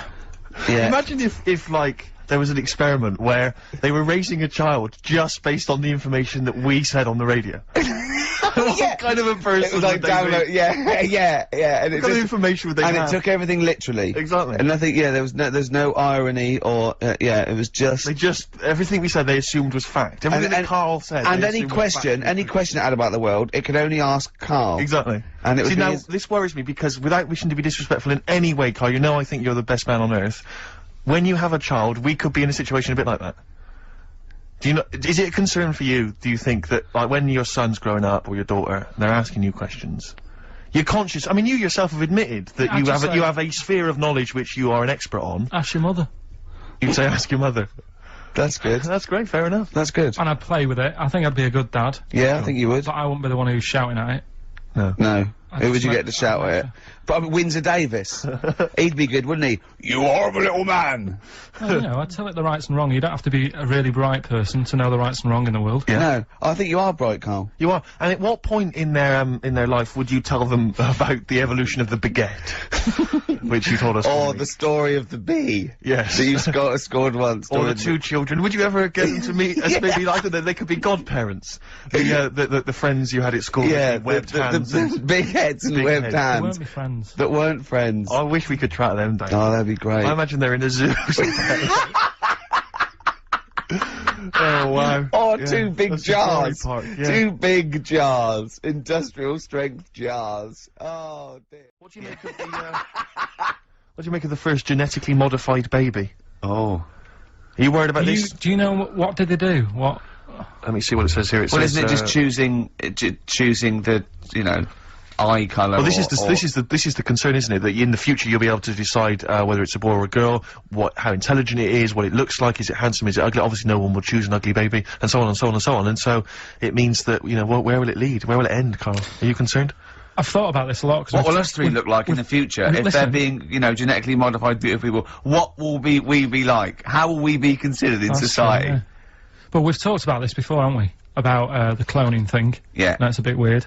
Yeah. But I don't think it matters because at the end of the day, right, you might look like some other kid, but it's the way you're brought up that will change your features and the way you are, you know, your personality. If you lie, you get a long nose, don't you? Well, no, but listen, right, because I remember when we, you know, I was growing up on this estate. This is gonna be good. Go on. No, it's not. It's just an example of how this doesn't work. Go on. So we don't need to worry, sort of thing. Sure. Right? Okay. So I'm growing up on this estate, and there was this woman about 4 houses down, right? Who's a bit rough. All right. Didn't fancy her. Oh God, no.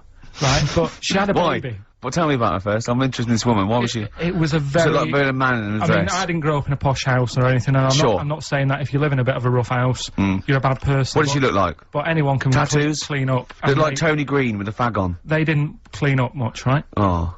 Which even if you've not got a lot of money, you can still try and make get a some place look gif. nice. Yeah. Right? But she didn't, and a kid used to take a horse into the house. Sorry. whoa, whoa, whoa, yeah. whoa, Whoa, Neddy. What do you mean a kid used to take a horse into the house? When did he believe get it, a right? horse? Must have nicked it from somewhere. Must have done. you've seen a horse in it? No. What, is that from outside the saloon round the corner? Yeah, was it just tied up with a bit of...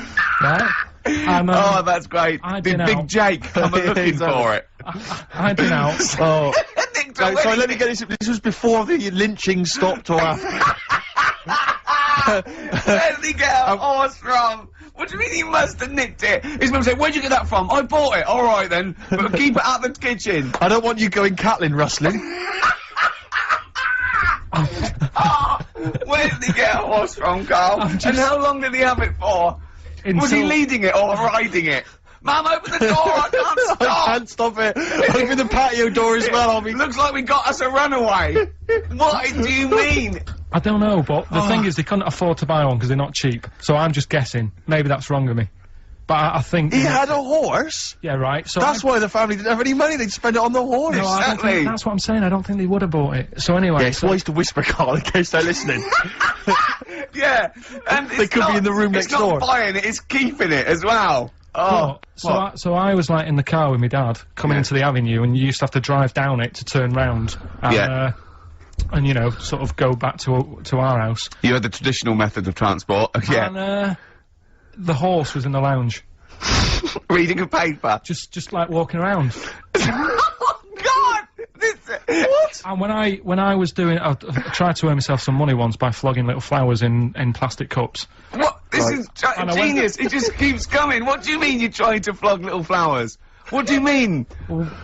That's Let's another play a story. record. Let's play a record and come back to this. wait a 'Cause the minute, story's wait a gonna minute. just Wait a unravel and unravel. It's Yeah, gonna go yeah. for hours. Let's It play a gets track, deeper Carl. and deeper. It's Yeah, like come an on, Carl. onion, isn't it? We've created a whole world here where there's a man living with a horse. Just walking around the lounge. I mean, I come from the West Country. I've never heard anything like that. I just think of a big sort of like orange carpet and it's got a rediffusion telly and this horse going, I'm fed up in here. Exactly. This is really... I am not taking the rubbish out again. Yeah. We got on to genetically modified babies, but And then somehow Karl started telling a story about someone with a horse, and then he got on to, he was trying to make money selling flowers. Just do the flowers briefly. Well, hang on, I just want to recap slightly. So there was a family, and who had the horse in the family? It was. Because you lived on an estate in Manchester. So the mother was a right pig, apparently. I don't know whether that's You don't need relevant. to go that far. But you- well, what go I'm on. trying to do is like make a picture for you so you understand. What did what she a look picture like? it Who is. did she look like? Bit of a, and no disrespect to her, bit like Pauline Quirk, Quirky, yeah. right? Okay, I knew you were going to say that.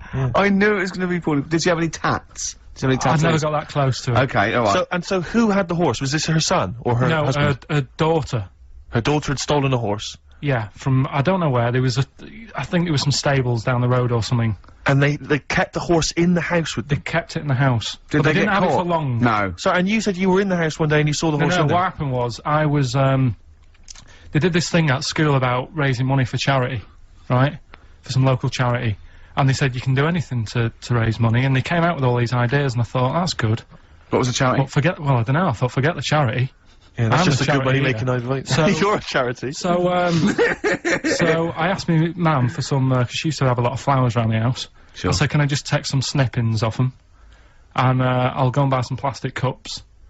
And, got some soil out of the garden, planted the bits of plants in them, Yeah. got a tray, Yeah. had about 25 plants on it, Yeah. selling them for 25 pence each. Excellent. Did sell any?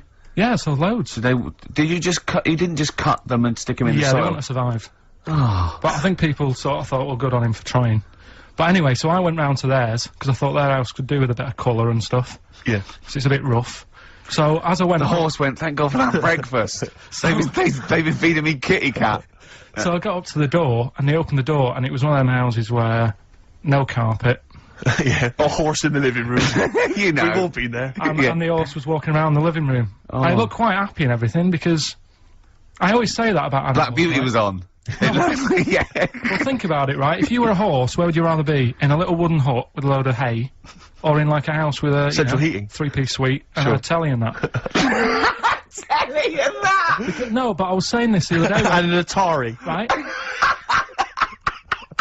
I was walking through London. the other Commodore day. 64, Yeah. rubbish. Exactly. Walking through London with Suzanne, right? Yeah.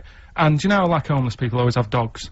And Yeah. she said, "Oh, I hope she looks after it." I said, that dog is happier than most dogs Right. because people always walk past and give it a pat on the head. Yeah. It's with its owner all the time. Yeah. It's out in the open. It's not locked up in a house. Yeah. It doesn't You know what I eat, mean? but other than that. No, it does eat though. They're always all right. So that's what I was saying. I think this horse was doing all right for itself. Do you know what I mean? Well, not many horses have got their own house. Exactly. For a start, yeah. But anyway, that's That's what by we the were talking by. about. Yeah. So anyway, this family, who's a bit. What we were talking about? It was about cloning. Genetically modified kids Yeah. and all that Yeah. stuff, yeah. Right, now what I'm saying is, you could say, you know, right, Steve, you could have a baby, right?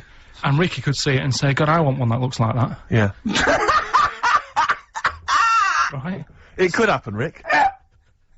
So, Come on, work with him. so you take it to the doctors, and I don't know what they do, they inject it with something or whatever, Yep, that's how it's done. Yeah. and get a little baby, and there it is, it looks the same. Now the thing is, you separate, you both go off and do your own things, Yep. right? Now, you look at Stephen, you look after your baby, Yeah. you treat it well, you give it good food and I'm that, a good dad. all the vitamins and stuff. Yeah.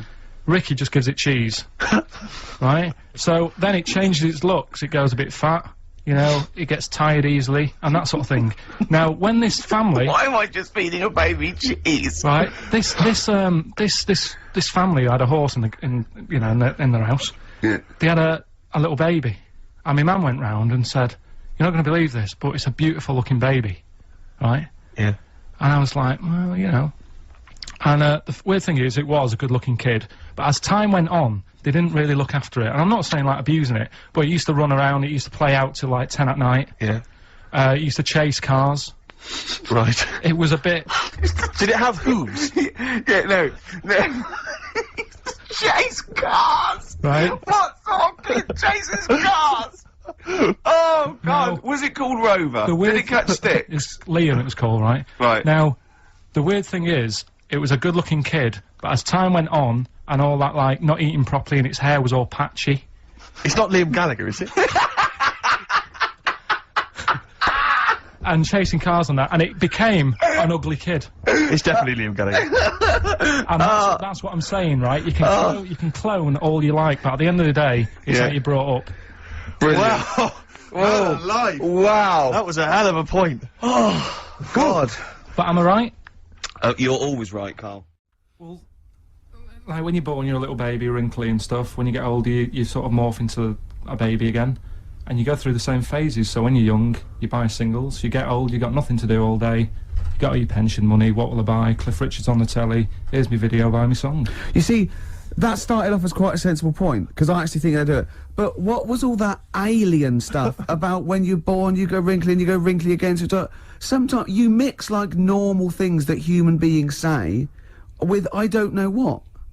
Well, look, when you're a baby, you've got a little bald head, no teeth. You get old. What happens? Are you a philosopher? Are you an official philosopher? Because, I mean, it sounds like it. Do you know, the other week when I came up with, like, a different idea of how we can sort of make the world run and that? Can we just have a quick recap of that? Because I seem to remember it was a load of old arse. It was ridiculous. It was, he was saying that the world is overpopulated, so the system would be where people were living too long and stuff. So what happens is, people live till 78, I don't know how you can enforce that, right? yeah. But when they die, they've got a little baby in their stomach, like a pip in an apple, that then carries on when they die. right. It wasn't a theory, it wasn't an idea, it was the ramblings of a mental You're case. saying it's stupid, but someone's emailed in and said, oh yeah, that's pretty good. Just saying, if that's a no, right, I've been thinking It is a about, no. what about if we do it the other way, right? Ah. Go on. Somehow, I don't know how A yet. kid has an old lady? That's what it's going to be, isn't it? A child will give birth to an old man. No. What I'm saying is, right, Go on. work the other way round. Come on, then. So if somehow we can inject something in like a body that's just died, right? Listen to this. Imagine this is notes. So- when he hands it into the Nobel people, Yeah. and they go, if there's a way that we can inject something, they go, well, what? Well, I don't know the chemical formula, but something HO2. Right. So anyway, so you inject it in the temple, He's narrowed it down to the temple. So what happens? She sort of wakes up, Amazing. right? And she works the other way. So, like, she might be 77, Yep. and then she'll have a birthday, she's 76, and she's working that way, Right. if you know what I mean. Okay. Are you with me? No, keep it. Because the thing is, you've got... I have no I'm idea. really scared. Yeah. I'm really scared. This is the maddest thing you've ever said. This is madder than the old lady with the pit like an apple in her belly. It sort of did work. This is. No, it didn't work. It worked in your head. It's like a dream that you wake up and go, oh, I've got a great theory. And This it's is like, this is it. Let me just tell you the Go on, then. ending, because the endings works out a bit better. Go on. What I'm saying is, when you die, at the age of 78. 9 months, What? at the age of 9 months, because that's when you come out, What do you mean when you die at the age of you're 9 not scared of dying because you're now a baby, so you don't know what's going on anyway. So there's no fear. So you missed out a bit here. So this woman, what, literally gets younger and younger? I think Yeah. when she's in her 20s, she's in her old age, Rick. Yeah, but it doesn't matter, because that's the fun part of your life, isn't it? When you're 20 and you've got all your energy and that. So before you die, you're actually having a good life, rather than it being the other way around. But does she do different stuff than she did on the way up? Because she's already lived 78 years, hasn't she? Don't forget. She was a baby once, and she grew to 78 years, then someone stuck a needle in her head and said, right, back you go. No, we'll forget all that bit. Oh, forget all that bit. How do we forget that bit? What I'm saying So is... she died and she doesn't remember all her... This is a new life, is it? Let me just leave you with this. Right, you're talking shit. Explain yourself. But aren't the family getting younger as well? What's happened to the family? Forget I it don't- then, we'll leave it as it is. No, leave it as it is, shall we? Shall we? Can we all agree on that, guys? Now, should we agree to leave it as it is? Is that all right? Because I don't want to hear any more from the diaries of Charles Manson. No, it's. I mean, you're a fucking maniac. I don't like change, and that's what's happened. I'm not You happy don't, do today. you? You're like Rain Man. He really is like Rain Man. Anything change, it's got to get in a little routine. You can't. No, I don't like I'm not like Suzanne's mum and dad and what have you, where routine cannot change no matter what. Like what? Well, we've talked about it where, you know, if it's a Tuesday, I'm having sausage, egg and chips no matter where I am. That's what they're like. Right. That's what they'll remember, actually. When I'm saying about stuff about Live 8 and all that, you know, people will remember.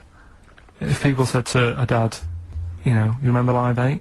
Okay, what day was it on? Tuesday, when I had sausage, egg and chips.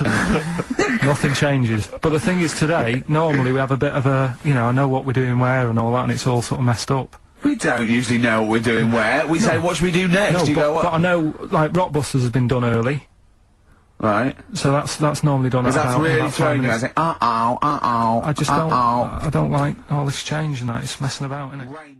What could you? If I said, right, quick, you've got to come up with top 5 things. What would it be? I mean, I'm into weird stuff, but it seems a bit tight to stick them in a list. What, like what? Well, like, you know, sort of freaky people and that. I've got that freak book. But I don't know if they'd be happy if I called one of them up and said, good news, you're at number 1, because you've got 4 legs or whatever. I don't know. Do you know what I mean? Okay, then, this is the exclusive Ricky Gervais guide to Shortlist magazine, Karl Pilkington Top 5 Freaks, in at number 5. So you've got to work backwards, haven't you? I've got to know what my number 1 is. I think you before do say work number 5. backwards. Probably, something not too good at number 5, but it's still interesting. Lighthouse Man. Who's that? Lighthouse Man? What's Lighthouse Man? It's a fella with a hole in his head. And he, what he does, rather than moan about it, sticks a candle in it. Shut up. What are you talking about? Sticks a candle What are in you it. talking about? Where is the hole? I bet he didn't call himself Lighthouse Man, did he? Well, I don't know, it's just what he got nicknamed. Because he had this hole, doctors were like, there's nothing we can do, can't fill it. He thought, what can I do with it? And it was of the days when there was no electric and that. You had to walk about with a candle. Right. So, hang on a minute. I can have both Got a hands little for candle you. holder here. Stuck a candle in it, he just got nicknamed the Lighthouse Man. So again, I mean, it's not that amazing, but I like the way he was sort of energy efficient. Didn't he have, like, wax dripping on his head? No, because it all went into the hole. So in What? a way, it was filled in. By What the do you end of mean? the It day- wasn't a hole, though, it was a dip, surely. No, a big hole. Yeah, but not a hole through the skull with wax dripping on the brain. No, just a really big hole in his head, but it had skin. Like a golf hole. Yeah, I suppose a golf hole's a good way of looking at Perfect it. for a candle, basically. And then the drippage went into the hole. Yeah. Candle sort of stood up straight. Yeah, So was it in his forehead? No, on the very top of his head. that's perfect. You don't want it in the forehead, Steve. You'd have to walk back with That'd your be neck ridiculous. cracked. So he was like a kind of human jack-o'-lantern. He's a lighthouse man. What does Steve? What Sorry, mate, yeah, I better forgot description about do you that. need than the lighthouse man? So yeah, he's probably at number 5. Wow, that's at number 5, Steve. Number 4. What about pig-faced woman of Manchester Square? Again, you're getting what it says in the tin there, aren't you? Now, pig-faced woman of Manchester Square, is that someone you knew growing up? No, it's a square in London, Yeah. Right. and it's just this woman who had a face like a pig, and the rumour was Yeah. that it wasn't a woman. Someone said it was a pet bear and they'd shaved it. That's what That's what Was I've this heard. someone? Yes. Was this someone you saw? Or No, that you no, just read this is about? this is going back. This is years ago. This is years and years ago. Yeah. When there was loads of like weird looking people. I mean, the fact that it's pig-faced woman of Manchester Square Yeah. says that there might have been one in Piccadilly Circus. yeah, whatever. So there was a lot more of them knocking about back then. Let's assume that it was a woman, and the first one, you know, the lighthouse fella, he's a human. Do you think people would object because of their disfigurement, deformity, bit like being called freaks? Do you think? Well, it gave them a purpose back then. See, if you were a freak years ago, there was work for you. You'd have these circus things. Now, if you've got a funny head, you're on the dole. They don't do these All side working shows. with Ricky Gervais and Stephen Merchant on the world's #1 audiobook. Great. Number 3? What about Elephant Man? Right. Stick him at number 3. He's Number 3. He's surely the most famous freak ever to have lived, isn't he? he's the one who got me into it. Right. Yeah. Sure. He's a sort of entry-level freak, Yeah. a gateway freak. Everyone is aware of him. If the Elephant Man still existed, right, and you got the opportunity to meet him, and you walked in, a couple of questions. 1, what would your first reaction be? And 2, what would you say to him? What would your first question be? How would I react? Well, I've sort of seen him enough now that it wouldn't shock me. So I don't even think I'd flinch. Okay. I mean, like I said when I first saw you, that was a bit weird. But now look, I can look at you. I don't double take or anything. What would I say to him though? What? I'd probably say, where do you get that at to fit you? He always had that on. Where do you get that from?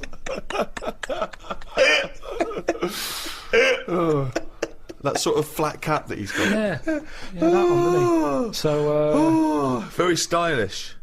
so yeah, I'd have him. So he's at number 3. Right. Elephant Man number 3. I can't wait for Blimey, 2 and yeah. 1. Right. Okay. Number Well, I know 2. what my number 1 is. It's just number 2 now. I don't know his name, but there's a fella knocking about. Well, I don't think he's around anymore. But he had like a normal body. Looking at him, you'd go, "What's up with him? He's not a freak." Takes his undies off. Got 2 knobs. Right. Wow. Okay. I mean, there's nowhere to start. Do you don't think know. he uses them alternately, like have a wee out of this one, have a wee out of that one, or does he just like spread the load so he's weeing out of both? I don't think he knows. What do you I mean think he it's doesn't sort of know? like a lucky dip. When he goes to a urinal, Yeah. he can have a little bet with himself. He's just like, I don't know what's going to happen here. So do you reckon he holds them Holds both them out? out, definitely. So he takes his trousers down because I mean, you know. Yeah, you can't use a Y front. Right. It'd be, Need more like a W front. Yeah. So he pops his kecks down there. I don't think it's that much of a problem. It's not like. Well, I don't know. I'd prefer that than Elephant Man's head. Well, of course you would. Well, that's what I'm saying. What if you had Elephant Man's knob? Yeah, but it didn't work like that, did it? That's the thing. They said he had the body of an elephant, but that's the only thing that wasn't of an elephant standard. His knob was normal. Whereas with this fella, it's the other way round. Everything normal. Take the pants off. Oh well, what's going on here? But why would you ever take his pants off? No, well, I wouldn't. I'm just saying if. But why? I don't know why you'd be in a situation with this man with 2 knobs standing there with his pants on, and you go pop your pants off. You're not a doctor. No, say if I'm waiting in a cubicle and he's there. For what? Sure, you're waiting in the cubicle and he comes in. I'm waiting to have a wee at a cubicle. He's Oh, in the taking 2 toilet. urinals up and going, Right. hang on, you don't need them both, do you? He goes, well, actually, Oh, and then have a you, look at this. right. He's got 2 knobs. See, I didn't see him at 2 urinals. I saw him at 1, maybe them pointing inwards. If you had that, and say the first time that you met Suzanne, would you mention that straight up? Would you say, right, before this goes any further, I've got something to show you? Well, let's see, tell me exactly what you would say. All right, Karl, I can't wait to go back to your place. Oh, maybe we should end up sort of like boyfriend and girlfriend and live together for the rest of our lives. You had normal head then, didn't you? I had the same head, yeah. Yeah, but it had, like, hair coming out of it, didn't it? And sort of like... Yeah, but she also had a smaller arse back then as well, so I think we've both been dumb. If you want to hear more of this kind of intellectual discussion, then download our audios. Anyway, we need to get to number 1. Yeah, number 1. Okay, it is. It's Pillow Man. Oh, yeah. Pillow Man. Okay, now explain for those that don't know who he was. He's a fella with no arms and legs, just a head and a little body. Nickname Pillow Man. What else do you need to know? Well, why is he your favourite? Just because he's amazing. Just the way he just got on with his life. He used to light a cig, just using his lips and his tongue and that. Oh, I've seen this. Not fully lit. He'd buy like Roll Your Own. Yeah, it's in the film Freaks, isn't it? Yeah. And he He had a rolls shave it. as well. Yeah, that's right. Yeah. How did he Do you have a think shave? he used to do it? He used to get it in his mouth, and I don't know. Jesus. It's amazing. Did he have a knob? I think he did because he had some kids. What? Yeah, he had kids. He was an all right looking fella. He wasn't odd looking. It's just that Sorry? he had no, his head. He looked like Samuel L. Jackson. Imagine him with no arms and legs. Right. That's odd, though, isn't it? Really? It's weird, but you've got to give it to him. You know, I mean, he's there rolling his own. He's pretty cool looking. I just want to say to people, it's not. You say it looks cool, to, you know, with no arms and no legs to smoke, but don't forget that smoking can stunt your growth. Yeah, but yeah. Remember, he was on like this circus freak show thing with like a bearded woman. Yeah. Right. Which isn't really a freak, is it? She's going to have a shave. Have a shave, you're not a freak anymore. Yeah. A bearded woman. Compared to a fella who's got no arms and legs, a bearded woman, you haven't... Get out! But there was like a fella with no bottom half to his body, called Johnny Eck, was his name. So, you know, when you're knocking about with that crowd, you're going to get a bit. You're going to get a bit. So... Yeah, he had kids, and they were all normal kids. They had all the limbs. Did his and wife everything. had arms and legs? Never saw his wife. Never saw his wife. I think he's... He was probably ashamed of her. She was a bit of a freak. For someone like him, you'd think he'd just give up, wouldn't you? You think, forget it. What sort of life is it? Yeah. I'm like a Mexican jumping bean. It's not worth living. But he just got on with it. I mean, to have a shave, I don't even bother having a shave some days. No. Nor did the bearded lady. Lazy fucking bitch. So that's why I've put him at my #1 position. It's just amazing, isn't it, the human, you know, how you know, whatever you dealt, some people just get on with it. Yeah. So yeah, the Pillow Man, or Draft Excluder, as I prefer to call him. There you go! Oh God! Oh, fucking hell! Okay, sum up mankind's foray into the future. I want this. This will be the introduction to a book about the future. It will then be read in 100 years' time and go, Karl Pilkington was the most prophetic genius that's ever walked the earth.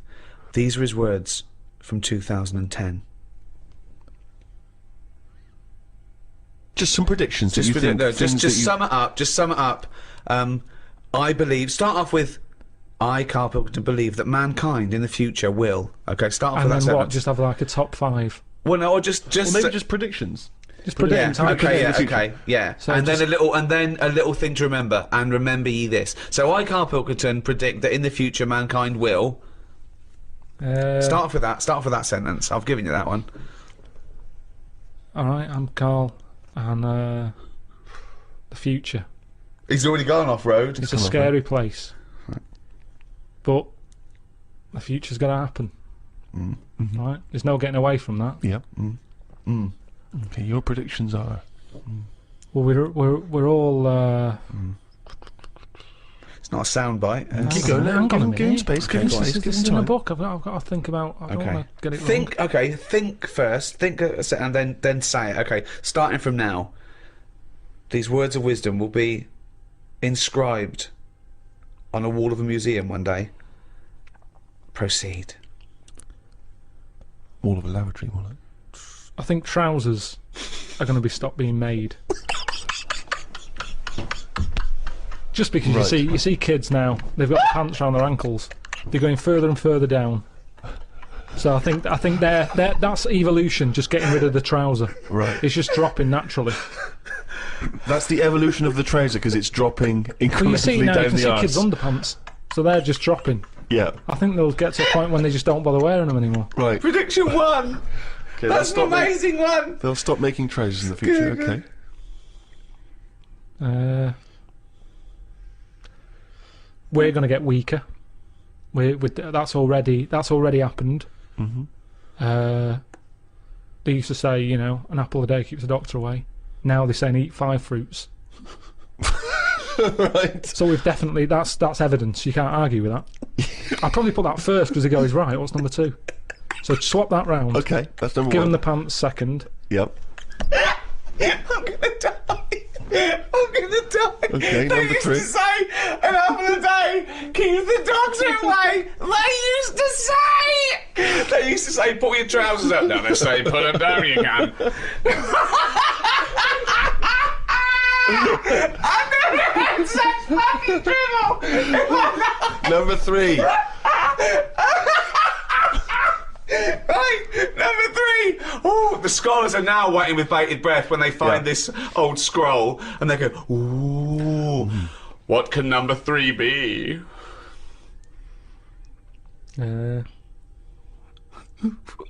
I reckon we'll blend all our food. Oh God! No, because He was going to make a point about race. What is it? I never thought it would be. We'll blend all our food.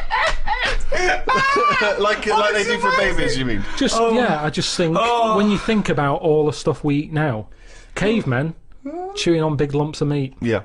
We had wisdom teeth. Yep. Now they say, "Oh, take them out. You're not using them." Yep. Why not using them? Because your food's soft. Yep. Sorbet. Yep. Soups. Yeah. You know, everything's softer, Just isn't it? those When you two, get an but yeah. avocado, they say, "Is it soft?" Everyone's squeezing the food before they buy it. Yeah. No one wants anything tough. Yeah. So I think chewing is a sort of It's a thing of the thing of the past. We haven't got the time to chew. Everyone's like, "Hurry up, eat that." You don't have to go out for dinner with Ricky. He's like, "Hurry up." Like, I'm still eating Well, it. he does blend his food, I think. Okay, so blending food. Great. I reckon. What else do we do now? So I've done teeth, done trousers. I've come up with this idea. It's sort of like glasses, but you can live wherever you want to live. What do you mean? Everything that's real, you're not looking at that anymore. This is really the future. I'd put this at number 10. This is like... We're only doing 5. Fuck me. So what you mean is that you look through the glasses and instead of seeing what the real world, you see a tropical what paradise. you want to see. So if you're a young kid and you like the idea of living in the urban ghetto with all graffiti on the walls and that, you can see that. Yeah, but hold on. Are you walking round? Because you'll be bumping into stuff, won't you? No. Why not? No, what you mean is that the stuff that's there in the real world is being digitally reimagined in your glasses. So what was a nice country lane is suddenly now an It's urban got loads ghetto. of graffiti on it. Sure. Absolutely mental, pointless, will never work. Absolutely But one of the older- maddest things you've ever said. Really weird, that one. Yeah, It could be done. I reckon it could be easily Why done. would it be? Okay, Because- that last one, that's number 4. That's a load of bollocks. So what's number 5? There'll be more letters in the alphabet. Why? Why? Because we're running out of words now, aren't we? No, we're not running out of No, words. we are. We are definitely running out Just of using, words. it's using the letters we've already got and yeah. making new words. Yeah, we're making, No, but we haven't got enough now. Of course we have. Have you any idea? You could have a word with 9 L's Yes. before you run out. Yeah, and they do in Wales and what have you. That's because their alphabet is shorter than ours. They've only got something like 24 letters over there. Right. But they go mental with the L. now what we do is we've got 26 letters, but we are now struggling. We're not struggling at all. We are. We're not. Let me just stupid. Boswallocks in shampoo. Now there's a word where they've gone, well, we've invented something here. We've got something we're putting in shampoo. Boswallocks? Boswallocks. Have you just made that up? No, it's now they go. A new with boswallots and ceramide R. Yeah, but that's a new word because they have to. They come up with a new word. But it's a terrible word. Why? Boswallocks. It's another word. Is that real? You've made that up, is it? I haven't. That's a real word. Boswallocks, yeah. Now this is what I'm saying. So years ago, when they came up with all the sensible ingredients, Go on. sodium. That sounds. That sounds all right. He likes sodium. He doesn't happy like with that. Because it boswallocs. sounds like something in it, like an ingredient. Well, yeah, but that's because you're used to it. Is this a load of Boswallocks? Are you winding me up, No, the two of it's you? real. It's real, and that's because 26 letters. We've wasted them. Years ago, we went mental with the, pneumonia, sticking a P on it, and there's loads of words where you go, "What's that letter doing in there?" Whereas now, they can't do that. They've gone, "Whoa, pull that back. Why is that letter there?" And now you've got stuff like abbreviations and stuff. Yeah. Let's not waste letters. Let's just control it a little bit. Cars are called things like, GTI or something, because they're going, well, I can't think of a word to call this. So they're giving them letters. Think of a word now. Think of a word that hasn't been made up. What do you mean? Well, tell me a word that hasn't been made up. All words have been made up. No, one that hasn't. That could be used. Say if I invent something now to put in shampoo, what can I call it? Quick. Cranberry. No, it's too close to that. No, we can't get that past the advertising person. Scrimpton. Scrimpton. Yeah. It took Ricky 2 goes and you accepted his second one. Well, I think we've sorted out the future. You know that big thing about the fat people in feeders? They were getting up to like 60 stone and that big one. And there's a thing called fat admirers that just fancy fat women, right? And You writing that down? yeah, sorry, and they had blow up versions. It looked like a bouncy castle. Wow. Yeah, Really? yeah. You'd be knackered when you blew that up. Yeah, You just wouldn't want to go exactly. and forget it. Yeah. Oh God, That's I people being cruel as well, isn't it? Because after watching the programme on Channel 4 about the fat people and fellas who like them and stuff, there was a story on one of the news websites about some fella in Germany, right? He was a big fella, must have been about 50 stone, and he fell over, right? And I think he hurt his ankle or something. And Timber. they sent firemen instead of like an ambulance. Yeah. So straight away they're having a bit of a laugh. They're not. No, they've got winching gear. Well, they didn't know. They didn't have winching gear. They had to use the hose pipes to carry him out. I think it was Anna Nova, that news website. They had to use the hose pipes, so they made like a bed using the hose pipes Oh yeah. and had to carry him out on that. And then they had to sort of get him into a special truck, they said. And do the same when they got to the hospital. I mean, that's a bit... That's mad, isn't it? They shouldn't do that. Although, Carl, I'm loving that story. I'm just worried that we're not going to be able to fit in Cheeky Freak of the Week. What's So the which Cheeky is one Freak you of the week? nominated? Alright, cheeky freak of the week. Something I found on the net. Yeah. A fella who had 27 toes and fingers. In a jar. No, still on him. And proper ones as well, not like little stumps and that. Proper, fully formed fingers. He Was had it- like... Was he a pianist? Close-up magician. I don't know what he did. He just said like he was... Cat's cradle professional. Did he ever work on finger bobs? He was saying in the week, For the crowd scenes. I'm now going to do Braveheart. He said about the Elephant Man. He said, I want to do a thing right with freaks where it's good and bad. He went, what you said? The pro about him is What about the fella with loads of fingers, or...? no, the Elephant Man. Well, he... He said the bad thing is he stretches his jumpers. When he puts them on. Yeah. And what's the good thing? Sort of... He never gets up and goes, oh, my hair's a bit of a mess today. No. He's always having another bad face day. I'd like to complain about this head and shoulders. Are you taking the piss? Yeah. Oh dear. So that's freaky... Didn't you see an elephant woman in Manchester? Yeah, leave that. What do you mean, leave it? No, because it is sad. I know it's sad, but I mean, I don't know what my next sentence is. Yeah, the people always That think... should be the end. I don't need to say anymore, people will know what she looks like. It's a good name for her. Did she like buns? Oh dear. It was when my dad was a taxi driver and I used to sit in the front. Yeah. And she used to get a lot of taxis. Yeah. And he only charged you half price, didn't he? He was a good guy. Well, the bad thing is as well with people like that, you don't want to offend them because they never forget.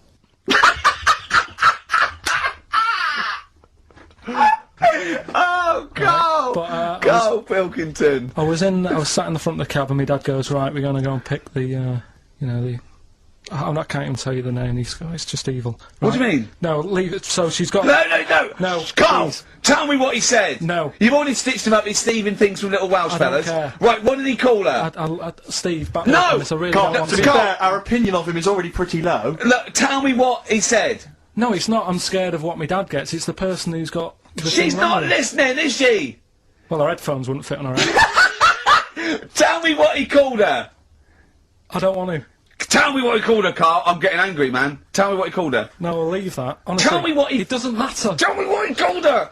Carl, just... I'm gonna go... Seriously, I want to know what he called her. Right, you're not gonna stop this show. We're not doing the next show until you tell me what he called her. What did your father call the elephant head woman? Tell me. Spudhead. How old were you? I don't know, about 9. So did you expect to see a potato with a dress? He did sort of, again, it's a good name. Do you know what I mean? I had an idea of what it was going to be about, and he said, do you want to stay in the car, I'll take you home, because you can't... Spudheads, you got lovely eyes. Can't. Carl just remembered, we've got Cheeky Freak of the Week to fit in. Cheeky I don't know Freak what of to the do. What's your Cheeky Freak of the Week, quickly? Just throw that away. Right, well, it's just like, you know, we look at cheeky freaks. Is this show offensive in any way to some people, do you think? Ding dong. Got any buns? Oh, it's the Elephant Man. Go on. Right, well, it's a bit of a problem for you, this one, Steve, right? I'm chucking it forward to you. Remember the Cheeky Freak of the Week that we were talking about? That illness where people age quicker? The 5-year-old girl that was older than her mum, and he said to you, what, if you ran off like you wouldn't serve her fags and beer? And you went, no. He went, why not? And you went, because it's a 5-year-old. Yeah. Right? He went, oh, she's got enough problems, give her some fags. You remember that, don't you? Sure. Yeah, right. So, another dilemma for you, right? Picture this, you're running a restaurant, right? Door goes, right? Few people, most of them look normal. You notice the woman at the back, crawling on all fours. Top half is woman, right? This is real. Yes. This isn't like a comic or anything. This is on. Yeah, on the internet. I've seen it. They're called dog people, and her legs just come straight down. They're like little, just with legs at the back, and so they walk on all fours because it's easier. Dog people, right? Yeah, not dog people. They're human beings with deformed back legs, so they walk. It's easier for them to get around like that because they can't stand up because they can't stabilise, and also it comes straight out of their hips. Right. So you're running a restaurant. It's a busy night. You haven't really got time for any hassle. She comes in. Would you serve her? The premise being what? That he doesn't serve dogs? Because the restaurants don't allow animals in. Right! Right. So it's a dilemma. It's not a dilemma, she's not a dog. She's a human being. Yeah, with I put, you know, a plate of meatballs on the floor, and she tucks in. And a little glass of, you know, a little bowl of wine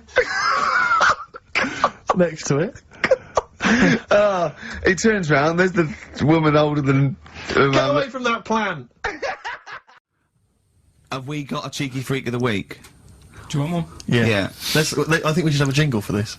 Okay, I've got a jingle. It's very similar to Chimpanzee. Chimpanzee that? Yeah. Well, let's hear it. Okay. Oh, Cheeky Freak of the Week. Brilliant. Yeah, no, I think that's excellent. So, Cheeky Freak of the Week, you've spotted a freak this week? This is where somewhat, I think, offensively, you pick on someone who's not like other people, and say it's your favourite freak of that week. Yeah, I remember we had the woman whose, legs looked like the hind legs of a dog. We've had the little fella with the aging disease, with the little head playing the piano. That was your favourite. I think that's your probably freak of the year, isn't it? It's a pretty good one. So what's this? Is it a man with a horrendous injury, or is it a congenital birth defect, or what? Yeah, but you put it like that, and now it sounds like I'm being tight. Sounds like I'm being out of order. But I'm just giving him a mention. Just giving him a big shout out. Right. there's quite a lot going on in the freak world.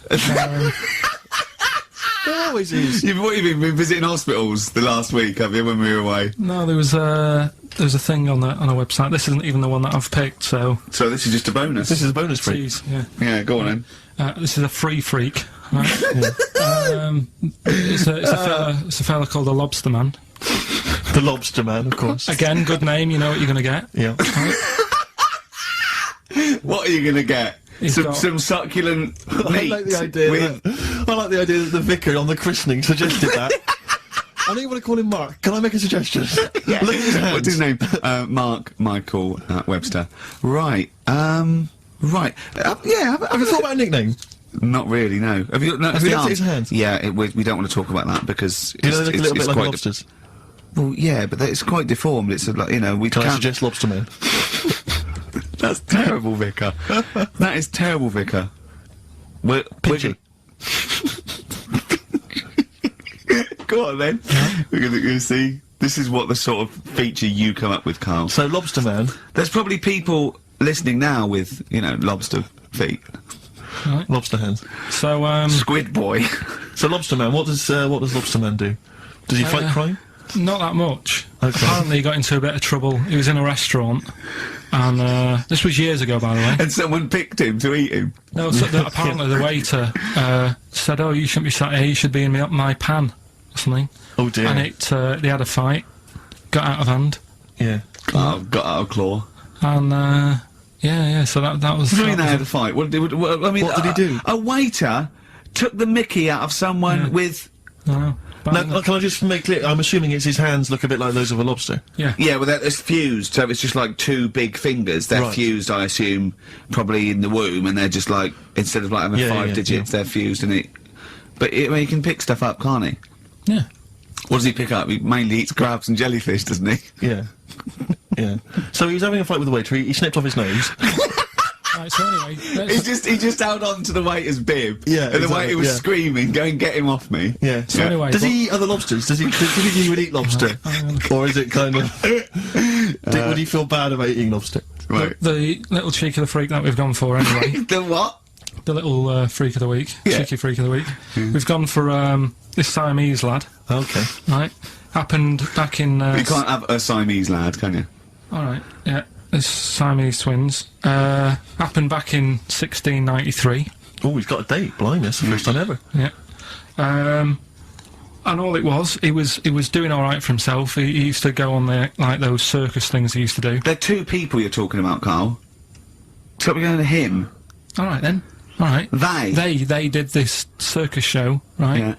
And everything's going well. They're selling out the tents and stuff. People coming to see them. Yeah.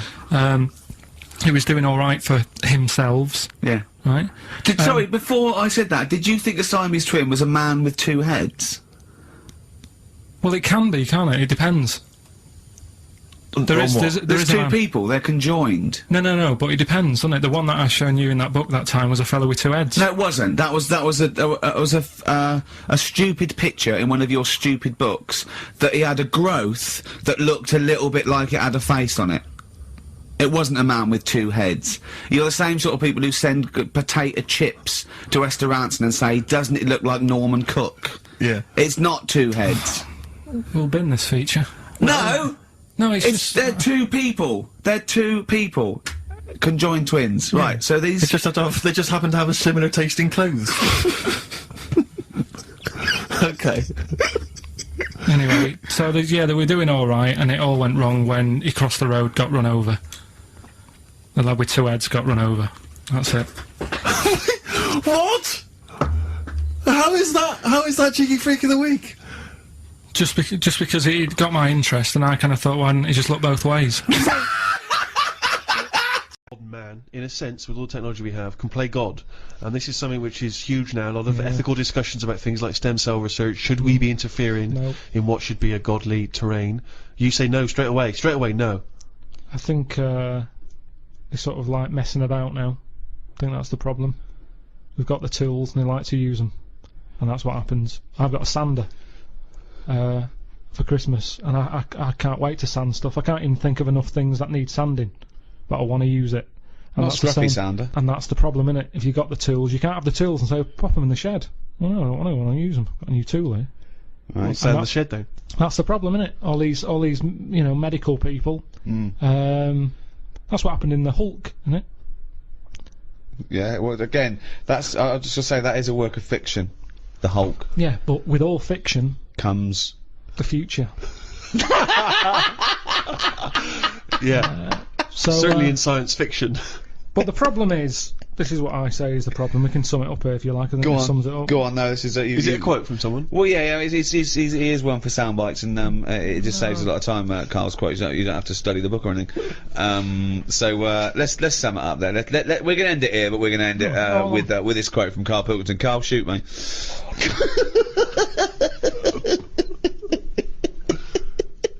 People are living too long. Okay, but that's your summary of medicine. Well, yeah, the it history of is, medicine. because it's kind of now. You see, I agree with medicine to stop pain because it's depressing pain. Stop the pain. I'd say, as soon as we sorted that out, and we started saying, "Do you want a new face?" That's way over the line. Yeah, No one should be getting a new face unless they're really disfigured. yeah, But those are the people who are getting new faces. No, they're not. There's people messing about. yeah. No, it's people. Well, plastic surgery, but that's yeah. people's own choice. They're paying for No, it. it's Up to them. ridiculous. I know, but It's not taking it away from other people, is it? Yeah, it is, because the person who's messing about with someone's face could be doing something No, else. because they're plastic surgeons. They're privately employed. Yeah, but they shouldn't be. They What are should you be talking sorting about? someone else out who's got a little funny head.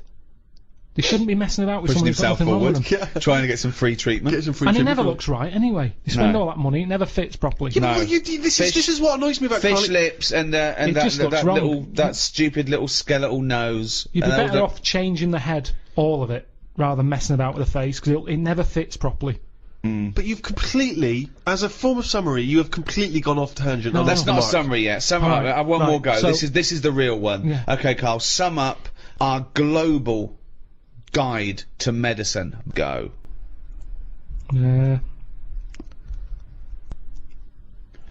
Today's cure.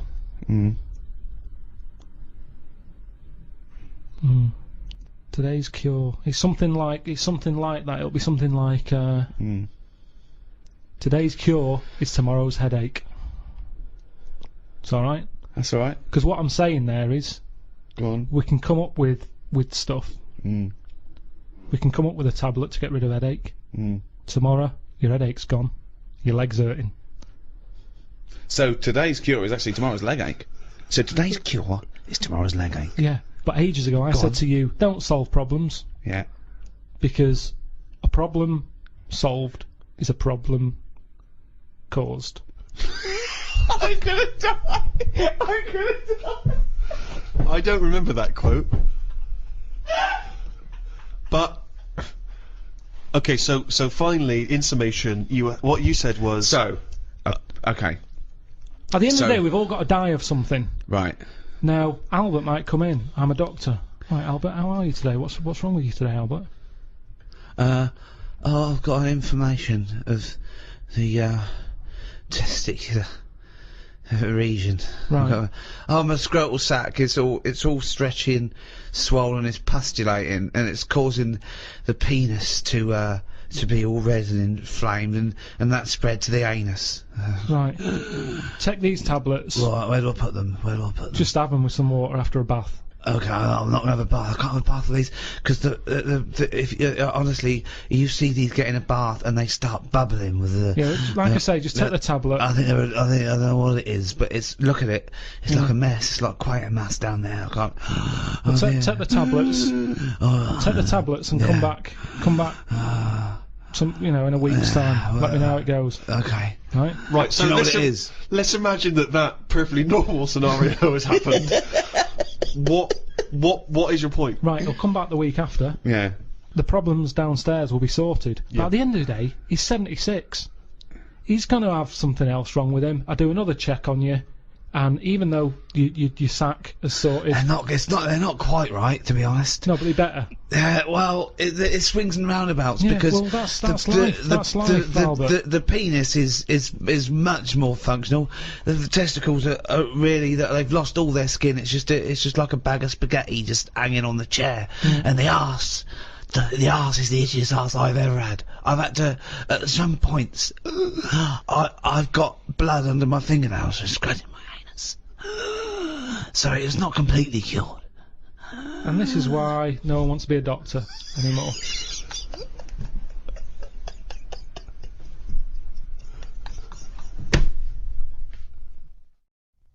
Karl, that cataract operations on the eye were performed in India as early as 1000 BC.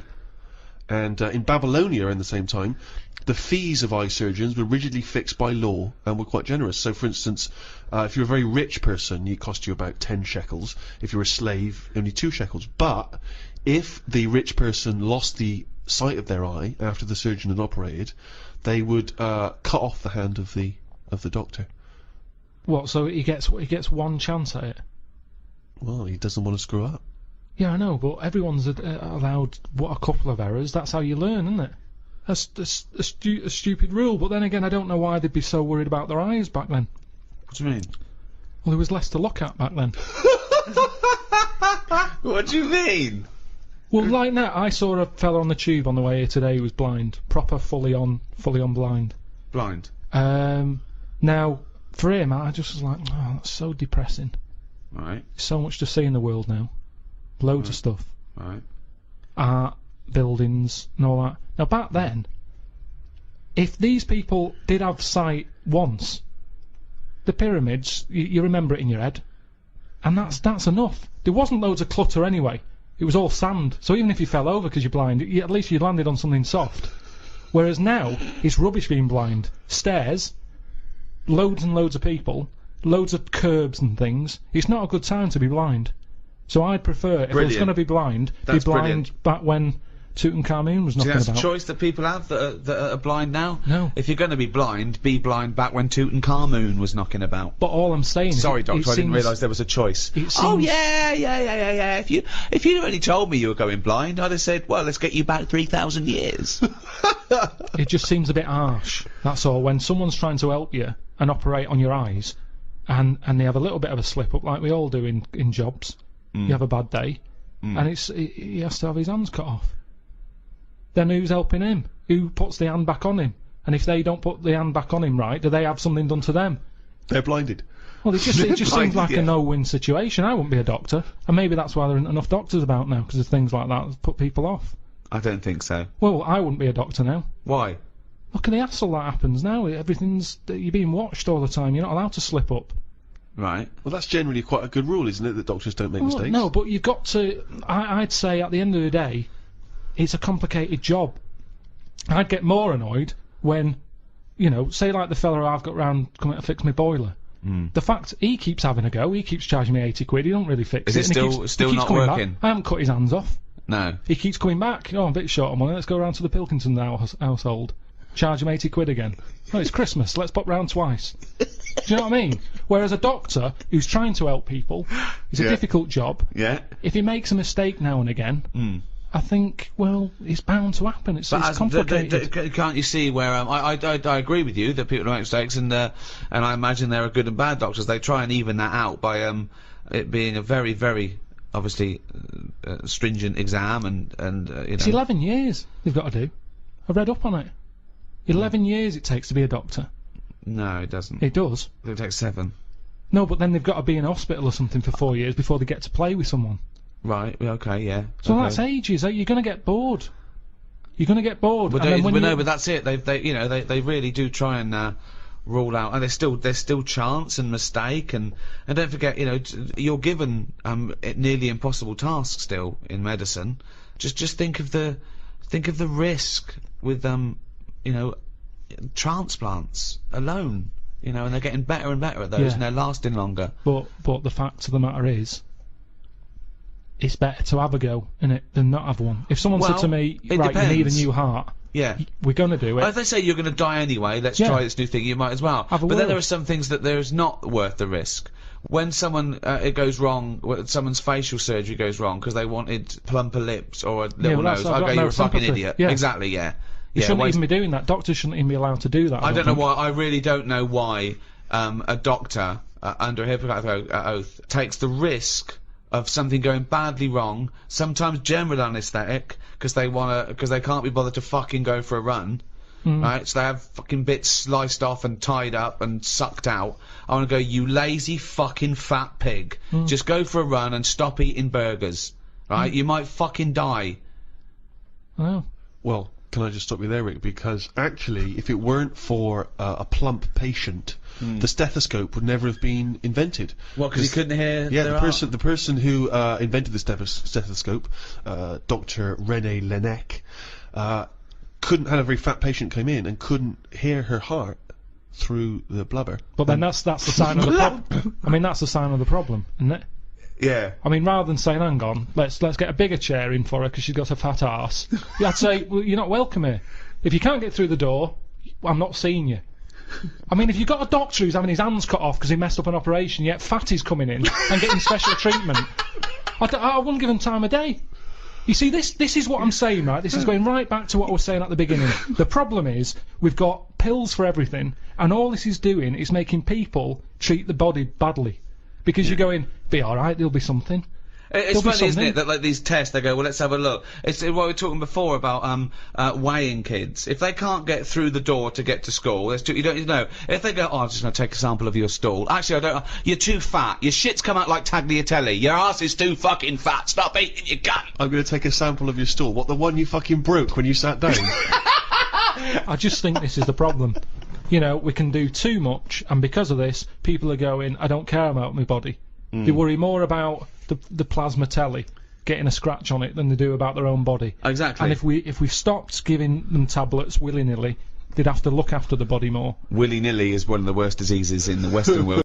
So, Karl, if you had to go to a new planet, don't worry about starting life again. They've got sort of like these breeder clones that do all that, but you can choose 6 people from this world to take to start this whole new world, okay? So you need, you know, as I say, you don't need to. So what's happening here? Is this? It's going to be wiped out, okay? It's going to be wiped out, but there's enough on this spaceship for you and 5 other people, okay? And they've got on there. They've got these sort of breeder clones there, so it's going to be populated. You're going to have the workers, the drones, everything like that. But you want to take 6, I suppose, sort of world lords to teach, to lay down the politics, the teachings, the laws, the government. I'd hate it. And how long have I got to make a decision on it? Till the end of this podcast. Right, go. Who do you take? Who's the first person you take, and why? And where are we going? Mars.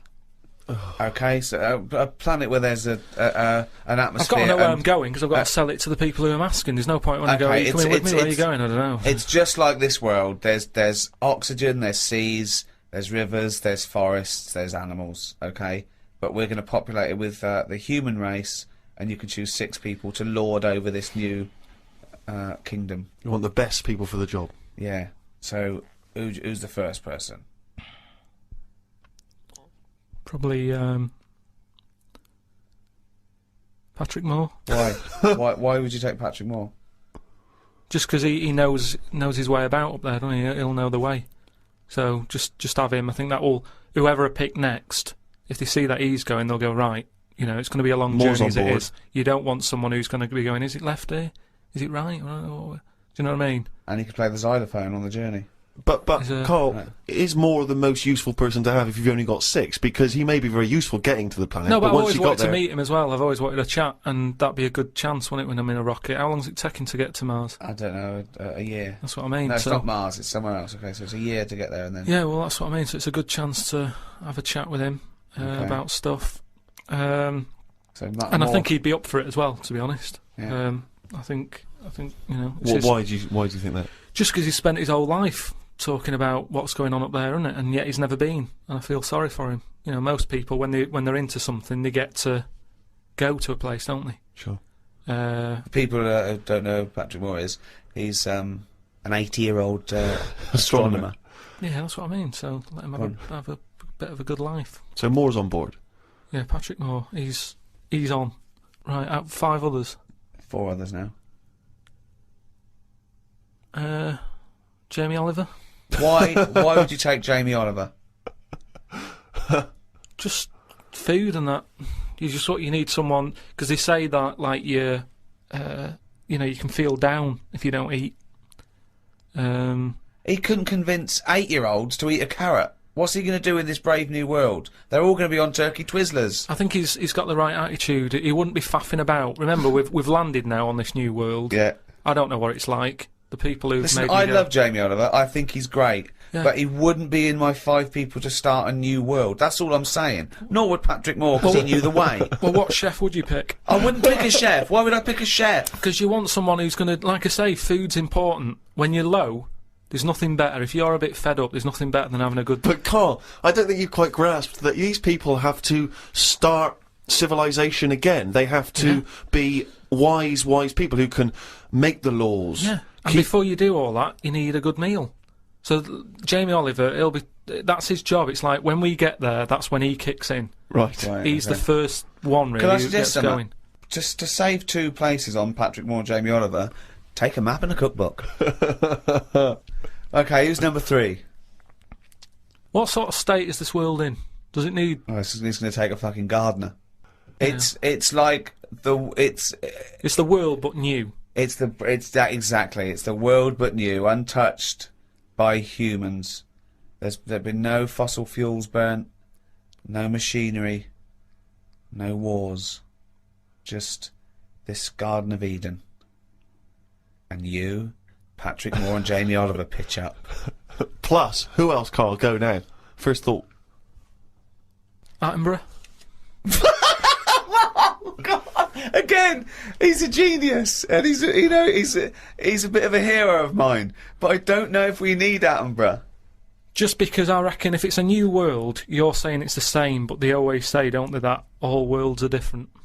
So I'd want him there, just to sort of, when we're roaming around, because we'll all stick together for a bit, won't we? When we're roaming around. Then they'll be sick of the sight of you.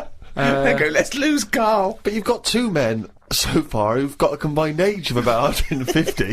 I mean, if you're starting a brave new world, dare I say it, not going to be around very long. Shouldn't you be taking some younger, fresher blood?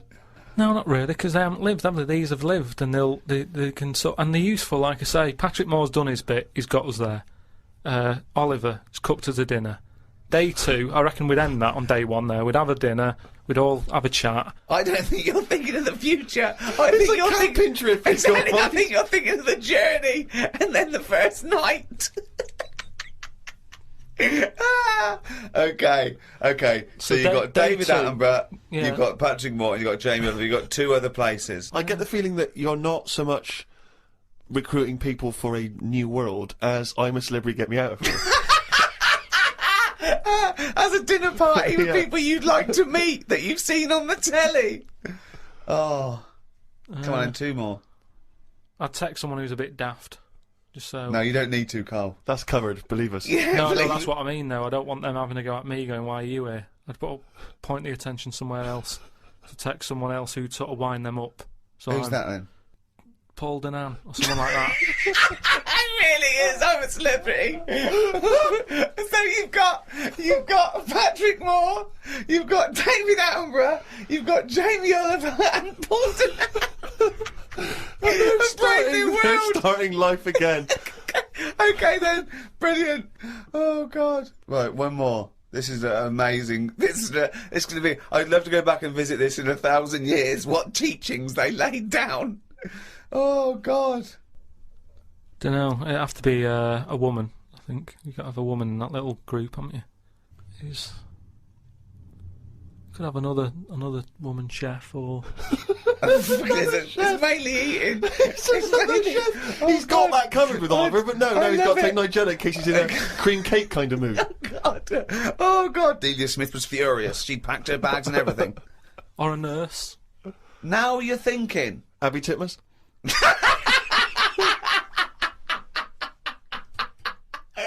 Medicine is the art or science of healing, and that doesn't always have to be a drug or a surgery. I mean, bedside manner has a lot to do with things, and also it's all about care as well. We mustn't just forget that some people don't need medicine, they just need help. For example, there are people that help disabled people have intercourse where they can't, you know, maybe get on to the woman herself, and there's someone that actually helps the man put in his penis to the woman's vagina. They leave the room. What? I've never even heard of this. It's true, absolutely true. They're helpers. Yeah, no, I believe that is the case. Yeah. And that's just as needed as anything that might cure It's not. That's pleasure. Yeah. So what are you saying? Because you can't walk or move, that you can't love someone and want to share that love? I'm just saying it's not a priority. Well, no, but they're going to live. They're healthy apart from their disability. I've met someone. They want to, you know, consummate this love, and someone is helps them out and goes, well, you know, that's part of my job. No, it's not part of the job. Well, it is part of this job because that's their job. I have never heard anyone say, oh, I've had a right day today. Why? I've been playing with Arthur's tackle all day. They don't play with Arthur's tackle. They pop Arthur's tackle in Hilda's vagina. I don't think they do. They do. How can they enjoy that? I mean, maybe once, and they'd go, that didn't work, did it? I didn't enjoy that, Hilda. No. How can they enjoy it with a nurse stood there? They don't. Do that? No, they help her in. She helps Arthur in, or he might be a male nurse. Pops Arthur in. Goes, okay, Arthur. I'll see you in a few minutes.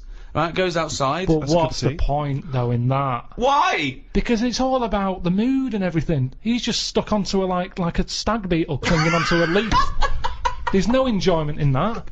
Oh, the well-known stag beetle copulating with a leaf syndrome. No, but I'm That's just saying. the well-known position in the Kama Sutra. He knows that. You know, I think it's a lovely act, and someone's willing to. Wouldn't you help someone in? Definitely not. No. Definitely So the guy goes, oh, this is my wife. We're both say, well, I can't. You know, can you just pop me in, Karl? You're the you're the only person around. No, I don't think it's important. But there enough. are people. What do you mean you don't think it's important enough? I'd be happy to go round, put the washing on for them, make the bed. Do you want a cup of tea? Yeah, I'd love one. There you go. Oh, just before you go, forget it. If they asked me to do that, I'd quit. And I don't think it happens because people wouldn't take that on for a job. You never hear about it on Comic Relief when they're raising money. They don't go, thanks to Midland Bank for this £100 that's going to go towards Arthur getting his end away. That's ridiculous. So you would rather them not have the pleasure of each other than just help them in? No, because they'd work out some way that they could do something for each other. I like to play the guitar. My fingers aren't long enough. I've knocked it on the head. It's the same thing. If you can't do it, don't do it. So are you telling me, right? Okay. Supposing there's a little fella who's got no arms, no legs, right? Right. Little Bob. Okay. There he is. All right, Karl. Right. He's got a friend, another little fella with no arms and no legs. All right, Karl. Right. They love each other. Two little fellas, two little dwarves with no arms and no legs. Okay. Lovely little fellas. They get married. Okay. Look, Karl, you can't put my my penis up my boyfriend's bottom, can you? No, I can't. No. Why not? Why not? Do you need anything else doing? No, I'm fine. Yeah, no, it's weird how you can manage everything else. Well, no. I'm here to help you. Everything else seems to be sorted. Well, just in the chair. Why do you need help in this department? Well, because he's over there and I'm here, and if you just pop me in and just leave No, I'm not doing that. It's not good for you. You've lost your arms and legs. You'll be losing that soon if you carry on sticking it up there. There are, of course, a number of extraordinary developments.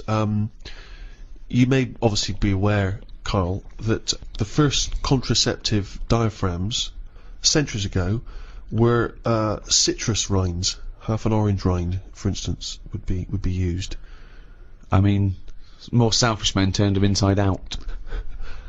I believe that's also still being used in parts of Manchester. For what? An orange. Just think of your head. And it worked? Well, we don't know at this juncture. I mean, maybe... I don't know. It works for contraception because women went, fuck off, what are you going to do with a fucking orange on your cock, boy, you dirty cunt? But it could, I mean, again, it's that thing, innit, of we look at it now and we laugh, but look at what's happening. People now are always trying to get us to eat more fruit. I don't. Amazing. That's a way of getting. I thought for a minute he was going to say, okay, so they start with, then they went from the orange rind to say a coconut shell. Yeah. That was too big. That didn't work. Run! Here Yeah. comes Coconut John! No, don't put half a pineapple on your cock. That's insane. Yeah, that's mental. And then somewhere down the line, they finally got to contraception as we understand it. Is that? I thought that's where you're going, but no. Something about eating oranges is healthy for you. What I'm saying is, if you go into any well-known supermarket and you look at, say, some young kid who's had a kid, and you look at stuff in their shopping basket, they're not buying fruit. They're buying, you know, burgers and chips. Turkey Twizzlers. Yeah, crisps and all that. No, but they love having it away. Get some fruit in. So they definitely have fruit in the house, which at the moment, a lot of kids don't have fruit in their house. That's why they're eating Turkey Twizzlers. But the mum loves having it away. So she would have loads of fruit in. So everyone's happy. If the she kids was are using eating an fruit. orange for contraception, she would also be giving the kids. Well, you wouldn't waste so half it. the orange she'd give to the kids, and half the orange she'd stick up her fanny. Yeah, a treat for everyone. Have a bit of fruit, and she's got what she wants. Whereas at the moment, what happens? A burger's not coming in helpful for anyone.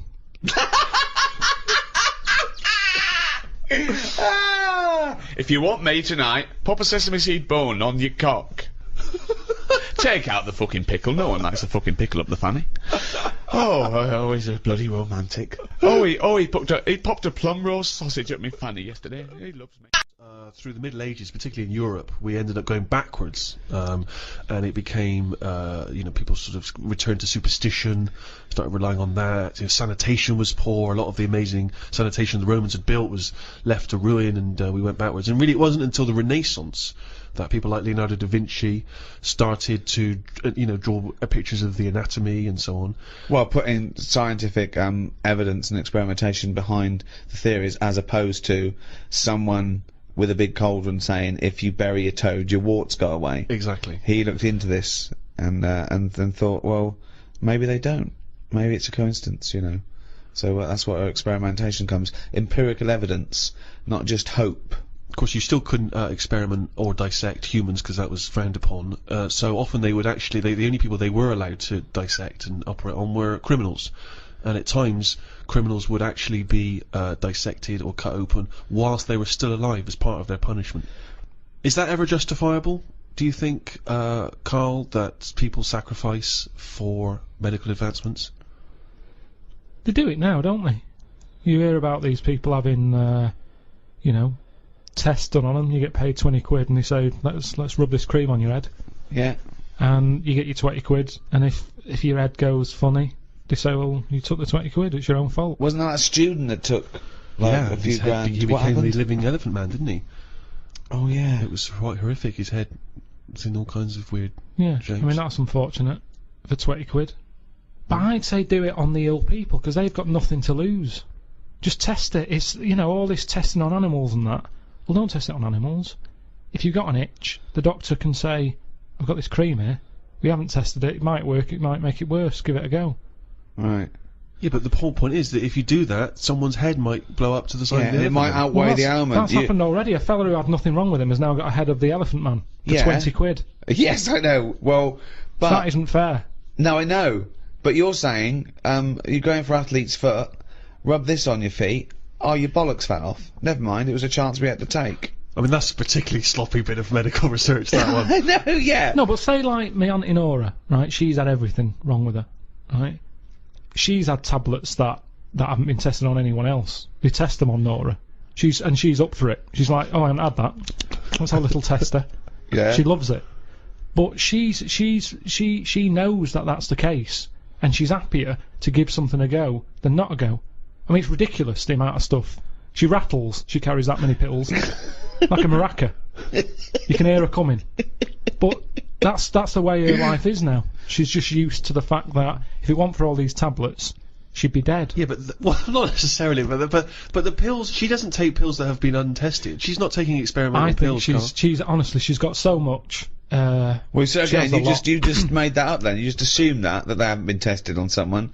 Where'd they get them? Where'd they get these pills from that haven't been tested? Well, it's all very new. She's on a lot of new medication.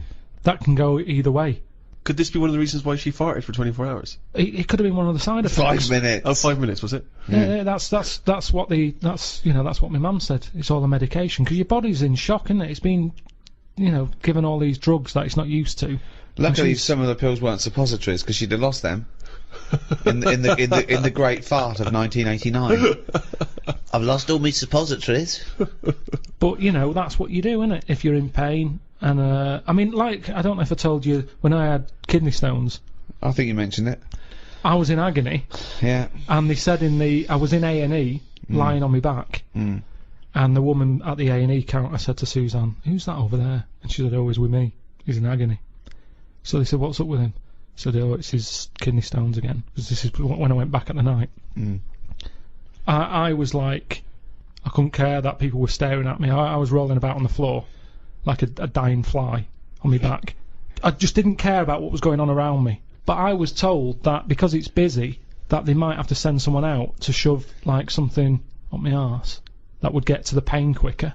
Well, what do you mean send them out? Well, they send while you're lying on the floor in A&E, they're going to stick something in your arse. What do you mean? Oh, you mean a pill? I thought you meant to get to your kidney quicker than up your knob. No, a pill. They put it up there, and apparently it'll kick in quicker. Yeah. The tablet works quicker. Yeah. Up your arse than it does down your throat. Yeah, because it's a mucous membrane and it's... Well, I was up for it. I just was like, whatever it takes. Now, saying that to me now... But hold on though, what if the doctor said, okay, I could give you this morphine, take it will take a few minutes to kick in, or I could rub some on my penis, I pop an orange on the end of my penis, I rub that in morphine, and I pop that out of your rectum, Mr. Pilkington. Are you in agony or not? Are you in agony? Okay, look, I'm just smearing... I'd say I'll get a second opinion. Well, no, you haven't got time. There it is. Do you want this up your arse? It's covered in morphine. He's in his private life he's a promiscuous gay man, but in his professional life he is a doctor with a morphine smeared penis, and he's ready for action. So if you're and he's willing to do that in the middle of A&E. Yeah. So he takes no pleasure from that. It's the only way. So are you in pain? Do you want this done or not? Yes or no? He comes out into A&E reception, his trousers around his ankles, he has an erect penis, he says, "Karl, do you want me to stick this up your arse?" And your answer is? Yes or no? You're in terrible agony. He's wearing a condom. He smeared the condom in. I mean, it's not unprotected morphine penile surgery. Administration. And what? In and out, done. Just in and out. Yeah, he just administered your arse takes on the morphine from the Dr. Penis. And it's the only way, really. In and out. Yeah, in and out. Up once, okay, and out. It'll definitely work. You will. The pain will go away. No side effects. It'll be pleasurable. No side effects. No side effects. No. I'd probably call Auntie Nora and ask if she's had it yet.